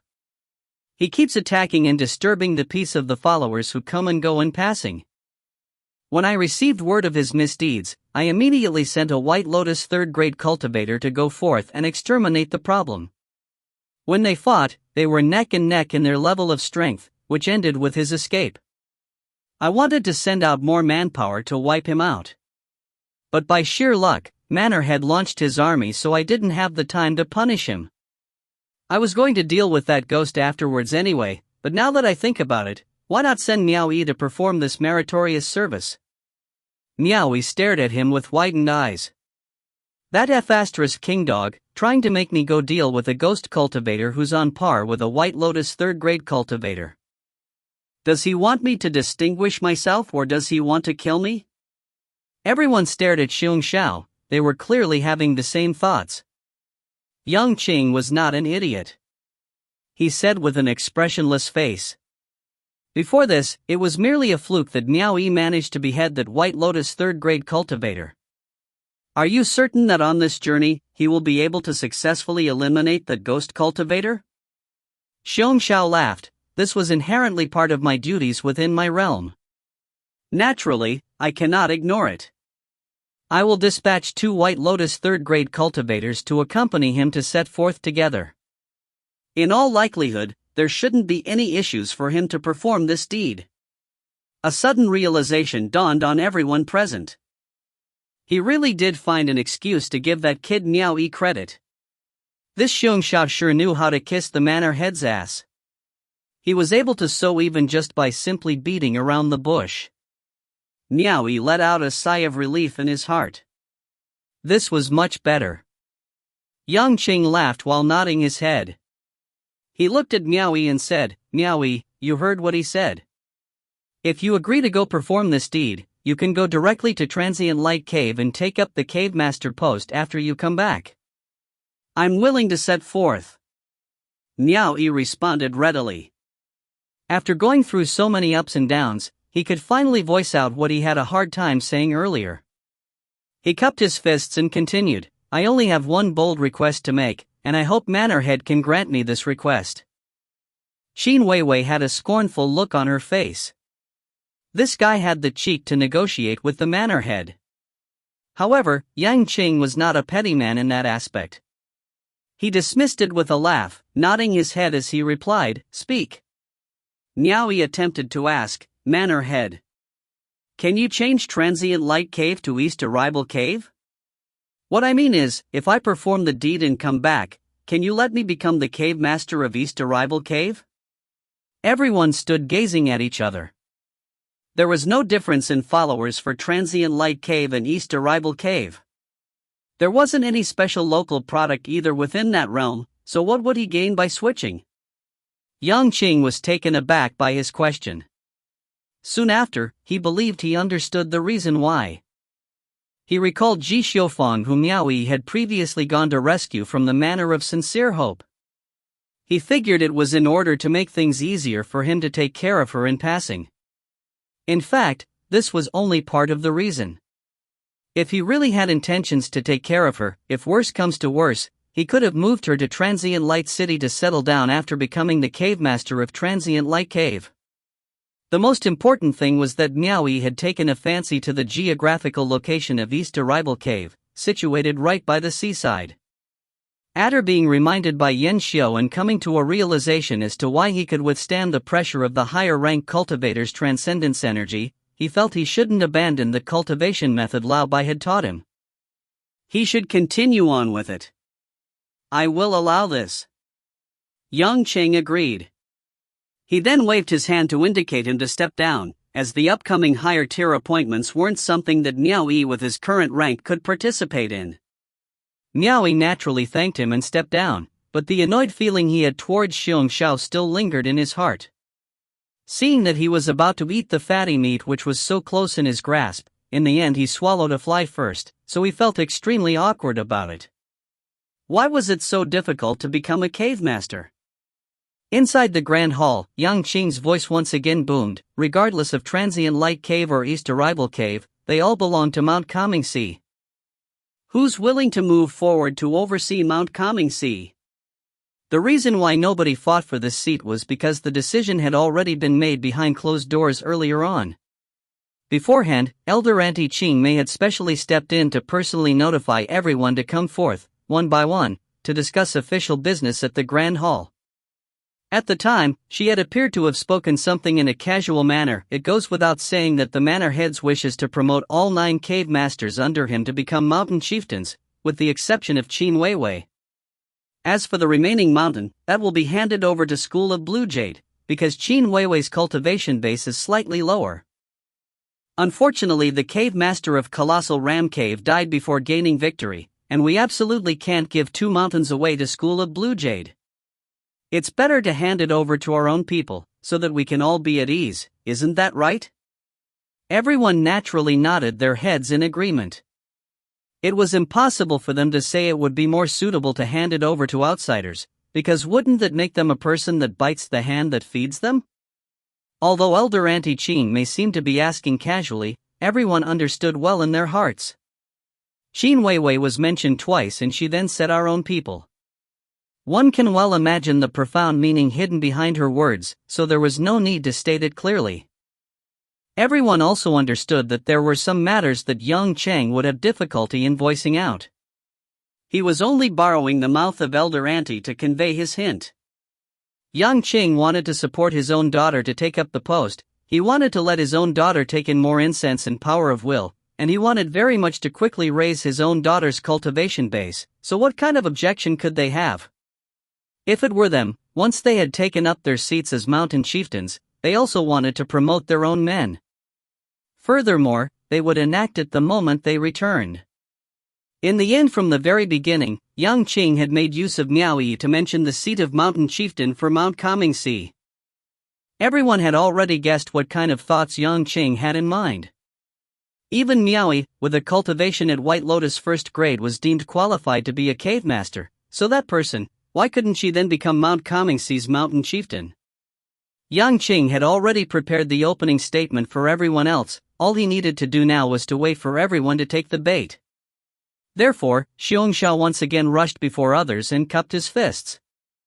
Manor Head, I believe Cave Master Qin of the 100 Blossoms Cave can take up the post. I second the motion. I agree. His men, who had been with him since Mount Shaotai, all stepped forward, agreeing in succession, except for Qin Weiwei, who stood at the same place unmoving. This kind of matter obviously would not look good on her if she stepped forth to speak on her behalf. Yang Qing cast a glance at Qin Weiwei before saying hesitantly, she only has a cultivation base at White Lotus 5th grade. Wouldn't it be inappropriate to appoint her as the mountain chieftain of Mount Kamingsi? Someone hurriedly replied, Miao Yi with a cultivation at White Lotus 1st grade can be a cave master, so why can't Cave Master Qin be the mountain chieftain? I believe that we mustn't shun relatives when considering talent. Xiongxiao continued again, I recalled Manor Head once said this about Miao Yi, as long as he can convince the masses, then it's alright. He then turned to ask others in reply, Cave Master Qin to garrison the mountain chieftain's seat for Mount Kamingsi, is everyone satisfied? In any case, I, Xiongxiao, hold both hands up in approval. I approve. I approve.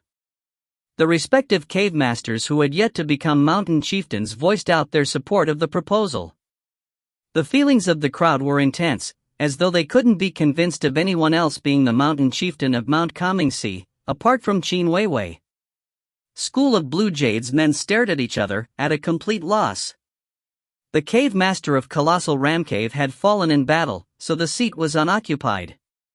They originally wanted to try and fight for it because the reason why they could win this war was due to the agreement between School of Blue Jade and Yang Qing. If it weren't for their support in the 3rd grade Yao Corps given to Yang Qing, it would have been impossible for the battle to end in victory.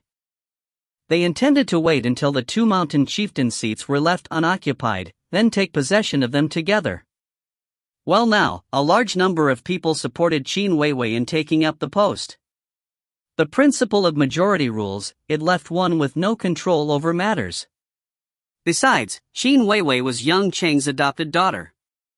It wouldn't be proper for them to stubbornly object to it since after all, a large number of their men would be serving under Yang Qing in the future, and it wouldn't do them any good to clearly show themselves not giving face to Yang Qing.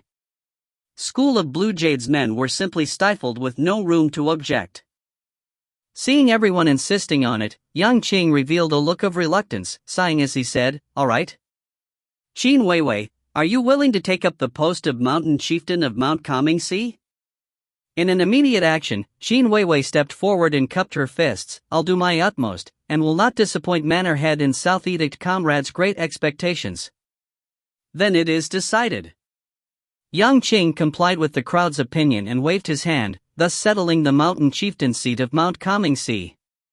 In the following appointments, Xiongxiao took over Yang Qing's former seat, and became the mountain chieftain of Mount Shaotai.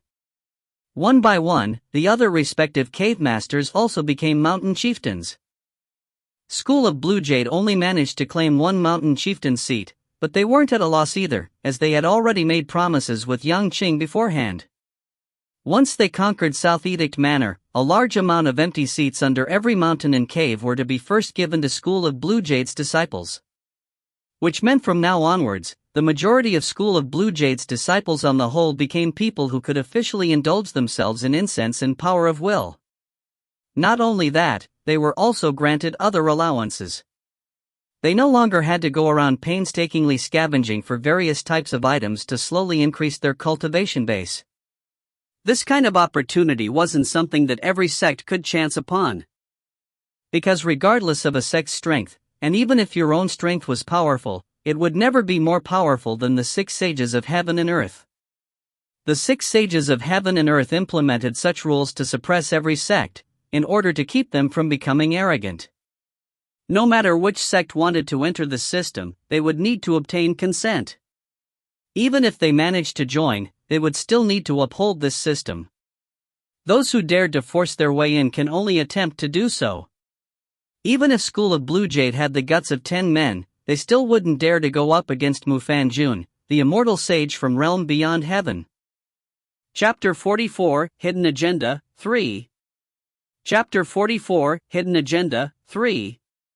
Lastly, Yang Qing stood up and warned, after everyone heads back, be sure to settle down your region. Anyone who disturbs the peaceful life of South Edict's followers will, therefore, affect the number of orbs of will being transferred at the end of the year. This will incur the wrath of the Hall Master, so if I am not able to deliver my duties, don't blame me for not considering old friendships. We obey the law decree, the crowd promised in unison. After discussing official business matters and everyone had received what they needed, they walked out of the grand hall in happiness, cupping their hands at each other as they bade their farewells. They were all preparing to ascend to the higher seats to live it up, each of them in a hurry to head home. Arriving at the grand hall's entrance, Qin Weiwei tilted her head, her gaze locked onto Miao Yi from afar who was walking beside Yen Xiu. Her lips curled into a mocking smile as she looked on. It seemed like there were going to be more than enough opportunities for her to torture that guy in the future. If Miaoyi found out Qin Weiwei was going to become his own immediate superior, it's unclear what kind of thoughts would run through his mind. Both of you are not enemies. And he's not necessarily targeting you. Besides, with your cultivation base, you definitely need some kind of explanation to convince the masses. Maybe he's really looking out for you. Yen Xiu, who was walking with Miaoyi, muttered ambiguously in an attempt to persuade the other after listening to his prattle. Looking out for me? I can't tell. I was born a street butcher and sold pig meat for a living. Honestly, I've already seen all sorts of people, so when that guy looked at me, I felt as if there was something amiss with his eyes. They seemed to be hiding something. In short, I can't tell if he's looking out for me. I need to be more careful. Miaoyi snorted twice, the unhappy feeling in his heart lingered on. He came from the streets. From a young age, he needed to protect his younger brother and sister. In order to guarantee their safety, he had this habit of not letting anyone get away with even a tiny fault. He wasn't lacking in fortitude either. Otherwise, when outsiders laid their eyes upon this family of 3 children, it would be easy for them to come up and bully them. During that time when he had to face the surrounding adults who'd come to take them away to the Manor of Merciful Hope, he had been carrying little sister on his back with his hand holding onto little brothers. In a moment of desperation and helplessness, he had stabbed his thigh with the strike of a blade.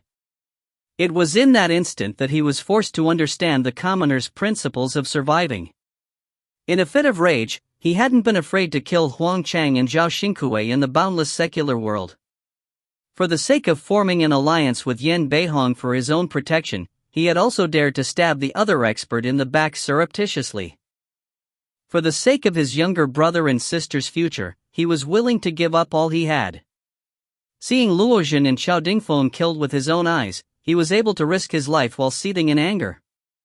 After being tormented and disgraced by Qin Weiwei, a mere prisoner like him dared to let charcoal go unrestrained, kicking with its hind legs to pelt debris at Qin Weiwei.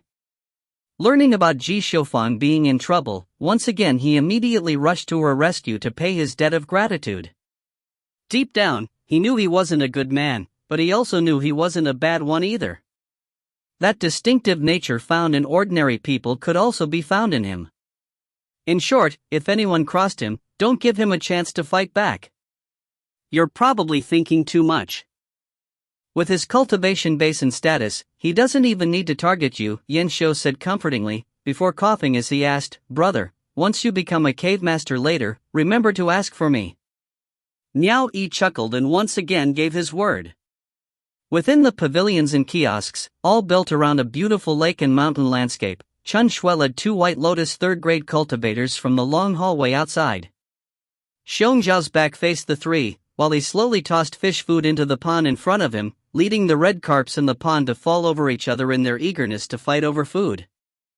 Chen Shui silently stood at his side while the 2 cultivators beamed with happiness, cupping their hands in unison and exclaiming, "Congratulations to Cave Master for being promoted in glory as Mountain Chieftain of Mount Shaotai." After Xiong Xiao tossed away all the fish food he had, he clapped his hands before turning to laugh. Zhang Shucheng, emotion 2, I have a task that requires the both of you to carry out. The duo hurriedly bent their heads to obey the order, willing to adhere to Mountain Chieftain's commands. Xiong Xiao beckoned his hand at them, the both of them immediately moved in closer. Xiong Xiao then whispered something into their ears. Both of them were surprised at what they'd heard. Emotion 2's facial expression changed as he said softly, but that Miao Yi is someone who has found favor with Mannerhead. Xiong Xiao scoffed heavily with his nostrils, seemingly asking, are you 2 Mannerhead's men or mine? Emotion 2 corrected himself without delay, Mountain Chieftain, I didn't mean anything else by it. It's just that the kid seems to be a bit abnormal. You've also seen that battle before. 5 people weren't capable enough to subdue him.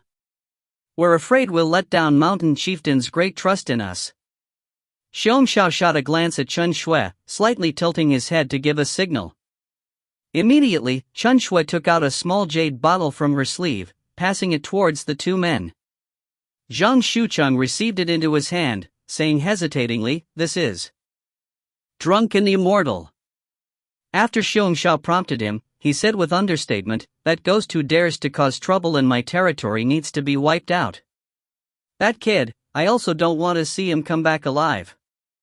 And I don't want the Mannerhead to know his death is connected to me. Both of you know what to do, right? Emotion 2 immediately coated his words with flattery, we will push the blame of his death onto that ghost cultivator. Pleased with the answer, Xiong Xiao nodded his head. I have always thought highly of you both. Make it clean, don't leave room for any repercussions. After he finished, he left with his hands clasped behind his back, with Chen Shui following quietly behind him. Zhang Shucheng and Emotion 2 saw him off and got up, staring speechlessly at each other. Both of them couldn't figure out why the Mountain Chieftain wanted to pick on a nobody. And the main point was that this nobody was favored by the Mannerhead. If something unfortunate really were to happen, wouldn't it just make things difficult for himself? The same principle could apply to them. If the 2 of them screwed up, they could forget about living the good life. Their only path forwards was to succeed with no room for failure. Yan Xiu didn't know where he was going and nobody told him anything about it either. In short, he was still a subordinate of Qin Weiwei, following her as they left South Edict Manor.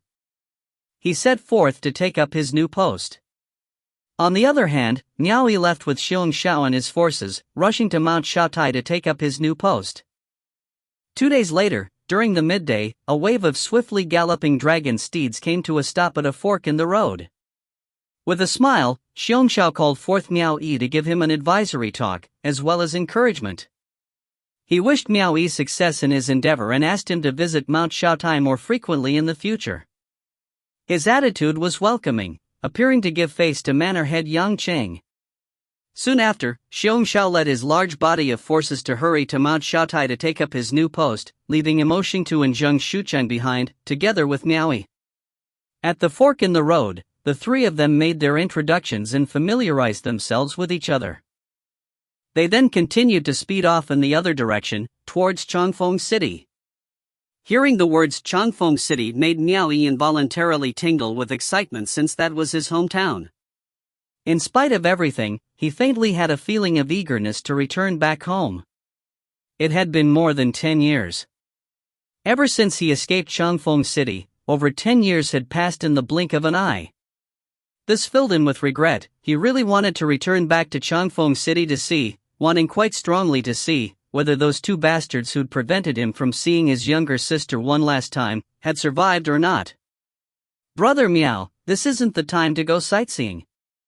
No one will be able to face Manor Head's wrath if we hold up the mission he personally assigned. Once we have completed the mission, we'll have all the time in the world to have fun. A day later, at a place where Changfeng City could be seen from afar, Zheng Shucheng stopped Miao Yi's intention to go into the city. He didn't know what kind of past Miao Yi had with Changfeng City. Miao Yi himself would not say it either. Xiong Xiao would also definitely not reveal the reason behind it. Brother Zhang is right. I'm just being silly. Let's continue to hurry on. Miao Yi, mounted on Charcoal, apologized as he chuckled with his fists cupped. Now, Charcoal seemed to be much thinner. He figured it had something to do with how they'd recently been on the move without ceasing, and this was going against his fatty life customs. The three of them changed directions, the dragon steeds beneath them once again swiftly galloping forward. After dashing up a mountain peak, Miao Yi spun his head to look into the distance of Changfeng City, thinking to himself that Zhang Shucheng was right. It wouldn't be appropriate to go back now to kill those two bastards. He had to at least wait until he'd gotten rid of Zhang Shucheng and Emotion to first. Chapter 45, Hidden Agenda, 4. Chapter 45, Hidden Agenda, 4. Instead of entering Changfeng City, the trio arrived at Changfeng Cave to scout out the whereabouts of the ghost cultivator. The majority of Changfeng Cave's cultivators had followed Xiong Xiao to battle, and later were led by Xiong Xiao to Mount Xiaotai. Supposedly, the cave masters of Mount Xiaotai had yet to be confirmed for each respective cave, and so the men of Changfeng Cave would not be back for a while. At the moment, only one cultivator was left behind to stand guard and watch over the place. According to others, it was said that Xiong Xiao had already been assigned as the mountain chieftain of Mount Xiaotai, and the cultivator who remained behind for garrison duty was incredibly ecstatic. Cave Master had risen in rank, and to the old subordinates below him, even if they all weren't able to follow suit and receive the same benefits, they would still be able to bask in the limelight. After the group surrounding the table enjoyed a delicious meal, the cultivator who stayed behind at Changfeng Cave brought over a document sent forth by someone sent over from Changfeng City. It reported of another case of a traveling merchant mysteriously disappearing around the area of Mount Thousand Buddha. Miao Yi was originally from Changfeng, so he was no stranger to the place called Mount Thousand Buddha. According to rumors, it was originally home to many Buddhist temples. Later, Buddhism was then banned and many temples were brought to the ground. In the past, he might not have known the reason, but after becoming a cultivator, Miao Yi knew that it was definitely related to the division of the six sages' domains. Immortal sage Mu Fanjun did not want to see his own realm have two different religions. If he was not treated with honor, would it still be considered his domain? Thus, it had to be eradicated. Emotion closed the document and said, "It looks like that ghost cultivator may most likely be hidden within Mount Thousand Buddha." Miao Yi chuckled. Mount Thousand Buddha is huge. It won't be easy to find someone, especially when we're looking for a ghost. How are we going to search for him? The cultivator who remained behind replied, "It's not too hard. The regular traveling merchants are so frightened that they don't dare travel through Mount Thousand Buddha, and since the ghost cultivator needs to hunt humans for his blood meal, without anyone passing through for a long period of time, he's bound to lose his endurance. The lot of you can disguise yourselves as regular traveling merchants and travel there back and forth. I bet there's a high chance he'll take the bait." "Then it's settled," nodded Zhang Shucheng as he slapped the board, before making it clear to the cultivator on garrison duty, "We've been hurrying for the past couple of days, so we'll be resting for the night here. Tonight, you help us get the disguises ready. We plan to take action tomorrow." In the middle of the night, the rustling insects cry. Early next morning, the sun rose from the east, tainting the clouds with a red hue. Four ordinary horses were prepared just outside of Changfeng Grand Hall. Among them one horse was not saddled. Instead, it carried a pile of bundled goods, large and small. What is this? Meowie saw the cultivator on garrison duty take something that looked like a woman's makeup powder case and open it up, before assisting Emoshingtu and Zhang Shucheng to apply it between their brows, right on their spiritual points. He couldn't help but ask what it was. Soul-concealing paste, the cultivator replied nonchalantly. Oh, replied Meowie. He heard Yanshou mention about this item before, but it was his first time seeing it. If one wished to hide one's cultivation base, all they had to do was apply this paste between the brows and it would then conceal the glowing lotus blooming from their spiritual point. The three of them helped one another apply the paste between their brows. Depending on the shade of their skin color, they varied the amount applied to maintain the same color as their skin. After preparations were done, the trio armed their weapons and mounted their horses. After being accustomed to riding dragon steeds, to suddenly ride a horse that required steering with the usage of reins felt a bit unnatural. However, there was no other choice. If they showed up riding the dragon steeds, people would instantly recognize them as cultivators. Drawing the ghost cultivator out after that would be wishful thinking. The cultivator took the reins of the horse bundled with goods, passed it to Zhang Shucheng, then folded his hands in salute to give his farewell. What he did not know was that during this journey, Zhang Shucheng and Emoshingtu were not only intending to take care of the ghost cultivator, but were also targeting Meowie as well. The task personally assigned by Xiongxiao would be kept in utmost secrecy by Zhang Shucheng and Emoshingtu. If this matter was spread around, Xiongxiao would never let them off the hook. The trio rode their horses out from Changfeng Cave and immediately set foot on the main route. After their horses started rushing headlong on their path, the three of them exchanged glances with one another, then shook their heads with a bitter laugh. After being accustomed to riding dragon steeds, not only did it feel awkward to ride these horses, there was a more significant difference in speed. They felt as slow as snails, and couldn't even match up to the speed of the three men using their legs to run, much less that of a dragon steed. One was entirely heavenly while the other was of the earth. Unfortunately, it was a prop used for the opera, so it couldn't be thrown away. At this rate, we'll need at least 6 hours to make it to Mount Thousand Buddha. Emoshingtu laughed bitterly. Zhang Shucheng looked at the weather and said, no need to hurry, during the daytime the yang energy is too potent. Even though the ghost cultivator isn't like ordinary spirits who are deathly afraid of sunlight, it still doesn't like to show up in broad daylight. Arriving at night is likely to be more appropriate. Let's take it slow, or else if we continue like this, the horses won't be able to endure it. Emoshingtu tilted his head to ask, Brother Meow, what do you think? My thoughts? Meowie chuckled, I think having you two handle the ghost cultivator is enough. If I go, I'll only be a burden to you both. Big brother Mo, big brother Zhang, you guys already know that your little brother's mount is fat like a pig, and riding a body of fat feels so comfortable. So, I'm really not used to riding such a lean horse. Not only that, I'm too honest. I can't act as a merchant at all. It would be better if the two of you go instead. I will stay out of this exciting activity and go roaming around Changfeng City. Once the two of you eliminate the ghost cultivator, you can come find me at Changfeng City. How does that sound? He was seriously not joking around. As he spoke, he had already reined in his mount to a halt, looking as though he was going to turn back. No! Emoshingtu and Zhang Shucheng pretty much shouted in unison to stop him, and also reined in their mounts to a halt. But once the words left their mouths, both of them were simultaneously taken aback.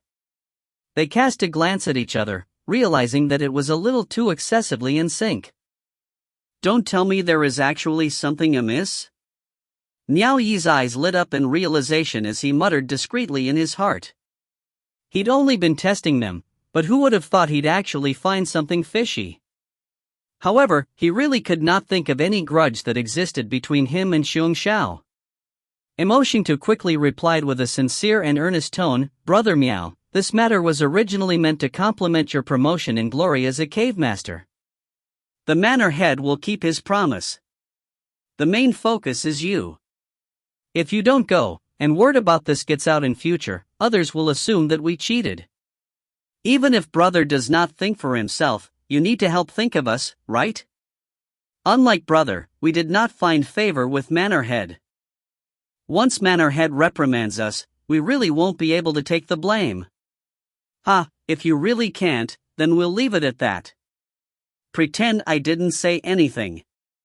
Miao Yi chuckled. He shrugged his shoulders, looking indifferent. Anyway, as far as he was concerned, they could do as they saw fit. Even if they found the ghost cultivator, he wasn't planning to take part in the fight. Letting these two guys fight for their lives was good enough. Once the deed was done, he would just take credit for it and return to be a cave master.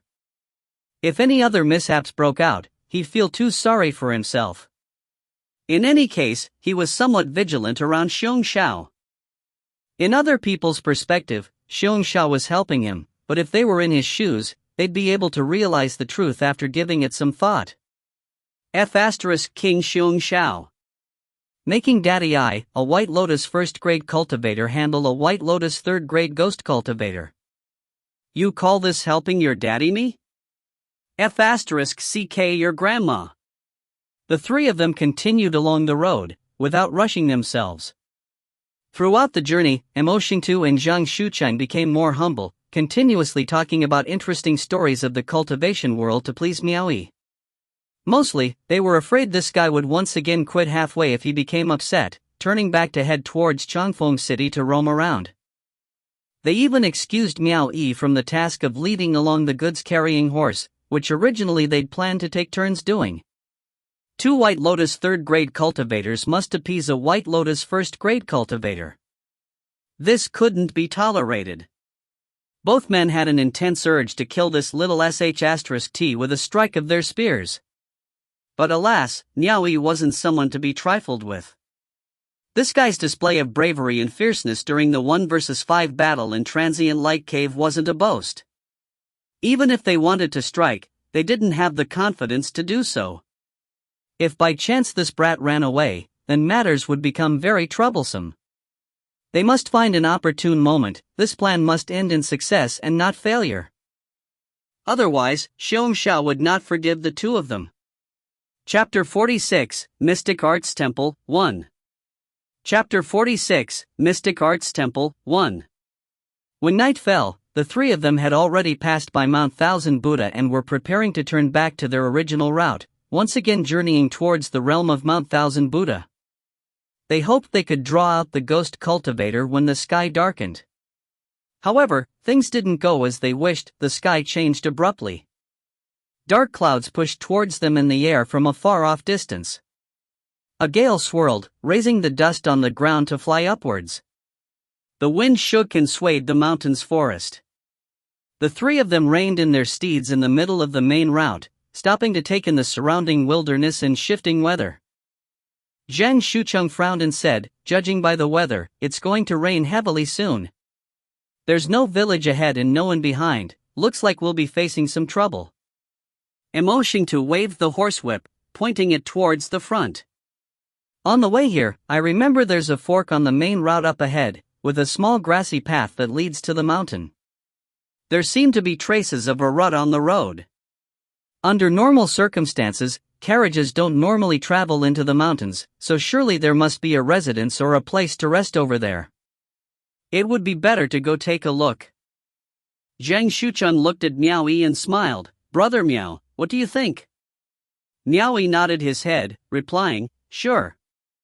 Together, the three men agreed on Mo Xingtu's suggestion and immediately galloped forward on their steeds.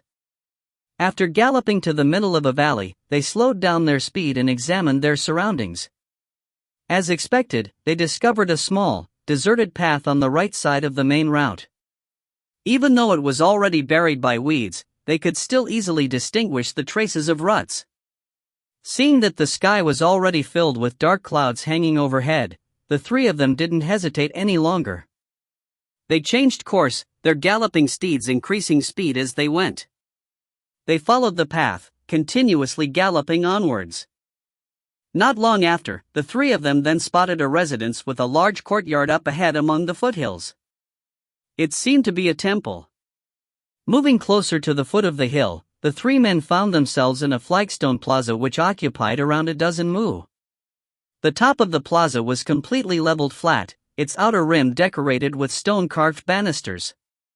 One could see on both sides, left and right, the indistinct traces of a collapsed building.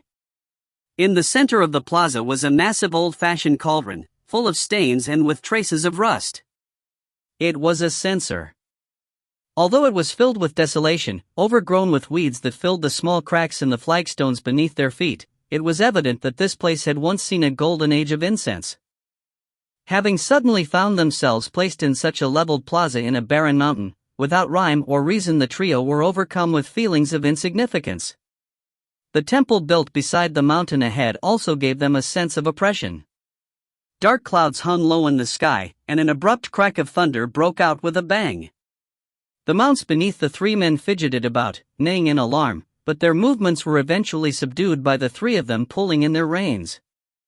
The muffled rumble of thunder rolled past above their heads, and a few cracks of lightning flashed in the sky on top of the temple in front. The weather was already very gloomy, yet the flashes of lightning as well as the rolls of thunder suddenly made the temple's appearance even more conspicuous. On an aged tree within the high walls of the temple, a flock of old ducks were frightened off by the sudden claps of thunder, quacking as they flew around in circles. Everything proved that this entire place really was an uninhabited, desolated temple. Zhang Shucheng cast a glance at the two men at his sides and said, "It'll be pouring rain soon, so for now we should first take shelter from the rain inside the temple." A small brook flowed in between the plaza and the temple built by the mountain, with three connecting stone arch bridges built side by side. Zhang Shucheng took the lead and ran towards it while Miaoyi and Emoshingta followed suit from behind, pulling along the goods-carrying horse. The sharp and clear sounds of clattering horse hooves resounded from the flagstone surface, causing the echoes to reverberate indistinctly. Arriving at the base of the mountain, Zhang Shucheng did not dismount from his steed. He immediately galloped the horse up the flight of stairs, and the two men behind him similarly followed suit.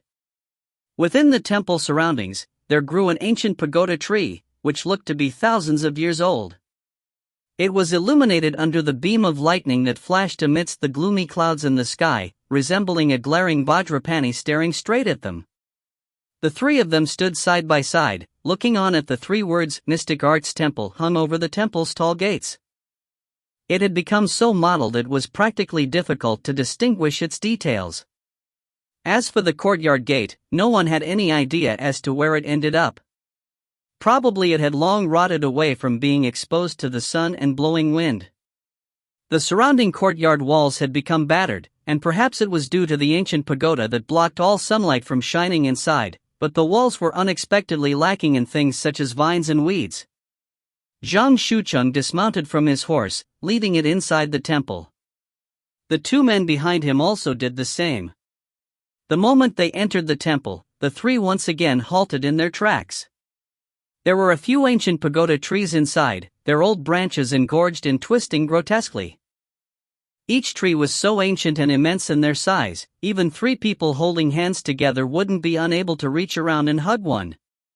Each side of the temple had their own pond, roughly about the size of one mu. And towering above each pond was a stone statue of Arhat. The Arhat statue on the left was missing its head, its location unknown. Once they stepped through the courtyard gate, they could sense a cool breeze hit them right in the face, causing them to feel a little disquieted by the whole situation. Their horses were also beginning to become anxious and panicky. Looking at the shabby temple's entrance that was wide open for all to enter, Emoshingta drew in a long breath and commented, "The Yin energy here is too strong." These ancient pagoda trees grow along with old residences, which of course made it easier to amass Yin energy, Zhang Shucheng replied casually. Although he said that, the three of them still invoked their arts at their own discretion, using their transcendence vision to sweep the surroundings. Under normal circumstances, if there were any forms of spirits and ghosts truly in here, the ordinary human eye wouldn't be able to see them. But to the cultivators equipped with transcendence vision, such beings are unable to remain concealed. The truth proved that they had been thinking too much. After using their transcendence vision to sweep the surroundings, they did not discover any evil forces. Bang! Up in the sky, the crack of thunder once again resounded explosively. Under the illuminating beam of lightning, the contrast against the shadows added to the eerie and frightful feeling hanging over the desolate temple. At the same time, large droplets of rain began to fall, pelting onto the ground with a series of tap-tap-tap sounds, splashing the surface of both ponds into round ripples. Zhang Shucheng smiled humbly, saying, "Right now we indeed have no better place to go, so let's just put up with this." He went ahead, leading his steed along into the direction of the Grand Hall. Mo Xingtu and Miao Yi exchanged glances, and were forced to follow behind. The trio trampled the weeds growing from the small cracks in the floor tiles. A soft, rustling sound could be heard as they treaded on the dried leaves. After pulling the horse to the hallway of the Grand Hall and tying it to a stone pillar underneath, Zhang Shucheng walked over to the old pagoda tree in the courtyard, dragging a large dried-up branch into the temple. The branch was found lying on the base of the tree, most likely broken off by the blowing of a gale. A downpour had already started outside and the sky had completely darkened. A fire within the Grand Hall was stoked to a small blaze. Using the light source from the flames, they could see traces of a previous fire being made there before, and not just at one spot. Mo Xingtu laughed. "Looks like this really is a place where passing travelers will stop to rest." Miao Yi stood for a long time, carrying the silver spear in his hand. Using the light from the fire, he directed his gaze at the aloof and remote, magnificent Buddha statue right in the middle of the temple. Already, the golden body of the Buddha status had almost completely faded away. And so, that greatly merciful and compassionate deity, yet to deliver all living beings from suffering, had reversed to become more sinister in appearance. Mo Xingtu, who was huddling in front of the open fire, suddenly lightly touched Zhang Shucheng. Both of them glanced at Miao Yi before mutually exchanging a meaningful look, then nodding their heads in secret. It was at this exact moment that the three of them seemed to hear something. They turned their heads to look outside the gate. All of a sudden, a series of shouts traveled from outside the temple. "Quick, take shelter from the rain! Quick, take shelter from the rain!" They caught sight of a man using both hands to hold a large iron cooking pot over his head in order to block the incoming rain. On his body, he carried a large bundle of items. He hurriedly rushed into the temple, and in a single breath, ran into the shrine. Clanging sounds emitted from the man as he went. He had a complete gamut of all sorts of things, ranging from pots, bowls, ladles, basics and the like. After entering, he only briefly assessed the three men, before turning to face outside, shouting loudly, "It's all right. Come in." The three men followed after to look, only to see a middle-aged scholar running in as well, carrying a basket on his back. The downpour already made him look like a drowned rat, with the long robe on his body thoroughly drenched. Following closely behind were two sturdy laymen, lifting a soft palanquin as they ran in. On the soft palanquin were poles to support a light pink muslin shroud, through which the lithe figure of a woman half reclining could be faintly seen. Chapter 47, Mystic Arts Temple, 2. Chapter 47, Mystic Arts Temple, 2. After the party entered the Grand Hall, the Confucian scholar beamed benevolently at the three men and said, "So there are friends who made it first.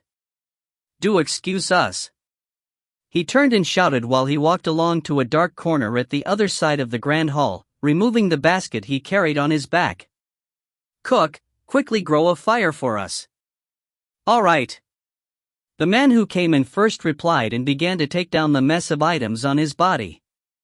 He held onto a butcher knife as he went off to find firewood. The soft palanquin shrouded by light muslin was also moved to a dark corner on that side. Although it could be said to be a soft palanquin, in actuality it was a lightweight and portable chair bed. From the light of the fire, the three of them could see a woman lying down on her side inside it, looking relaxed and at ease.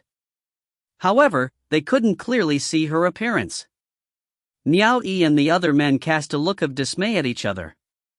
Never would they have expected to encounter a group of weirdos at a worn temple within the barren mountain ranges. They looked like shop traders. The cook quickly dragged two large pagoda tree branches into the shrine. After chopping them into pieces in a corner, he rapidly grew the fire. The middle-aged Confucian scholar shouted out again, "Cook, quickly make dinner." He took out a few pieces of firewood from the bonfire and started up another fire on the side. He then removed the long robes he wore on his body, wringing it tightly to remove the water, before sitting on the side to heat it dry. The other two laymen who'd lifted the soft palanquin also huddled over, doing the same thing. The cook, nimble-handed and fleet-footed, set up the pot, bowls, ladle and basin, including a chopping board. He again took out the ingredients from the large bag he carried beforehand, complete with vegetables and meat, before chopping them with a clatter in the grand hall. Miao Yi and the rest watched on, stunned.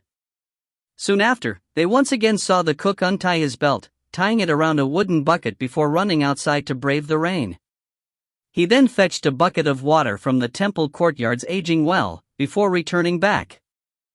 A layman went over to assist him, using the basin to catch some water. He poured rice in and proceeded to wash it. Soon after that, he again felt out a couple of fresh bamboo tubes from the cook's large bag, cut an opening in them, then poured the rice along with the clear water into the tubes. Afterwards, he took the tubes to the side bonfire, roasting them inside the flames. Miao Yi and the rest watched on till their teeth hurt. They were unsure as to what else the cook still kept inside that massively full and bulging bag of his. Why did they feel like it could hold more things than a storage ring? After the cook washed the iron pot and racked it over the fire, the sizzling sound of sesame oil entering the pot resounded. He threw in the dish and stirred the ladle around, stir-frying the ingredients. Not long after, the fragrant smell of a stir-fried meal spread out inside the grand hall. It need not be mentioned that their actions immediately dispersed the temple's eerie and frightening atmosphere. Soon, 4 dishes, 2 of meat and 2 of vegetables were ready, along with a bowl of soup. Miao Yi and the rest could clearly see with their eyes and could confirm there were indeed 4 dishes, 2 of meat and 2 of vegetables, along with a bowl of soup. The dishes may have looked simple, but in this kind of place with this kind of environment, to be able to come up with a warm and steaming meal, it could only be described with the word blessed. The heavy downpour was still going on outside, along with the quaking sounds of thunder. Yet the cook inside the grand hall had covered the water bucket, placing the chopping board on top of it before arranging the 4 dishes and the soup over it. A simple table was formed. The Confucian scholar walked over to the front of the chairbed and said, "Lady boss, it's time to get up and eat." From the inside of the light muslin tent came the sound of an indolent yawn. One could faintly see the person lying inside was stretching herself before slowly getting up. The scholar stretched out his hands to unfasten the cloth knot on the muslin tent before parting it. A pair of yellow embroidered shoes extended out, both embroidered with a simple cloud pattern on top. Immediately following suit were a pair of exposed calves that stretched towards the ground. A woman, bright and beautiful, with an amorous appearance, walked out from inside the muslin tent, causing the entire gloomy grand hall to suddenly seem brighter. Jet black, thick hair was loosely pulled to the back of her head. A lock of the fine black hair drooped from the side of her ears onto her shoulders. She was without any additional form of accessories. Her face resembled a lotus, while her brows were like the willow. There was only a close-fitting corset on her upper body, which was red in color and very transparent. Her stiffly bound bosom could be distinctly seen, and her soft, smooth exposed shoulders were draped with a light green-colored muslin robe. The corset was very short. Below the ribs, the soft waistline had nothing covering it whatsoever, tempting people to touch what was barely hidden. On her abdomen, the hint of a curved, smooth belly button was intermittently visible from the green-colored muslin robe, making it difficult for people to tear away their gazes. Her rather perky derriere was wrapped in a green-colored folded muslin skirt. The fringe of the skirt corners were unevenly matched. Hanging from them was a stream of small golden beads that gleamed under the fire's light. That little bit of weight dragging the side of the skirt further accentuated the perkiness of her backside with each step she took. As she walked, the outline of her thighs was also discernible from the skirt. The green-colored folded muslin skirt stopped at her smooth and full lustrous small calves. The skirt seemed to be half transparent, yet when facing the light from the fire, the luscious view from within was barely visible.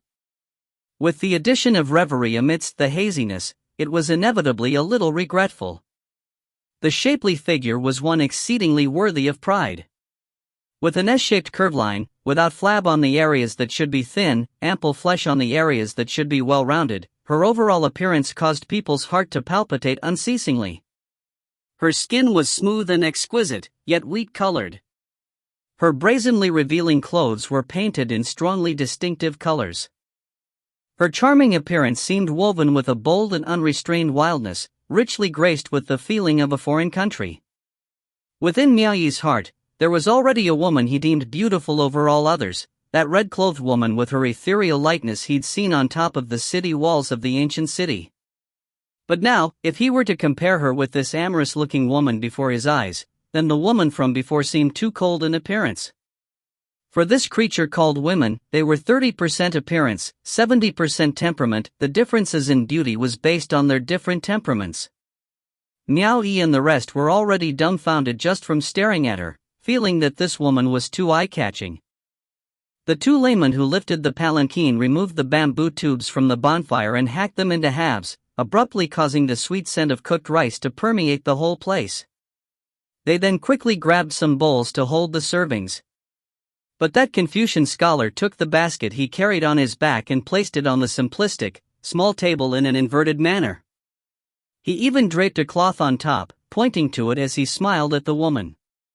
"We're limited by the current circumstances, lady boss, so just put up with it." The woman lightly swept her delicate, sultry eyes, nodding her head. She moved towards the bamboo tube and was about to sit down, before her clear pupils caught sight of Miao Yi's group. She smiled slightly, and generously extended her hand in invitation as she beckoned. "If the three of you don't mind, you might as well come and join our meal."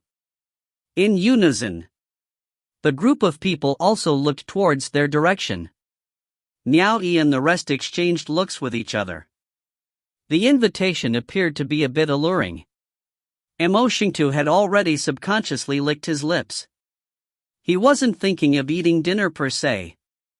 Instead, he wanted to eat the woman extending her invitation.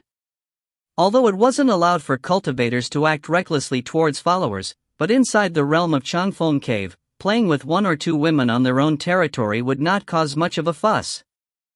He was about to move closer to get intimate with her, but he then heard Zhang Shuqing's voice transmitting directly in his ears. "Old Mo, don't forget the mission. After this is done, you can do whatever you want with that woman. Now is a good time to borrow their pot and use the drunken immortal." He was reminding Mo Xingtu to borrow the other's cookware to get hold of it himself, then conveniently slip the drug in to poison Miao Yi. But who knew Miao Yi wouldn't give them this opportunity to do so? He cheerfully and laughingly stood up, walking over with his hands cupped before their astonished eyes. "Okay. If you insist." The two laymen, the cook, the Confucian scholar, and even the woman appeared to be somewhat startled as they looked on at the approaching Miao Yi. Actually, the woman had only given the invitation casually. By right, in this barren mountain and field where they did not know one another, the other party would definitely be at a disadvantage to rashly eat their food. This was a form of common sense whenever people are away from home. It was only because she was accustomed to being a lady boss, so the cordial habit of entertaining guests made her act in that manner, but who could have known this slip-up would cause the unexpected to happen? However, Miao Yi was not an old traveler. Thus, his knowledge and experience was limited. At this point he had not been corrupted yet, so he still held the commoner's rustic side. Such a fragrant meal, and being invited by such a beautiful woman, why act coy about it? This is what was known as having no worldly experience. Those who normally left home to travel would not behave this way. Miao Yi walked towards them, suddenly stopping midway in puzzlement. Why did it feel like the way they were eyeing him didn't seem right, no matter how he looked at it?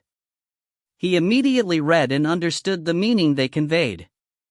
Realization suddenly dawned on him that they were just being modest and he had actually believed their courteous words. Then, he awkwardly scratched his head, saying, "My appetite is massive." Your food doesn't seem to be enough, so I won't bother." He turned and went off, inwardly thinking how embarrassing that was. Zhang Shucheng and Mo Xingtu looked at the awkwardly returning Miao Yi. They turned away, trying to control their faces, which were already a deep shade of red. In any case, they knew he had brought shame to himself, and they could barely contain their laughter. Chapter 48, Mystic Arts Temple, 3. Chapter 48, Mystic Arts Temple, 3. Little brother, please don't be mistaken. The woman was taken aback, her entire demeanor giving off a feeling of wildness as she quickly let out a light laugh. She raised her hand in the direction of the Confucian scholar by her side. Immediately the Confucian scholar chuckled as he ran over to him. He heartily pulled Miao Yi's arm, politely inviting him back. One of the laymen moved the cook's large bag and laid it flat beside him, reaching out his hand to Miao Yi as he signaled him to sit. Feeling a bit embarrassed, Miao Yi waved his hand and said, "I'll just squat." The Confucian scholar half forcingly pressed him down to sit. Miao Yi reluctantly consented and sat down, facing the group as he smiled awkwardly. "Excuse me." "It's all right. You're the guest." The woman generously waved her hands, taking the seat in front of Miao Yi. When her hands shook the skirt, a flash of her flesh-colored thigh could be seen from within the clothes folds. She again crossed one leg over the other, blocking the view, her actions full of uninhibitedness. "Your name is?" "Miao Yi."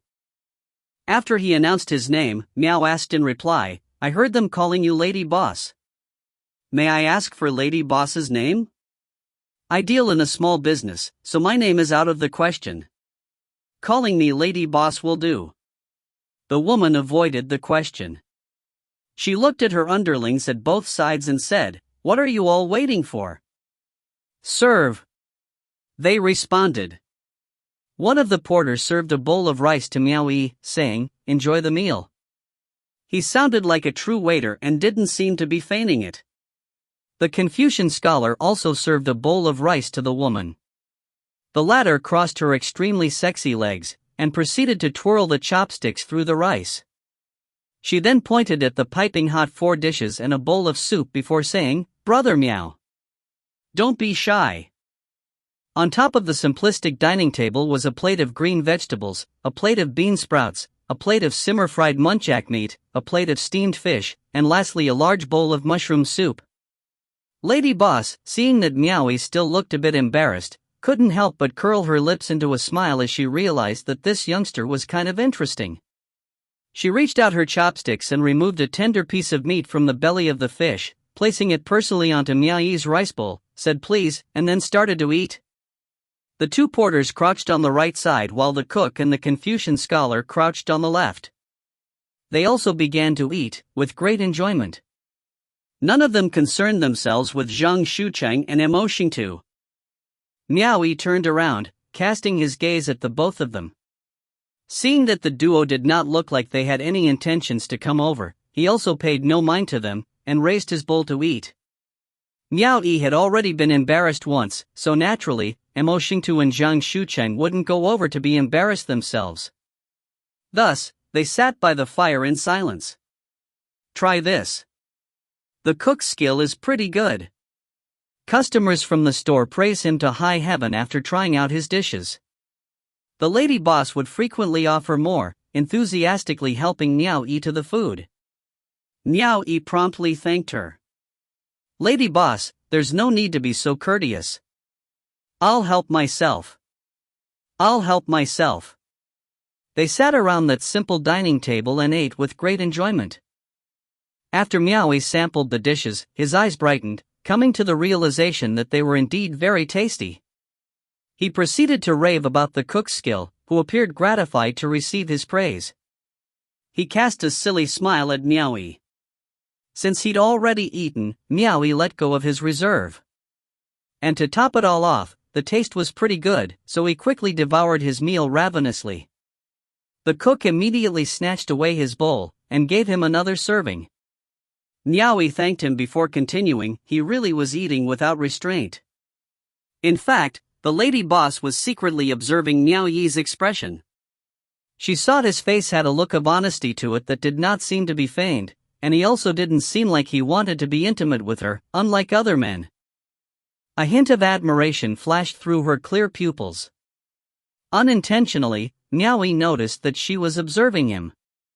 He swallowed the food in his mouth, smiling. "Lady boss, you're quite unlike the common folk, seeing as you all dared to stop at this desolate temple in the mountain. May I know what it is that you do?" He began to inquire about their origins. Lady boss heartily let out a gentle laugh. "I'm only a mere innkeeper." The sky gave signs of a heavy downpour coming soon. Coincidentally, we knew there was a place for us to rest. If we weren't here, wouldn't I have to wait outside in the rain instead? I see the three of you are armed with weapons. You're the ones who don't look ordinary at all. I suppose if you're not a Jianghu errand hero, then you should be one of the government officials, right? An escort from an escort house, Miaoyi answered curtly. The lady boss chuckled. Then, that's a relief. We were afraid that we wouldn't be safe in the barren mountain ranges, so we feel more at ease at having your party protect us as armed escorts. The storm went on incessantly outside the grand hall, as lightning flashed and cracks of thunder rolled by. Miaoyi ate and drank to his heart's content, and after thanking the lady boss and her group, he returned to the other side. The cook tidied up the bowls, chopsticks and cookware before carrying them outside, keeping them under the roof. He then braved the rain to fetch water, and proceeded to clean the dishes outside. Meanwhile, the Confucian scholar took out a brush and some ink from his basket, scribbling in an account book by the fire. From time to time, he would make a report about something to the lady boss sitting beside him, and she would listen in a serious manner. The two porters were wiping the floors clean, looking as though they were planning to use it to spend the night. After the cook returned from washing the dishes, Zhang Shucheng suddenly grinned. "Brother Miao, don't you think it's boring just sitting around here? Why don't we borrow their cookware to brew a cup of hot tea?" "Might as well." Emo Xingtu indulged him and stood up, walking towards the other side. Zhang Shucheng's expression darkened as he shot a glance at Emo Xingtu, realizing that his ailment of being lecherous could not be changed. He saw Emo Xingtu squat beside the lovely lady boss, who was listening to the Confucian scholar reporting their accounts, his gaze wandering over her beautiful figure without the slightest scruple. Evidently, he wasn't satisfied with just using his eyes, and actually went as far as to reach out and grasp the lady boss's jade hand on her thigh. Instantly, everyone's eyes were locked onto him. The lady boss's gaze lowered slightly, eventually dropping onto his hand. Emo Xingtu ignored the strange look the Confucian scholar and the rest were giving him.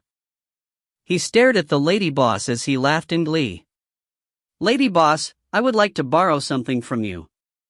The lady boss withdrew her hand in a single swipe, frowning. "May I know what the armed escort would like to borrow?"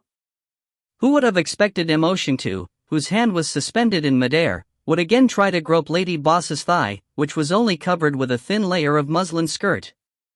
Lady boss's reaction was quick, as though she was very experienced in dealing with skirt chasers. She lifted his hand off her thigh, before quickly standing up to evade his touch.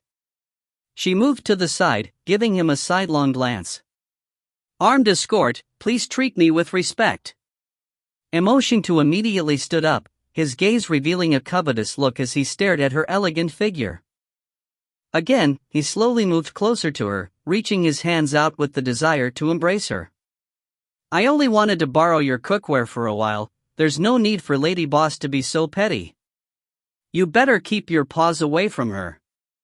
Miao Yi's voice suddenly sounded, his tone slightly cold. The group turned their heads and looked, only to see Miao Yi dragging a spear in his hand. The tip of the spear scraped the ground as he approached them, his face expressionless as he came to a stop beside Emo Xingtu. Zhang Shucheng also stood up, his brows creasing. Lady Boss tilted her head to look at Miao Yi, her eyes flashing with a hint of amusement. Emo Xingtu turned around, his expression had become slightly sour. He spoke in a deep voice, "Brother Miao, what is the meaning of this?" Miao Yi was not courteous. "Nothing. I just can't stand how you keep pawing at her, your behavior is obscene. Immediately, Emotion2 was furious. I thought we were in this together.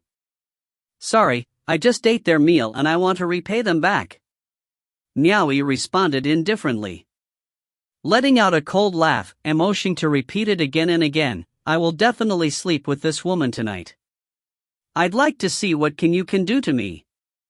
After he finished, his hand immediately reached towards the lady boss.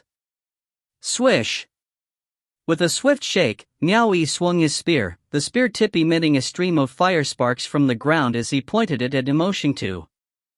You try it and see. Chapter 49, Mystic Arts Temple, 4. Chapter 49, Mystic Arts Temple, 4. Seeing the situation was about to get out of hand, Zhang Shucheng abruptly shouted, Stop! Speedily making his way to the center of the two in order to smooth things over, he quickly pushed Emotion2 away from the lady boss. At the same time, he reached out to press down the spear tip in Niaoyi's hand. We're all on the same side, don't let something trivial jeopardize our mission. Turning back to the lady boss, he jovially said, Lady boss, please calm yourself. We mean no harm. We just wish to borrow your cookware so that we may brew some tea. Lady boss said indifferently, Armed escort, you need not trouble yourself to personally do it. Cook, quickly go make some hot tea for them. The cook responded, when suddenly Zhang Shucheng reached out his hand to stop him. Just now my brother has erred, and we have yet to make amends. It would be imprudent for us to trouble you, he spoke, as he gave Emotion2 a shove. Hurry and fetch some water. Emotion2 held back the gloom on his face, and with a cold glint in his eyes, he grudgingly picked up the bucket from the ground, then strode out the temple into the storm. Zhang Shucheng then grabbed a pot, subsequently grabbing Niaoyi with him as he went back, and then placed the pot on top of the fire. Lady Boss had noticed the suspicious look in Emotion2's eyes, and being someone used to the ways of the world, she didn't appear to be bothered by what just happened. She gave that enchanting waist of hers a stretch, and cheerfully told her subordinates, everyone quickly pack up and get some rest. We must make our way with haste tomorrow morning. While she said this, she made a quick glance to the cook and her eyebrows twitched for a bit. The cook then winked in understanding. The few of them obeyed, and immediately started to pack up, whereas the cook took off the soaked clothes he was wearing from when he went out to wash the bowls, and made his way to the back of the hall to dry it. Lady Boss gave her soft waist another stretch and laid down on the chairbed. The view was so seductive that even Zhang Shucheng could not keep himself from staring, yet sadly the Confucian scholar immediately tied the pink muslin tent back up, shrouding that enticing figure, but also made it all the more suggestive. Outside the temple under the pouring rain, at the side of the decrepit well between two ancient pagoda trees, Emotion2 filled up the bucket with water. After careful eyeing his surroundings, he hastily took out a small porcelain bottle from his sleeve and opened it, then poured a white powdery substance into the bucket. After tucking back the bottle, he popped a red pill into his mouth, then hurriedly carried the bucket of water back inside. And on the roof of the temple, the cook, unknown from when he had braved the rain to stand there, had been watching Emotion2's actions all along, and swiftly departed thereafter. Coming back inside the temple, Emotion2 poured the water he collected into the metal pot. The bottom of the metal pot was starting to redden under the heat, and the cold water made popping sounds as it was poured in. The cook had also returned inside. As he picked up the bowls off the ground, he pinched some of the nearby smoldering ash. With his back facing Niaoyi and the rest, he turned and made his way to the chairbed and then mimicked Emotion2's previous actions outside, sprinkling the ashes in his hand into the bowl. The rest of them inadvertently glanced towards the chairbed, and Lady Boss, who was inside the muslin tent, simply twisted her body with nonchalance, seemingly giving a casual wave. The others understood what she meant, and continued cleaning up. Outside the temple, under the beating of the wind and rain, the old pagoda trees in the courtyard howled incessantly. It was silent inside the temple, as the giant Buddha statue seated on top of its lotus platform shone and darkened with the flickering light of the flame. To the side, the worn-down Arhats and Buddha, both big and small, formed all sorts of peculiar beings, their shapes creating shadows on the wall that were sometimes long and sometimes short, sometimes thin and sometimes robust, much like a constant illusion of demons, devils, ghosts, and monsters shifting uninterrupted. The boiling sound of water echoed from the metal pot atop the fireplace. Emotionto took out a can from his luggage, opened it and took out a few tea leaves, then spread it into the iron pot. Zhang Shucheng also took this opportunity to stealthily place a red pill into his mouth. Not long after, the fragrant smell of tea wafted from the metal pot. Zhang Shucheng put out the fire underneath, leaving just a small flame to keep the pot warm, and scooped up 3 bowls of hot tea.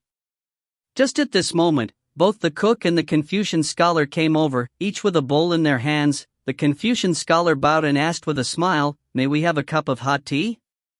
Zhang Shucheng and Emotionto looked at each other. The former chuckled as he reached out for the teapot. "No need to stand on ceremony, help yourselves."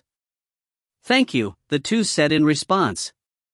The cook was coincidentally standing in front of Miaoyi as he poured himself some tea. Miaoyi glanced at his back in shock. On the back of the cook's still wet clothes was a message written with charcoal. There were only 5 words, "There's something inside the tea." Miaoyi furrowed his brows and glanced at the teapot on top of the fireplace. He took up his silver spear at the side and lifted up the hem of his clothes to brush the tip of the spear, seemingly with great force. After filling their bowls, the cook and the Confucian scholar gave thanks for the tea, then turned around and made their way back. The Confucian scholar just so happened to block the back of the cook from being seen. As though the tea in their hands was scorching hot, the two hurriedly ran back, and when they had just reached the side of their own fireplace, the two accidentally bumped into each other. Paula! The 2 porcelain bowls filled with hot tea slipped from their hands and shattered on the ground. The two whose hands slipped looked at each other. Miaoyi also threw a short glance as he continued brushing the tip of his spear. To the side, Zhang Shucheng just smiled and said, "There is still half a pot's worth of tea. The 3 of us won't be able to finish it, so if you wish to drink, just come and take it. No need to be polite." After which, he placed 2 bowls filled with tea into Emotionto's hands, and then gave him a light push. "You were in the wrong just now, hurry and apologize to Brother Miao." Emotionto, understanding what he was implying. He took the tea into his hands, walked towards Miaoyi, and made an expression full of sincerity as he said, "Brother Miao, my infatuation got the better of me just now and I hope you will forgive me for my misconduct. After drinking this bowl of tea, what say we forget about this?" Miaoyi was still brushing his spear, but then clutched the weapon and stood up, looking at him silently. "It was my fault just now," Emotionto said sincerely, the bowl in his hand presented to Miaoyi once more, prompting him to accept. It really did seem as though he was sincere about apologizing. Miaoyi did not accept. Looking at Zhang Shucheng, he asked, "I was also in the wrong just now. Brother Mo was being too kind, how will I be able to accept it?" With a cup in hand, Zhang Shucheng immediately came over to act as the middleman, saying, "Regardless of who was wrong and who was right, when all of us drink this tea, all will be water under the bridge. In that case, then it seems I will just have to accept." Miaoyi reached out and took the tea from Emotionto, held up the bowl towards the 2 of them, and said, "Cheers." "Cheers," the 2 smiled as they nodded. Knocking their bowls together, the 3 of them grinned at one another, then placed their bowls at the side of their lips, lifted their heads and drank. To the side, the Confucian scholar and the cook looked at each other in confusion. Could it be that he failed to see the message just now? Who would have thought that a sudden change would happen the next instant? The Confucian scholar and the cook immediately widened their eyes. Pooh! Taking advantage of the moment when Emotionto and Zhang Shucheng had their tea bowls blocking their faces, the spear in Miaoyi's hand shone with a silver gleam, and had stabbed into Emotionto's chest with a swift and silent strike. Without even giving time for Emotionto to scream, the blood-stained spearhead on his back was being ruthlessly swept towards Zhang Shucheng, who was at the side. Realizing something was off, Zhang Shucheng made a quick dodge, but was still moments too late. An arm instantly flew out. The blood-stained spearhead hacked its way under his armpit. Fortunately, he was the second one to be attacked, which gave him some time to respond, otherwise his heart might have already been cut out. Chapter 50, Mystic Arts Temple, 5. Chapter 50, Mystic Arts Temple, 5. Ah! At this moment, Emoshingto let out a blood-curdling scream, his hand still gripping onto the cup. It was clear that Miaoyi's amazing ambush had been so quick, he had been caught off guard when he struck out with his spear. Below the severed arm, blood streamed out from Zhang Shucheng's torso as he urgently dodged the blow. Simultaneously, he opened up his hand, summoning his spear back into his grasp. Bang! With a malevolent expression on his face, Miaoyi kicked the screaming Emoshingto, sending him flying. At the same time, he swept his spear horizontally, directly lopping Emoshingto's head off, causing blood to immediately splash out in the air. With his body and head in two different places, Emoshingto collapsed onto the ground, no longer capable of screaming. The lady boss, who was lying on top of the chair bed, rose up and watched the commotion from inside her tent. Regardless of the layman or the Confucian scholar or even the cook, none of them had expected Miaoyi to suddenly explode without a heads up, which had given them the impression that he had not seen their earlier warning. Only now did they realize that this young man, who seemed so plain-looking, also had a considerably brutal side to him. Neither was he lacking in shrewdness as well. When he made a move, it would be fatal. Otherwise, it wouldn't. He was considerably decisive. One could ask what kind of person was Lao Bai, and why would he select a goody two-shoes to teach his art to? Of course, Lao Bai chose Miaoyi after he had done a lot of investigation. If Miaoyi didn't have the slightest capability to adapt and survive, then Lao Bai would have been wasting his time and effort by selecting a person to come out and send him to the grave.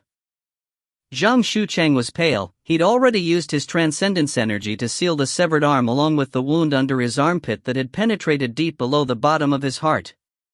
With a single arm, he captured his spear and pointed it at Miaoyi as he roared in raging fury, "You little scum! You dare to ambush us! If I hadn't ambushed you, then I wouldn't have been your match." Miaoyi spoke openly, in a forthright manner. Akin to a death god, he pointed his spear at Zhang Shucheng. Two White Lotus third-grade cultivators, going as far as using poison on a White Lotus first-grade cultivator like me behind my back. The thought of killing you two makes me laugh. Speak! Whose orders are you following? The lady boss and the rest looked at each other. No wonder this kid used an ambush tactic. It turned out he was only a White Lotus first-grade cultivator, but he really had the nerve to do so. A mere White Lotus first-grade cultivator actually dared to mount a sneak attack on two White Lotus third-grade cultivators. He had more guts than the average person. Zhang Shucheng looked at his own severed arm. He'd unexpectedly lost an arm? Abruptly lifting his head, he vigorously bellowed in rage, "Die!" In a sudden movement, a spear was piercing its way towards Miaoyi. Jaws dropping from surprise, Lady Boss and the rest saw that the kid with a White Lotus first-grade cultivation base did not try to dodge or avoid the attack. He directly faced the White Lotus third-grade cultivator and launched his counterattack. Zhang Shucheng reached him in a flash, but Miaoyi was not in the least scared. His leg stepped out, becoming one with his spear as he leapt. He rose high up in the air of the Grand Hall, and ferociously struck out with a spear attack. Practically all his transcendence energy was focused onto the strike of the spear tip, similar to his cultivation on the island in the sea. "Even if you were a large stone mountain, I would still destroy you." That grandeur, that all-encompassing force as he courageously advanced forward, even the lady boss and her subordinates felt alarmed. He dared to act this way when facing two enemies who surpassed himself by 2 levels. What kind of sect and master would train their disciple into one with such a temperament? Boom! A loud sound shocked the Grand Hall, the transcendence energy shaking their surroundings. Under the brutal swirls of surging transcendence energy, the few stone statues which were on the verge of collapsing finally gave way with a loud bang. The fireplace beneath was instantly stifled, having been pressed down and extinguished into burning coals, sparks flying everywhere. The bonfire near the lady boss had also been nearly extinguished, causing sparks to fly in all directions. Yet, somehow none of the fire sparks could touch the pink muslin tent of the lady boss's chair bed. Outside the hall, the terrified horses whinnied. This head-on strike separated them, as they recoiled upon impact. The place where Zhang Shuqing's arm was severed along with the deep gash in his armpit, violently exploded into two clouds of red mist. He dropped onto the ground and staggered, falling back a few steps as he used his single arm to hold onto the spear in order to steady himself. Meanwhile, the attack had momentarily jolted Miao Yi, till he was thrown flying backwards. Boom! He crashed right through the stone wall behind him, his figure disappearing deep inside the hole created. A clattering sound emitted from the back of the broken wall, and immediately a loud bang followed, causing more than half of the inner grand hall to collapse. Among the smoke and dust, as well as the upheaval of tumbling rocks, a spear tip slowly extended out from the back of the broken wall. Miao Yi gradually walked out, holding the straightened spear in his hand. The disheveled Miao Yi stood steadily amidst the messy pile of rocks. He lifted his hand to wipe away the blood that flowed out from his nose and mouth, once again directing his spear at Zhang Shuqing. So what if you have a cultivation base at White Lotus 3rd grade? With a missing arm and half your chest sliced open, I don't believe I won't be able to get rid of you.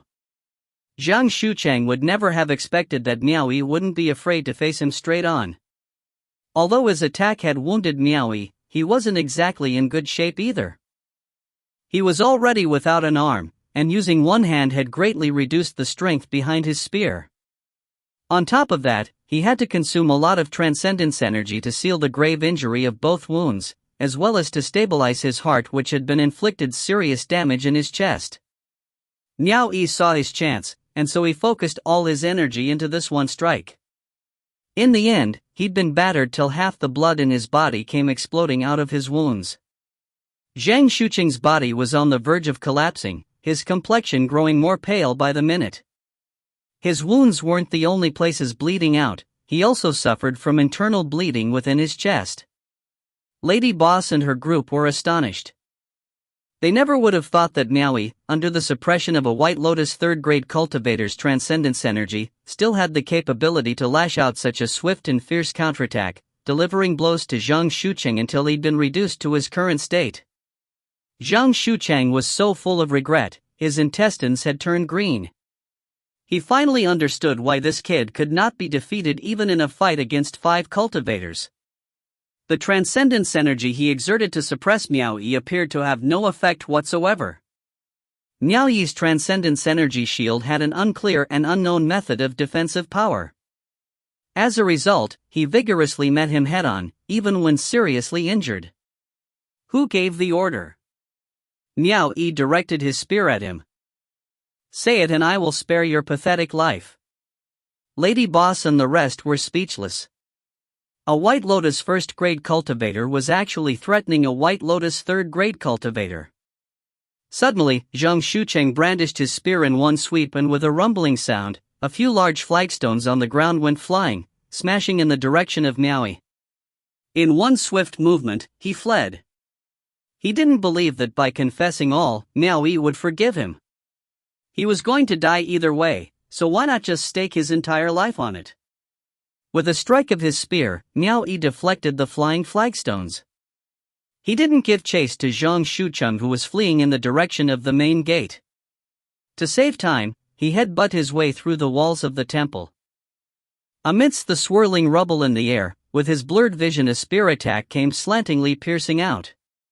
The movement was akin to when he was blindfolded under the rapid flowing currents of the waterfall, striking with equal precision, each stone flowing with the torrents. Zhang Shuqing was terror-stricken. He had just flown past the main gate. He had tossed away the broken stone walls with his spear, intending to continue his escape, when suddenly he realized he was no longer able to move. He slowly lowered his head to look, only to find a spear had penetrated through his waist from the side, completely piercing through his own transcendence energy defense. His transcendence energy no longer had the strength to fortify him anymore. Clang! The spear in Zhang Shuqing's grasp fell to the ground powerlessly. He wanted to reach out his hand to cover the blood flowing profusely out of his wound, but was unable to do so.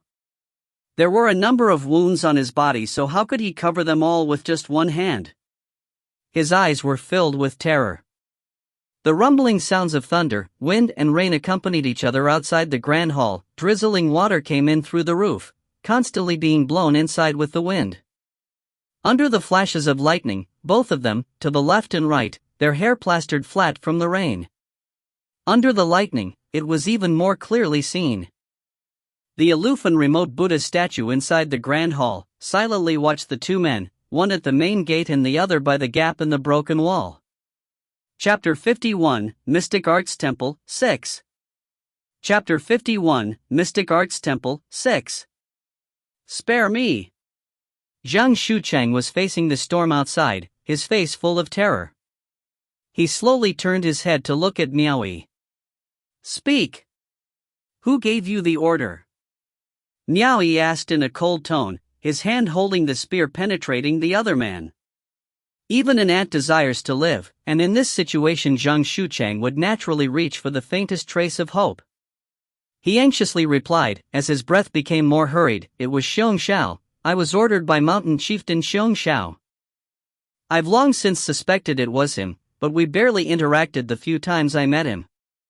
We hardly ever talked, and shouldn't bear any resentment towards each other. Why is he targeting me? I don't know, I really don't know.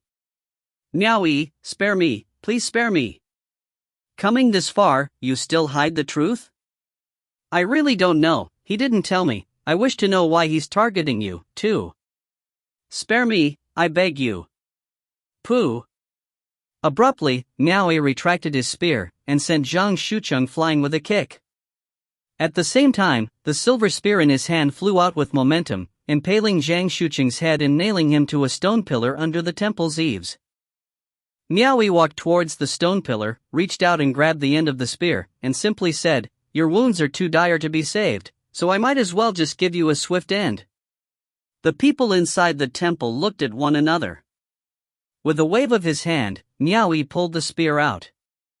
Zhang Shucheng's corpse slowly slid down and slumped to the ground. Half his body still hung under the stone path, the blood under the eaves flowing away along with the running water. The spear was slowly extended out of the eaves, allowing the trickling rainwater to wash away the blood staining it. As lightning flashed, the silver spear gleamed coldly. Miao Yi looked at the spear being cleansed by the rainwater, his face expressionless.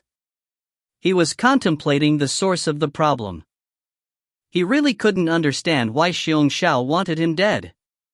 Meeting someone with such a position and cultivation, and then to be targeted by him, how should he proceed from now on? It was late at night, and the booming sounds of rolling thunder in the night sky began to slowly subside until all was utterly silent. Even the noise from the torrential pouring rain began to quiet down. In the hall, the billowing flames started to stabilize, eventually being left with only the sound of water dripping from the eaves outside. The dark clouds in the night sky slowly dispersed, and the sound of bugs started to echo from the surroundings. From the back of the dark clouds, the moon had revealed its timid face. It shone on Miao Yi's face, and his previously motionless self moved slightly. The rain stopped? Under the eaves, Miao Yi snapped out of his contemplation. He retracted his spear and lifted his head to look at the bright, flawless moon in the night sky.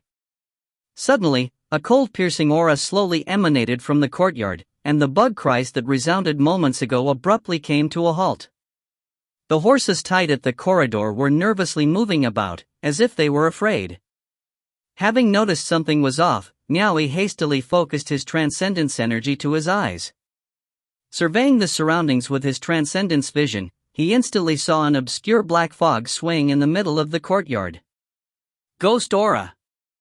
Miao Yi was startled. Thinking back on what was lurking around these parts, he cursed inwardly, while thinking, he couldn't be this unlucky, could he? Having just killed off the two accomplices, the thing decides to show up now? He wanted to run away at that moment, but realizing there were still people inside, he hastily dashed back. The rain has stopped, you all should quickly leave this place. Unexpectedly, he was left speechless when he saw that group of people, including the lady boss, were looking at him in trepidation. They bunched together, trembling in fear and cautiously said, Great Immortal, please don't kill us. Why would I kill you all for no reason? I still haven't thanked you for tipping me off. Meowie didn't know whether to laugh or cry, but now was not the time for idle chatter. He immediately shouted, "There might be something foul around here, you all should leave quickly." Like a poor defenseless girl, the lady boss pinched her skirt anxiously, and meekly asked, "What sort of foul thing?" Meowie stared at her and said, "Ghosts." The group was apparently shocked. The lady boss's reaction was even more exaggerated, with both her hands covering her mouth, as though she was a helpless and terrified girl. She pleaded, "Is what great immortal said true? But this is the wilderness, and after such a heavy downpour, the mountain paths are sure to be muddy. That will make it even more difficult to find our way in this darkness." Meowie felt a sense of resignation towards her. At this point in time, she was scared witless, yet she could still afford to be troubled over walking in the rain and dark. He couldn't be bothered to deal with her, so he grabbed her hand and pulled her outside. "Leave everything unnecessary behind, only carry your important belongings with you. There are 6 of us including myself, and there are 4 horses. You can forget about the one carrying the luggage, and as for the remaining 3, we will ride each one in pairs. Before all else, we must leave this place immediately. Great Immortal is right, but..." The lady boss knitted her brows, and said in hesitation, "But I am already promised to someone, I can't be so close to another man, let alone share a horse together. If word of this got out, how will I face the public?"